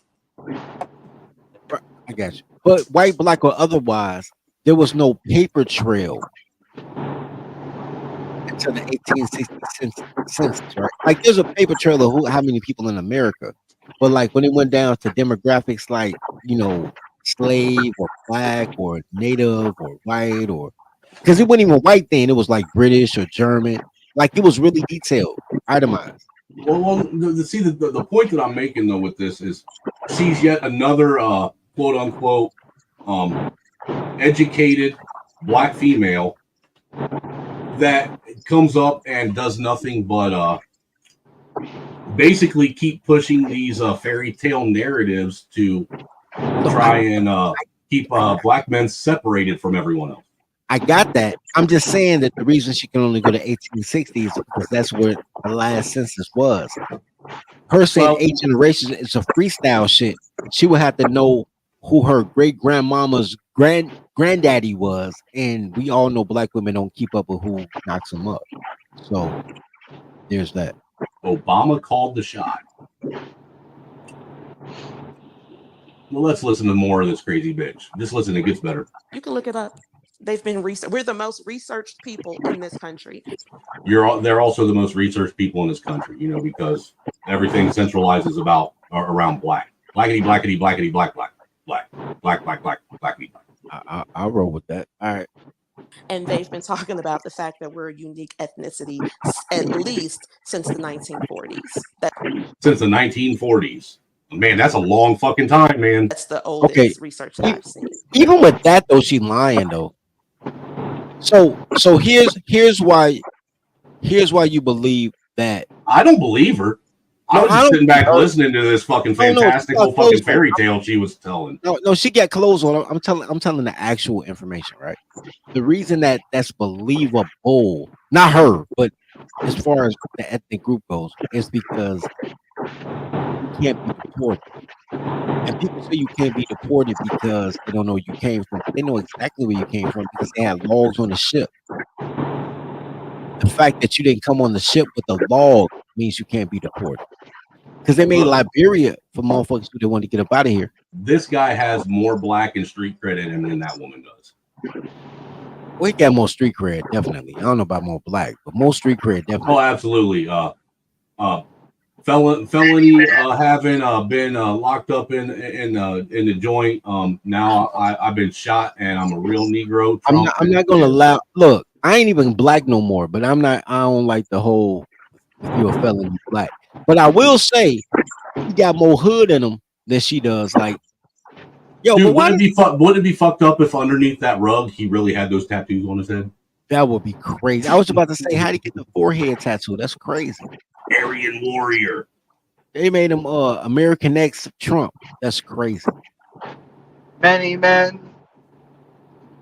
American history Trump. Yeah, American history X Trump. Bite the wall. Bite the wall. That was a good one, Bumpkin. That was a good one. That was crazy. So you believe in? I know. Not believe. I know. A belief is a something that cannot be proven. I know based on the research that's readily available. Based on the research that's readily available. Have you done it? Have you looked at it? Do what? She's using all her white DNA in this debate. Oh, every bit of it. You know this is a mixed girl. So. Yeah. Oh, good. A mixed girl with daddy issues. Does research ever change? Do new facts ever come to light? Well, based on what I've researched myself, there has not been a change in any research that states that the Negro is a no. I'm not saying that. I'm not saying to that. I'm saying in general. Oh yeah, absolutely. Has that happened before? Yes, of course. You know that. What kind of question is that? We know that to be a truth. Okay. So did the people that lived during the Renaissance, did some of them know that that there was ether? Did you think that there were some people that believed that there was ether that was inhabiting people's bodies and so forth? I don't know what they believed. I Well, wasn't well, there. I haven't researched it. they went off the research that they had at the moment. Correct. So in 2024, the But then research later, says that the Negro is a unique ethnicity. Do you think we're the same as Nigerians? Do No, you the think only we're the thing same as no, Jamaicans? Do no, you think we're I'm the not, same as I'm Bajans? I'm not saying any of that. The only thing that I'm saying is that just as people in times past got new information and research changed and new information came to fruition, old people that believed that they knew something had to change what they thought that they knew to it became an old belief. Correct. So how is that relevant to what we're talking about? Because it's a part of hubris to come into a conversation and with I know when someone is telling you, have you found research that goes against what I'm talking about?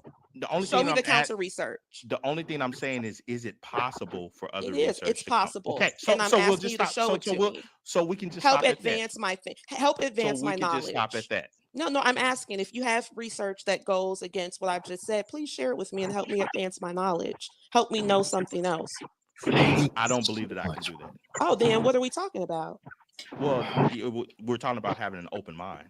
I have an open mind. That's why I know that the Negro is our own ethnicity and we're a part of the non-immigrant class. We are American as sweet potato pie. Okay, pause. No, American as apple pie, baseball, football, and right. and Bumpkin's handlebar mustache. But here's the crazy part, right? Here's the crazy part. You know your lineage by your father, and black women don't allow their kids to have fathers. So how the fuck would she know? She's playing the crayon game. Here's the truth of the matter. She does say that she had her dad in her life. Man, that was not real dad. Her mama hoe. Anyway, look. Here's my thing. It is true that it was common knowledge among black people until the 1980s, right? Until the 1980s, that they were native to the land. The movie Roots made everybody think they're from Africa. But even in America, every state wasn't a slave state that imported slaves from Africa, right? So, like, she's right for the wrong reason. Like, she's saying some shit. Like, you can't be native to the land and white and African, right? Right. Dude, that's the math that I couldn't math. I mean, her math wasn't adding up. Because she a girl. Girls can't count. Look, all I got to say is SKC has got the patience of a fucking saint, dude, to be able to fucking have conversations with people this fucking dumb. No, SKC in his mind, he's not black, right? SKC is really a matriarchal dude, but he don't want to admit it because he is what his wife is, and his wife's Asian. So now he thinks he's a black Asian, like he's Bruce Leroy. I wouldn't necessarily say he's matriarchal because I'm pretty sure that most of the Asian families are patriarchal families, aren't they? Okay, that's fine. When your dad is Asian and the son is Asian, I agree with you. But if he's trying to basically have whatever his wife's dad has built handed down to them, then I could see why he would lean more. That's what I'm saying. Like, if you've ever heard him talk, he talks about going to dinners with his wife's family. He talks about everything he talks about is his wife. Like, he doesn't even have a parent. Like, everything he says is based on his wife's family. Well, that I think a lot of that, and I get this just from talking with SKC, the family dynamic as far as the Asian families go and American families is totally different. It is. And even black families versus American families is different. What I'm saying is, and I'm not knocking Asians for having a system. There's black families? Believe it or not, yeah. But you got to have seriously. I thought the community hall was all ran by angry, rabid black women that had no they are, because the black families don't live in the community. They move to like middle class. Well, see, and that's what we need to fix the community. We need men to go back in there and take it back from the fucking angry, fucking evil women that are destroying it. I agree with that. I just had a whole conversation with somebody when it was like, "Yo, dirty, you telling people to avoid black women." I said, I didn't tell nobody to avoid black women. How is it that black men are having rough shot ran over them by an inferior human being? I agree. Snowman, you see my channel. I'm probably the most pro domestic violence channel on YouTube. Yeah, you do kind of you lean into that shit really hard because these bitches need to be stopped. Like, I'm not running. I'm not getting a passport to find another bitch that another man raised. I'm gonna beat my bitch to submission. I don't even care what color she is. I'm just gonna beat them all to submission. I'm gonna put the hole in the backyard like a true American and point at it from time to time.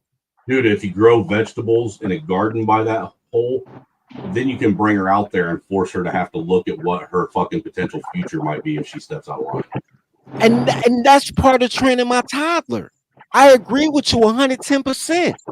But I have to convince other men, like, yo, that hole is for use, bro. Like, don't be afraid of the hole. The hole is for you and me. You know what I'm saying? Embrace the hole. Dude, that sounds too much like embrace the hoe. Hey, what did it say? 6 in one hand, half dozen in the other. Tell your hoe about the hole, and she won't be a hoe no more. Fair enough. Dirty, are you saying you need to dig a hole in your backyard and throw bitches into? Is that what I'm hearing? Yes, that's that's the flower garden. How do you think the flowers get nutrients and grow to be such wonderful, beautiful, natural things? Dude, I'm brain dead. Do they name flowers after women or women after flowers? I know they name women after flowers.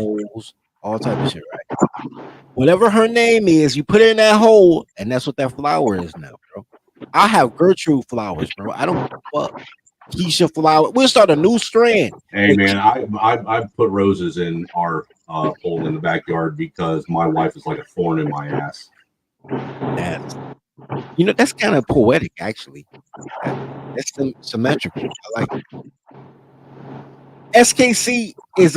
SKC hates everything black, but he's in a black space, right? And I'm not shitting on SKC. Everything black. I think people mischaracterize him because he points out the fucking obvious bullshit and hypocrisy that's coming. No. I'm talking culture, not color, right? Everything that is seen as black culture, he rebukes. Right? Well, yeah, I'll give you that. So he hates everything black. I'm talking culture, and but I'm not knocking him for that or anything. I'm just stating the obvious, right? Mm-hmm.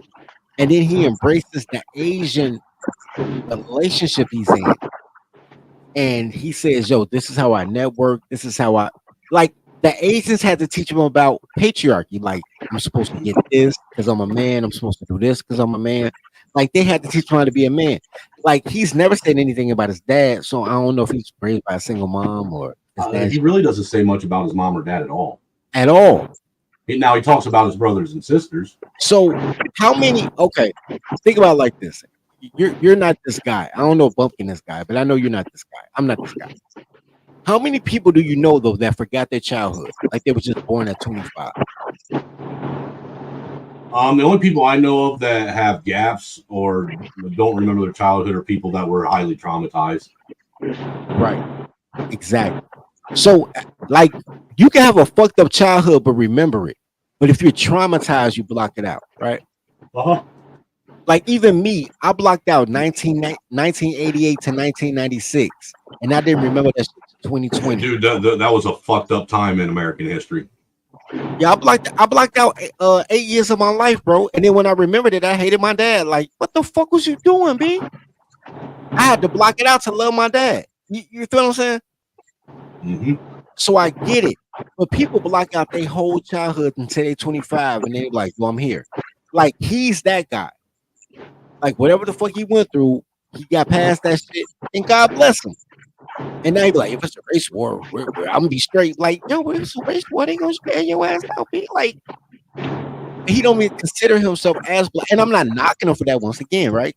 Dude, if there's ever a race war in America, that'd be the dumbest thing anybody could ever do.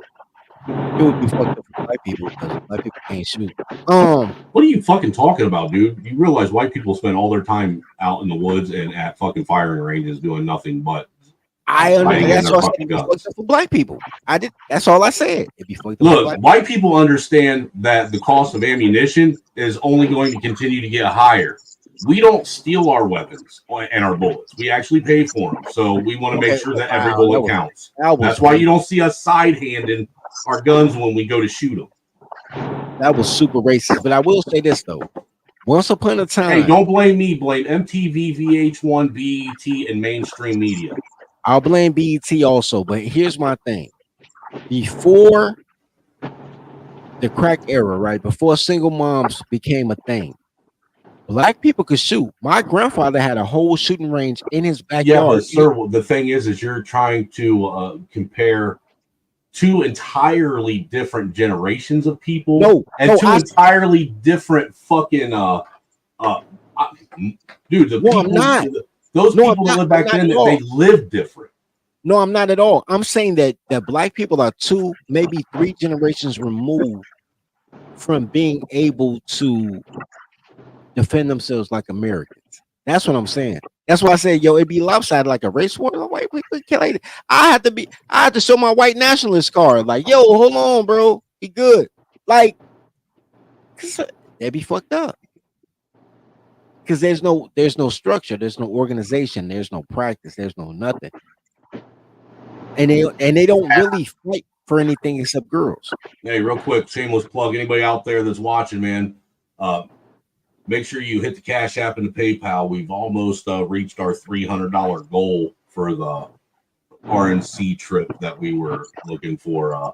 We're about $65 short. So, $5 to Cash App. And, look, what is it? How many people does it take? 10 would make 50. 12 would make 60. So 13 people Cash App $5. You can get us to our goal.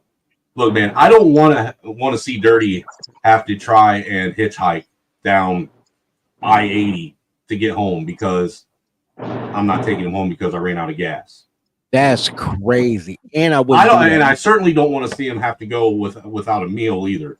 I don't want to have to eat. I don't want to have to eat the chicken dinner that Mayo paid for him just so I can. I'll have to bite the bullet and call one of them girls I know in Zion, Illinois, like 12 minutes away. Be like, "Yo, shorty, I do miss you. I know I ain't talked to you since 2013, but I miss you." Here, I'll put the Cash App and PayPal links in chat for you, even over on Dirty's chat. That way you can get. Yeah, man. Give me 1 second. Support our ability to gang bang politically and go hang out with Trump supporters. When is it? Wait, when is the DNC? The DNC is the week before the DNC is next month.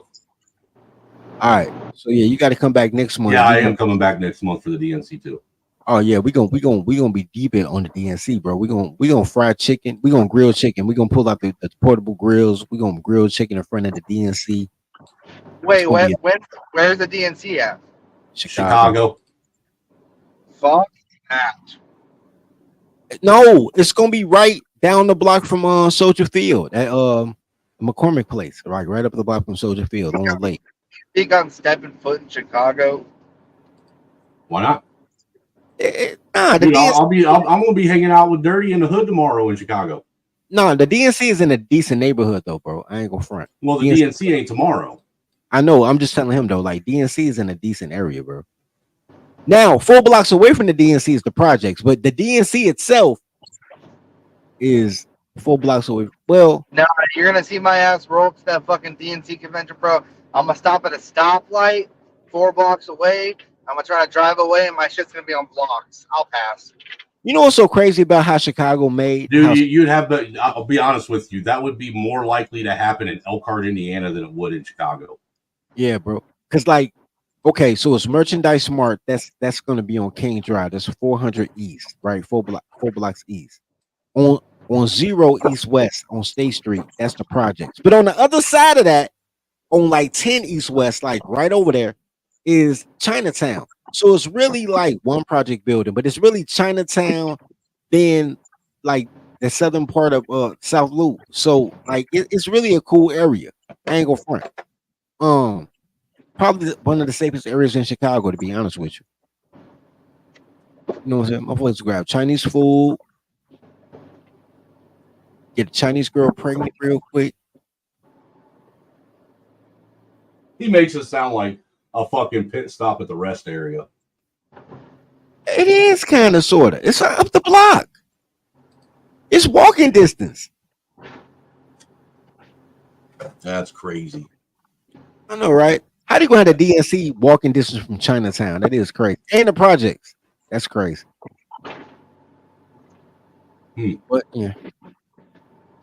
Don't be getting on my ass, cop. Don't be getting on my ass. That dude back there is drunk driving as hell. Go pick up his ass. What are you doing right now? Yo, no. Smarty Pants, you got life fucked up, sir. Let me explain something to you.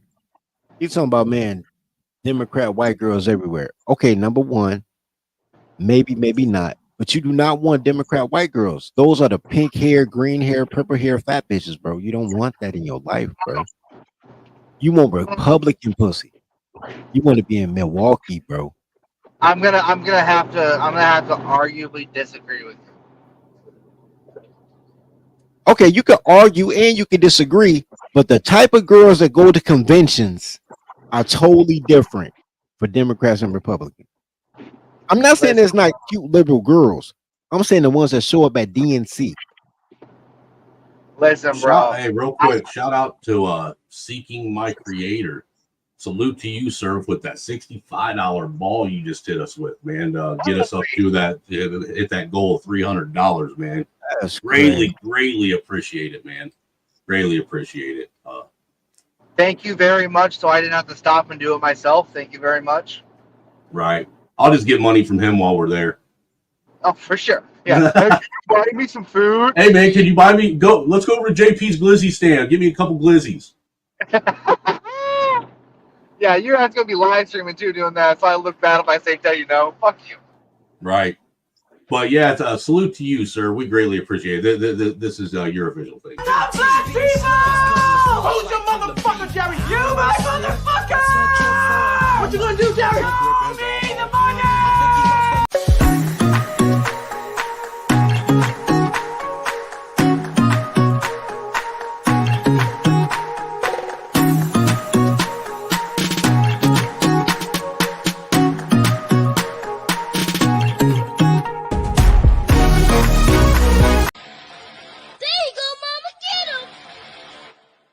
Ready. Fight! The baby needs you! You're supposed to be daycare this month! Excuses! You missed your son's birthday! Excuses! Oh my God! Wait, you can't do that! Court! Oh, you bitch! Court! Oh, you bitch! DNA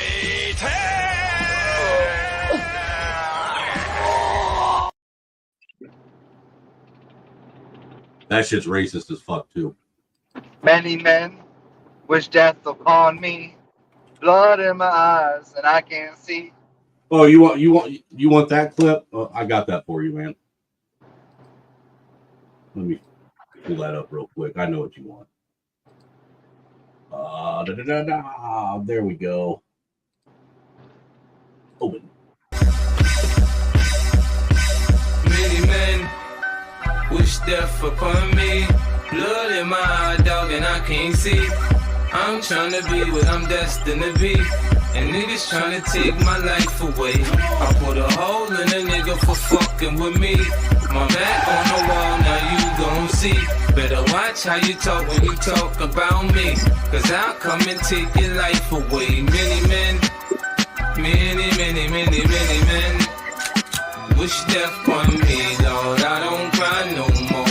Don't look to the sky no more. Have mercy on me. These pussy niggas put money on my head. Gone, get your refund, motherfucker. I ain't dead. I'm the diamond in the dirt that ain't been found. I'm the underground king, and I ain't been crowned. When I rhyme, something special happen every time. I'm the greatest, something like Ali in his prime. I walk the block with the bundles. I've been knocked on the humble. Swing the ox when I rumble. Show your ass with my gun do. Got a temper, nigga, go ahead. Lose your head. Turn your back on me, get clapped and lose your legs. I walk around, gun on my... Yeah, I'm playing it all. But yeah, I gave you what you wanted, Bumpkin. Thank you. I knew that's what you wanted. That clip's been fucking hot for the last 2 days. Fucking amazing clip. Dude, I want to edit it and at the end of it where 50's talking about them growing up in the same neighborhood on the same streets. At the end, add that to it. Because that's the only thing that whole clip needs is that. Trump flipping them at the bird at the end saying you missed.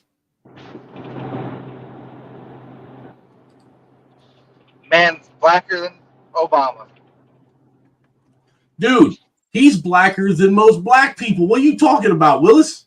Look, Trump single-handedly is going to unite the folks with the vice lords, the Bloods and the Crips, and the Hells Angels and the Outlaws. He's going to put an end to all this gang violence that we have. Single-handedly now, just because they tried to take his ass out. Wait, I didn't know the Outlaws was the opposite of the Guardian Angels. That's yeah, they're the opposite of the Hells Angels. They're Hells the opposite. Angels. My bad. Yes, the Outlaws are the opposite of the Hells Angels. The opposite of the Hells Angels used to be the Gypsy Jokers, but yeah, because what is it? Everything west of the Mississippi is Hells Angel territory. Everything east of the Mississippi is outlaw territory. Any MC that actually starts up anything west of the Mississippi has to get permission from the Hells Angels before they put a top and bottom rocker on their jackets. Same applies with east of the Mississippi with the Outlaws. If you started MC, you have to get permission from the Outlaws first. Yep. That's crazy. Ask me how I know this, Dirty. I'm not gonna ask because you're a ganger banger. Because I grew up in biker culture. Ganger banger. Yes. I'm a white gang banger. That's why we get along so much, Snowman. That might be What? our one thing. That might be our one thing that lets us get along. Is that we both grew up in biker culture. It's just you are older than me. That's it. Yeah. That's probably what it is, man. I can see the biker culture in your mentality and how you talk. Yeah, I can see that. Who in your family was in a bike club? My grandfather. Right on. I should be more specific. The grandfather that raised me was in the. He was a joker. He was a gypsy joker. Okay. Right on. I like biker gangs. Are they cool people? Dude, have you ever been to a biker swap meet or rally? Some things are fucking, dude. Those are fucking great.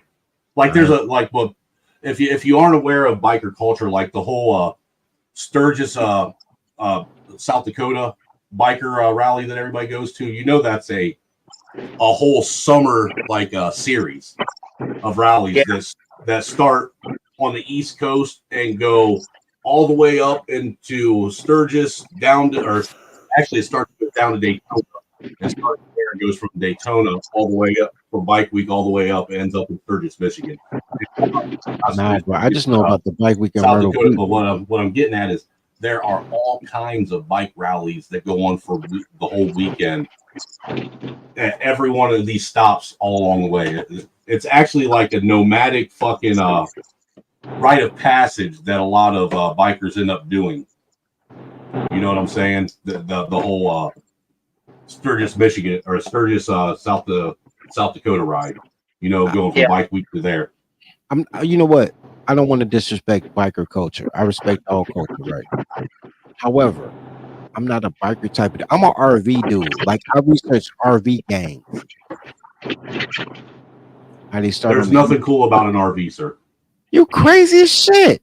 You got a full kitchen. Your girl scrabbling eggs naked while you on the E-way. That shit's sexy as fuck. There's nothing cool about RVs, sir. You know what RVs say? I'm a pretentious, overpaid, wealthy piece of shit that bought this big ass fucking cheaply made, overpriced Cracker Jack box on fucking wheels just so I can show off to all my poor friends what they don't have and what kind of worthless garbage I'm willing to waste my money on. No, it doesn't say that. And you know what, sir? You live in Chicago, so you know all about fucking Elkhart and that area being the RV capital of the world, and Yeah, all that fucking yeah. garbage that's made up there's nothing but garbage. No, nigga, fuck that. Look, my man's bought a used RV for like $1,500 from somewhere in Indiana, probably Elkhart. Right. And What other dude? You tell me what other fucking thing you can buy that when you buy it, it's like fucking it costs as much as a fucking house, but after you buy it, it depreciates so much that you can only sell it for the cost of a fucking trailer. Right, so you got to get used. But my point is, I'm even on the RV clubs on Facebook, bro. I'm in all the RV groups. Look, dude, I'm in the process of taking a pop up. I'm in the process of taking a pop up camper that won't pop up no more and turn it into a utility trailer. But what I'm saying, sir, is until it's your birthday and your man pull up in an RV in the alley and got strippers stripping in the fucking shower of the RV, busting down on the kitchen counter, bro. Bruh, RVs are shit. Dude, you want to know the cheaper route to get an RV? Go out and buy an old decommissioned fucking school bus for a couple grand. Honestly. Yeah, dude, I have a bunch of buddies that have some of those old Bluebird fucking school buses, and they've turned them into campers, and dude, it's way better than any RV you're going to fucking get. I disagree 100%, bro. Look, no. You know, just because they dress it up with a flat screen and some shiny, you know, almost fucking marble countertops and, you know, some, you know, fake ass fucking, you know, panel board that ain't even fucking half-inch thick drywall. Dude, that shit is not quality made. It's garbage. It's garbage. I agree it's not quality made, but it's for the stunt, bro. Not only that, do you know how many fucking crackheads work in these RV factories, dude? I don't give a fuck about. Imagine if you end up. Imagine you end up being the one who bought the RV that was made by the crackhead that came in on a fucking off of a fucking 3-day fucking bender in a trap house on a Monday morning. What the fuck does that have to do with the price of chocolate, bro? An RV is because now you're already cheap garbage is even worse cheap garbage because you have somebody sitting there fucking trying to smoke stones in the fucking bathroom he's building in that thing, fucking everything up. Bro, your whole life. You're gonna be a hater your whole life. You're not gonna take a day off or nothing, huh? Just never. Whole life. No, dude, I live this shit. All right, Snowman. Are you a music on when you ride type of guy or a music off when you ride type of guy? Ride in the car? No, on the bike. On the bike, I'm a music off. I don't have radio on my bike. Oh, damn. You'll have a radio if you had an RV. I bet you that. No, actually, when I drive my car, I don't even turn the radio on. What? I drive in silence. I like silence. You want to know why I like silence? Because I have 3 fucking crumb snatchers that never shut the fuck up and give me any peace. I bet that has something to do in the RV. They'll be in the back playing PlayStation or something, Game Boy or something. You just call them chrome snatchers? Yes, I did. Oh, fuck, that's funny, dude. That's fucking funny. Hey guys, I'm about to tap out, man. It's 2 a.m. and I'm tapping out on the 2. Yeah, I'm going to be tapping out here about 15 minutes anyhow myself, dirty, because I got to get some sleep before I head up there to Chicago tomorrow. Oh shit, yeah. You know what? I don't know why my phone ain't. Cause bro, I don't even get your calls, bro. I'm gonna check my phone. It had to update, so hopefully I get calls now. But anyway, yeah, I'm hit you in the morning, Snow, and find out where the fuck you at. I probably ain't gonna head out till about noon. All right, we'll figure it out. So you'll be in Chicago about 4 o'clock or 5 o'clock. Yeah, something like that around dinner time. You come with the wife, or you just come solo? No, it's just me. All right, cool. She's staying home with the kids, and I'm going out on my quest. Adventure. Yeah, adventure. All right. Mm-hmm. Well, all right. We'll hook up. I'll call you tomorrow morning, man. We'll figure out something. I'll take you to lunch or something, man. Right on. Well, shit, you take me to lunch. You made all the money. I ain't made no money. I got 5. Shout out to the Seeking, bro, for the $5 super chat, bro. Yeah, shout out to everybody that donated and helped me reach that goal tonight, man. Fuck this cracker. Look, he ain't even no real cracker. He a Mick. Y'all supporting the Mick? Now, I'm not going to take that kind of slander from this motherfucker. God damn it. You my guy though. You know, my drop trigger finger is getting a whole lot looser than what it used to be. Yo, drop trigger finger ain't shit. Fingers away from your pause finger high. Your drop finger, that motherfucker kind of raggedy, like the people that shot Trump. You kind of off this bit. Ooh, that was harsh. What a dick. No, you know what's dude, but you are right. My pause game on videos is fucking impeccable. Nah, you know what's harsh? They keep saying that whoever shot, they keep saying Bronny James shot Trump because he was 1 for 8 and he only rimmed to 1. You know, the only thing I don't like about this is assassination attempt on Trump is it's another typical fucking attempted mass shooting by a white person again. I mean, but you got to stick with what you're good at, bro. You got to stick with what you're good at. Well, look, if white people got to own that, that they're responsible for school shootings and mass shootings, then black people need to just suck it up and accept that they're responsible for everything else. Not everything else, but there are a lot of shootings. But apparently they did. That's why whenever Trump catch a case, they say he acting black. So apparently they do embrace it. They hate it, but they embrace it. Just like black women, they hate it, but they embrace it, right? A podcast. Anyway, y'all. I see you're over here, moonlighting over here in Trailer Park Hell through Dirty Stream because you can't come over and through Snowman Stream and pay homage. Trailer Park Hell is crazy, but they ain't gonna work for him because I'm about to jump off. But what up with your little podcast? But yeah, I'm about to jump off, bro. I'm about to get some sleep, man. I've been tequila in. Is that a word? Tequila in? It is today. I've been tequila in. Whatever. I don't even understand what you're saying at this point. It sounds like a bunch of fucking tequila. It sounds like a bunch of fucking agave fueled spick babble. You a Mick. Like everything that start in with IN, you should know what it means. That's your thing. Lumpkin, munchkin, tequila in. This motherfucker is funny, man.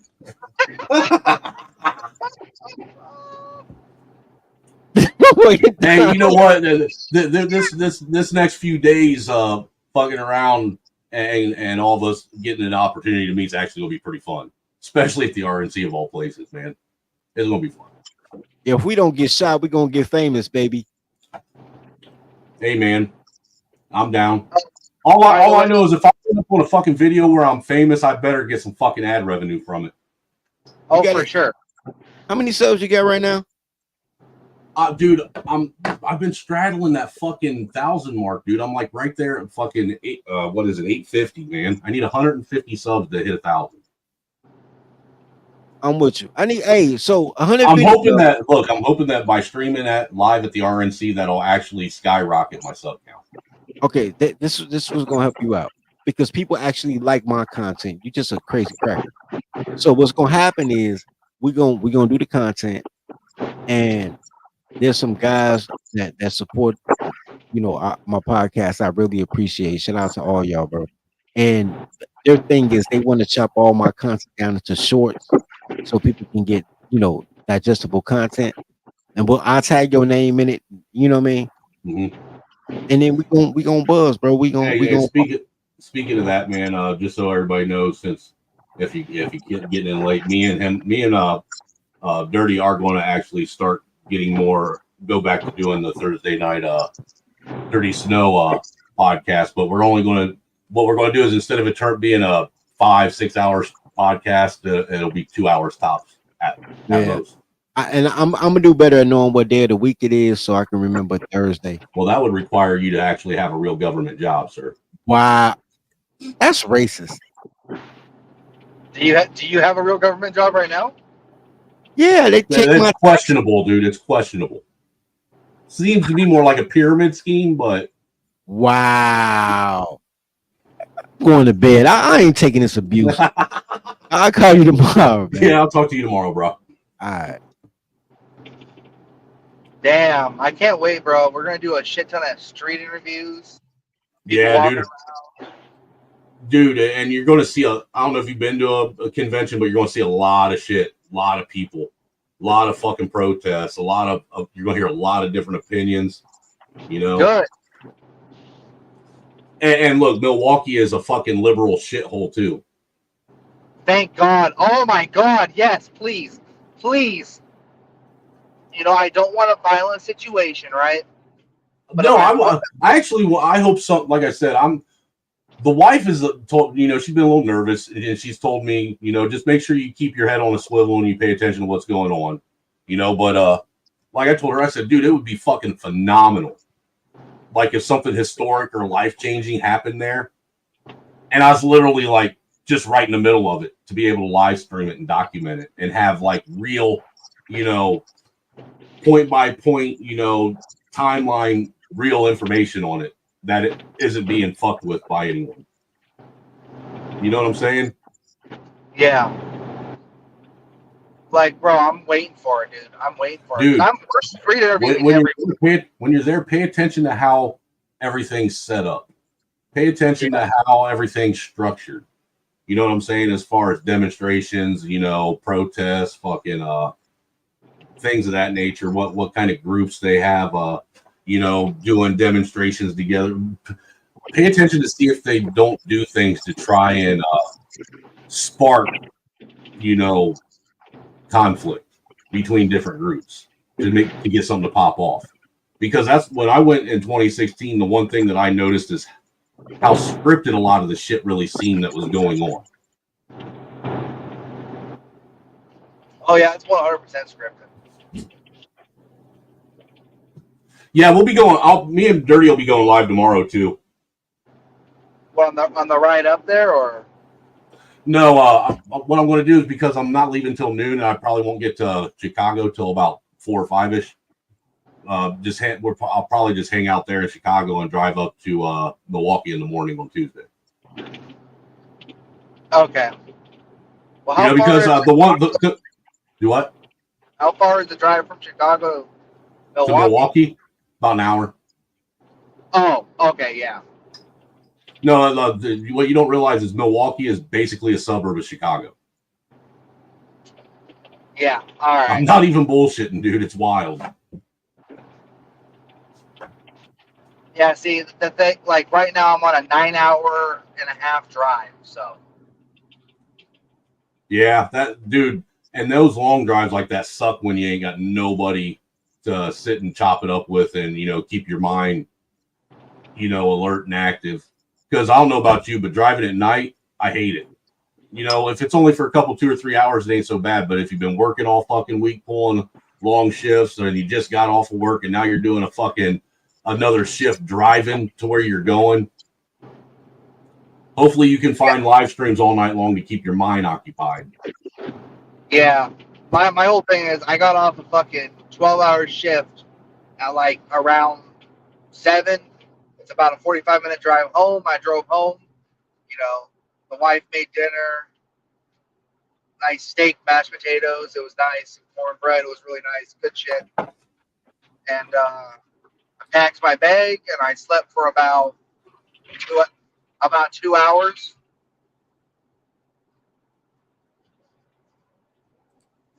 Right. I'm surprised you didn't bring your old lady with you. Nah, she ain't really into politics. You don't have to be into politics to want to actually witness something that could potentially be historic. This is history. It's living history in real time. And I think that everybody, especially young adults, should take part and at least witnessing what goes on at these big conventions like that. You know what I'm saying? That way you kind of have an understanding of what these fucking criminals are trying to convince us to allow them to do. Yeah, I get that. I understand that. But I mean, she's probably a lot like my wife. You follow enough of the politics shit that she doesn't have to, and anything she needs to know, she knows you're already going to tell her anyhow, right? Pretty much, but my wife, my fiance is actually kind of liberal. Fun fact. Is what? She's kind of liberal. Mine was too when I first met her.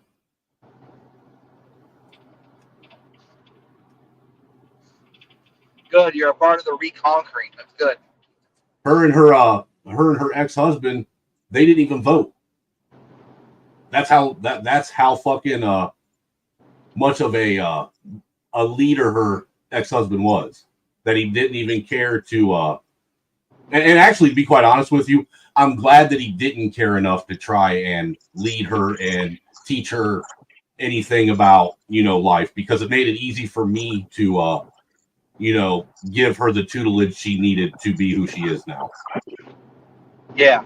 Now, a lot, some of these dudes out here, it's when you get a woman that was with another man for any substantial length of time, sometimes it's hard to undo some of the fucking bullshit tutelage that they gave their women. Oh yeah.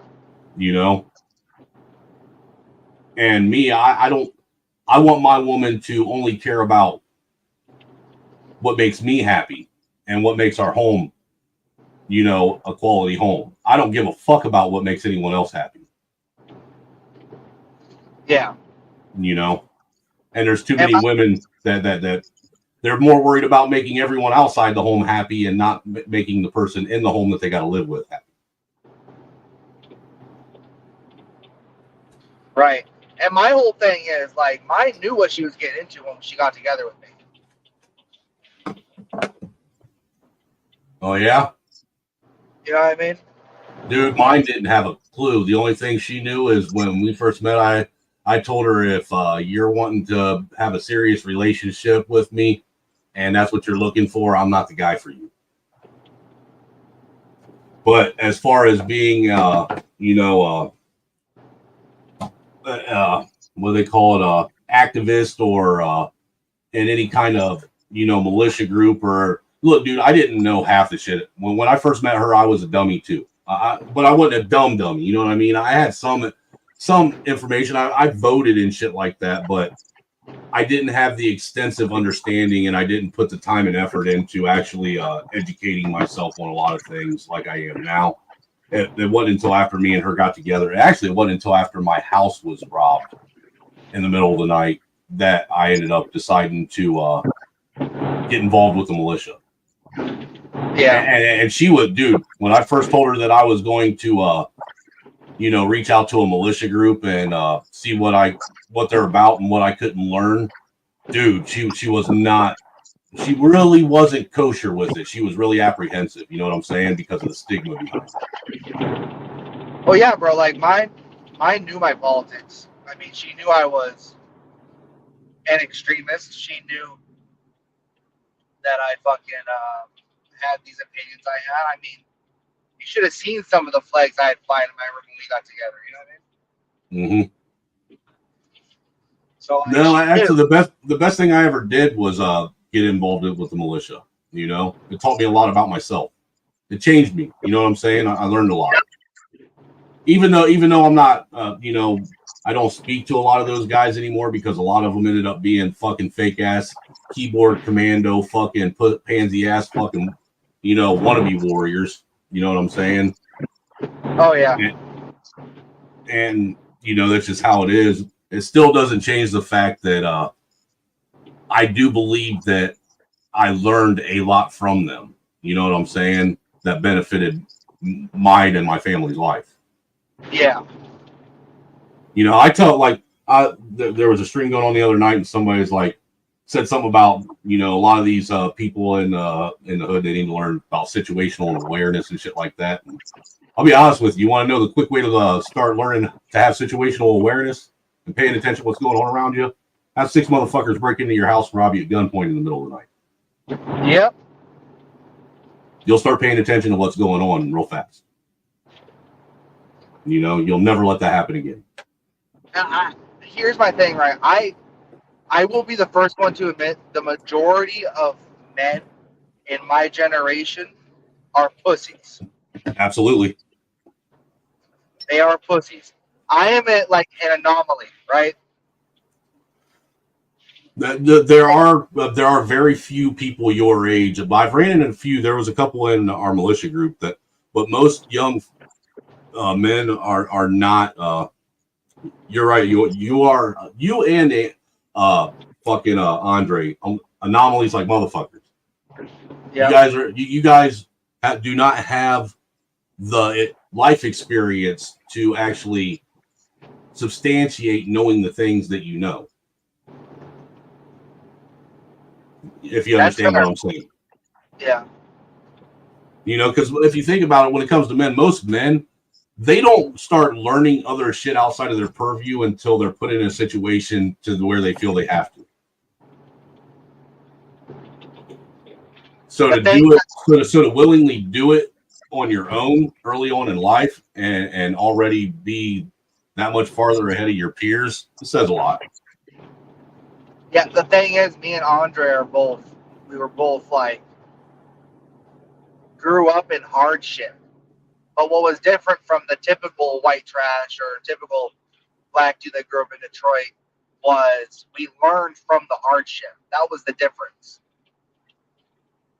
Like a lot of these motherfuckers live in hardship and they will continue to live in hardship.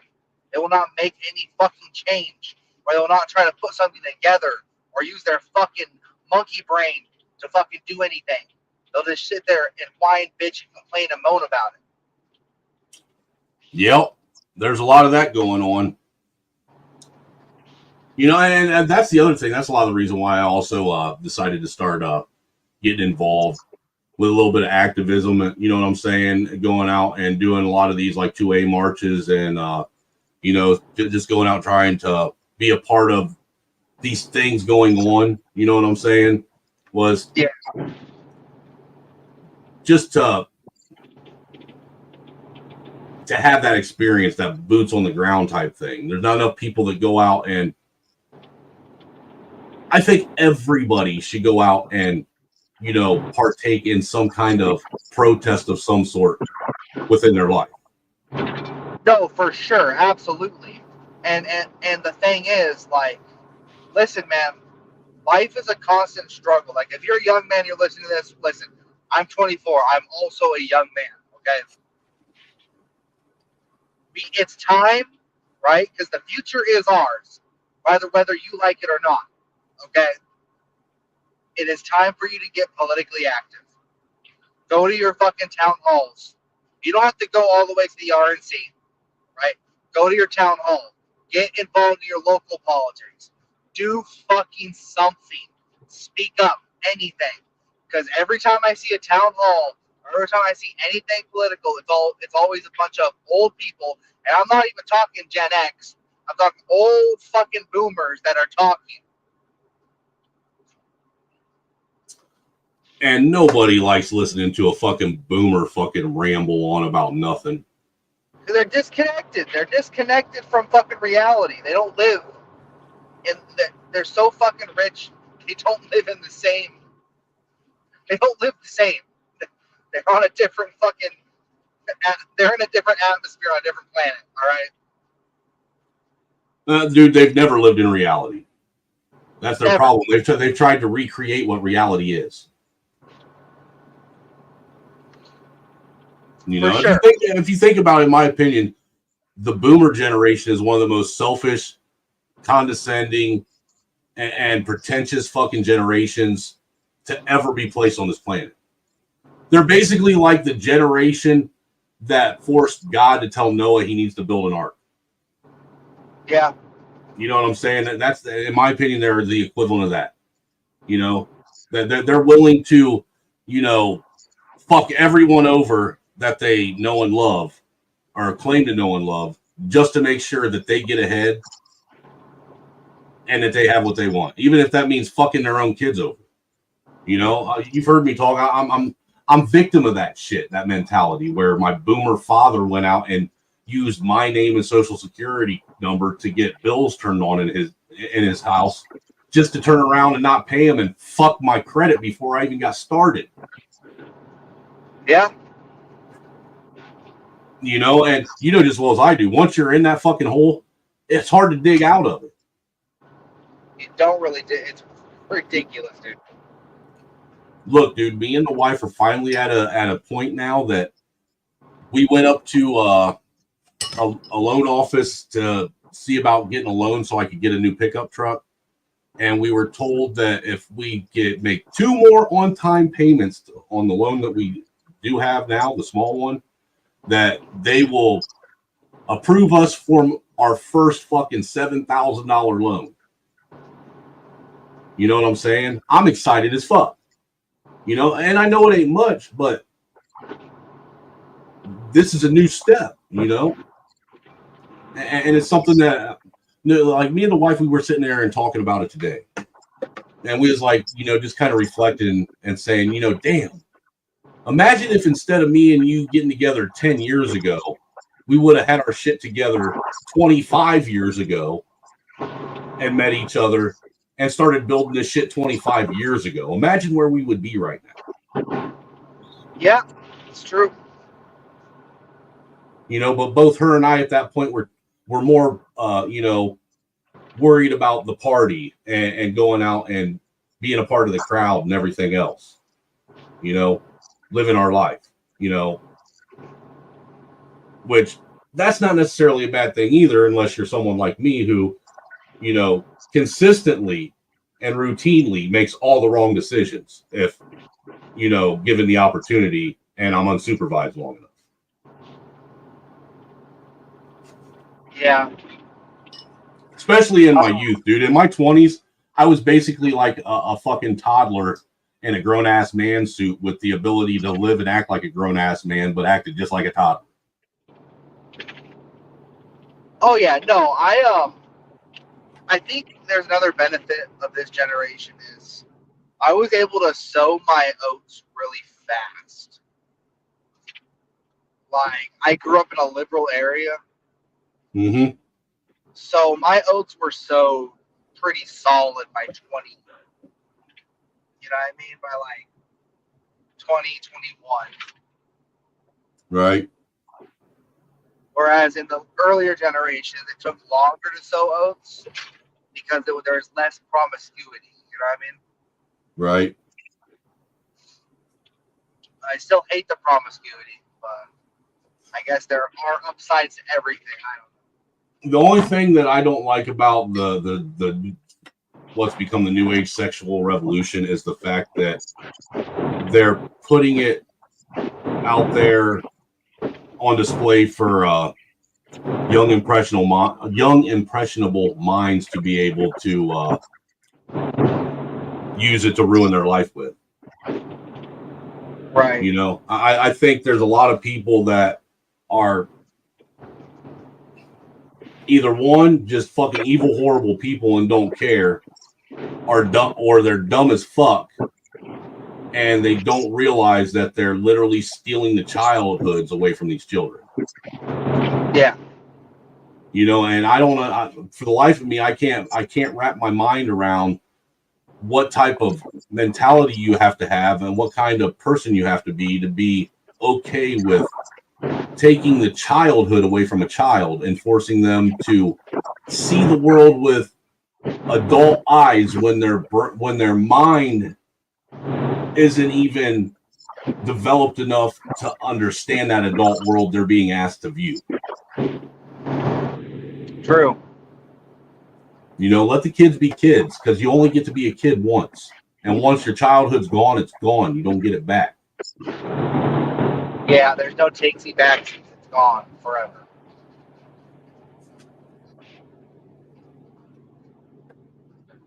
You know, but I don't know, maybe shit'll get better. I don't know. Let me ask you this, Bumpkin. Do you think that regardless of who wins this election coming up, do you think that after we get results on who won, that regardless of who it is, do you think that the opposing side is going to rise up and raise hell? I don't think so. No. No. But you never know. Well, you know, I don't like the fact that Trump, well, you know, they did try and fucking shoot Trump the other day, but I always find it interesting when situations like this, or quote unquote like Jan 6, or, you know, the Whitmer thing, or any of these, you know, protests or whatnot that was going all throughout 2020 and 2021. I always find it interesting when this shit happens. The people that claim to be on the right or be conservative or to want to put America and family first, how quick they back down from any real action other than talk. Because they're scared. And I get that. You got to remember they're scared because they know the establishment's against them, and also they anti-authoritarianism has been bred into their fucking entire ideology. Well, I don't think that America right now or in our lifetime is ever going to be in a position to where it can ever the culture can ever come together as a collective. No, I don't think. I think that the fact that there's so many different, specifically religions alone, just in this one nation, that religion aspect is the biggest wedge I think that separates the American people from finding commonality. To be honest with you, because if you look at other nations overseas, other countries, the one thing that they all have that we don't have is that when the citizens decide that they've had enough, they all have a culture, a religion, a history, and a heritage that they all can grab a hold of and hold on to together and find commonality there. That's something that we don't have in this nation. I think that the very thing that makes America unique is the thing that is also making it impossible for Americans to put their differences aside and be American first, and white, black, or otherwise second. Yeah. Like I've advocated for a while, man. America needs to be. Now I'm not gonna go denominational. If most Christians accept most other Christians, right? Mm-hmm.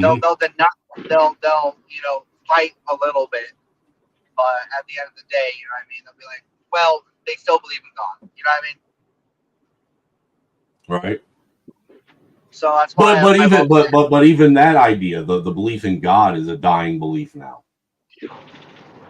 You know, they're starting to become it's becoming more and more common to hear somebody say that they don't believe in God or a creator or anything, you know, which I never thought that I would see that as the more popular choice in my lifetime, you know, because it wasn't that long ago that even when I was a kid and everybody was in church on Sunday morning. Yeah, that's why dude, make Christianity the national religion of the United States. That cements it as not going anywhere. Well, what's funny about that, the whole religion thing, is you've heard a lot about a lot of people have been pushing this whole separation of church and state.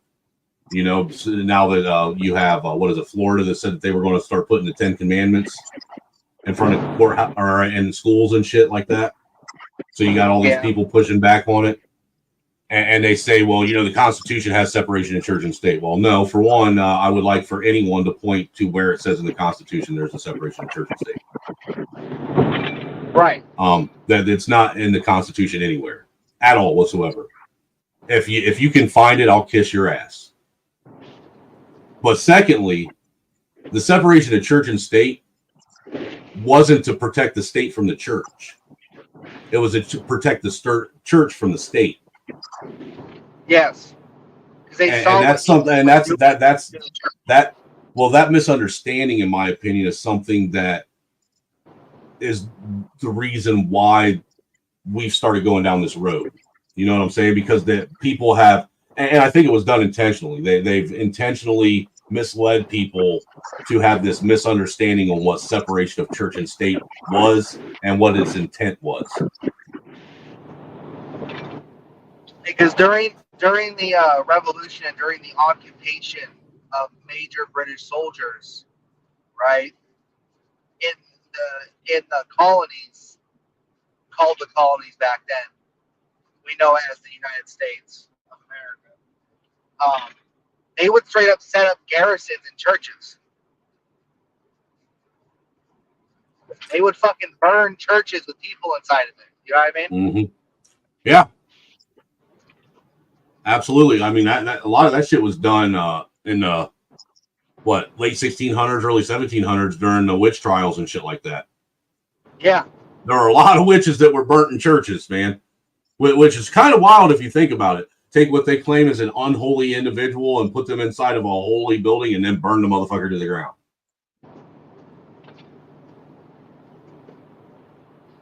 Not only that, did you know that Protestants can be pretty much to blame for the witch trials? Yep. Sure do. Because Catholics actually didn't believe. No, the witchcraft is a belief of the Nordics and the Irish tribes. Yeah. You know, a lot of that came from like their druid worship and shit like that. Right, and Catholics understood this, so therefore they didn't immediately say it was devil worship, right? Mm-hmm. They had a broader understanding. They would be like, well, we would advocate that they pray. You know what I mean? Like, well, think about this, Bumpkin. Where do the myths and the history of most of what's considered myths of like evil entities, you know, like demons, werewolves, vampires, shit like that. Where does most of that originate from? You know, a lot of it originates from fucking the European nations and the fucking Slavic nations and shit like that. Yeah.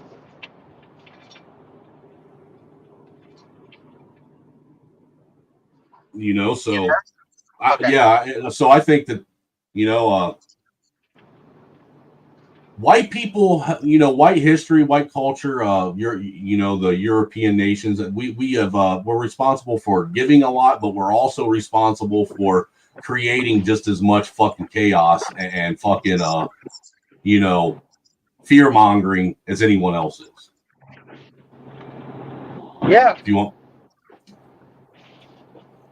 But I think it's disingenuous to lay the claim of, if you're going to deem one race or culture, give them the gold medal for being the shittiest fucking culture or race on the planet. I think it's being a little disingenuous to give that to, the European race. Yeah, no, we're people, man. I mean, don't get me wrong. Us crackers, we do have an affinity when pushed to have a switch that goes off in our head that causes us to do some of the most fucking irrational, insane, and psychotic shit you could ever imagine to a human being. I do recognize that we have a psycho switch that no other culture has. And I keep trying to tell these motherfuckers they need to stop it. Yeah, because the one thing I've noticed throughout, as being a white person growing up is when white people start being quiet about shit,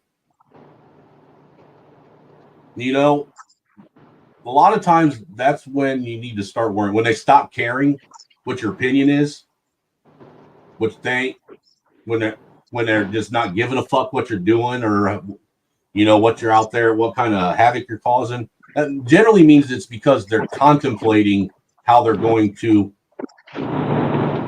eliminate you as a problem. And I think it's absolutely fucking asinine and stupid for anybody to try and push a fucking race or culture war in this country, because it's not going to end good for the people that think that they're going to end up being on top. What you got to realize is whites are only like 10% of the world population. Yeah, we're going extinct. Yeah. And if you keep pushing in Western countries, especially in America, because we still have our gun rights, I'm just going to tell you right now, Europe's about to get really, really violent. I think we're going to start seeing a lot of that violence in America too if this country keeps sliding to the left at the rate it is. Right, because there's going to come a point where people get frustrated to the point to where they're forcing good men to have to go out and do inhumane acts just to prove that this shit ain't going to go down. And the last thing you want is good men to have to go out and do things they don't want to do. Because they're going to do it very efficiently. And without remorse. You know, because it's almost like, it almost feels like, and look, I'm sure there's people listening, you know, because both you and I do frequent, a space that is predominantly, inhabited by the black community. And some people might take this as a white man crying, but it ain't. Dude, there's only so much a person can take. There's only so much fucking hypocrisy and double speak and finger pointing and lack of accountability on one's own part of their own actions that people can take before they finally fucking snap. Yeah, I'm not saying this as we're a big bad white man. I'm saying this as we're trying to save you from a terrible future. Let me see if I can find this. Somebody sent me something a while back, and it was one of the most profound things that I had read in a while because I could actually relate to what it said. Let me see if I can find it.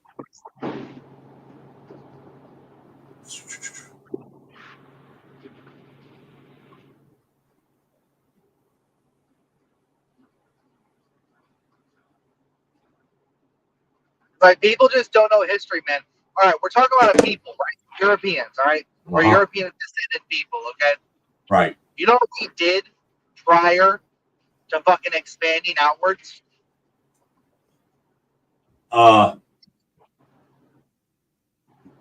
Not really. I haven't. I mean, I only know, for the most part, as far as European culture goes, the basic shit with a little bit of, small research, but I don't know a whole lot about what we did when we were, just hunter-gatherers over there. Not just hunter-gatherers. I'm talking about before we started to really expand out and look for new worlds and shit, right? Mm-hmm. Or new continents or subjugate people. Now, you know what Europeans did? What's that? They were fucking conquering each other repeatedly. Oh, yeah. Over and over again. Yeah. Getting down better techniques. Getting down, how far can you really push a human being? Getting down, what's the best way to kill someone, right? What's the most humane way to just end someone's fucking life? What weapons are the best to do so, right? What's the best way to torture someone and extend their life and the most torturous and egregious way to where they beg you to end their life? That type of shit. Because Caucasoids are from a fucking dark place. A frozen hellscape. Well, I blame you too. Yeah, well.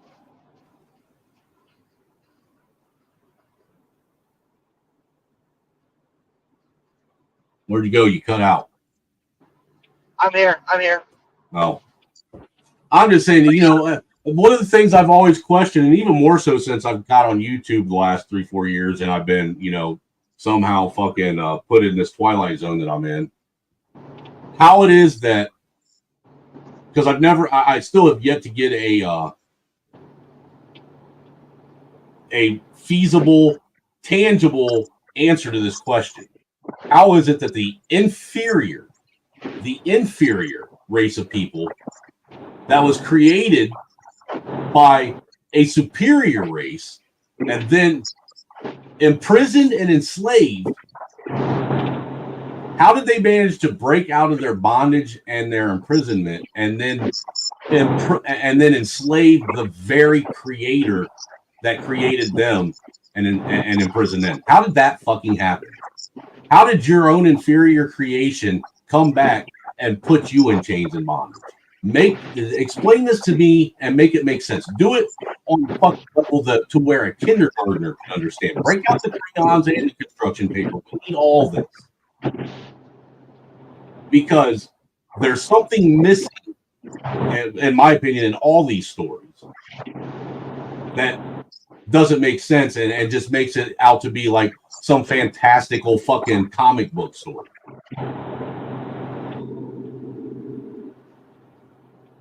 I was able to make that argument to a Hotep before. I asked pretty much the same exact fucking thing. And he's like, well, I don't know. I wasn't back there. And I'm like, so going on this presumption, I would have to say that I am superior at that point. Well, me personally, just my own person, because I know what I'm capable of, I do think that I'm superior to a lot of people, white and black, just because I know what I'm capable of. I know what I can do. You know what I'm saying? And I don't think that there's anything wrong with people thinking that they're better than other people at things. I don't think that, and I think it's a poor way to live life to sit and subjugate one group of people and try and make them feel lesser than who they are just to overcome your inability to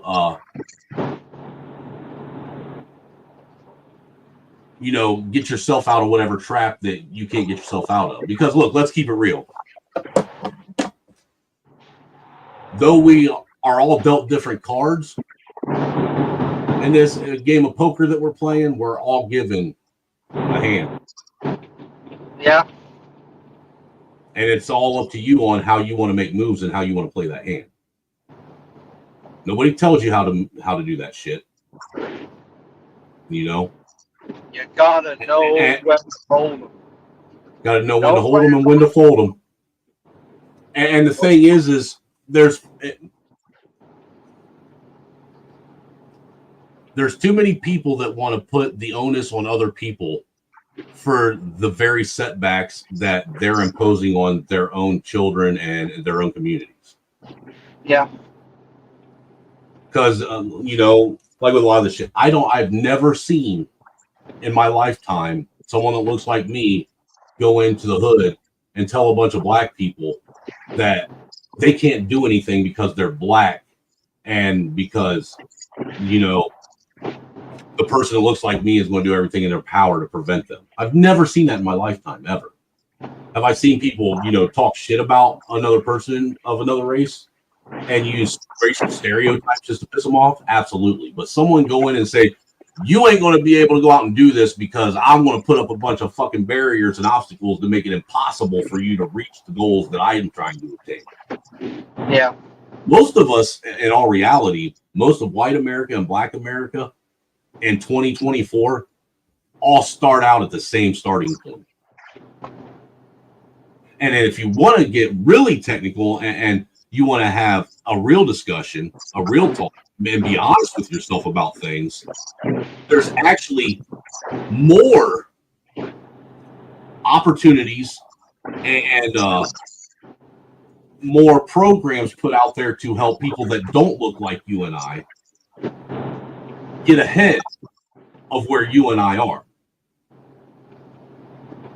Because I've yet to see the, scholarship for white male Americans to be able to go to an elite college, an Ivy League college. I've yet to see the legislation that's been passed to protect white fathers I've seen one grant. When I back when I was looking at grants for potential colleges, right? Mm-hmm. When I was still trying to decide on my life which path I was going to take, all right? I saw one grant in my local town. It was like for Irish descendant Americans. They were offering grants for Irish descendant Americans. That's it. Really? Yep. One. I saw one. Well, and look, I'll be honest with you. I think that it's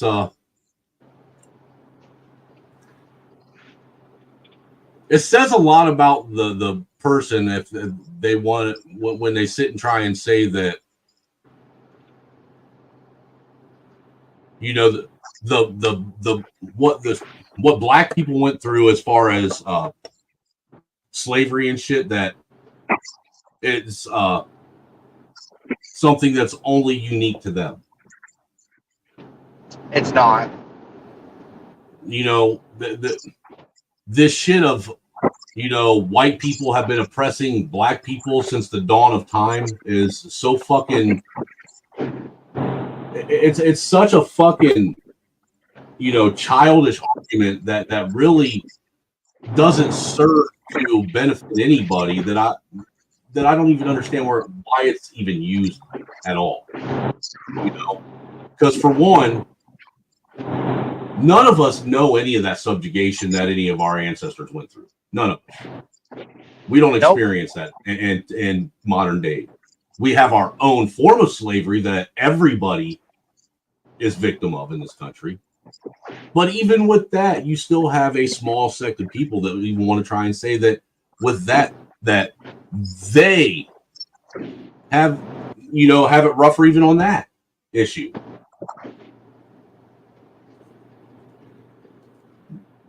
What really, what I notice is kind of eye-opening is when you sit and start talking about the family court system, and a lot of brothers start realizing just how much more white fathers get fucking reamed and hammered in the family court system. You know how many fucking brothers that I'm friends with that I've known most of my life that have kids that haven't been forced to pay a fraction of the child support that I was forced to pay to my ex. You know, they only have to give their fucking baby's mom like maybe $40 or $50 a week. Here I am. I was, dude, since I was fucking 18 years old and had one kid with one woman, dude, since I was 18 when this all started. That one kid at 18 years old, and this was back in I think 2001 when I had to finally ended up through family court. And I was probably I was probably around 20-ish, somewhere in there. You get into my teenage years, coming into my 20s, right?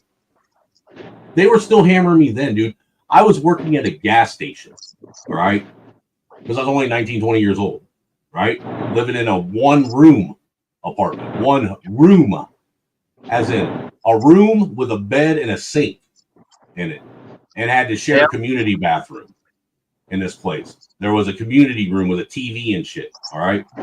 But I was working at a gas station, living in this one room, and this was back when, you know, gas stations were only paying, I think, like maybe $5-6 an hour. And these motherfuckers were still at that point expecting me to give this bitch $150 a week in child support for one kid. One kid. Now, don't get me wrong. I do know some brothers that got fucking hammered hard by the child support agency, by family court. I know some brothers that, dude, they would work 40 hours a week, and they would, you know, on their paycheck, it would say that they make good money, but after taxes and child support, they'd end up with like maybe $50 to $100 out of it. You know, yeah. And let's keep it real. why do we have a system set up to where they think that the only way for a child to be able to have a good life is to make the child's father indigent and unable to fucking take care of himself or be able to provide for his kids when he has them? And why are we giving kids to someone who needs the financial and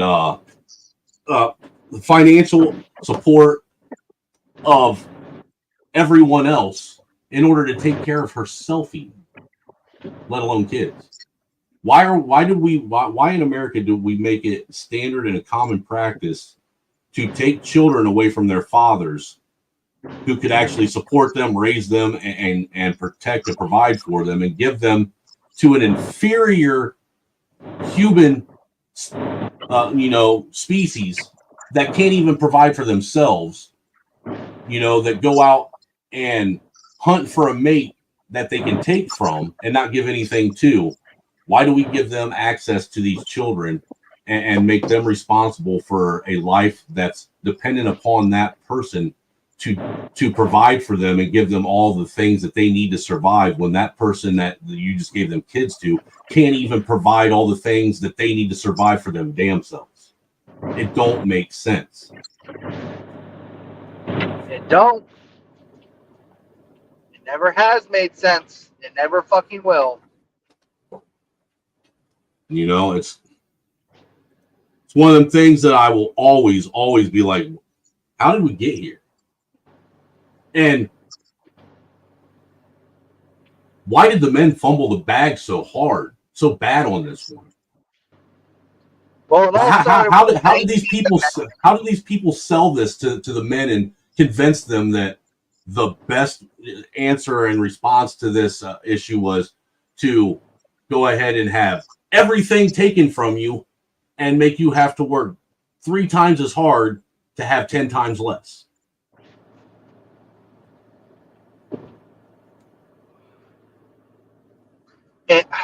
They played into our, what the fuck's got all these cones? Road construction. Sorry, I'm dealing with, but the cones ain't straight, Snowman. The cones ain't straight. Well, that's because you got city workers that are either high on meth, or they were looking for the crack rock that they dropped on the road while they were dropping them cones, and shit got a little crazy. I almost hit a fucking giant ass cone. Was it a cone or one of those big barrels? Barrels. A lot of those, a lot of time. Have you ever seen a semi try and take their trailer and they smack them barrels and knock them across the fucking highway into the median? Yeah.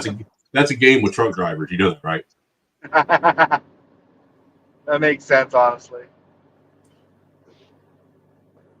Dude, like, I don't know if you saw my face or not there, but like, I was like, ugh. I was like, fuck. Damn, I can't find it. I wish I could find that fucking meme. Because it was basically the short and skinny of it was a Gen Xer that had wrote a letter to the black community. All right. And the way he addressed this is he said, Generation X was the first generation to actually be 100% integrated with black culture in their everyday life. All right. Yeah. We were also the first, a lot of us Gen X kids were also the first ones to actually sit and listen and try and have some kind of understanding for the things that a lot of people in the black culture were, took issue with. So, in essence, what it was saying was, look, we were the first culture to actually sit and want to do something to change the path of this nation.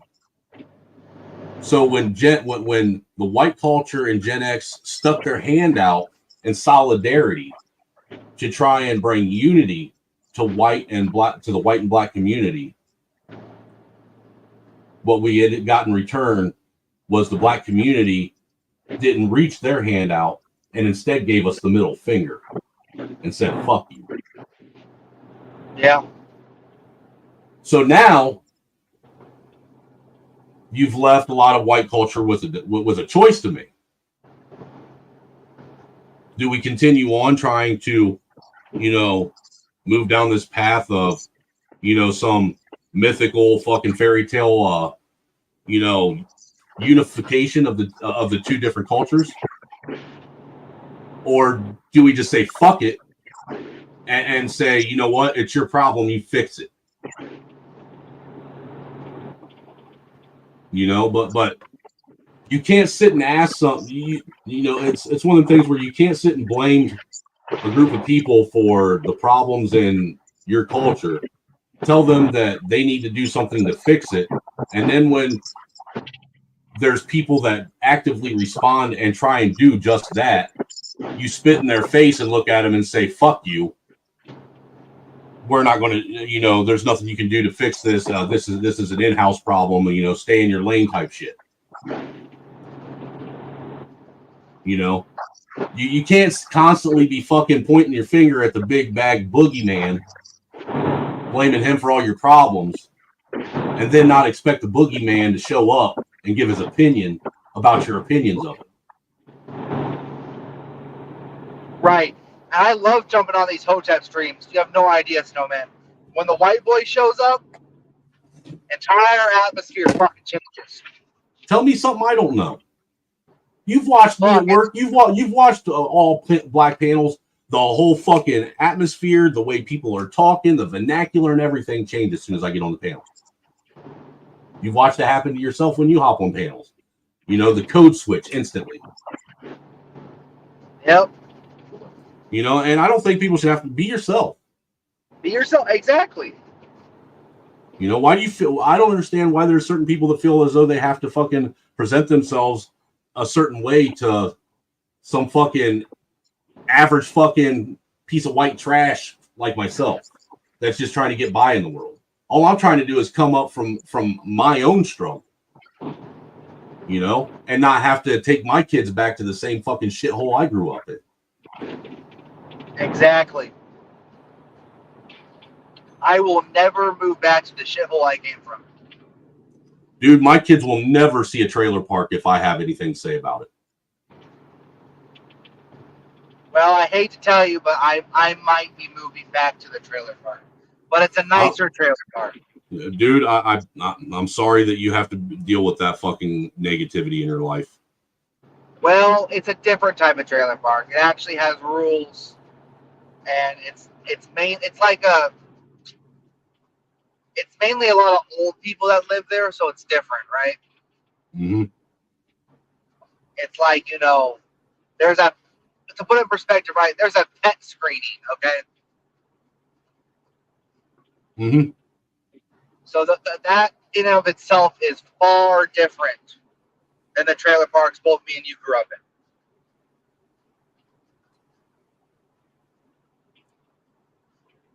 So I tell you what, Billy Bob down the road was not doing a pet screening for his fucking obese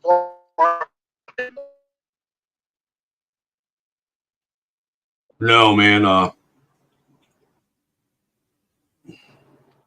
I hate trailer parks. I do. I hate them. I get it. I do too. But I mean, because trailer parks are basically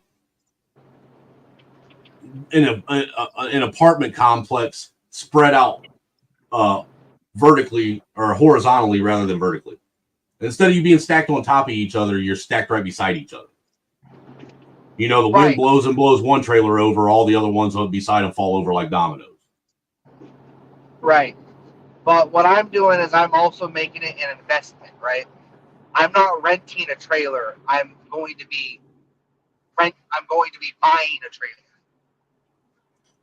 Yeah, me and my first piece of property I ever owned was a trailer, and it was my first kid's mom. She went out and bought a used trailer off of this chick, and before she even filled out the application to see if she was approved to live in the trailer park. So she buys a trailer, gets denied to live in that trailer park, and guess what I got stuck doing? Trying to find another trailer park to move the trailer to, and then fucking take a trailer that had been sitting in the fucking ground for 45 years and put it on wheels and have it move. Yeah. That was a fun experience, I'm gonna tell you. Oh yeah. Fun experience. Don't wish that shit on nobody.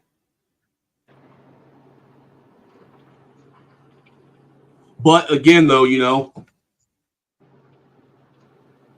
even though I say I don't wish that shit on anybody, I think that more men need to have to go through more adversity. I think that's the issue that we have. There's not enough that there's not enough adversity that men are going through. You know, men are even being for lack of a better way to describe it, they're even being treated and, you know, put on the same field as women. You know, they're basically given things. You know, a lot of these folks, they don't have to really, you know, what's the word I'm looking for? They don't have to really push themselves to the limit to see what they are and are not really capable of. You know what I'm saying? What they can tolerate, what they can go through, what it takes to break them.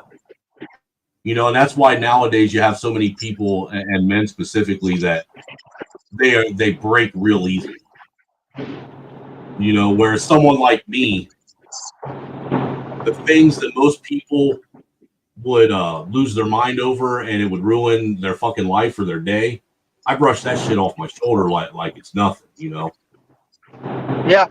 A lot of these folks, if they even had to spend, you know, one day in my childhood or my early adult years, you know, being homeless, you know, bouncing from couch to couch to couch, not knowing where your parents are, not knowing where what foster home your brother and sister is, not knowing where your next meal is going to be, you know, not knowing where you're going to sleep.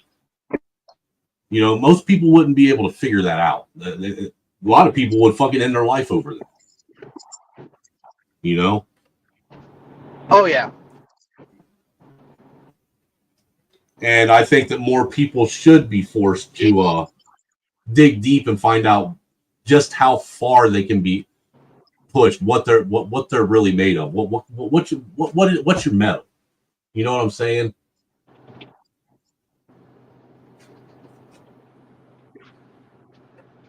People are so abhorrently like non-aggressive. It's insane to me.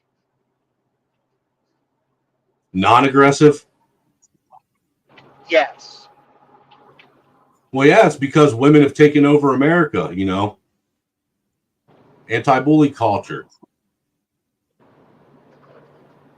You know, and bullying, in my opinion, is necessary for not only the physical, but the mental growth of a man, and specifically a young man. Men need to learn how to mentally control themselves and keep themselves together when they're being tested and challenged by other men. And this anti-bully culture is antithetical to that whole part of life that a young adolescent male needs to go through. They have to challenge each other. It's in our it's in our DNA. Like, you know, it's just in our nature, and it's in the nature of all creatures. If you think about specifically male creatures, to challenge each other. You know? Yeah, you're right. You're correct. Fucking straight up. And it baffles me that these motherfuckers don't know what it's like to overcome a bully. These motherfuckers don't know what it's like to reach your breaking point and just punch a motherfucker in the mouth. Dude, or even get their ass beat. The nerds from my generation would bully the fucking cool kids today. The nerds. Yes. And guess what? I was one of the nerds from my generation that got bullied. And look, most of the people today that bitch about, you know, have to deal with this and this setback and this issue and this ain't right and this ain't fair. I would love for these motherfuckers to go get dropped off in 1989 America or 1990 America for just fucking 20 minutes and see how long they last. Because I don't think they'd be able to make it in a small town walking from one side of town to the other without having a meltdown. God, no. See, I grew up different, man. I don't know if it was because I was raised by my grandparents. I don't know if it was because, like, I was in that. I was born in 99, right, Snowman? Mm-hmm. So, like, around when I was around 10 years old is when kids stopped playing outside with each other. So I still got to experience, like, that initial community, right, that you have when you're a child. Uh-huh. So I think that actually was the sort of thing that set me apart from a lot of my the rest of my generation, the rest of the Zoomers, right? Right. They never had that.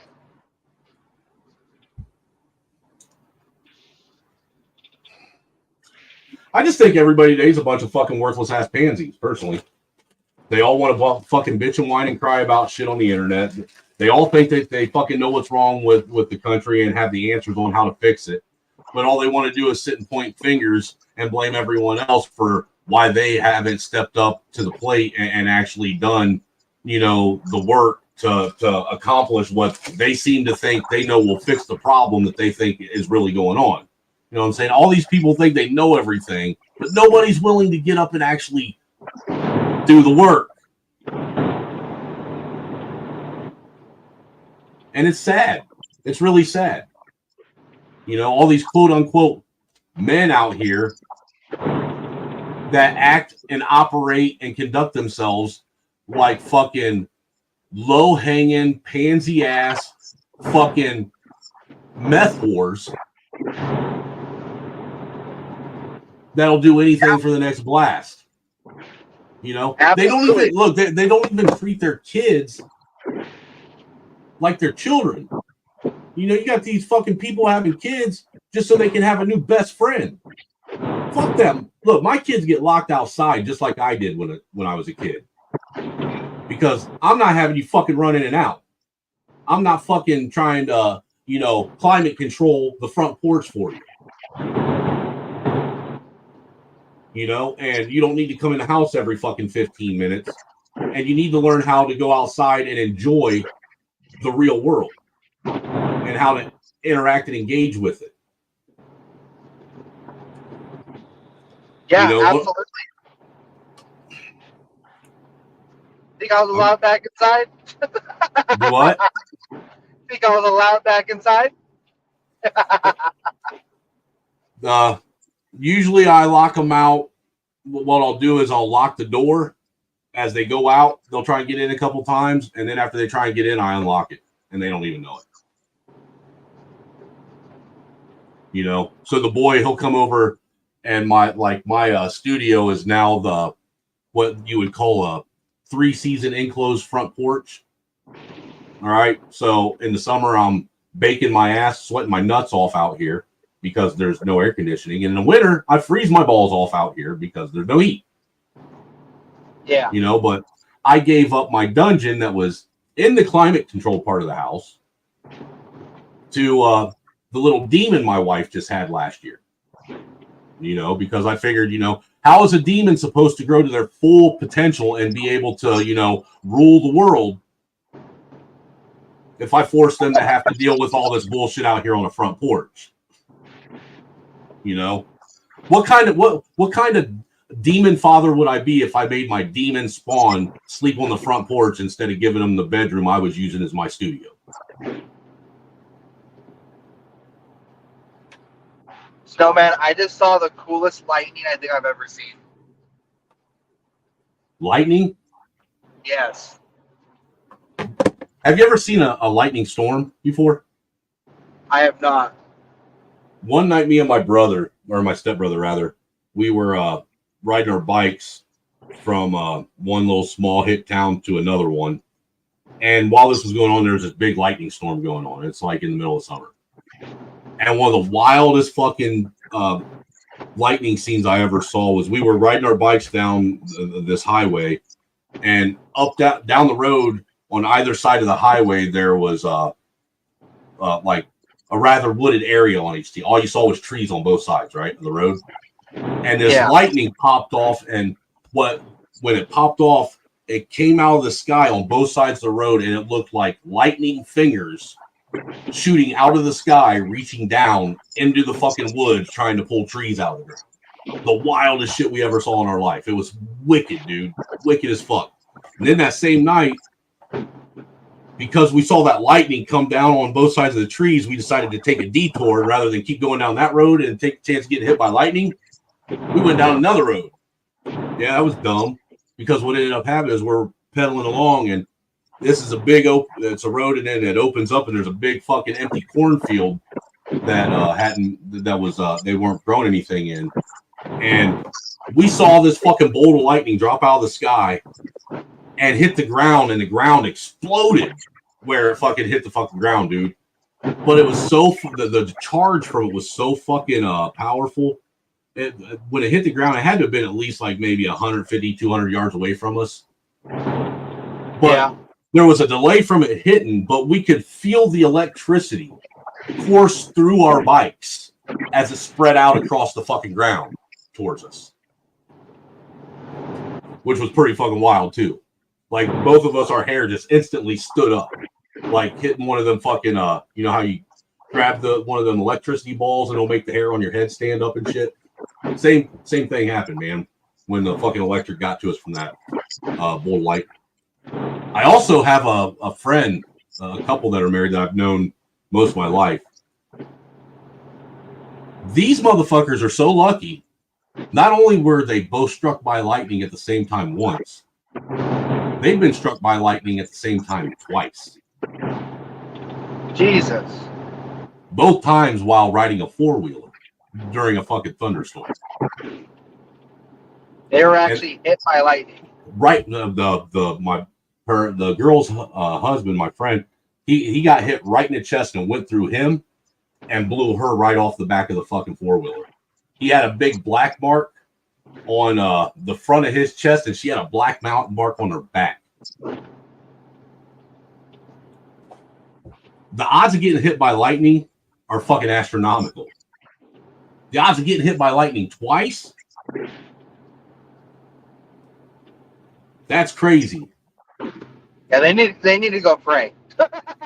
Yeah, because God don't like you or something that you're doing. He's literally trying to take you out. He's trying to take you out. And somehow you keep thwarting all of his efforts. I'd be so pissed, bro. Imagine being like a cosmic deity, right? You literally created the entire world. This couple's pissing you off. You fucking lightning bolt them and it doesn't work twice. Dude, you ever look at the shit that goes on in the world and stuff and sit and ask yourself, is God like some fucking entitled little rich kid with a fucking magnifying glass pointed at an anthill, just trying to see what kind of havoc he can wreak because he can? Have you ever wondered that sometimes? I mean, I've wondered it, but at the same time, it's like, you know why God doesn't really get involved, right? Well, because he doesn't have dominion over this land at this time. We have free will. Well, it isn't just that. He gave dominion of, if you go by, scripture, he gave dominion over the earth to, him, the dark prince. Yeah. He is the actual Lord of the earth right now, because God, what was it? Is it in Job or fucking Isaiah or something where the devil made that bet with God? Yeah. And God honored his bet and allowed him to have full dominion and the ability to interact and persuade and sway humans in this realm. The only thing he couldn't do was force his will on them. Right.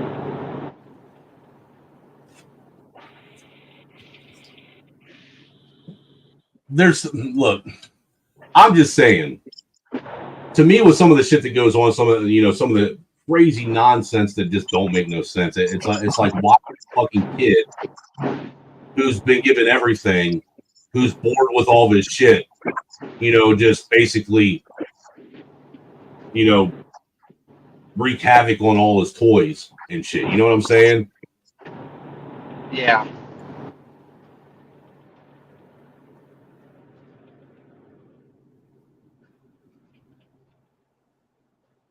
The only question I have when I die is,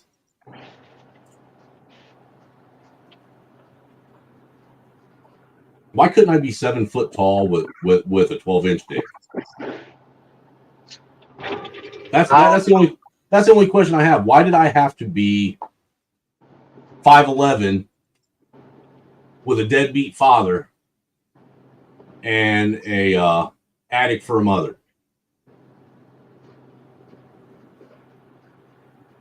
Well,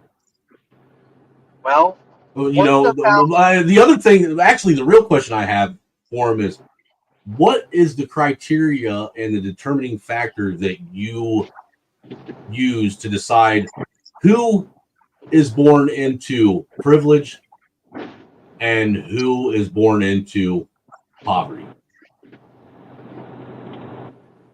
Who gets the easy road and who has to, struggle to get there?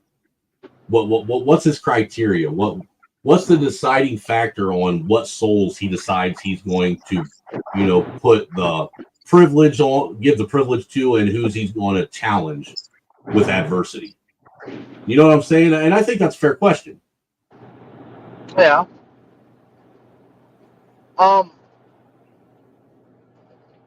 I would say, personally, that stems to free will. Free will has nothing to do to who your parents are. That's what I'm saying. You don't get to choose what family you're born into. That's a decision I think is already made for you. That's fair. Now I have entertained the, I don't know if you've heard this before, but there's this thought or ideology that's been going around for probably about 10, 20 years now. It's an idea that all souls, before they're put into a human body, they choose specific challenges and people and situations that they agree to have to go through, that will end up being major factors on the direction of their life and where their life goes. That when you're still basically just an entity, not a human, that you agree to certain things. Like, for instance, just for an example, you agree to get into you agree to have an altercation with, say, like your father,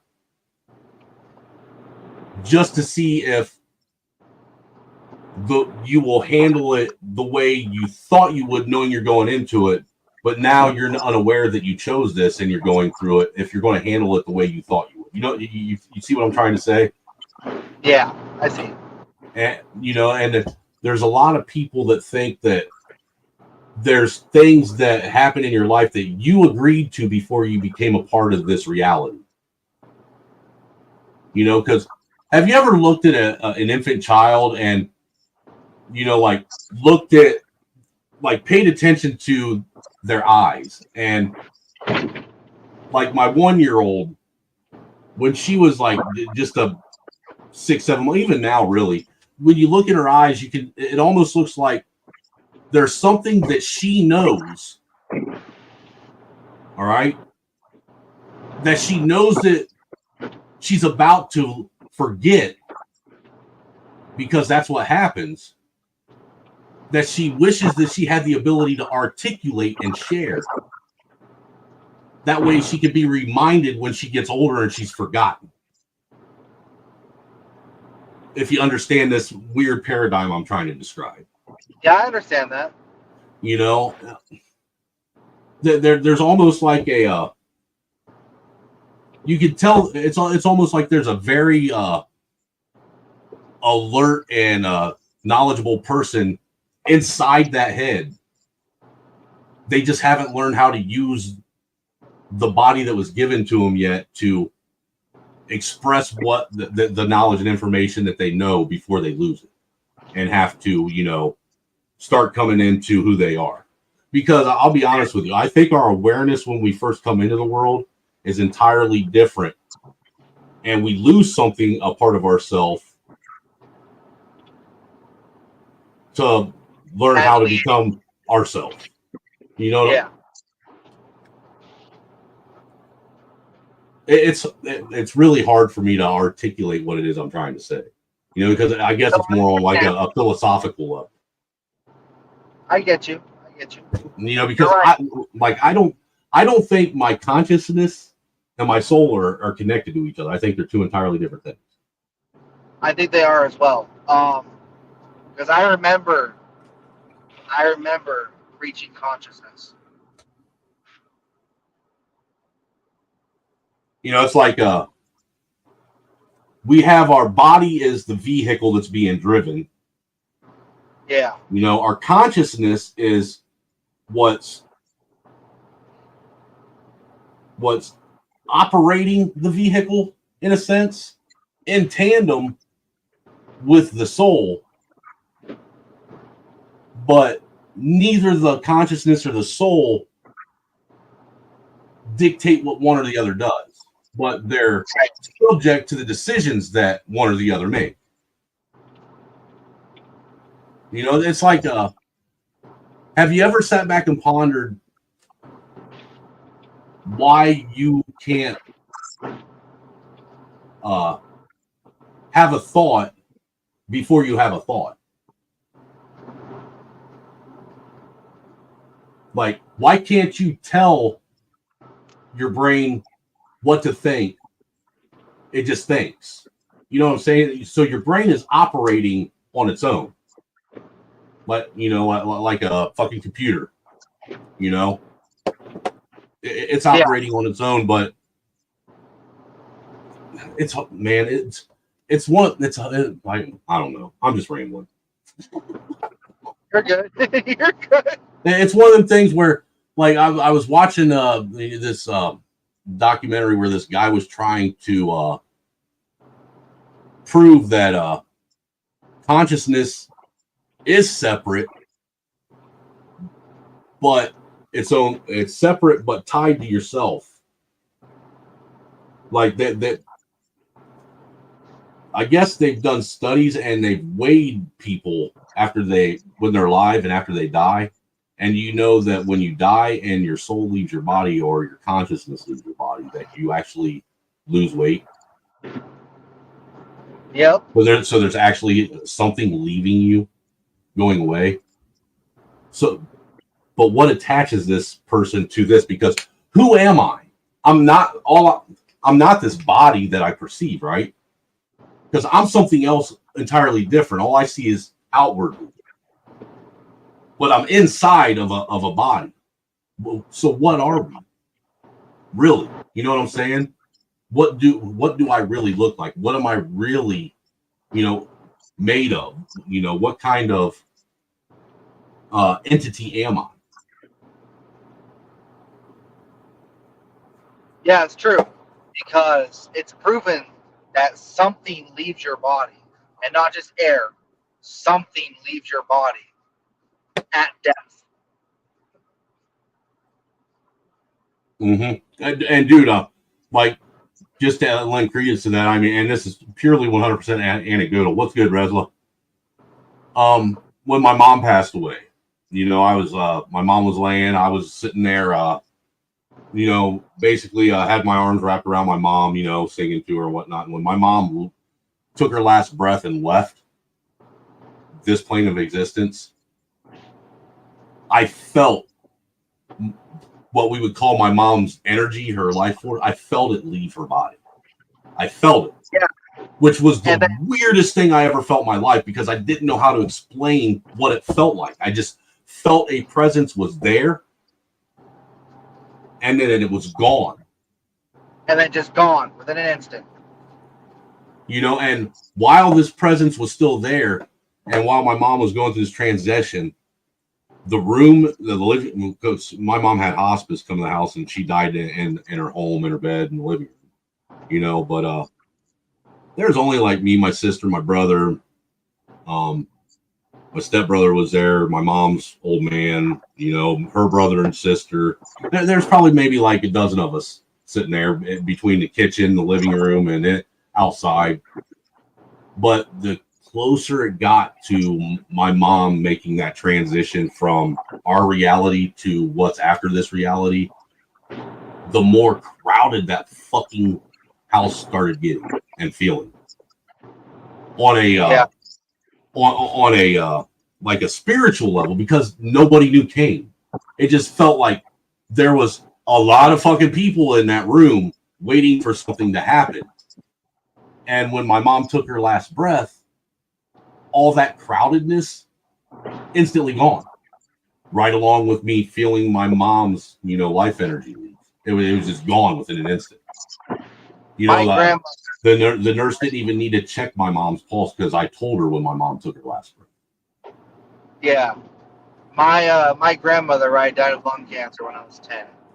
So my mom died from stage 4 small cell lung cancer. Yeah. So my grandmother passed. Before she passed, weeks before she passed, because we knew it was time. The cancer had spread to her bones. You know what I mean? Mm-hmm. So it was, you know what I mean? There's nothing that could be done. And weeks leading up to it, man, she was talking to people that weren't there. Mm-hmm. And it wasn't dementia. It wasn't that she was her mind was slowly dying. You know what I mean? Is that where people were getting her prepared spiritually for what was about to happen to her, that we couldn't, we can't see, because we're not on that level of understanding. Because I think death is a very intriguing process, because of our lack of understanding of what it really is. We see it as the end of something. Yeah. And personally, I think what it is, I look at death as like a caterpillar going into a cocoon and then coming out a butterfly. Okay? Right now, we're caterpillars, you know, growing spiritually, you know, physically, emotionally, you know, and as we get older, we grow into a cocoon. And that's what happens as we go to transition into death, is we're breaking free of that cocoon, in my opinion, and we're transforming it into a new being on a new, different wavelength of energy, into an entirely different plane of existence and reality. That is, you know, separate, but still a part of and operating in tandem with the world that we know.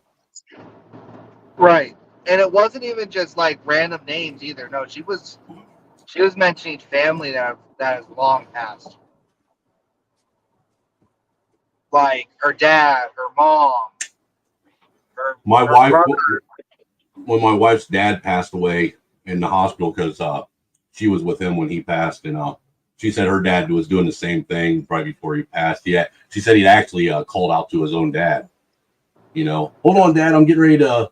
I'm coming, you know, wait for me. Because apparently, she said it sounded like her dad was getting ready to leave, and he was asking his dad to hold on and wait, because he wanted him to leave with him.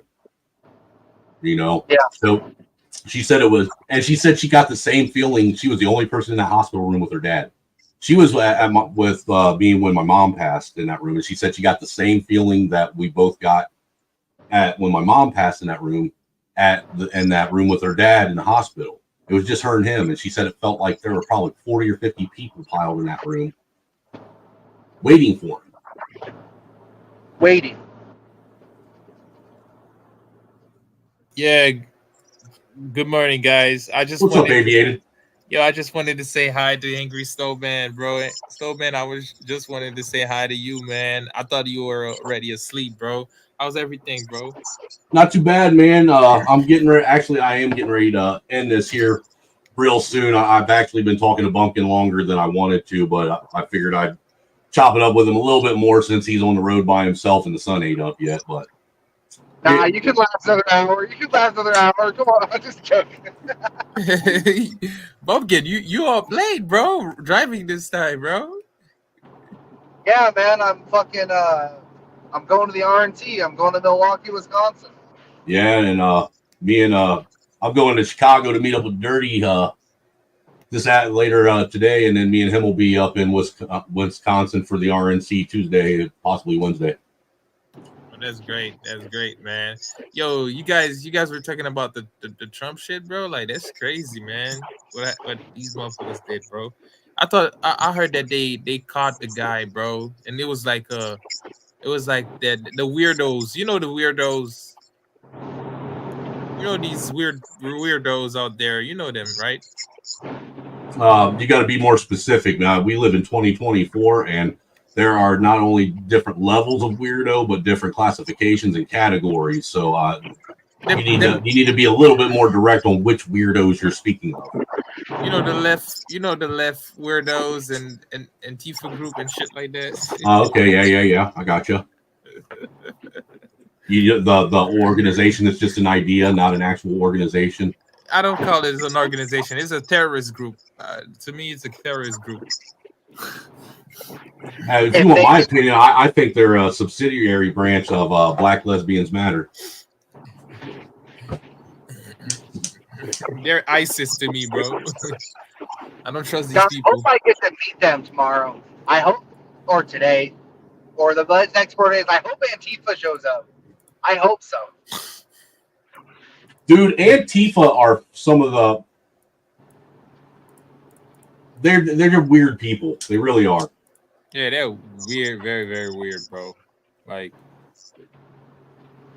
I mean, Antifa, the best way I used to describe them before to people was it's like they're a bunch of fucking homeschool kids that never managed to integrate into any kind of social structure in life or figure out where they are in the pecking order of their peers.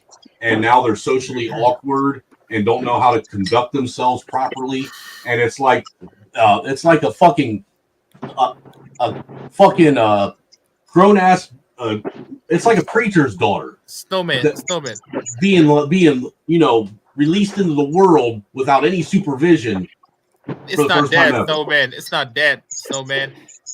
You have an educational system that failed them. You have an educational system that is indoctrinating them. Aviated. Did it really fail them, or did the education system fail them, or did they fail themselves by allowing themselves to be manipulated? Let me tell you something. They've been manipulated since childhood. You can't think about a kid, a child that has been trained. But let me ask you something. Do children not push back on damn near everything that authority tells them as they're growing up? Some don't. What if you manipulate? What if you give them what they want so they can perceive what you're teaching them as good, as something that is good, that is justified, because you're just giving them and showing them that, oh, you can have this, you can have that, I'm giving you this and that, so it can be justified in their eyes, because you can buy a children's loyalty, but you can't buy a grown adult loyalty, because he's already has fabricated. He's already built his charisma. He's already built his himself and the personality that he has already. You Dude, know, a child's loyalty is about as impulsive as a fucking woman, as it's as flighty as a fucking woman it's that's cheap. that's You can fucking buy it pregnant with a candy. and trying to figure out what the fuck she wants to eat. That's what I'm trying to tell you. You know, so I think children, honestly, I think children do more manipulating than adults do. You know, on a Yeah, we all average know that. level We in all know reality.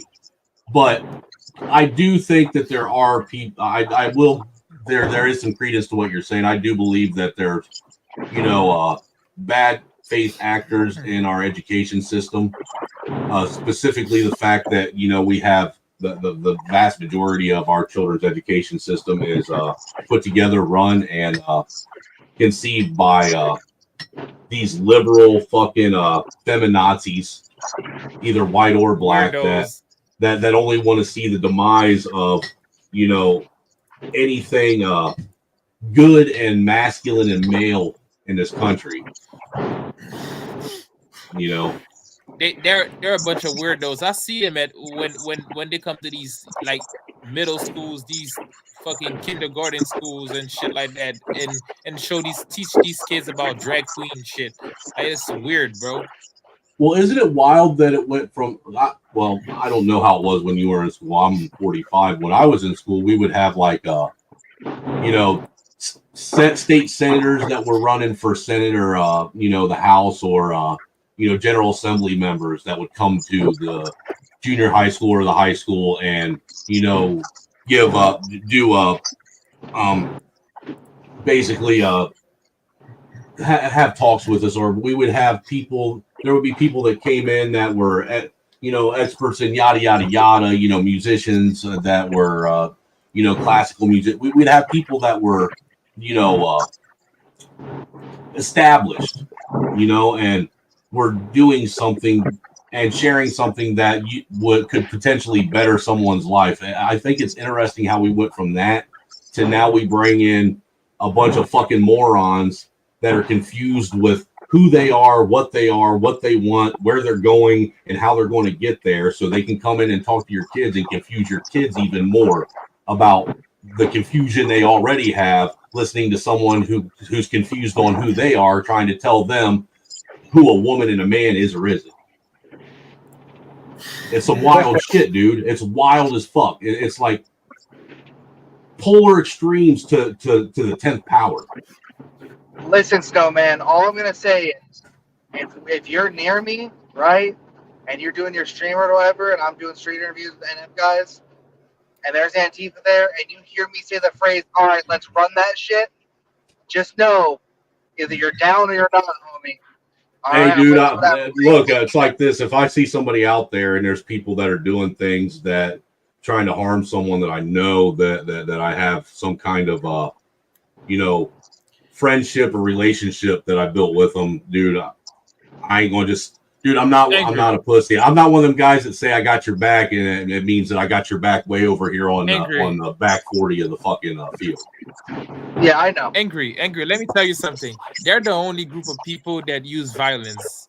And when us, for example, they only use like, violence, but look, Snowman. Aviated, they only use violence if they feel as though they can get away with it. I've dealt with Antifa several times. Let me tell you something. These Antifa fuckers do not intimidate me at all.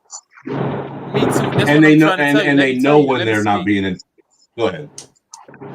Angry, let me speak. What I'm trying to say, they're gonna try to use violence, but when you look at them, you're never like, it's hard for you to be intimidated by them. They look so weak, bro.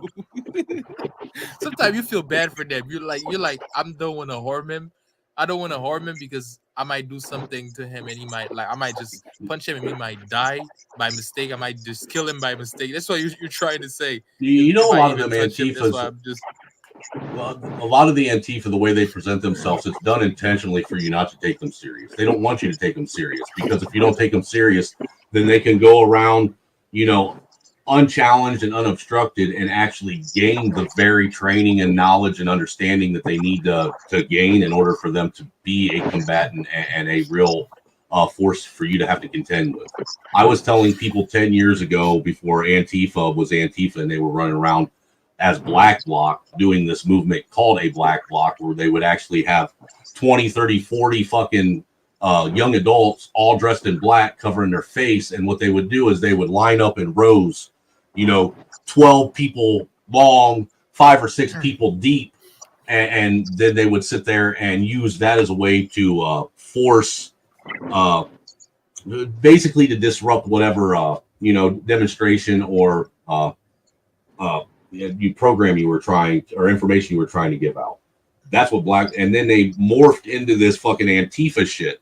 And everybody was making fun of them, a bunch of soy boy fucking pussy ass fucking commies, fucking Conrad fucking rainbow dildo and whatnot and whatever. And I was like, look, you know what? Truth of the matter is the fact that you guys aren't taking them serious and you think they're a joke is dude, they're going to end up, because of that, they're going to end up being a force that you have to contend with. And it's going to be of nobody's fault but your own, because you didn't take them serious. And you allowed them the ability to be able to go out and get the training and understanding they needed to have, because you weren't afraid of them and you didn't take them serious. And look at where we are now. These Antifa guys, if they really think they can use violence and to try to terrorize us, make us scared, they got to know that a lot of us have been to a lot of shit. Me, for example, I've seen gory shit, bro. You know what I'm saying? I've been dodging bullets. So if they really think they can come here and make us, force us to do something, they're out of their mind. They're playing with their lives.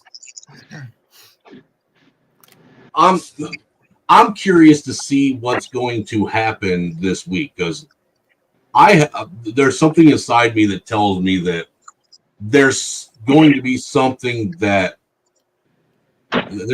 special, I think, happening at the RNC.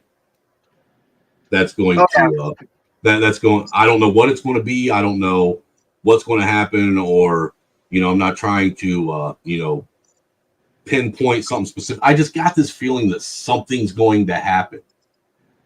Hey, Snowman, if you're still up here, I'll be right back. I get gas and take a piss. All right. Yeah, but I may not be up here when you get back though, man. But if I ain't, gotta go too. If I ain't bunking, I will. I'll shoot you a message when I get up later. All right. Yo, did I give you my phone number, Stowe? I remember giving you my phone number. Put it in the back. I don't know if you did. Let me give it. Here's mine.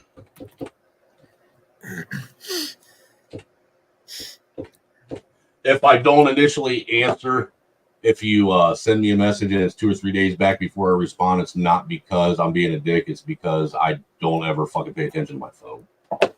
I'm like that too. For real, dude. Like my wife gets pissed because I won't even answer her text messages. I'll just let it sit there and wait 3 or 4 days before I even look at it.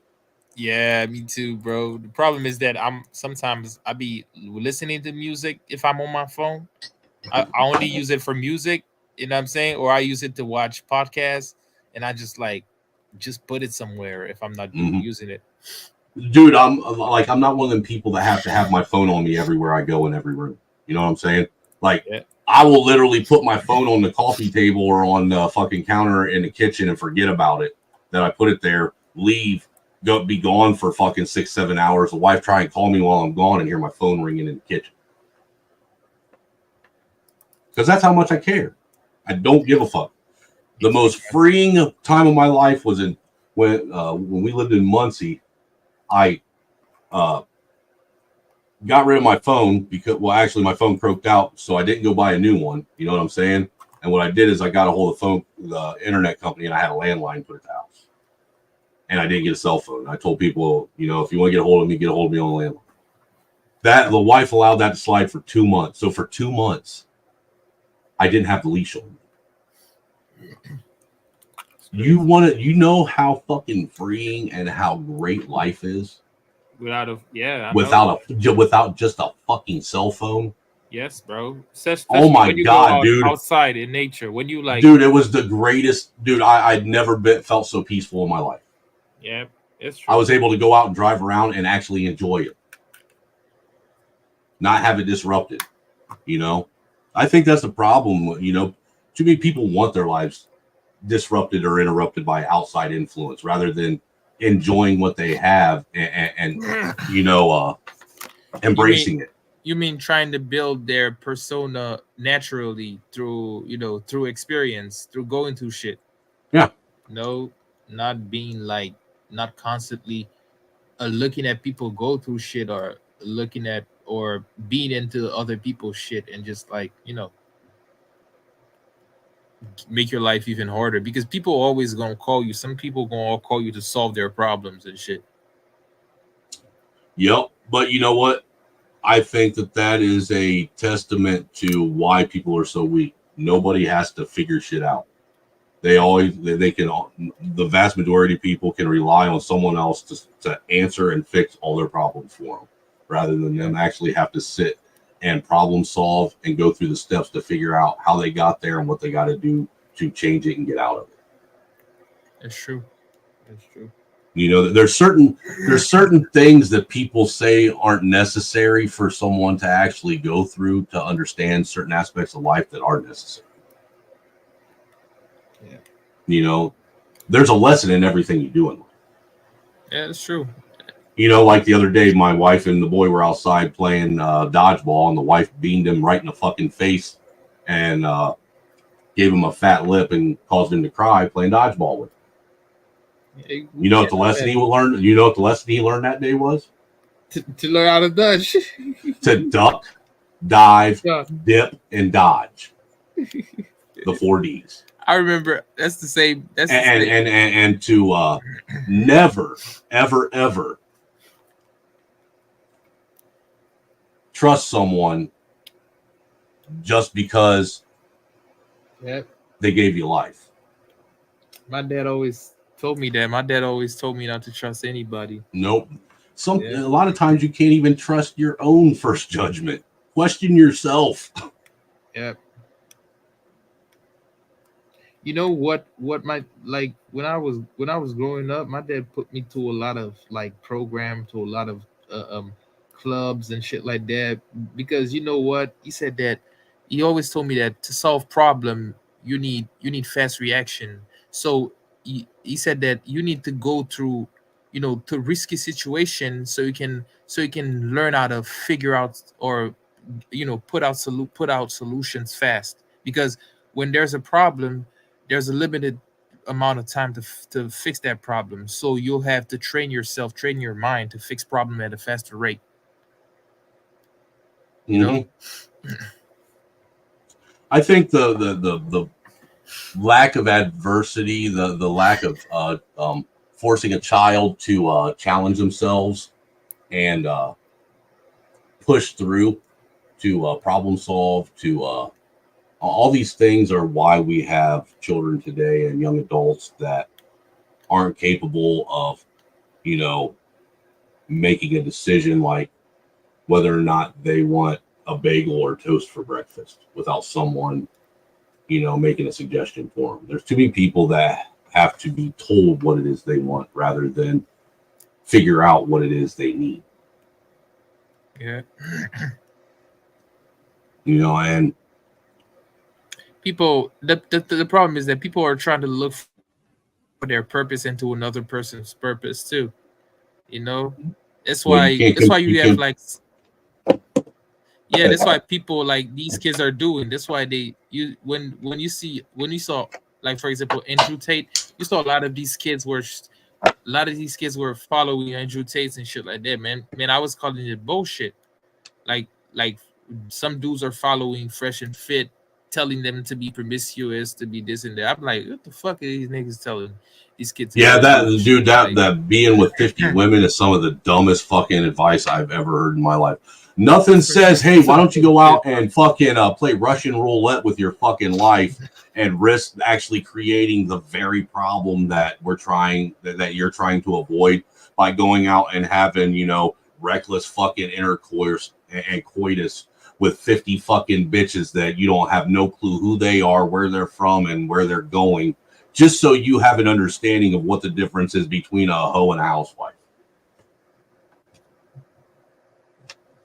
That's what what I'm saying, man. Like one is enough to like, just make your brain hurt. You know what I'm saying? So when you constantly taking all these chicks, and you just go through shit because they're gonna make you go through shit, you just feel tired and on a point where you don't want to deal with none of them, and this shit damages you.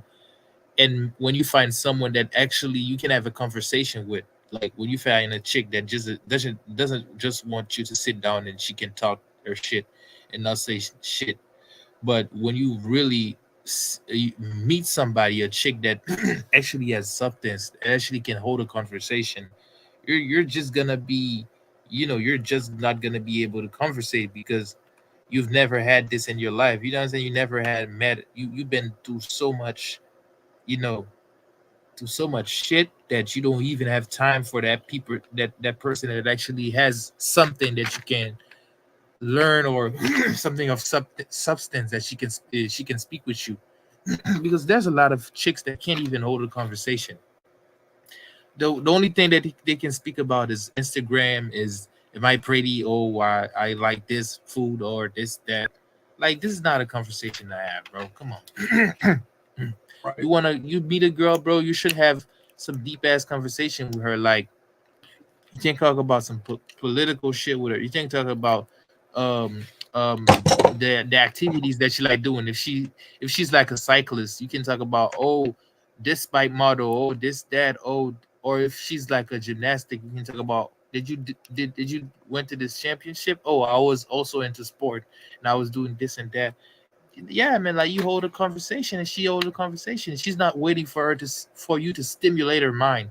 Like, the problem with most modern women nowadays, they just want a man to stimulate them mentally, but they can't even hold a conversation, and this is exhausting, bro. And I think it's like it's rare. I think it's like it's all about finding a smart female. Like, it's rare to find a smart chick. You know what I'm saying? It's not easy to find a female a girl that is actually smart. It's like a bunch of low IQ out there. You know what I'm saying? It's hard today to find a woman that's actually real and isn't a selfish fucking douchebag that only thinks about what she can benefit off of in life. Yeah. I'm dude, I'll be honest with you. I understand that at any given time my wife could become a thought like all these other thoughts and lose her mind and decide to fucking act like a crazy fucking stupid bitch. I understand that. But I'm still glad as fuck that I'm married and I ain't got to fucking deal with today's fucking dating culture because it's trash. Yeah, it is trash, bro. It is trash. It's trash, bro. It is trash, bro. Dude, it was trash when I was in my 30s and I met my wife. No, it wasn't this bad. It wasn't, dude. I could see the writing on the wall though, because in my 30s, I'd noticed a change in the dating culture to where this was when it's basically when Facebook was at its height. You know what I'm saying? Kind of petered off since early 2000s. But back in your time, hold on. Back when I was before I met my wife and I was out, basically just womanizing. You couldn't go and talk to a woman you didn't know without them looking at you all crazy and saying, "Are we friends on Facebook? do you have my what was that Snapchat? No. Then why the fuck are you talking to me? What? Because that's what people do when they go out in a social setting. Yeah, they talk and engage and interact with people, like, and meet new people. You were born, Snowman. You were born in a generation where only 40% of women were actually worthy of being with. Now, Gen Z, like millennial, was like getting worse. Millennial was like 20%. Now Gen Z is like 10%, bro. All I know is and look, I've had a lot of angry fucking quote unquote educated moronic women ask me, well, you're married. If your marriage is so fucking wonderful and perfect, which I've never said my marriage is perfect. It's perfect for me, maybe not for everyone else. Yep. they ask, why are you out? Why are you out here? Engaging with the dating culture, and why do you care what's going on? Because you have sons, bro. Because I have a son, and I have daughters, and I need to figure out how to prepare them for the dating culture they're going to be engaging with, and how can I prepare them for something if I don't know anything about it? Yeah, you have nephews, you have cousins, little cousins, you have like people that you care about in your family, and you don't want them to make the fucking dumb decision. That's why you want to tell. Oh no, I still let my son make dumb decisions. That's important. No, you want your son to make a decision that to make mistakes. Yeah, not dumb decision. I don't want him to ruin his fucking life. You need to let him make mistakes. Let him put his hands on the burning stove just to know that it's gonna burn him. You know what I'm saying? Just so that you don't do. There's some shit you don't do because you're gonna pay for it. It's gonna be worse for you in the future. Facts. Yeah, it's normal. Yeah, dude, my son doesn't need a bully in school. I promise you, he doesn't need me. Yeah, I know. He's got a Viking bloodline. dude, he's basically got fucking. He's got his own personal bully he can't get away from. And he never knows what's going to happen from day to day. Dude, he's like a cat that's all wired up on fucking catnip that jumps if you come within, if you get too close to their fucking bubble, all jumpy and jittery because, and I love it personally, because for one, it's starting to teach him to pay attention because I'm trying to teach him now at this point in his life that it's the small things, the details, and how I'm trying to make it relevant in him to understand is I use, video games because, he's part of video game culture. I mean, it's what it is. He's a gamer. And I said, is there not a difference in beating? Is there not a difference in actually beating the game and completing a game? Try to teach him martial art. You know what I'm saying?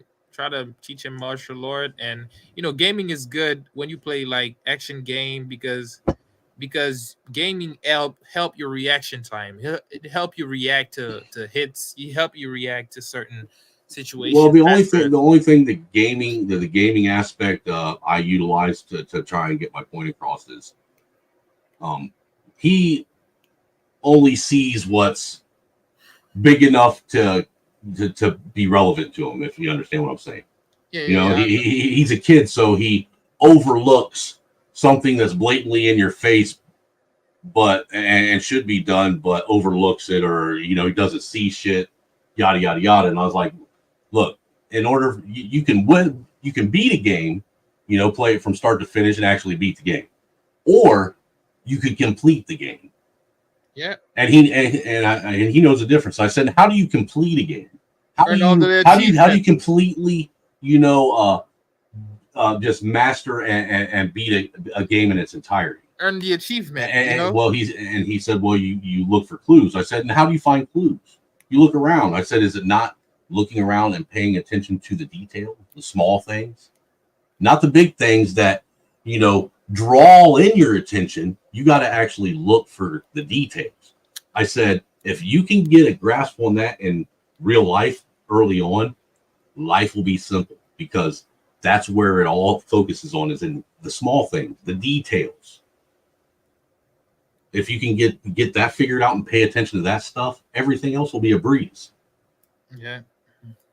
It's all about increasing your proficient at a certain activity, because you don't want to half-ass something that you're learning, because a lot of people, especially in the educational side, they just half-ass what they want to learn, and they just to be done with it.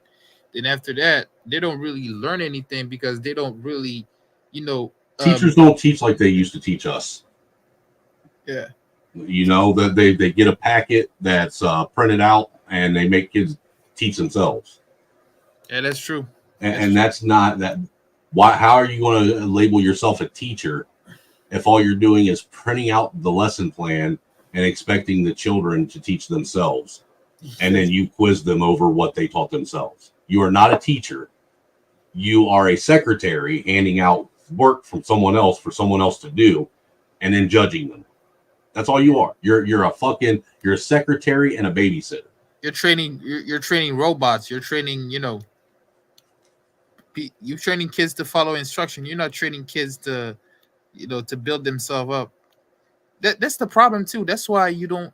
Back in the days, Angry, you used to have families that own business, family-owned business. Like you will see uncle, auntie, wife, husband, the wife of the uncle, the wife of his brother, the kids. The business is belongs to the entire family, and the business would be the last name of the family. You know what I'm saying? Of the entire family. A lot of kids sold off that family legacy because they just didn't want to deal with it. You know that, right? A lot of these family businesses, that's what happened to them. The kids sold them off. Yeah, man, that's fucked up, bro. To do that, bro. You got a group of people that bitch about and complain about not having any kind of generational wealth to hand down, and then you got people in this country that basically take for granted what they do have and squander away generational wealth and put themselves in a financial stronghold that they didn't need to be in to begin. Yeah, I think it's because outside influence, they probably saw people selling their shit, and they dumbass sold theirs too. It's the problem. Is that the problem with society nowadays? That people have no originality. People are not unique. Back in the days, everybody was doing their own thing. Everybody had their own skills, their own way of doing things. Now everybody want to do the same shit. Everybody wants to be an influencer and become famous overnight because they made a video that went viral that nobody gives a shit about.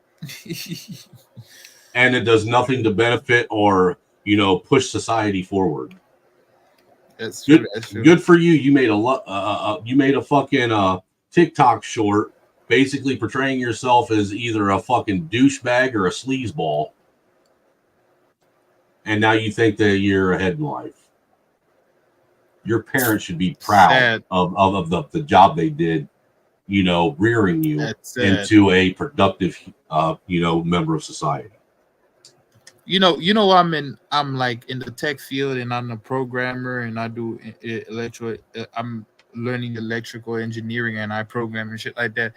And like people are complaining, there's not enough programmers, bro. Like back in the days, there used to be more programmers, but there's not a lot of programmers, and most programmers, young programmers upcoming, they lack the skills because they haven't been taught well. You know what I'm saying?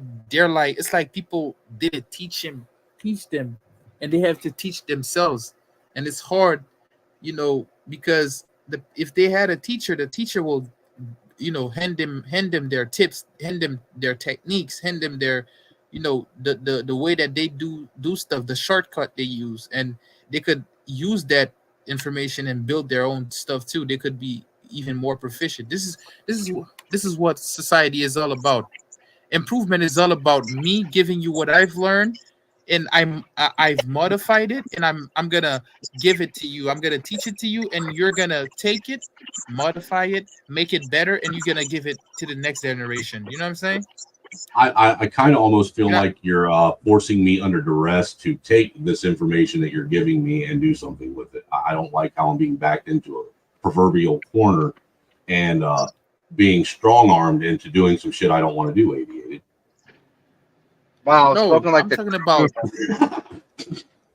Bubkin. Let me. No, I'm just fucking with you, man. I'm fucking with you. Look, I'm loopy and I'm delirious and I need sleep, so I'm fucking with you. Okay, but I want to tell Bubkin. Bubkin wasn't here when I was speaking. I was telling him, Bubkin, that some people nowadays, like, they just give you the things to go look for it online, but there's more to learning than that, because when you're teaching somebody, you're gonna give him your tips, you're gonna give him your technique, you're gonna teach him a lot of stuff that are not there out there, and what happened is that the person that you taught these things about, they're gonna take it, they're gonna modify it, make it better. They're gonna add new technique, they're gonna add new tips, and they're gonna give it to the next generation. It's gonna be the same thing all over and over again. That's how the society evolves and gets better. Because through skills, if I give you my skills, I teach you my skills, and you intake my skills, you modify them, you build newer skills better, you improve them, you're gonna give it to the other generation, and it's gonna be the same thing around, and things are gonna be better. Technology is gonna be advanced faster. You know, the way that things are moving, the way we do things are gonna get better. You know what I'm saying, Bumpkin? Nah, fuck them kids. Yeah, I know what you're saying. I know what you're saying. Fuck them little fucking bastard ass fatherless kids running around with, you know, doped up fucking overly medicated single moms getting all their fucking help from the government and stealing money from their dad. Fuck them all. Yeah, man. And I'm gonna drop. Look, dude. Like I'll be honest with you. I didn't think I would be this way, but I become one of them parents that is overly critical and judgmental of the type of children that I allow my children to hang out with. Yeah, you know, like my son. If my son was to bring home a friend that, you know, say like, this is my best friend, and I find out that his best friend is a kid from a divorced family who doesn't ever see his dad, who lives with a single mom, who's on welfare, and, you know, all this other shit. Sorry, dude, you're not hanging out with that dude. I don't want that. You don't need that type of shit as a influence on you. You will hang out with people that, you know, have family values, that have some core beliefs. You know, I want you to hang out with people that are being raised to have a little bit of integrity and pride in what they're doing. You know, rather, I don't want you hanging out with degenerates and you know, basically statistics that we use on these panels to make points. No.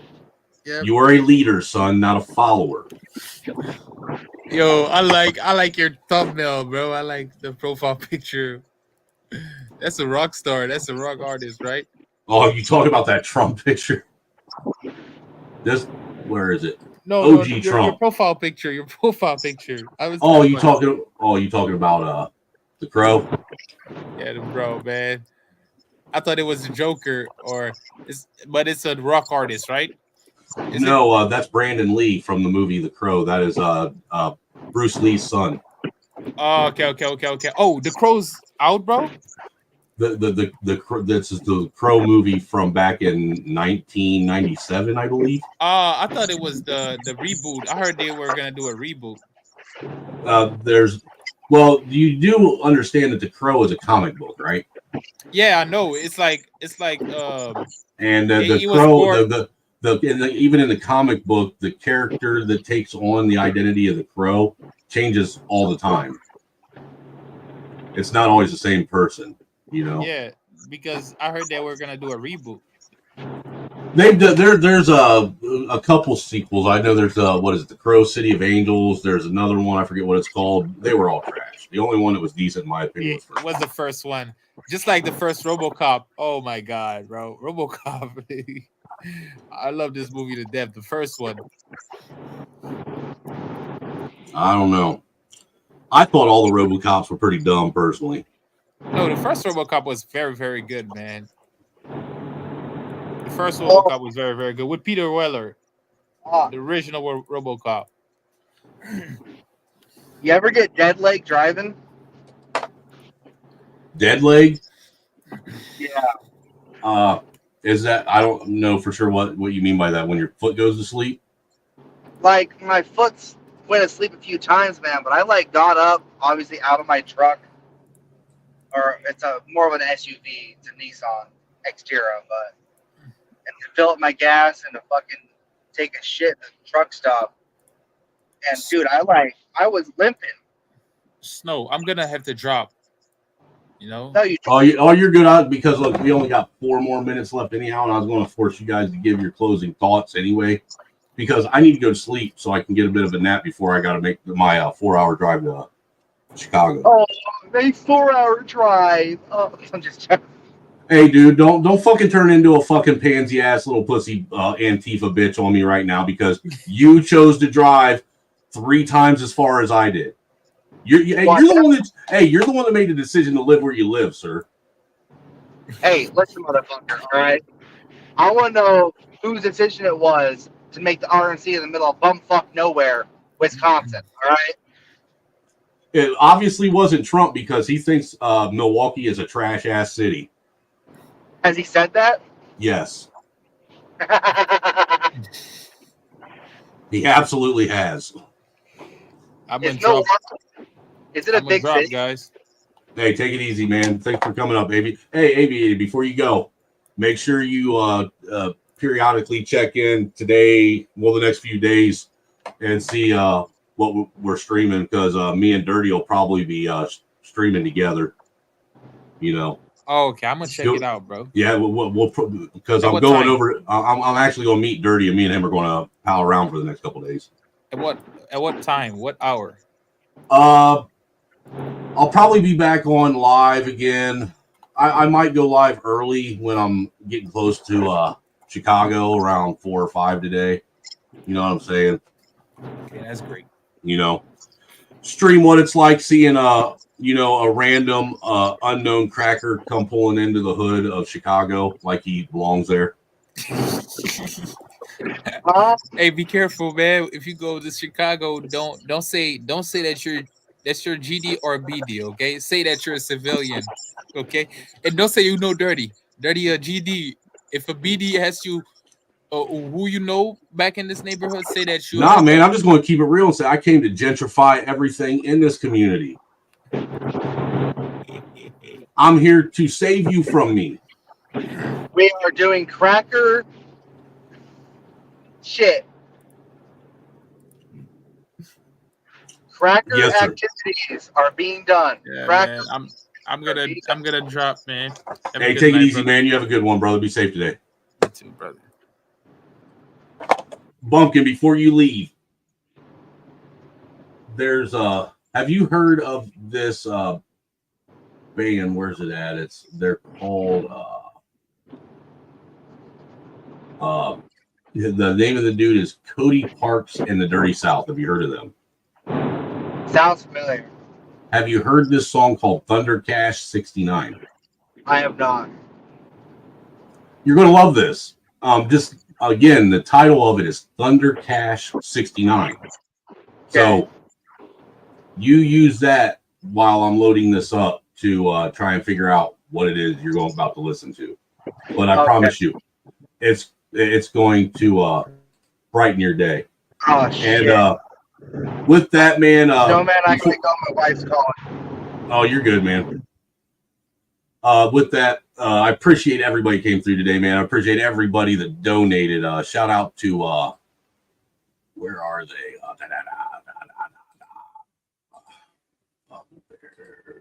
There they are. Shout out to Gary and with the $9 super sticker. You ain't wrong with the $10 super sticker or super chat. We had Green Lord hit the dono button with a $5 New York City Majestic $10 super chat and the $100 Cash App dono for the RNC trip. Shout out to Ja with his $10 donation and Smarty Pants with his $5 donation. Shout out to all you guys that hit the super chat button and donated to the stream. And shout out to everybody that came through and hit the Cash App and helped me reach my $300 goal that I was trying to reach to help kind of supplement and cover some of the costs for fuel and food for the next few days so I can go up and, live stream, observe, and report on what's going on up in Milwaukee. I wouldn't be able to do this and do this trip if it wasn't for all of your guys' help and support. So it's greatly appreciated. Like I said, make sure you keep an eye out on notifications next few days for the streams because I have a feeling that you guys will enjoy what you see, and you're going to get a actual, real, truthful view and understanding and view of what's going on.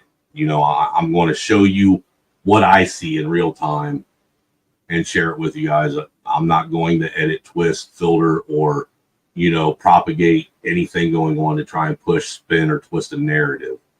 You know, I want you guys to have the opportunity to know that you have somebody out there going in the field that, you know, is going to give it to you, you know, straight, you know, the straight facts, what he sees. What I see is what you're going to see. What I hear is what you all are going to hear, you know, and I think it's going to be a good time and fun. And man, maybe we'll get lucky and we'll be able to get some more subs to the channel, some more people come in to where we can hit that 1,000 subscriber goal and have that stream where we give out the $250 Cash App drawings for reaching that goal. Again, shout out to Mayo Monkey for hitting us with that 60 ball. Who else? We had where are you? Seeking Truth hit us with $65 early this morning to help us actually meet our goal. Black to Defy, you know, he came in and, you know, like a G and dropped that 50 ball on us. Beat came in, you know, our one of our resident Canadians that we love, respect, and appreciate over here came in and even donated $25 herself. And again, New York City Majestic got it all started with that $100 donation today. So we did reach the $300 goal. So greatly appreciated. Thank you, everyone who pitched in to help make that a little bit easier. That way we could make this RNC trip happen. With that, I appreciate all of you for coming through, listening, chopping it up, and you know, dealing with the ADHD that all of us on this panel seem to suffer from, and the constant jumping back and forth from one topic to the other. Man, we love you all. We appreciate you all. Look forward to engaging with you guys later on today, and be on the lookout. The Snowman is actually going to be face-to-face meeting up with Dirty Folks later this evening. There's going to be a live in real life Dirty Snow podcast tonight. So who knows what kind of fuckery is going to happen when you got, you know, Dirty Folks and Angry Snowman trolling the streets of Chicago. This might be interesting. You know, if you guys enjoy what we do when we're just sitting here talking shit to each other through our computer screens and avatars, I can only imagine what it's going to be like when we get together in real life. It should be interesting. It should be fun. Looking forward to it, and I'm looking forward to sharing it with all you guys.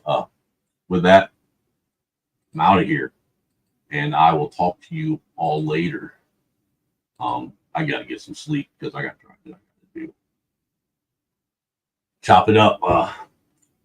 We will end with, you know what?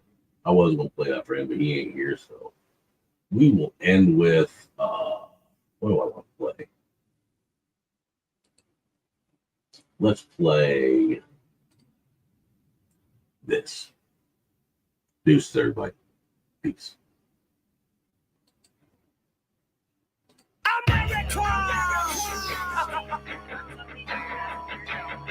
We love you. We love you. How many people are proud to be citizens of this beautiful country of ours? The stripes and the stars for the rights that men have died for to protect. The women and men who have broke their necks for the freedom of speech. The United States government is sworn to uphold. Everybody to listen to the words. So we're told. I never would have dreamed in a million years I'd see so many motherfucking people who feel like me, who share the same views and the same exact beliefs. It's like a fucking army march watching in back of me. So many lives I touched, so much anger aimed in no particular direction. Just sprays and sprays straight through your radio waves. It plays and plays till it stays stuck in your head for days and days. Who would have thought standing in this mirror, bleaching my hair with some peroxide, reaching for a t-shirt to wear that I would catapult to the forefront of rap like this? How could I predict my words and have an impact like this? I must have struck a chord with somebody up in the office, cause Congress keeps telling me I ain't causing nothing but problems. And now they're saying I'm in trouble with the government. I'm loving it. I shoveled shit on my life, and now I'm jumping in on White America. I could be one of your kids. White America. Eric looks just like this. White America. Erica loves my shit. I go to TRL. Look how many hugs I get. White America. I could be one of your kids. White America. Eric looks just like this. White America. Erica loves my shit. I go to TRL. Look how many hugs I get. Look at these eyes, baby blue, baby, just like yourself. If they were brown, Shady lose. Shady sits on the shelf, but Shady's cute. Shady knew Shady's dimples would help make ladies swoon, baby. Baby, look at myself. Let's do the math. If I was black, I would've sold half. I ain't have to graduate from Lincoln High School and all that, but I can rap, so fuck school. I'm too cool to go back. Give me the mic. Show me where the fucking studio's at. When I was underground, no one gave a fuck. I was white. No labels wanted to sign me. Almost gave up. I was like, fuck it, until I met Dre. The only one who looked past gave me a chance, and I lit a fire up under his ass. Helped him get back to the top. Every fan black that I got was probably his in exchange for every white man that he's got. Like, damn, we just swapped. Sitting back looking at shit, wow. I'm like, my skin is a starting to work to my benefit now. It's White America. I could be one of your kids. White America. Eric looks just like this. White America. Erica loves my shit. I go to TRL. Look how many hugs I get. White America. I could be one of your kids. White America. Eric looks just like this. White America. Erica loves my shit. I go to TRL. Look how many hugs I get. See, the problem is I speak to suburban kids who otherwise would've never knew these words exist. Whose moms probably would've never gave 2 squirts of piss till I created so much motherfucking turbulence. Straight out the tube, right into your living rooms I came. And kids flipped when they knew I was produced by Dre. That's all it took, and they were instantly hooked right in. And they connected with me too because I look like them. That's why they put my lyrics up under this microscope, searching with a fine-tooth comb. It's like this rope waiting to choke, tightening around my throat, watching me while I write this like I don't like this. No, all I hear is lyrics, constant controversy, sponsors working round the clock to try to stop my content's early journey. Hip-hop was never a problem in Harlem, only in Boston. After it bothered the fathers of God is starting to blossom. So now I'm catching the flag from these activists when they rag and acting like I'm the first rapper to smack a bitch and say faggot. Shit, just look at me like I'm your closest pal, the poster child, the motherfucking spokesman now for White America. I could be one of your kids. White America. Eric looks just like this. White America. Erica loves my shit. I go to TRL. Look how many hugs I get. White America.